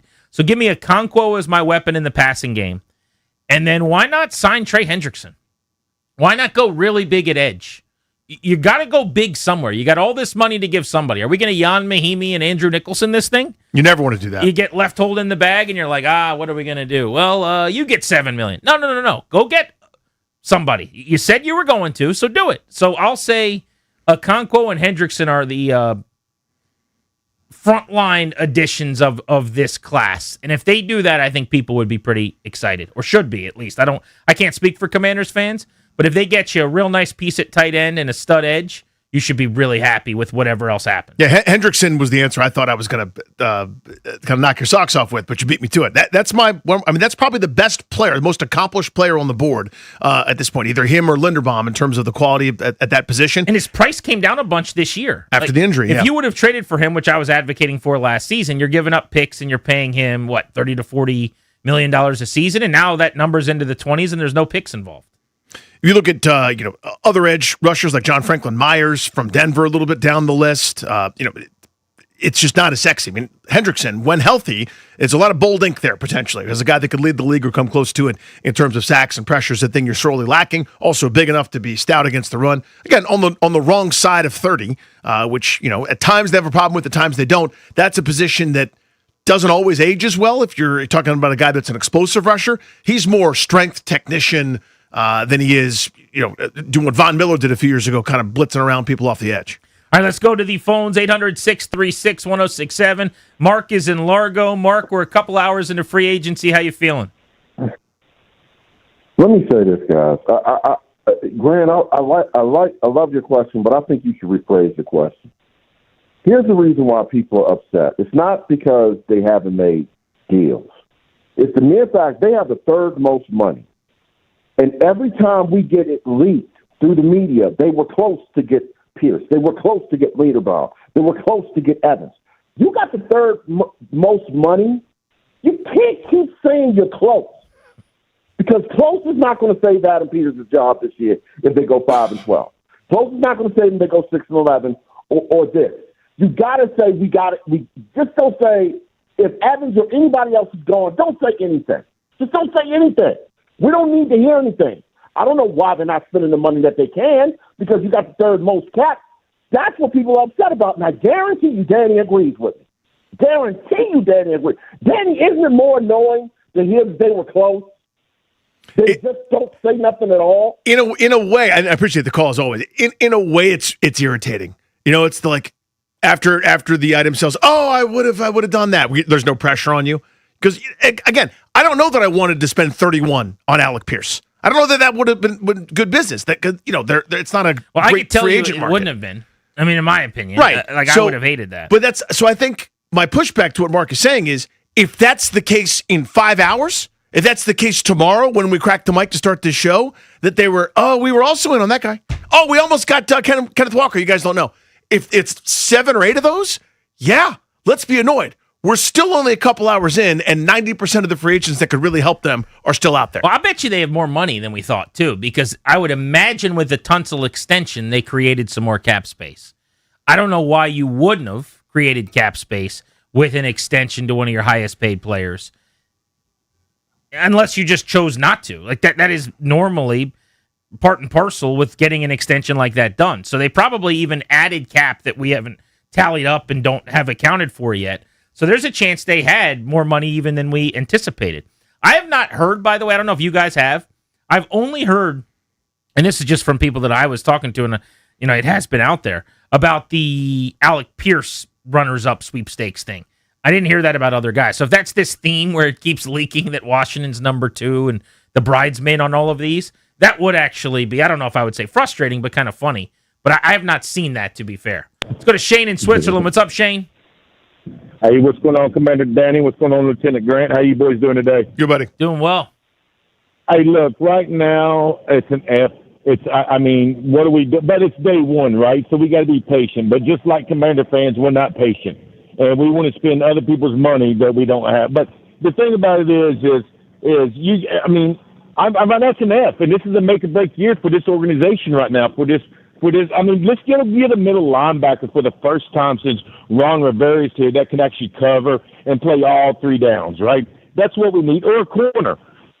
We can get a pass rusher on the 7th pick, right? I think somebody's going to be there, right? So let's go ahead in either a corner in the free agency. I'm with you, Grant. A tight end is a must too. Like you got a tight end out there at Cleveland that is a boss, and he'd be great with number 5 out there at quarterback. That we need somebody to help on 3rd and shorts.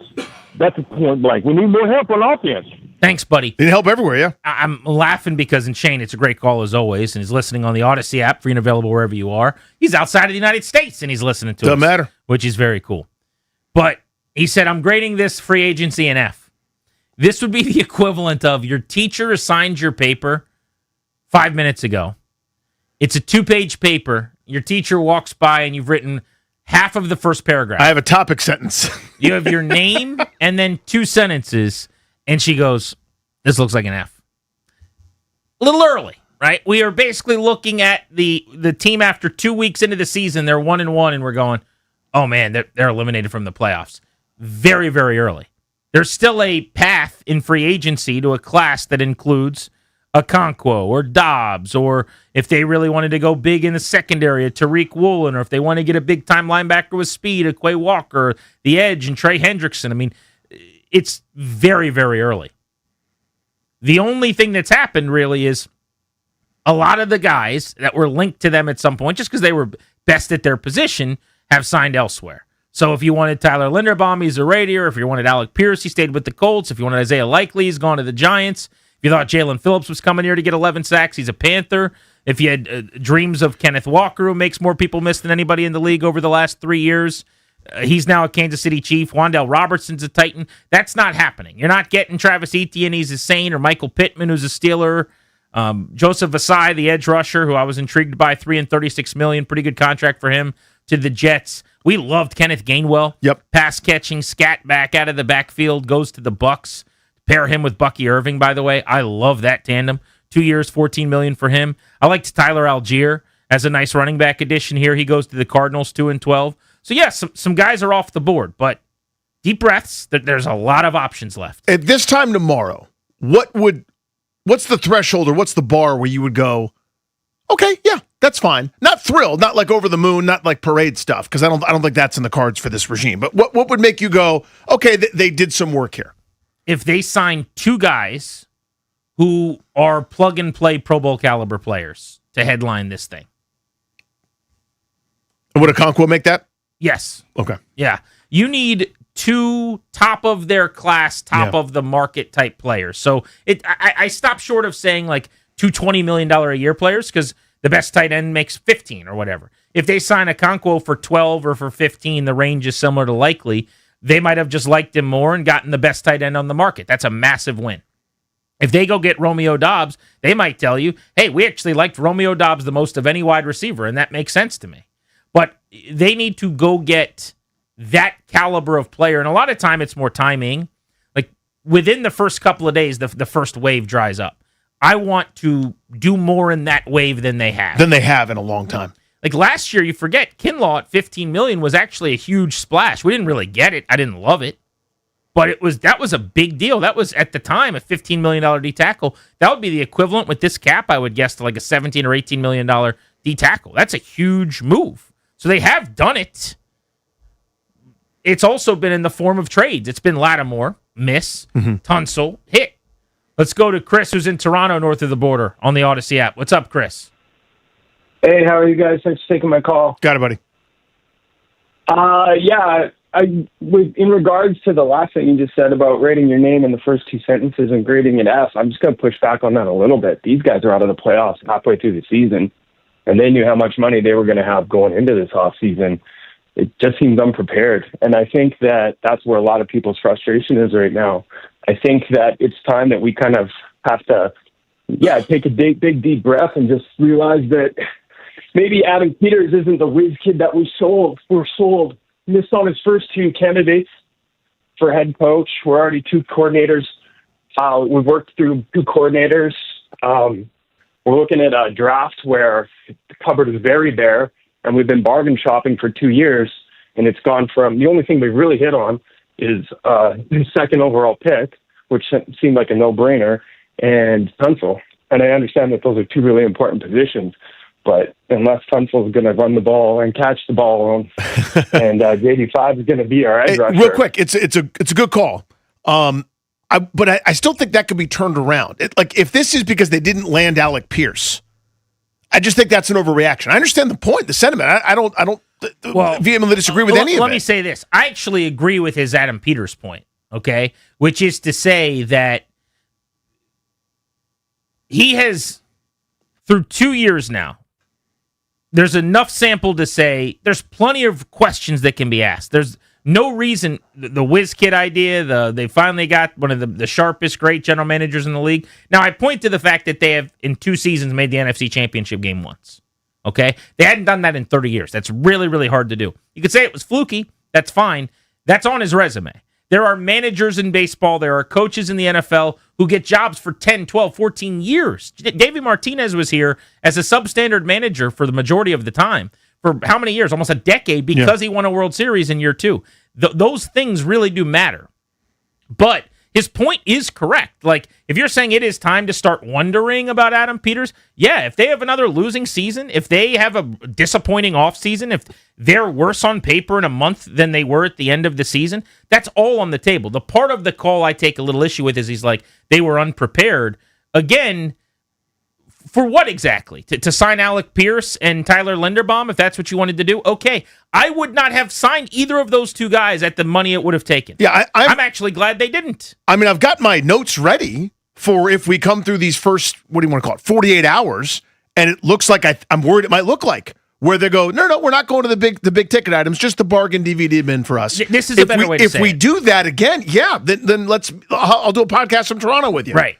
Yeah, because I can hear it now, right? Someone's like, oh, you guys are defending them. Oh, you're defending Adam Peters. Come on. It's too early for me to get upset. But come back in 48 hours. I'm not afraid to. I will be the one leading I'll pick up the pitchforks and the torches with you, and we can run forward together if you want. If in 2 days, Amik Robertson is their biggest addition. I don't think that's how this is going to go.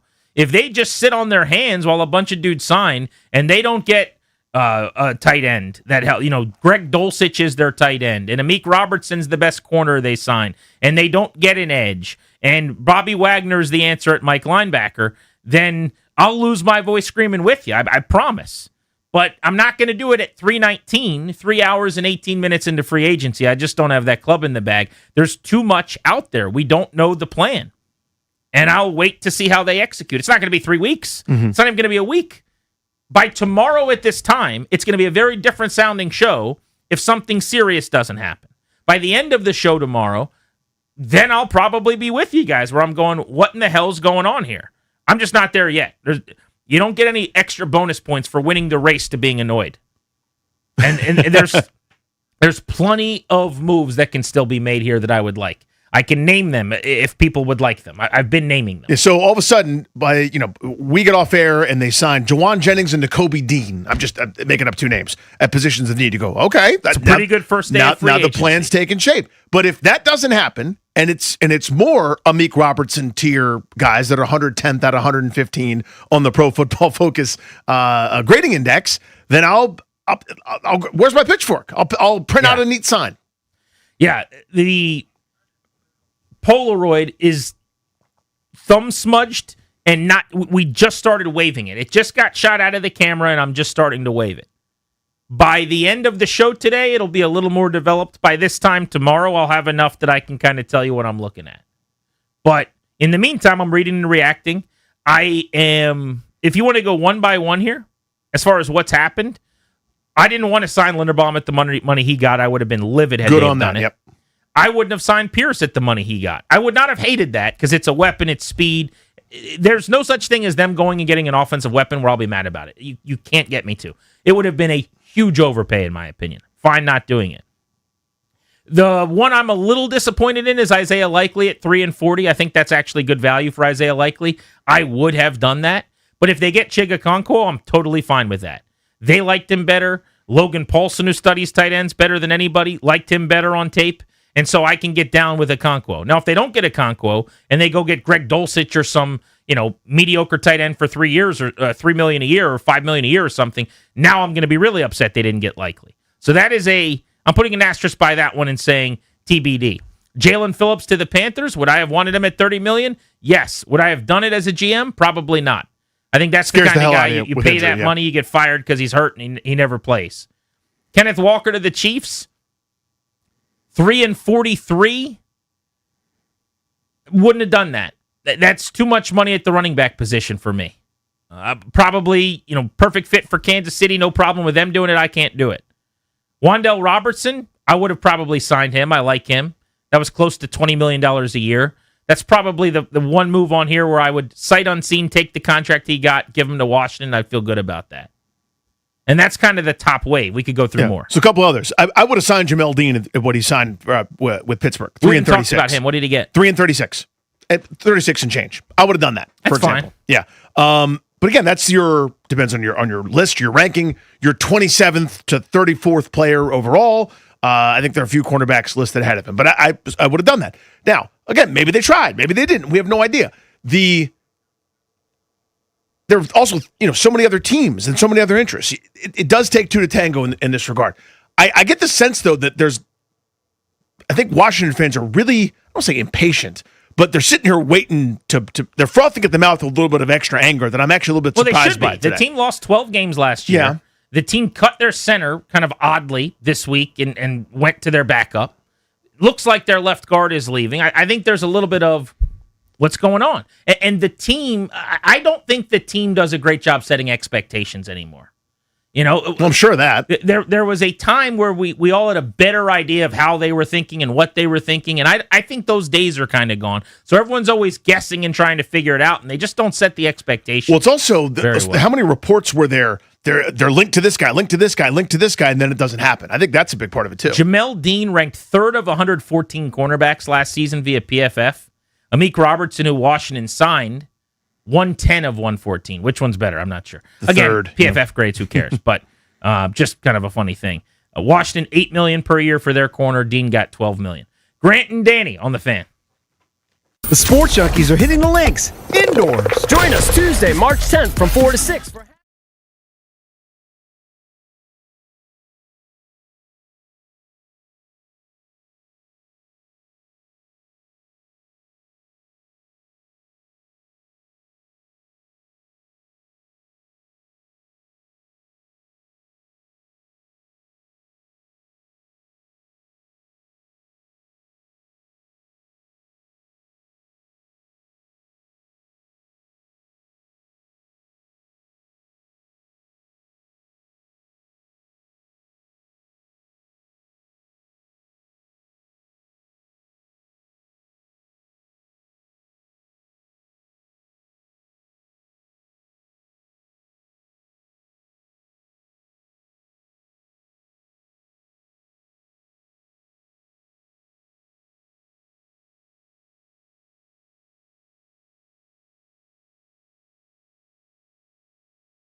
We are updating you on all of the news as it breaks, get you up to speed on everything going on around the NFL and with the Commanders.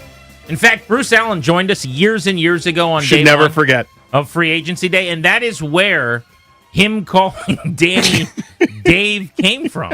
It's the best thing ever. Free Agency Day. Do you have the whole clip? Hello, Grant and Dave. How are you on Free Agency Day? It's still, it's immortal. Dave. We haven't played that in too long because that pops me. Grant and Dave. Dave. So remember, on this day, that should be as busy a day as he gets during the calendar year. So it's actually a good backstory. Right. So at that time, I believe 980 was owned by Dan Snyder. It still was, yep. And I think it was Sheehan got Kevin got Mike Shanahan on his show to do, an interview about Robert Griffin and the ownership and whatever else. This is after he was fired. And the Redskins at the time were so upset about that, and the way they operated was just sheer spite and very calculated, right? So months and months and months, frankly, years of trying to get Bruce Allen to come on our show to answer to anything he had done at any This is point. including at training camp where he made up that there was someone he had to go talk to. This is at the Super Bowl where he tried to go out an exit for like trucks loading and offloading to try to get away from Grant, who just said, come on. Unbelievable. So we get a call first thing in the morning. It's Tony Wiley, the PR director, and he hits me up, and I just got into the station. We were still 10 to 2. Yep. And it was, I don't know, like 9:15 or so, and he's like, hey, can you get Bruce on today? And I'm like, what do you mean, can we get Bruce on today? He's like, do you want Bruce? And I'm like, Bruce who? And he's like, Bruce Allen. And I'm like, sure. Yeah, of course we do. He's like, it's free agency. He wants to talk about free agency coming up. So think about it. It would be the equivalent, because I think he was the general manager then too. Yeah. It would be the equivalent of like if Adam Pete, they call us and like, you want Adam on? And it was like the morning of free agency. Absolutely. Of course we want him on. But the whole thing was to try to annoy the other station because they were mad that they had Shanahan on to tell some bad stories. Can you imagine with the list of priorities? But the best part was the incompetence of Bruce, who's like the ultimate politician. Sure. Most people just come on. They're not going to say your names. They don't know you. They don't listen, whatever. But he's got to do the, I know your names, I'm your best buddy thing. But the problem was he had the wrong names. And I still don't know if Tony Wiley gave him the wrong names and just wrote them down, that you're talking to Grant and Dave Rouillet, or Dave. If he just thought he had looked it up and he botched it, I don't know. But it was Grant and Dave on Free Agency Day. Hello, Grant and Dave. How are you on Free Agency Day? The absolute best. So every reset, I said my name loud and proud. As the young people say, said it with my chest. Let them know this is Grant and How Danny. many toes down were you saying your name? All 10, I think. Danny Routier. What's up, Chuck? All right, so position most important to address. I'm still going to go edge as their biggest need. If I'm ranking needs, offensive weapon and edge are almost identical, but I'll go edge narrowly over offensive skill position weapon. Could be a receiver, tight end, back, don't really care. Preferably tight end or receiver. Yeah, to me, receiver and pass rusher, edge, are tied, and I give the nod. Tie goes to the runner because Jaden Daniels plays offense, and I need assistance there. I don't want to do the thing where Jaden's great, he'll elevate everybody. That's too much pressure to put on anybody, let alone someone in a brand new offense after the injury-plagued season of last year. So it's narrowly receiver for me. All right, let's get to the most recent moves in the NFL over the last few minutes. We'll spin you around the league to get you some updates on what's going on, the latest additions. We'll start with Cordell Flott at the cornerback position. He gets a 3-year deal for $45 million. That's $15 million per for the former New York Giant. He is going to the Tennessee Titans. Tennessee, it feels like every year is the biggest spender on this day, and then they lose a ton. So it's a good reminder that winning on this day doesn't always equal winning in September. They had the second most cap space in the NFL before, as you said, the feeding frenzy of today. Nothing's official yet, so it was Raiders 1, Titans 2, and Washington 3. And I'll bet you they freed up some money with the Laramie Tonsel extension today. Yep. Maybe close that gap. Tremaine Edmonds, another guy on my bingo board. Guy that I would have liked kicking the tires on if I'm Washington, going to the Giants. They've got two of those players, Isaiah Likely and Tremaine Edmonds from the Bears. 3 years, $36 million, $12 million per. Giants were rumored to be interested in Edmonds before he got cut on Thursday of last week. So that is the deal they get in place here. $23.7 million in guarantees. He's only going to be 28 this football season. He will replace Bobby Okereke, as a 3-down linebacker in New York. That seems crazy. That's all. It seems he's been around for 15 years to me. I agree. But I guess how many teams is that? 3? Is this his 4th team for Edmonds? I don't think it's that many. Feels like he's bounced around. Maybe, yeah, I don't know. Just seems like he's been in the league for a decade. I mean, you're confusing the fact that there are multiple Edmondses. Is that possible? Buffalo, Chicago, only 2 teams before this. Okay. I'll take it back. John Franklin Myers, the defensive lineman. He is getting a new deal with the Tennessee Titans. Isn't that funny? Strike gold again. 3 years, $63 million. The Titans have about the same amount of money as Washington. They're acting like it, aren't they? Franklin Myers to the Titans, 3 and 63. He was with the Jets with Robert Saleh. Now he's back with Robert Saleh in Tennessee. 14 TFLs, 14 and a half sacks for him over 2 seasons, 65 tackles in that time. Yeah, productive defensive lineman, part of a really good defensive front. So you kind of wonder, are you a passenger there, or are you one of the guys that makes the engine go? You're going to find out going to a worse spot, certainly, in Tennessee. But the TFL numbers and the quarterback hits kind of tell you, this dude could play a little bit, right? Like he's penetrating and bothering a little bit. Reoccurring theme, another thing you're going to hear me say a lot. I would have liked to have seen him in burgundy and gold. Could have been a nice little addition for Durante Jones. And then lastly here, this one's interesting. Keaton Mitchell's going to hit free agency. He was expected to be tendered as a restricted free agent, but the Ravens opted not to tender him today. He's only 24. He's a burner. Did have a serious knee injury he's overcome in Baltimore. But he is now going to be an unrestricted free agent. So if you want a fast running back who can strike up the band, maybe Keaton Mitchell is that guy. So there you go. Some of the latest news and notes around the NFL. Let's go to Jason and Calvert. Free agency day on Grant and Danny. Jason, how you feeling? Not good. To answer your question, it would be Henderson, my number 1 pick. But my main reason I'm calling is me and my brother have been pounding on this for about a year now. This ownership is cash strapped. If you sign big free agents, it's big guaranteed money. And with all the money they had to pay for the team, stadium upgrades, and then planning a new stadium, I'm almost willing to bet and guarantee the problem is that they're strapped for cash, because not a lot of people realize when you have guaranteed contracts, that money has to be put up front. It's not spread out over the contract. It has to go into escrow immediately. Right. Yep. So just to explain this, basically, there's 2 ways that the cash really matters. The first is signing bonuses. That's all cash that gets paid out immediately, right? So it's potential you sign a massive deal today. A guy like Linderbaum's getting a check stroke to him for tens of millions of dollars that go into his bank account. That's cash. That's gone right away. That's number 1. Number 2 is the guaranteed money. So when you hear that someone got guaranteed $40+ million, that money is sitting in escrow and has to be available at all times, basically set aside, liquid, cash that you have to have. So that has been rumored, that has been floated. I don't know. I have certainly wondered about it, but I will say this. If they needed cash, I think they probably would have done something different with Daron Payne. Like if they needed cash, they had a funny way of showing it this offseason. They made a couple of decisions to me that went, that's not really a need cash move necessarily. So I would say that's not what's happening. I mean, again, this is a 3-year thing with Peters where have they needed cash the entire time? Like there are certainly businesses where that's the case. Yeah. But I think you phrased it very well. That's exactly where I'm at. I've wondered that too. I've wondered that. I don't know the answer to that. I have not seen enough substantive reporting on that. I've not seen enough definitive maybe opinions or informed opinions on that to be able to weigh in one way or the other. But I have wondered the same thing, honestly. Let's get some breaking Commanders news. Not quite what you've been waiting for, but news nonetheless. Breaking sports news on 106.7 The Fan.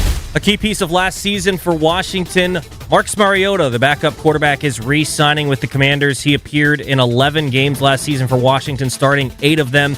He is back with the team, according to Nikki Jabvala. The Commanders re-signing quarterback Marcus Mariota. I'm Toby Altizer with breaking news on The Fan. Thank you, Tobes. So this tells you that Mariota was allowed to look around on the market. This has been happening for days. Yep. In air quotes. It started at noon. Just now. But do you think I can start for you? How much money are you willing to pay me? And if I'm not going to have a really good chance to compete for a job, I should stay at the place where I got to start 8 games last year and where the quarterback may or may not be durable and where I've got a relationship with David Blau. Had Cliff Kingsbury had gotten a head coaching job, Mariota almost certainly would have ended up there. They have a great rapport, but he didn't. And so that gives you one fewer option. Mariota staying here seems like it makes plenty of sense. 10 touchdowns, 7 picks. He did not play at the same level, I would say, this season as last, but there were still some games in there. He's the ultimate solid number 2 where your offense isn't doomed when he runs out on the field. Exactly right. And by the way, less than I thought he would cost as an effective backup quarterback. $7 million with incentives can be up to 11. AKA, if we have another disaster season, and he plays a bunch. Probably he would meet some of those milestones. You thought he would make more than that? I did. I thought it would be double digits on the open market for a guy that's got that sometimes starting experience. I mean, if maybe from somewhere else, it couldn't be here when you're going to end up paying Jaden all that money. I guess on a 1-year deal before you pay him, you're able to do that, but. He's a clear backup here, to your point. So what you always do is just build in those incentives, double up your money, and go get 11 or 12 maybe on the back end. But 1 in 7 feels about right.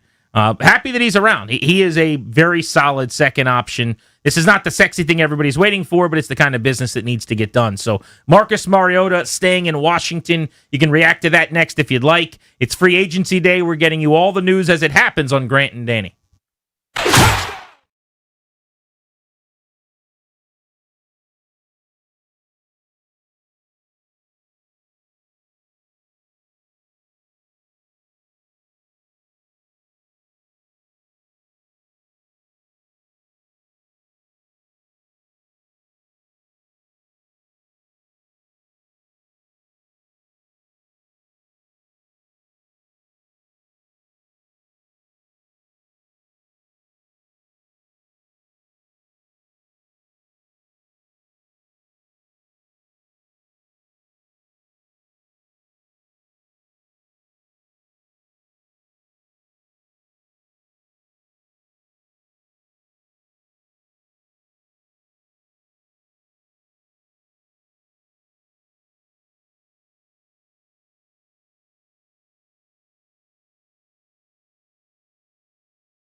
up at 4, we will be giving away tickets to the Capitals. Got to be listening out of the Beltway Blitz.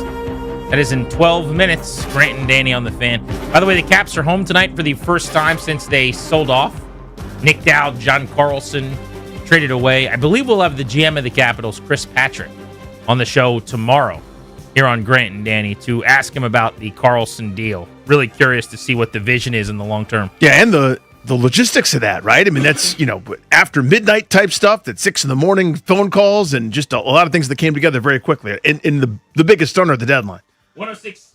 You can watch the show on the 106.7 The Fan YouTube channel today. You can, of course, listen to us wherever you are on the Odyssey app and all over town on 106.7 The Fan. Also, what's up to Richmond? They're checking us out on AM 910 and FM 105.1 today.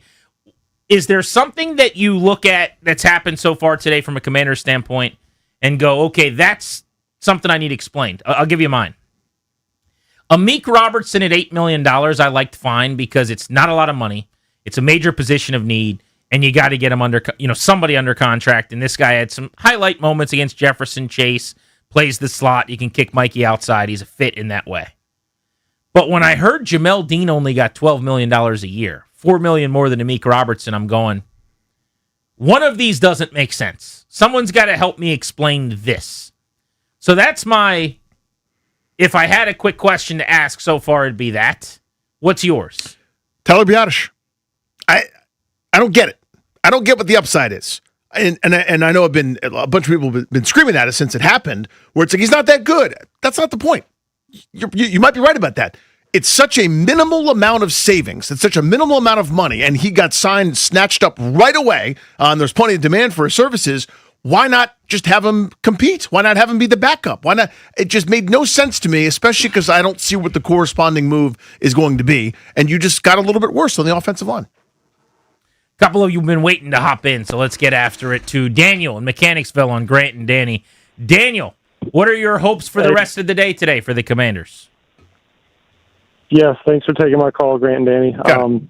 Listen, all these folks that are knee-jerk reactions, reading the headlines, I'm old, and I think I'm the same generation as you all. I'm old enough to remember the Dan Snyder days of quick, big splash signings within the first hour of free agency.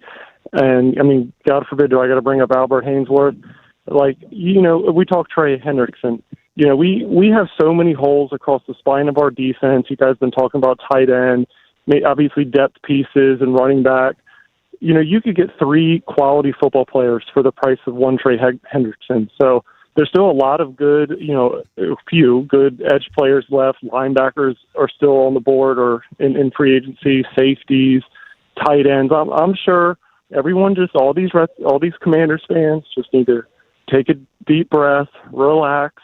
I'm sure they've got their whiteboard of all these players that they're chasing after. I'm sure Adam Peters is taking his butt off. Everyone That's a great bit. Moneyball style whiteboard. I thought he was saying all the listeners, everyone's got their whiteboards. Yes, the Commanders certainly do in their war room today, I'm sure. But it's been a pretty vacant war room, or a pretty unexciting war room to this point. The tumbleweeds are blowing around for the most part. So I've already argued with enough of the people that have called in that are mad that they're not doing anything. So let me now argue with the other side of someone that calls in and goes, hey, it's great that they're not doing anything. I digress. I overstate it, but I do hate when people bring up the Dan Snyder stuff for a couple of reasons. One, it's 26 years ago was the Redskins free agency $100 million spend in 2000. Literally 26 years ago, I was 10. Can we move on from that? Now, I know that it wasn't just then for the better part of the decade thereafter, which is still, by the way, up to about 15 years ago. He did that, but it has been 15 years since they were that team. Yesterday, when all the stories were that Washington was going to be in on all the top free agents, somebody from NFL.com, I don't remember who, tweeted something like, yes, free agency feels whole again. The Redskins will be the team spending all the money on everybody, just like they used to. Or whatever they said about the Commanders yesterday. Decades old bit. And I'm like, God, what a tired, out-of-date, stupid joke that is. But also, there are things that happen sometimes in your life where you just have the wrong opinion on something or a misguided opinion based on an experience. So as an example, I'm sure you have a friend who just has an alcoholic beverage that he had one time and then he got sick and it was a terrible night and he'll never have it again. But it's a perfectly reasonable drink. Or in your case, Danny, you ate a chicken lettuce wrap one time, and then you got sick after, and so you will never eat a chicken lettuce wrap again. That's the story, yeah. They're pretty good. It wasn't the chicken lettuce wrap's fault, probably, right. But it happened, and now you're like, just seeing it is a reminder. Yep. Free agency is not the evil thing you guys all think it is, because that time it didn't work with Dan Snyder. The problem wasn't solely that they spent money or added talent. The problem was that they used free agency poorly, they picked the wrong players, and that they didn't have any real chemistry. That you would supplant a guy like Brad Johnson on the heels of a Pro Bowl for a guy like Jeff George, who was a quarterback and not a leader, who wasn't particularly good and wasn't an upgrade. But because of that, people go, free agency doesn't work. And they don't think about London Fletcher and Marcus Washington and Pierre Garçon and all of the times where someone got a lot of money and came in here and it did work. So in the same way that it shouldn't be the end-all, be-all, it also shouldn't be this pejorative that spending money on day one is a terrible thing. You know who spent all the money on day one last year? The New England Patriots, who just got to the Super Bowl because of it. You know who spent the fourth most money in free agency last year? The Seattle Seahawks, who just won a Super Bowl. So I hate this idea that days like today are fool's gold, and if you're involved, you're going to stink, because it's just not true. Yeah, the net for both sides that we always end up arguing against, it feels like, is you got to be right. Duh. I mean, that's the end. Is when you pay somebody big money, it's got to be someone that lives up to that. When you don't pay somebody and you go into the bargain bin, you got to be right about those too. You got to make you got to make more correct decisions in your player evals and acquisitions than your direct competitors who are feeding out of the same trough. Everybody's looking at the same group of people and deciding yay or nay to pay, to extend, to cut, to draft, whatever, and you need to win more often than they do to get to a good spot. And this organization, through a bunch of different iterations, frankly, has not. So I understand it feels bigger and worse when you do a Marshawn Lattimore thing, give up draft picks and a bunch of money, and he stinks, and you go, you can never trade draft picks again. That's not true. That one stunk. That was wrong. That didn't work. The same year they did Laramie Tonsel, and it did work, right? Like, you got to hit, and there's no way around that. And that's really what we're doing here at the end of the day. Grant and Danny on the Fan. Those Caps tickets could be yours in just over 5 minutes when we return. Also at 4:25, I want to get into the game-changing deals for Linderbaum at center and Pierce at wide receiver, who were supposed to have been two of the Commanders' big targets. And I want to ask people, would you have done that? If it took what they got to land the plane, would you have put it down on the runway and brought them to Washington? You're listening to G&D.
o'clock, Ben Standig covers the Commanders insider for us into what's going on with the team today. Will join us to break down day one of free agency.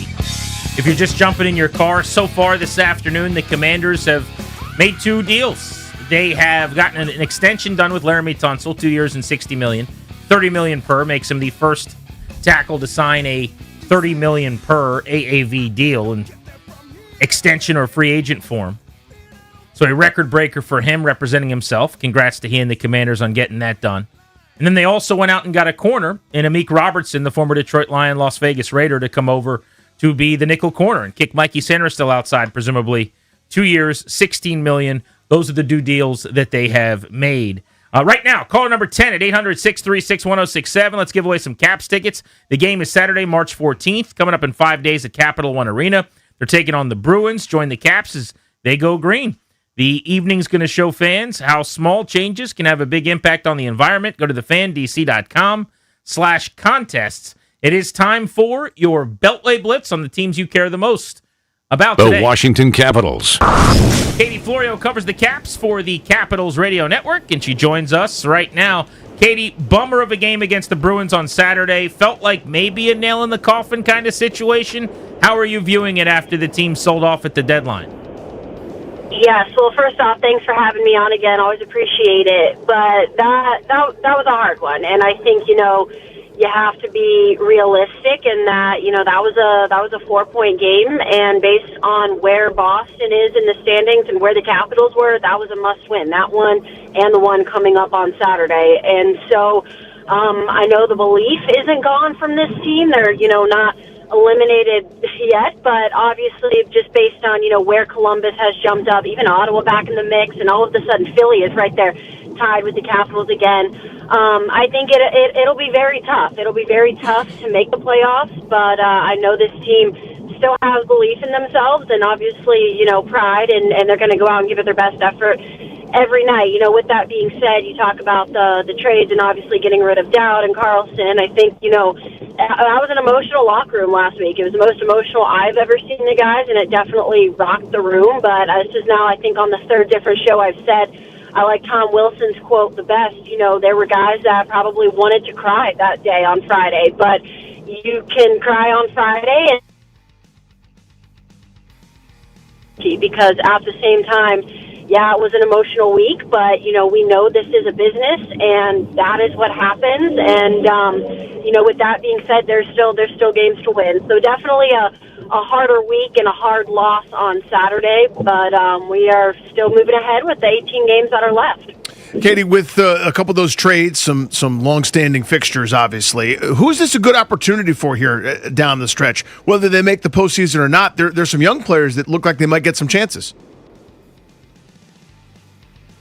There, I hope you can still hear me, but I would say Ryan Leonard is someone that I'm towards. Obviously, it's been a jump for him, and I think a lot of people, thought a year ago when he came in last spring, he was gonna dominate, and we know that's not the case. It certainly took some time to get comfortable here, but I think he plays so hard every single night, and we're now starting to see him more and more on the power play as well. And again, no question, that has been the Capitals' weakest strength all season long. You got to think, here or there, if there were a few goals that went their way, would we be in a different scenario right now as far as special teams is concerned? But I think it's someone that this was a really important year for him, and he needed to make mistakes and fail at times in order to learn, and I think he's done that. And I just love how hard he works. He's out, one of the first guys out there every single day, one of the last on the ice, and so he's someone, and hopefully in the rest of this season and even next year and so on, really, really look to emerge. Katie, thank you so much. Enjoy the game this evening. We'll be listening. Thank you. You got it. 7 o'clock puck drop right here on The Fan. Let's talk football. The NFL. Free agency day 1. Mike Jones of The Athletic has been covering all of the news. Mike, I want to start right at the top of the market with this staggering deal at center for Tyler Linderbaum to the Raiders. 3 years and $81. He's going to make $9 million more than any other center. There's no discrepancy like that in the league. How did we get here? I think it just shows how badly they wanted him.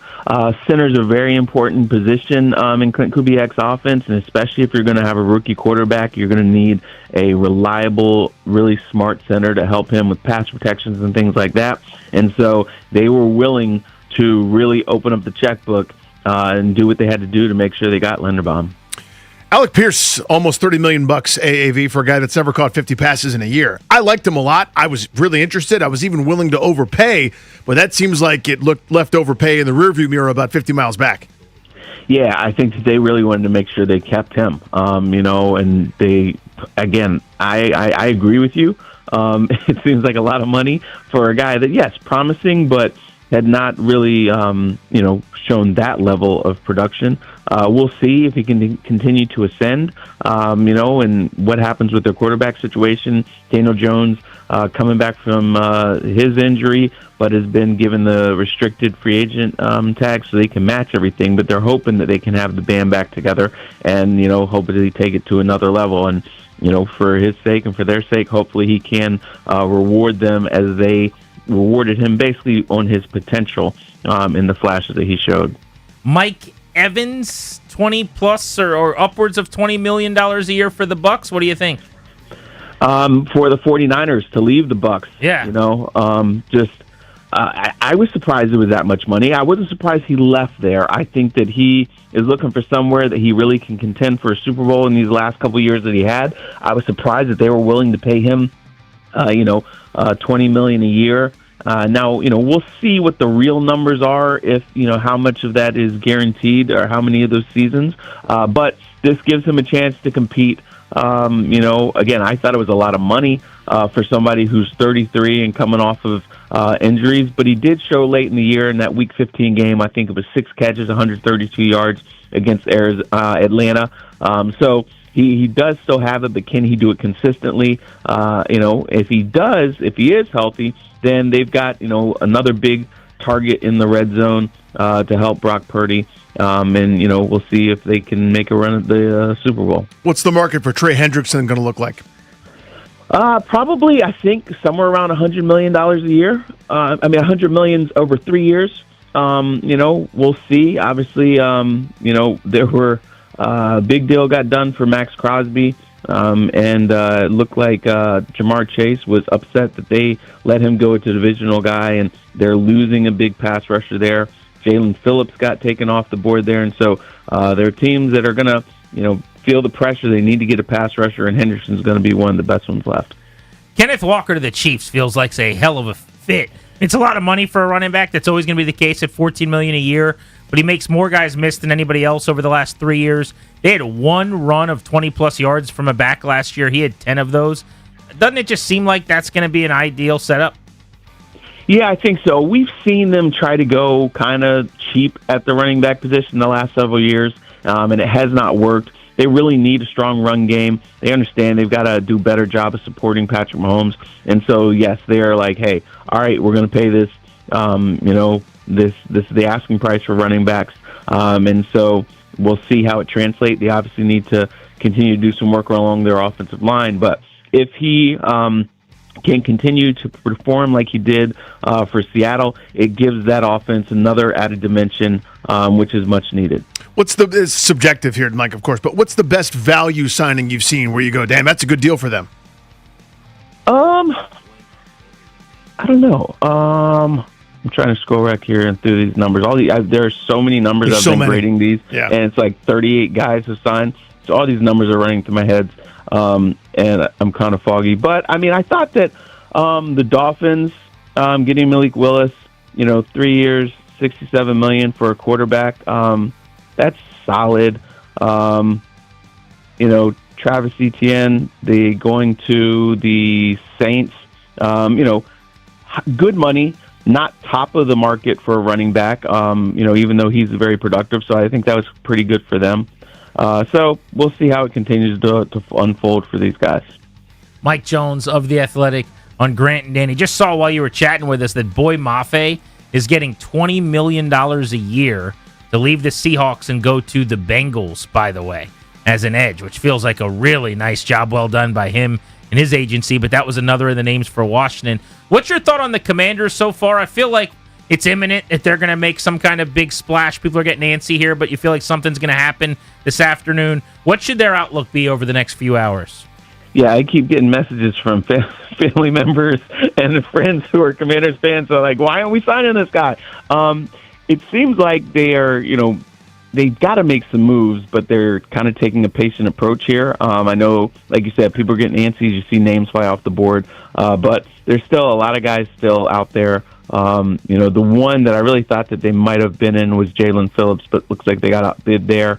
And so we'll see what happens. But definitely, they've got to get active here. They've got a number of needs, and I know the fans want to see it too. But they have a plan, and we'll see how it unfolds.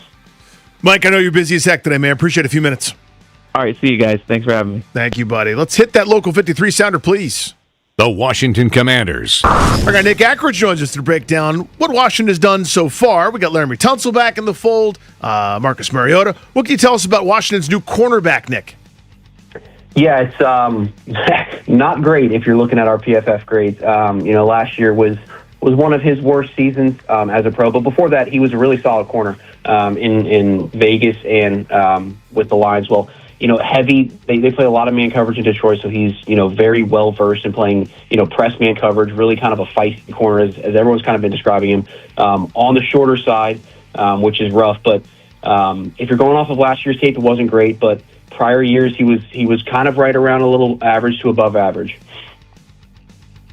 Nick, we've actually got some breaking Commanders news right now, so hang tight with us for just a second. Yep. We're going to go over to our update desk. The first big splash for Washington in free agency has finally come. Breaking sports news on 106.7 The Fan. Big-time defensive addition in free agency for Washington. Chargers defensive end Odafe Oweh going to be joining the team on a 4-year, $100 million deal, including $68 million guaranteed, according to Adam Schefter. Again, the Commanders signing Odafe Oweh, 4 years, $100 million, $68 million guaranteed. I'm Toby Altizer with breaking news on The Fan. Odafe Oweh was considered one of the up-and-coming, very talented edges in this class. He's only 27, so this is not your 1 or 2 year deal for the 30-plus-year-old. He was with the Ravens, then with the Chargers, now going to go to Washington. Was not a fit with how the Ravens are doing things after Mike McDonald. At the beginning of last year was sackless through 5 games. Finished the season with 7.5 sacks in his final 12 games.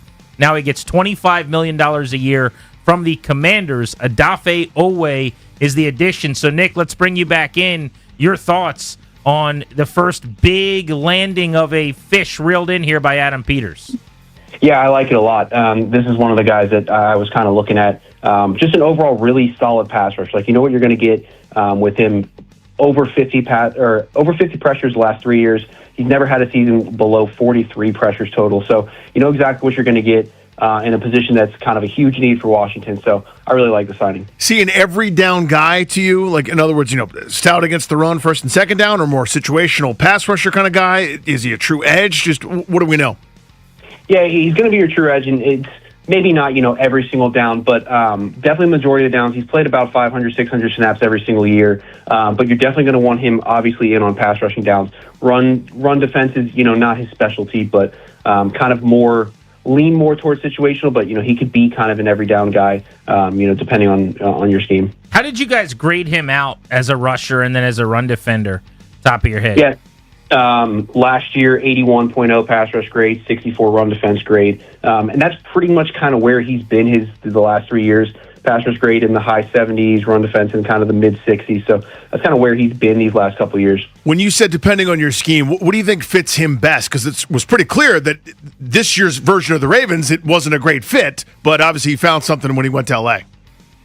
Yeah, I think you just got to get him in favorable situations. I think the best way to kind of, really utilize his full kind of talent is really kind of isolate him one-on-one, get one-on-one matchups with the tackle, and really just let him work there. I think that's where he's at his best. Don't really kind of sugarcoat what he's doing. Just let him rush the passer, and that's where you're going to see him succeed. Odafe Oweh, Penn State product, former first-round pick, 31st overall. What would you like to see Washington go big at if they're going to make another splash like this? Yeah, I think linebacker definitely needs to be addressed. Devin Lloyd's a guy that I've had my eyes on. I'm not typically big on kind of spending at off-ball linebacker, but it's definitely a spot that you need to address. Now that they got edge figured out, I'd like to see maybe another swing at wide receiver. Romeo Doubs, Juwan Jennings are guys that I like. Those are kind of my two biggest positions right now is what I'd be looking at. What do you think the plan is at center for them after moving on from Biotish? I still can't quite figure out what the connecting move is. Yeah, that's kind of where I am too. I'm a bit kind of confused by it. I was when they first released him. Starting centers don't really grow on trees, and at Biotish's worst, he's an average to above average starting center in the NFL, and you kind of see that with how quickly he was kind of swooped up by the Chargers. So I don't really understand it. Maybe they were thinking they can go big with Linderbaum and then just got outbid by the Raiders' incredible money that they gave him. So maybe that was the plan, and now we're kind of resetting. Maybe you go rookie, maybe you go Allegretti there. But again, I think it's caused an unnecessary hole on what was your strongest unit. So now you're looking again at replacing a center, which I don't think that you needed to do going into this offseason. Nick, thank you. We appreciate you. Yep, appreciate it, guys. Have a good one. Absolutely. There's Nick Ackridge of PFF. So there you go, Commanders fans. You guys were nervous. You wanted the big move. What is Washington waiting for? It's an edge, their biggest position of need, Odafe Owe. So you now have Owe on one side. You have Dorrance Armstrong on the other. Does not preclude you from drafting an edge, but it's likely that Arvell Reese, and I would even say one or two other edges like David Bailey are gone before you pick at 7. Mm-hmm. But it would make it a little less necessary to do that. What does that mean for the possibility of Sonny Styles at linebacker, Jeremiah Love at running back, something else that you could do in the top 10? We can get into that next, but I want reactions. A lot of frustration and nerves so far on the show. Let's hear your thoughts on Odafe Owe, biggest move of the day for Washington, and at $25 million per year, by far the biggest addition by $10 million of the Adam Peters era in free agency. We're Grant and Danny.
Down goes Mahomes. It's a sack back at the 18. It's the third Charger sack. Odafe Oweh is a Washington Commander, agreeing to terms to come to D.C.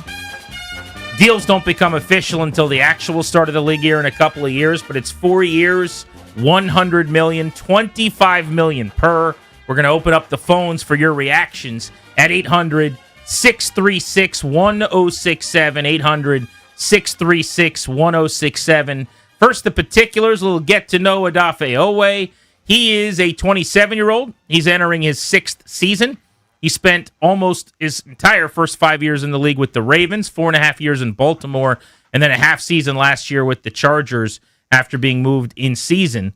He had a 10-sack year with the Ravens going back to 2024, finished last season with 7.5 sacks in a 12-game sample with the Chargers. Here's what's interesting. For a high-end pass rusher, which is what he's considered, you're really banking on services not yet rendered. That's it. You know, in his career, it's 30 sacks in the majority of 5 years, and half of those have basically come in a year and a half. There's a lot of 3-5 sack seasons in here. But I think Washington likes the ability to bring speed off the edge. This is immediately your best pass rusher. All apologies to Dorrance Armstrong, who's a nice player and got off to a great start last year.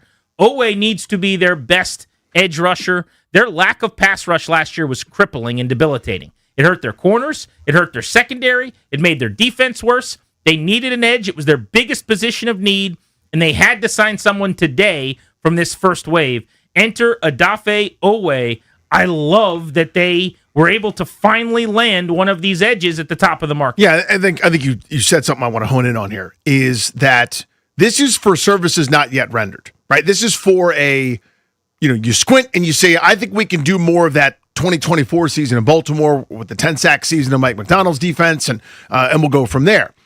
And to me, this is evidence of this is one of the premium spots.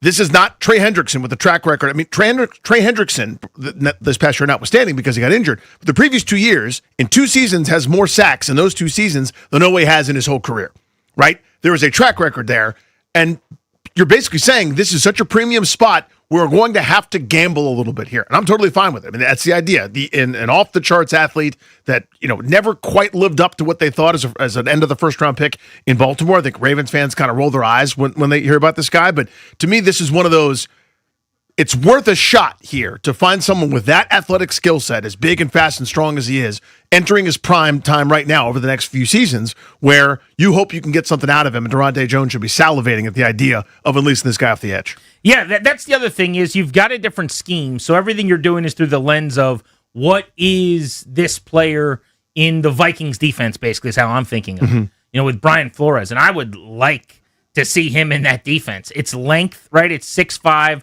long arms, 260 pounds. Feels like with his size, he should be able to set an edge. Like, honestly, I know he didn't grade out great as a run defender. I think he was 59th out of 115 ends. But I feel like he should be able to and will be able to play the run okay. Could be a 3-down guy. But this was the 17th rated edge rusher out of 115 at the position as a pass rusher last year. Overall, he was ranked 35th out of 115 edges via PFF. So some of their grading and their metrics like him a lot. The other thing he typically has been able to do is get to the quarterback, hurry and pressure the quarterback even on non-sacks because of his length, because he can use some of the stuff off of the edge, not just speed, but a little bull rush to push guys around the QB, get his arms around the passer, you get the deflected passes and things. But just adding a defensive end to start, this was the single biggest position of need for this team, in my opinion. Like we've talked about others, receiver. You've got Terry McLaurin as a player who is a buoy. You're not going to have a terrible receiver room if McLaurin's healthy because he's still your wide receiver one if he's on the field. Whereas Dorrance Armstrong's coming back from injury and is a bit of an unknown still at this point. He got off to the really fast start last year, but he is not at his position what Terry is at receiver, and you've got to start 2 of those guys anyway, and you're using a rotation where somewhere between 4 and 5 edge rushers are typically, going to be a part of whatever it is that you're doing. So they were 3 short. I mean, they really, it wasn't just adding one guy. They probably need to add 2 or 3. But I didn't just want a bunch of Dietrich Wise, Von Miller at the end of the offseason right before camp additions. I was hoping for someone who could come in here and really make a difference. And I think that's going to be Odafe Owe. They're guaranteeing him $68 million. Yeah, that's a lot. And again, I think you said it right. He hasn't done this, what you're paying him for yet. Like, this is market value. And I guarantee other people were in there for his services. But the idea is we're going to unlock him. And a few different defenses, a few different teams, I guarantee you, kind of had the same thought, where someone in this athletic prime, maybe without some of the mileage, you look at some of the snap counts, wasn't a starter for all his time in Baltimore, kind of a part-time situational pass rusher, growing into something. This feels like, we're catching him on the upside. Hopefully this looks like a bargain in a couple of years, versus if he does kind of what he's done over the last several seasons, where it's 6.5, 7.5 sacks, and he's maybe quiet and gets picked on the run game a little bit. You're going to look back and say, I didn't love this signing. But in principle, athletic freak, couple different quality organizations as previous stops, ascending player, position of need, at market value. There's a lot of boxes being checked here that make me happy. If you go back to some of the original numbers on him from an RAS standpoint, the relative athletic score, he is taller than your average edge. He's a little bit lighter, and he's not quite as strong, like a lower bench score. But any of the quickness or twitch or speed things are plus for him. His 40, his 20, his 10, his shuttle, his cone. These are all green. These are all really, really good. Outstanding. And he's super fast. This is a speed rusher, in my opinion, who's got the length to do some things as well. Highest quarterback pressure rate on 2025 playoff teams going back to, last season. Odafe Owe at 17% was fourth among the guys that made the playoffs. It was like Nick Bonito of Denver, Will Anderson of the Texans, Jalex Hunt of the Eagles, and then Odafe Owe as a Charger. Strangely, he did not play well, or I shouldn't say that because I didn't watch enough of it, but he did not put up numbers at all with the Ravens at the beginning of last season after they changed defenses. Yeah. And it felt like maybe bad fit or something, but they were willing to move on and they couldn't get anything out of him. Then he goes to the Chargers and boom, he explodes, used very differently. Let's go to the phones. Jack is in Springfield. Jack, you get the first reaction on the phones on this. People have been waiting for a big move, and they got one. Odafe Owe at edge. What do you think? Well, I like the move, and I'm glad they're not spending crazy money in free agency, and they definitely need a pass rush, of course. But overall, I'm not happy with Adam Peters and the moves he's made. It just seems like we're not getting better overall. But this is definitely a signing in the right direction. Appreciate you, bud. Yeah, I would say a little too early to judge that. I hear the frustration. Last year stunk for everybody that cared about it. You're basically like you used an essay writing analogy earlier. I'll use a painting. He's dipped his brush into a couple colors in the bottom left corner of the canvas. You're going, yeah, that's not a sunset, bro. Like, it's a little early. Let's see how the map plays out here over the next few hours. And again, an hour ago, they'd done is re-sign Marcus Mariota and given Laramie Tonsel an extension. Now there's a corner, probably doesn't blow your skirt up, but here's a pass rusher. There's plenty more signings to happen. Let's look, in another day, 2 days, a week, a month, et cetera, post-draft, et cetera, to then be able to say, I like the direction or I don't. Again, there's moves that I don't understand the Taylor Biotish thing. I don't. I haven't gotten it yet. Maybe there'll be a corresponding move or 2 or 5 that will help me understand that. And then I can think along with you.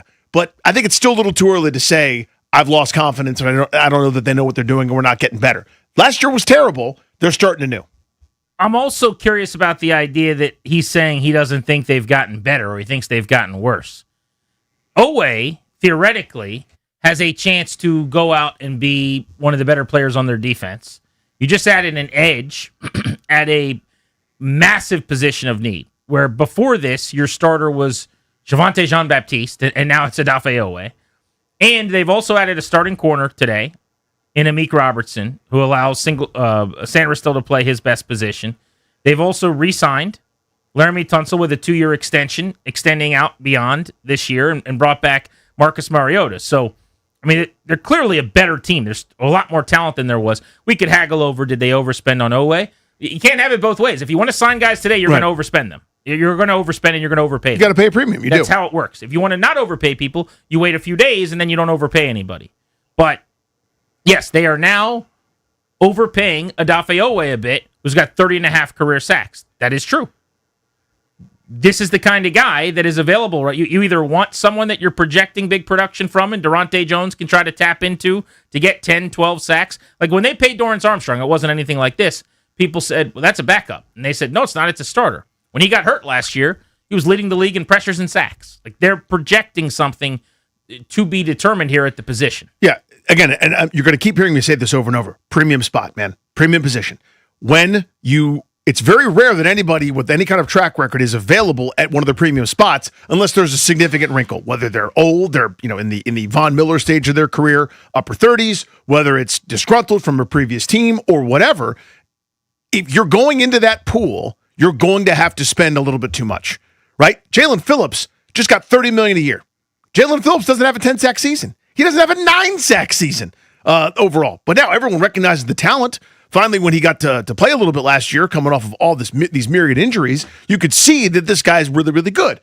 You're paying still for potential for a guy that's had 8,000 Achilles and ACLs and everything in between. That's the point. If you are dipping into the market at one of the premium spots, you're going to pay a premium for the services. You just have to. You have to win a bidding war, and it's overpay time. It just is. Today is overpay day. And then there's that too. And we've done nothing but talk to people who are screaming about them not doing anything and needing to do something, which to me means you want them to overpay a little bit for the best players and the most talent.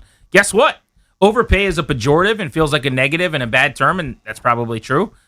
That's okay. Like I did too. I want them to overpay a little bit today for the best players. This is a talented guy. Now, there's risk in this. If he has 5 to 8 sacks the next few years, that's a real setback. So you got to be right when you do this. This is a big swing, but this is what they need to be doing, and I think this is what everybody's been suggesting all afternoon they needed to be doing. Umar is in Alexandria on Grant and Danny. What's up, Umar? Hey, guys, thanks for taking my call. I really like the OA pick. I think he does elevate this defensive line. I like the fact that you guys mentioned that we got him at market value, so obviously we didn't overpay for him. Maybe we do have a player on our hands that is ascending and can make a true impact on this defense. Overall, just with the free agency, at least day one here, a little underwhelming, I would say. I think getting Tonsel out the way was number one objective, which they got done. I'd still like to see them go out and attack some more corners. I'm not really sold on Robertson. I thought they could have gone out and spent that money on maybe a guy like Jamel Dean. Me too. Who signed with the Steelers. But overall, I think Danny, you said earlier, let's give it another couple of days before we blow the gasket because there's still a lot of moves to be made. Thanks. Appreciate you, buddy. Thanks, buddy. Appreciate you. If I could get some clarity, what I would want is to know what was going on in Baltimore at the beginning of this year with Odafe Owe. When he wasn't posting the same pressure rate, pressures, hurries, sacks, any of that stuff. 5 games in without a sack, they traded him for a 7th-round pick. Now, an expiring contract, so you're not getting a legitimate pick back for him anyway. But they basically just said, let's just give him up for nothing. And Minter, who had worked with him previously and who had a background with him out in Los Angeles with the Chargers, with the ties defensively to how the Ravens were doing things under McDonald, where he'd had some success, brings him in there and he flourishes. So what was the difference? How do they use him more like the Chargers did and less like the Ravens were? Maybe that's the pathway forward. I want to talk about the draft, too. What does this mean for pick 7? Does this take edge off the table? I would say probably not, but does it push it down the needs list enough that it's good news for Sonny Styles, Caleb Downs, Jeremiah Love, those types of guys? That's next on Grant and Danny.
a start to his career he's having. It's on the ground, and he recovered that thing. Chris Collinsworth's an Odafe Owe fan, it sounds like. He was in that excited Chris Collinsworth mode right there, wasn't he? So he's like half chuckling. He loves that. Looked like he was watching Patrick Mahomes throw Sido. Sound of that highlight. It's a good find by Dad. Grant and Danny on the Fan. Welcome back, and thank you for listening to the program. We are going to talk to Ben Standig coming up in about 15 minutes. We'll continue our free agent coverage. He's our Commanders insider, Substack Standig. So today, the hit list, extension for Laramie Tonsel, $30 million per. They re-upped with Marcus Mariota. He's coming back on a new deal. They are bringing in Amik Robertson, the corner, who played with Detroit last year, probably to start at nickel, $8 million per year. And now, finally, the big game hunting paid off. We heard so much about they're going to be at the top of the market. They're going to do some things they haven't done in years past. This is that thing. Yeah, top 10 and pretty much everybody's board of available free agents, again, at a premium spot. From Next Gen Stats. After joining the Chargers in Week 6 of 2025, Odafe Owe generated the 6th highest pressure rate in the NFL. Owe led the Chargers in total pressures, 37, and quick pressures, 12 in that span. AKA, you don't get guys in the top 10 in that kind of metric available in free agency very often, and when you do, it costs a lot. So there you go. I think the plan is that they're going to do the Flores Vikings thing, where you're mugging the A-gap, and you got the 6 dudes at the line of scrimmage, and everybody's standing up. Who's coming and who's going? And more often than not, this big fella, 6'5", is coming off the edge with speed. And if that's the role, if that's what you're looking for, like that Danielle Hunter length and arms and structure off the edge, someone who can rush. Well, let's find a guy who can run a little bit and stand up, and that is Odafe Owe. If you're looking at players who have had a sack and 2 forced fumbles in a playoff game, Odafe Owe, Nick Bonito, Von Miller, the 3 guys since Super Bowl 50 who have done it. Like, there are performances you can find where he took over and helped and did a lot of good. He was very quiet at the beginning of the year with the Ravens. There have been seasons where he only had 3 or 5 sacks here or there. So there's a boomer bust element of this, I think. That there is definitely a chance that this does not turn into the perennial double-digit sack guy Washington wants. But if he is a 10 to 14 sack guy who has a couple of double-digit sack seasons to start, then $25 million a year is going to look really good. By the way, this isn't like the top of the market at edge. It's not like they're paying him to be some superstar. This is just good edge money. This is basically probably a little less or around what Trey Hendrickson's going to get, but this is about as good as he could have expected to do, but with an exploding cap at a premium position. You're not going to sign a marquee edge for a lot less than this. Like Boy Mafe, who I don't think of as complete a player, got about 20 per. So Odafe Owe did well, but I don't think he... it's not like they just, traded picks and $32 million a year for Trey Hendrickson last year. Yeah, just to give an idea, I know we'll look at the money and go, oh my God, it's what Montez Sweat makes, basically. You know what I mean? In terms of AAV of the contract. I know it's more nuanced than that, but if you want one of these elite guys, that costs $46 million AAV for Micah Parson, or 45 for Aiden Hutchinson. Just different place. Well, let me ask you this. Everybody wanted a really good defensive end, and Max Crosby's a lot better player, obviously. Would you rather Odafe Owe at $25 million at 27 years old, or 2 first-round picks and close to $40 million on an extension for Max Crosby? Yeah, it's Owe. Of course. Right? You could just do more at other spots. Let's go to Reggie in D.C. What's up, Reggie? Reggie, you're on Grant and Danny. Are you there? Oh, yeah. I'm sorry about that. Listen, man. Hey, listen. Okay, first of all, we were talking about, what we need as far as, the front line, right? Hey, walk with me on this one. Hey, Grant, imagine if number 7, we go and get David Bailey, and you got Bailey and Owe. Oh, my God. So now what was a complete, dumpster fire, right? Turns into Bailey and Owe. You got Payne, Kinlaw, Dorrance Armstrong, Newton. Oh, my. Now you cooking with fish grease with this defense. Now you're cooking with some oil. I like it, Reggie, the excitement. Look, toward the end, I think you're just kind of saying names, because I don't know if we could just throw Johnny Newton out there. He's suddenly that's a person. A dude. He's just a guy who plays in the NFL, basically. He had the massive game against the Cowboys. Otherwise, there hasn't been a whole lot to celebrate from the 36th overall pick. But Kinlaw does have game-wrecking drives and moments. He was super impactful at times. Deron Payne is paid like one of the better players in the league at his position. Still has the potential. He's in a contract year, which is normally when he's done his best work. To go out, yeah, you'd have the makings of a really good defensive line. I don't think David Bailey's going to be there. I think he's going in the top 3. And I don't think Arvell Reese is going to be there. But let's circle that right now, Danny. If one of those edges is there at 7, after you got Owe and you have Armstrong, does it make it less likely for you to take that guy? It doesn't. And here's what it does, in my view, is it takes the pressure off. And here's what I mean. If, let's say, the board doesn't go the way a lot of Washington fans want. So, for the sake of argument, Reese, Bailey, even Bain, all 3 gone. And you go, oh my God, they didn't get a pass rusher in the draft. Oh, okay, we got a pass rusher who's still in his 20s, and it's a long-term answer. So now the board falls, and it's a certain way, and now that means you could take Caleb Downs, or you could take Sonny Styles, or you could take Carnell Tate without any kind of, oh my God, they missed out on something. That to me is the beauty of this, right? I know it's a big top of the market amount of money, but it's not almost 2x, which is what the superstars cost. As you said, it's good defensive end, edge, whatever you want to call it, money.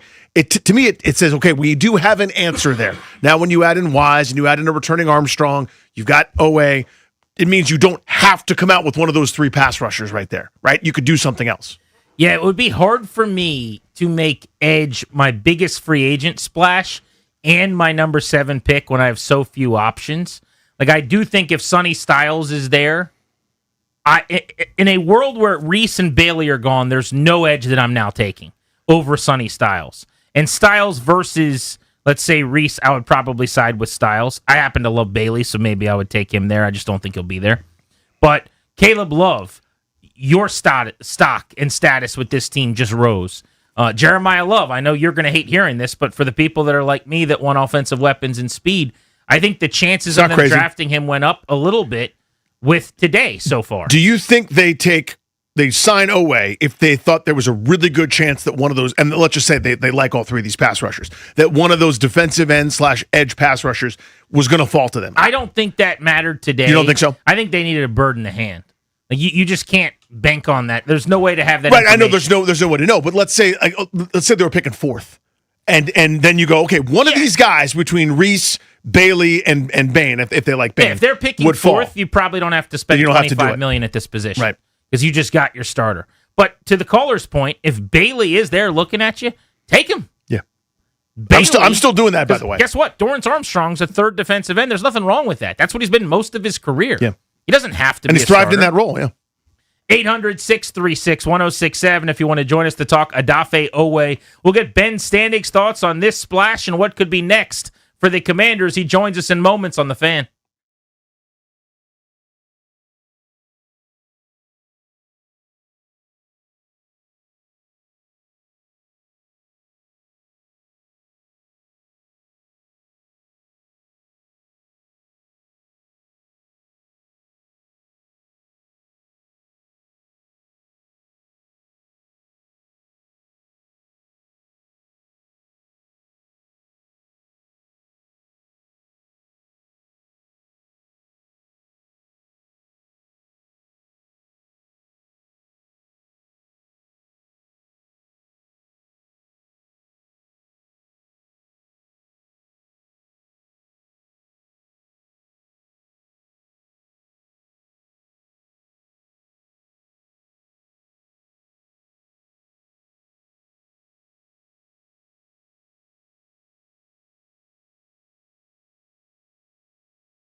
The Grant and Danny radio program is sponsored exclusively by Kondori and Murat, estate planning, elder law, real estate transactions, and probate administration. Those guys are huge Commanders fans. They actually take us on the road with them. We go to games with them, but they are diehard Burgundy and Gold fans, so they'll be excited to know that the Commanders have made another move. Why don't we get you a little breaking news right now on G&D? Breaking sports news on 106.7 The Fan. A homecoming of sorts for a Virginia Tech Hokie. The Commanders are bringing back a familiar face, defensive tackle Tim Settle. Wow. Will return to Washington. A 3-year deal for $24 million, worth up to $25.5 million. Tim Settle back in the nation's capital with the Commanders. $8 million per year. Tim Settle living good. That was the guy I didn't understand why they weren't interested in years ago when they let him walk for next to nothing and didn't do a good job of replacing him. I ran into him in an elevator in Virginia Beach at my wife's cousin's wedding and said, "Hey, are you coming back? You interested in Washington?" He's like, "Yeah, they haven't really talked to me." And that was years ago. And here he is now back after a lot of water under the bridge. But he's made a nice career for himself. First 4 seasons here in Washington, they drafted him, remember, out of Virginia Tech in the 5th round. Then he left in free agency, went to Buffalo, had a career year with the Texans in 2024, his first year there, and was with the Texans last year for 12 games. And now comes back to D.C. on a new 3-year contract for $8 million, which feels like a job well done for his agent, who's a guy that's local in Leesburg that I know, Andy Ross, who we've had on the show before, actually. A really nice guy and a listener, and a guy who's around the area. But he's had 2 seasons where he had 5 sacks as a D tackle. He's mostly a bigger-bodied, kind of space-eating run stuffer, I would say, at this point, which is what they need. 6'3" and 313. But it's kind of an interesting thing. I'm not going to sit here and tell you D tackle was not a need. This is your Eddie Goldman replacement, maybe. This is your, that Sheldon Day role where they would always have that extra tackle in the rotation. But at $8 million per, that ain't nothing. They are paying a huge amount of money for Daron Payne. They're paying a massive amount of money for Javon Kinlaw. Yeah. And now you're giving $8 million a year to your third defensive tackle, Tim Settle. Not great in terms of how they feel about Johnny Newton. But I will say on running downs, I don't think I'm overstepping my bounds to say Newton is a bit of an issue at this point. Yeah, I think that's the summary, right? So it sounds like, again, this is all conjecture in terms of what they're going to run, how they're going to run it with Daronte Jones in charge.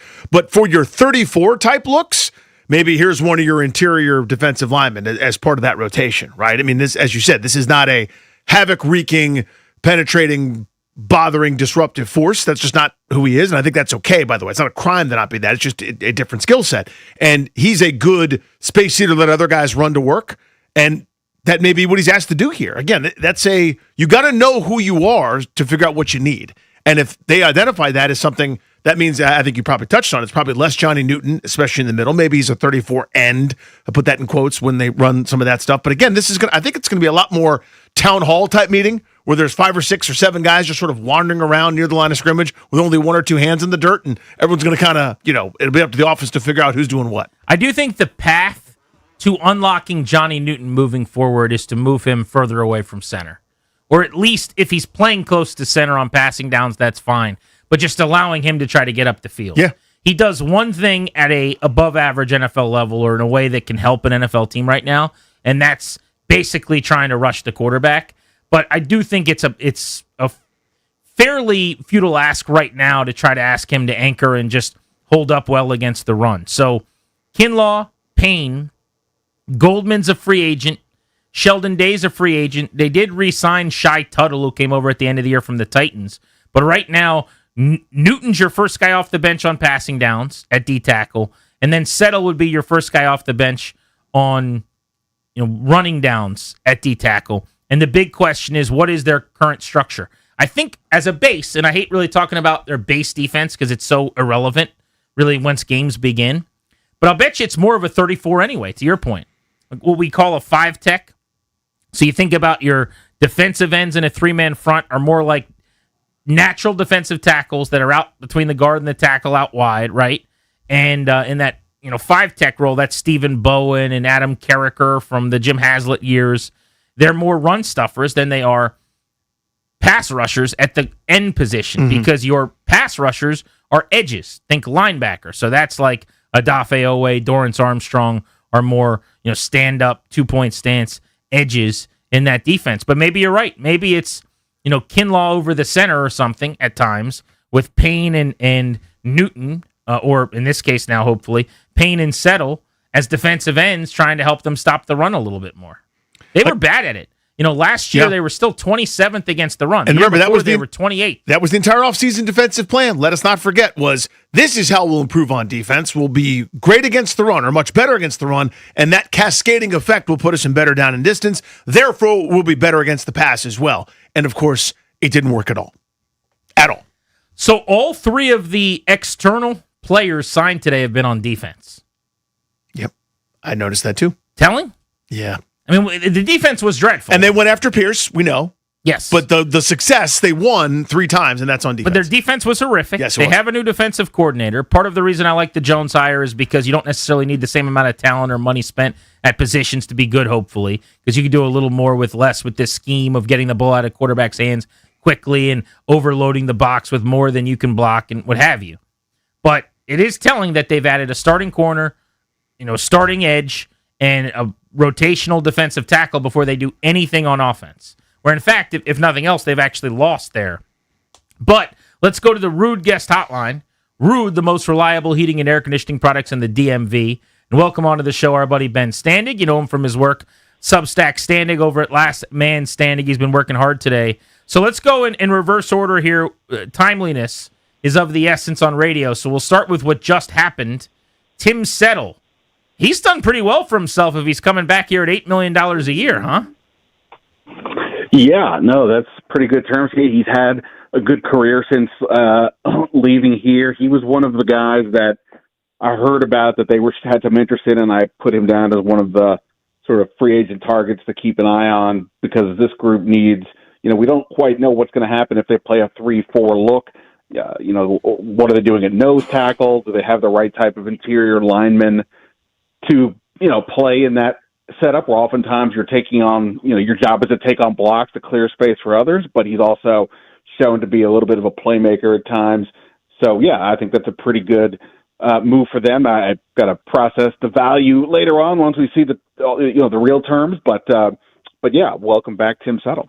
What does that mean for other guys on that defensive line, right? I'm just thinking specifically of Johnny Newton, thinking of Deron Payne, thinking of John Kinlaw. How do you see that going? Yeah, obviously, it's a constant rotation with these guys. And, if it is, we keep saying it's going to be a little bit of a 3-4, until we see, we don't know for sure. But if that's the case, which is what they were doing with Minnesota, then you have you got those guys who just said, none of those guys are really nose tackle types, though. I mean, not that Tim Settle is like some huge monster in there, but he might give them a little bit more of that type of ability. But, yeah, I mean, they need, like Owe is not a 3-4 defensive lineman. I know we'll get to him, or you guys have been talking about him, but he's not like a 3-4 lineman. He's an edge guy or a defensive end at a 4-3. So now Settle just gives them another option. How the rotation shakes out, we'll have to see. But, yeah, they have another body here for that defensive line. Ben Standig with us to discuss a busy day so far for Washington. You mentioned Adafe Owe. He's clearly the belle of the ball to this point, and the marquee addition. $25 million per year is $10 million more than any free agent move during the Adam Peters era. What do you make of this big splash? That a couple of days of forecasting, they would get somebody at the top of the market, and he's the guy, it seems like. Yeah, I mean, it was a matter of which guy were they going to spend some money on. But there was going to be one of them. I mean, I've heard that they've been active looking at the edge rusher class. They needed to be. I mean, they still need more, I would say. But the question was just, where would they spend? And, I had heard even just this morning that, they're interested, but will they be aggressive? How much will they be willing to spend? And clearly they were willing to drop the bag here. I mean, Owe is a former first-round pick. He had 17 sacks the last 2 years. He's been inconsistent over his career, dating back to Penn State when he had no sacks in his final season with the Nittany Lions. But he's developed in the last couple of years. Oddly, last year was a weird year, though. First 5 games with the Ravens, no sacks, gets traded to the Chargers, and then has 7+ over the last 12 games. So obviously you're banking on what happened towards the finish as what you're going to get for a full season, you hope. We'll see. It'll be interesting to see if he's truly like a number one defensive end guy or a really good one who's more part of a rotation. He played last year with Khalil Mack, who's like an old school pass rusher, still getting it done. So what happens now when he's essentially the main guy? They'll eventually have Dorrance Armstrong, presumably on one side with Frankie Louvu, but they absolutely had to get an edge guy somewhere. Ben Standing with us here on G&D. So does Owe influence what they do in the draft, or do you think there's no correlation?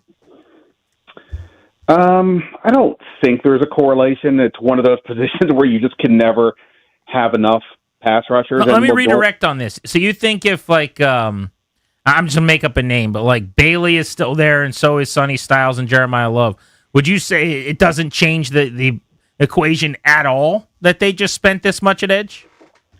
I mean, if you're telling me that those guys are there, I mean, it could. I mean, look, we're only 4 or 5 hours into this. We still don't know what else they're doing. Are they going to add a running back, a receiver of note, what have you? So it's hard to say. I'm just saying, all things being equal, they should continue to get edge players. Dorrance Armstrong's going into the last year of his contract, coming off an ACL injury. So, it's not like they've solved the problem necessarily, but we'll see. I mean, I don't know that Reuben Bain, for example, is actually a really good fit in a 3-4, right? He's not really big to play a 3-4 end, but he's not a guy that drops into coverage. So we'll have to see how all that works. And again, we're working sort of blind here, trying to project what this is going to look like. But sure, I mean, if Jeremiah Love is still there and they haven't done some significant work to upgrade the offense, then you have to consider everything. But I would say it doesn't take edge off the board for me. When you think about in terms of this defense, it was obvious to everybody they needed massive upgrades there. How much does the Durante Jones scheme maybe mean you don't have to go and get Trey Hendrickson and the top of the market linebacker and the best corner, et cetera, that this may be more scheme and sort of fit in mind here, not necessarily the top of the market type guys? Yeah, I never really bought that they were in on Trey Hendrickson from anything I had heard, and it was sort of like Trey Hendrickson was like in one tier because he's like a 31-year-old guy, an older guy, and then all the other edge guys, including Jalen Phillips, who got a massive deal earlier today, they're all like at 20-somethings, and that to me was where they were looking. I think, look, this is still early. They've obviously made of their signings, 3. I guess they're right. The only 3 external signings, right, are all on defense so far. How this all fits, I mean, I don't know. The cornerback they got earlier, Amik Robertson, interesting guy, but he's not wasn't one of the top shelf corners out there. And like I said, Owe, we'll see. It's one thing to say he's a guy who can get sacks. It's another thing to say he's the guy who's going to get sacks when the other team is focused on him. So the Durante Jones aspect of all this is huge. You'd like to think that the coaching staff, unlike what we saw last year, could really help make a difference from a scheme perspective when they've got some holes and issues in certain spots. So long way to go on that, but they had to get some sort of a pass rusher there, and clearly they were willing to spend. I mean, he got way more money than a Boye Mafe or Kwity Paye, and maybe that's the right move, but like those were guys who were like generally in some broad terms in the same, maybe not the same tier, but the same type of player. So they decided, no, we're going all in on this guy. I can't believe Kwity Paye got 16, I'll be honest. But Mafe, I think, is a good comp, too, and he got $20 million, as you mentioned. Ben Standing's with us. You can follow his work. Make sure you're following his Substack, Last Man Standing. You're listening to Grant and Danny here on The Fan. So we've gotten to some of the splashes. Let's go to the smaller things that have happened, including Amik Robertson, the corner from Detroit. Sounds like maybe a nickel, which allows you to kick Sanders still full-time to corner. What do you think? That's my initial impression. I mean, we're talking about 2 guys who are both pretty small, so it's not like they added a big corner, and that makes it obvious that Sanders still goes inside. Robertson has historically played the slot. He had to play more outside last year because the Lions had a bunch of injuries. I think we can relate to that, or Washington can relate to that. It feels like they're going to roll with Sanders still on the outside. Obviously, they can all play different spots, yada, yada, yada. But in the 2 years he's been here, Sanders still has just simply been more effective on the outside, even though his body type suggests he'd be better in the slot.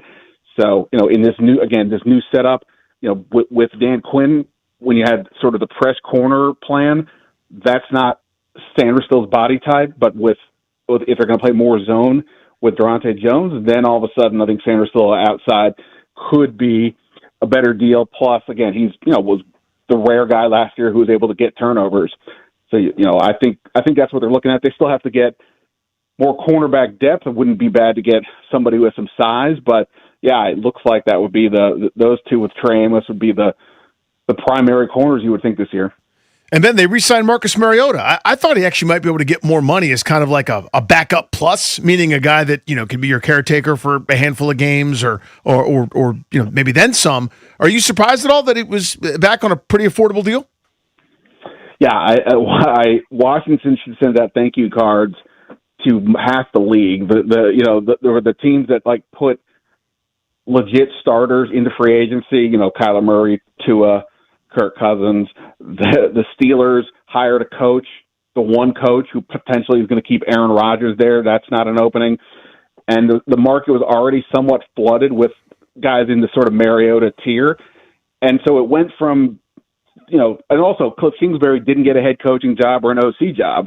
So instead of it looking like Mariota being in a position to possibly be a spot starter for somebody, it's looking like he's just facing another bunch of backup spots.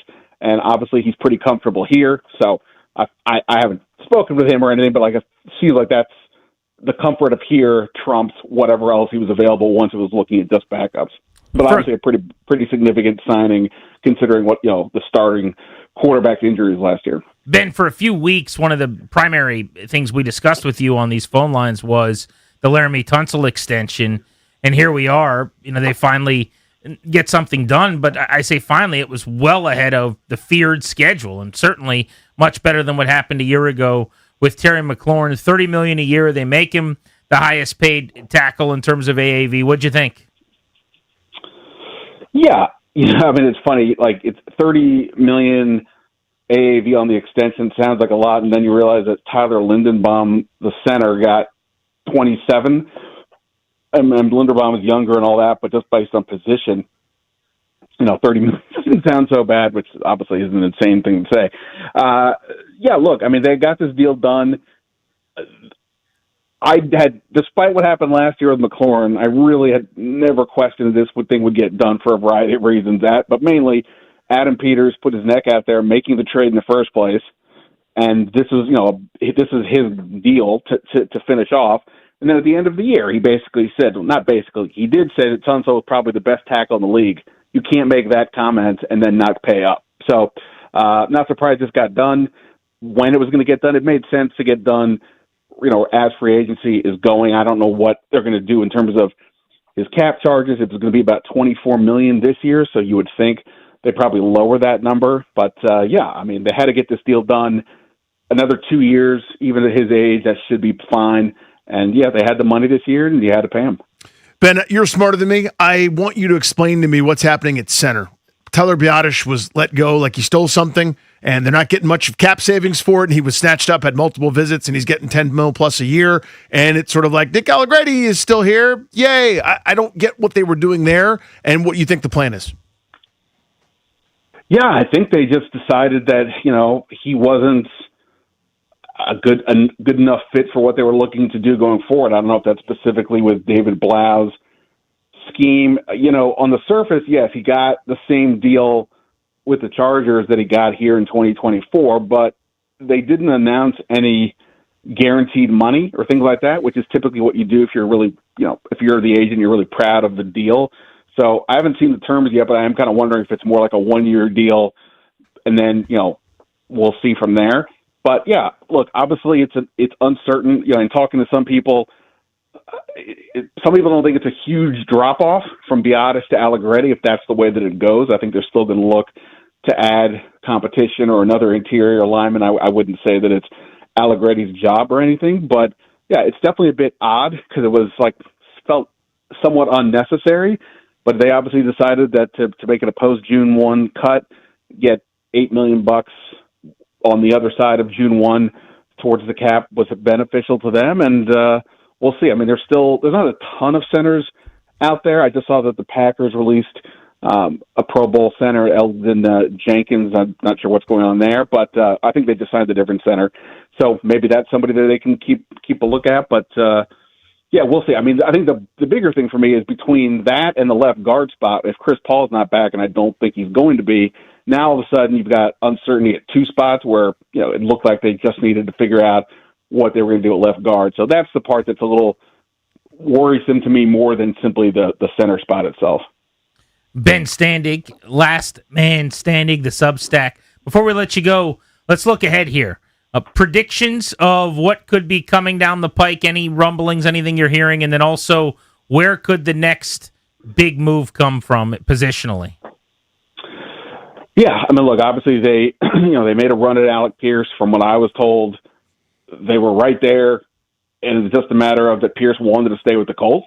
So they lost out on that, which I was surprised that they would go that hard for him. But, it shows that they were willing to invest in the offense. It's just they didn't get that guy. There's still some receivers out there, Romeo Doubs, Jawan Jennings, among others. The running back class has been picked over a little bit, but you still have a guy like a Rashard White who's averaged 50 catches a game over 4 years and, of course, played college with Jaden Daniels. I don't know what they're going to do at tight end. I think they may just roll with what they have and add some depth, but you still have guys like Chika Kongwu and David Njoku out there if they want to go down that route. So you figure here at some point they got to add some more pieces to the offense, which I think they should do, and not just for the obvious reason you got to have more help, but I think for them to have a quick turnaround, I think the offense is going to have to lead the way. And, look, the defense – we still have to see what they do at linebacker, right? I mean, assuming Bobby Wagner is not back, they've got some holes there for sure, and the depth across the board is still problematic. They only had 51 players under contract entering today, so they've added a few, but they've got a long, long way to go before we really know what this roster looks like. Ben, thank you as always, buddy. Really appreciate it on a busy day. Thanks, guys. See ya. Be good. There's Ben Standig, covers the Commanders. All right, let's open up the phones for you guys next. What do you want to see them do next? What position would you most like to see upgraded? 800-636-1067. We haven't given you a lot of chances with wide open phones, so we'll try to hit those next. 800-636-1067. Plus, we're due for a reset on the day that has been, not just with the Commanders, but around the NFL. So we'll go rapid fire to get you up to speed on everything that's been going on in these last few minutes. It's been frenzied. It's one of those catch your breath when you can kind of days. There's a lot to talk about. Day one of free agency day. Right. We're Grant and Dave. The Sports Junkies.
Dafe Owe, 4 years, $100 million, 25 a pop for the Commanders. The marquee move to this point of day one of free agency. Welcome back, Grant and Danny on the Fan.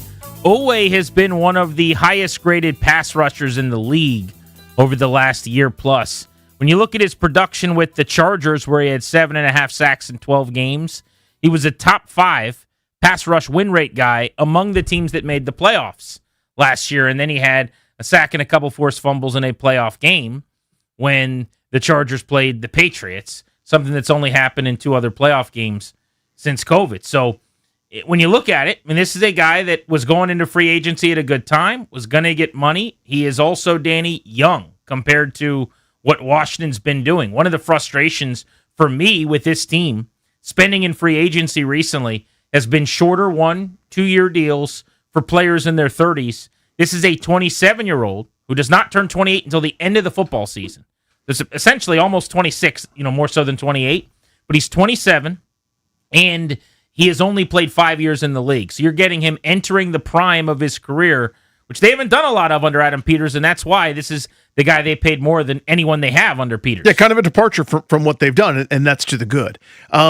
Now, I will say this. If he played a different position, I'm just making this up, if he had a similar resume as a safety or as a right guard, I don't think he gets paid top of the market money like this. But it's a premium spot, and he's top 10 on everybody's board because the arrow is trending in the right direction. Again, what I brought this up from Next Gen Stats, but he was 6th in pressure rate once he got to L.A., played with the Chargers in a scheme that he was more familiar with, and he was unleashed a little bit. He was really, really good. So you're going into free agency. You do that kind of as your last act as someone that's under contract. You're going to get paid. Again, this is a bit of a gamble because it's not 7 straight seasons of double-digit sacks, but that guy's not available.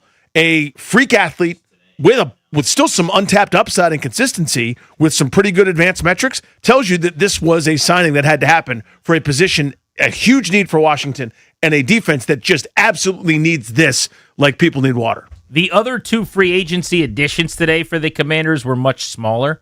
I would say kind of middling moves, rotation piece, Tim Settle at D tackle, $8 million per, 3 years, $24 million, and then Amik Robertson, the corner, 2 years, $16 million. Although, because it's corner, that's starter money in the slot, and it would stand to reason the 5'8" former Detroit Lion will probably be the guy in the nickel. So you'd have Trey Amos on one side, Mikey Sanders still on the other.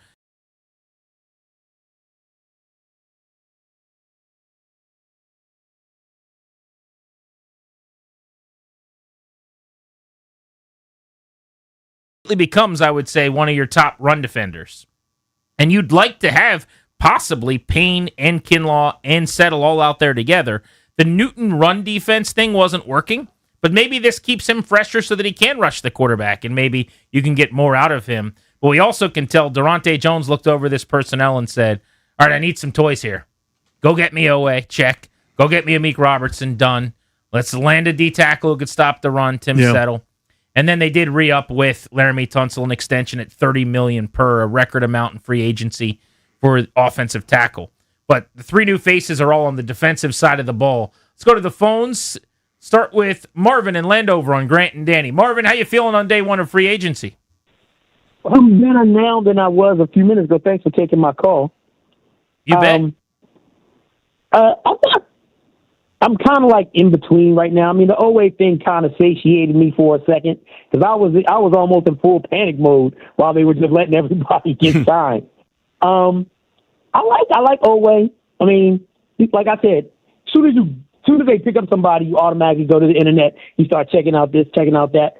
I kind of knew about him because of Baltimore, but he's okay football player. We'll see if there's upside like there should be. So we'll see.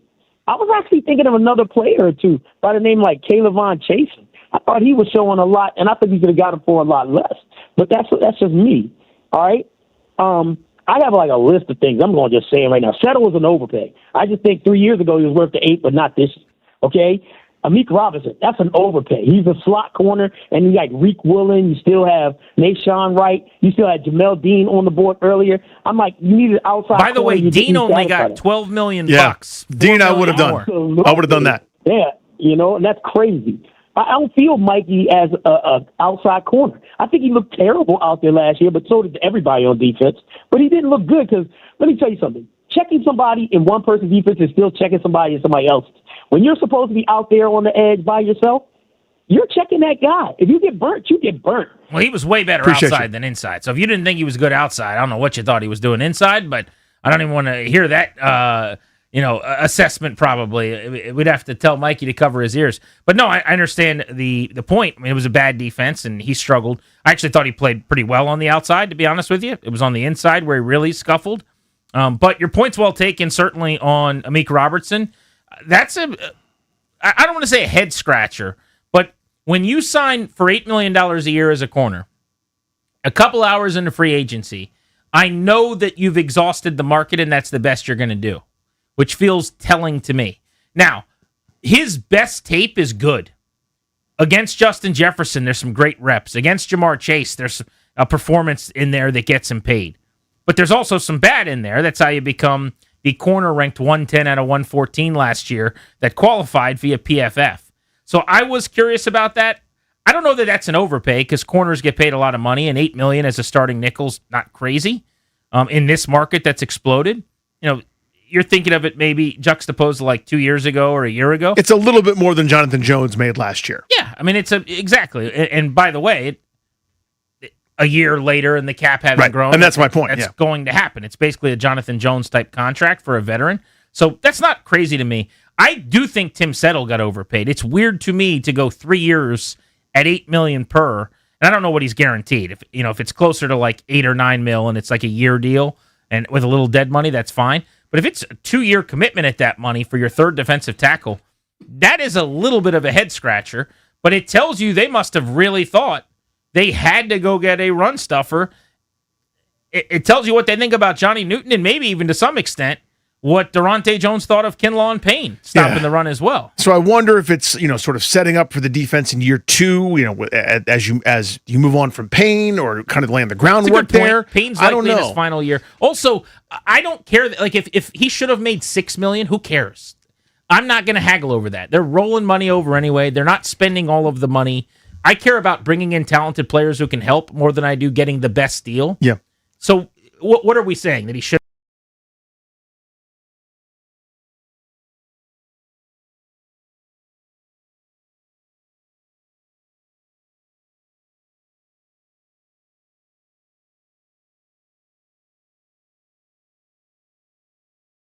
That ruined everybody's play. It's just not who he is generally. Like, he's not a high volume tackle guy or a TFL guy. His career high of 10 a couple seasons ago, I don't think he'll match. Yeah, and I don't think necessarily that's the expectation. That's not who he is. Be Eddie Goldman. Be a better, younger version. I wanted him to get younger. They're getting younger.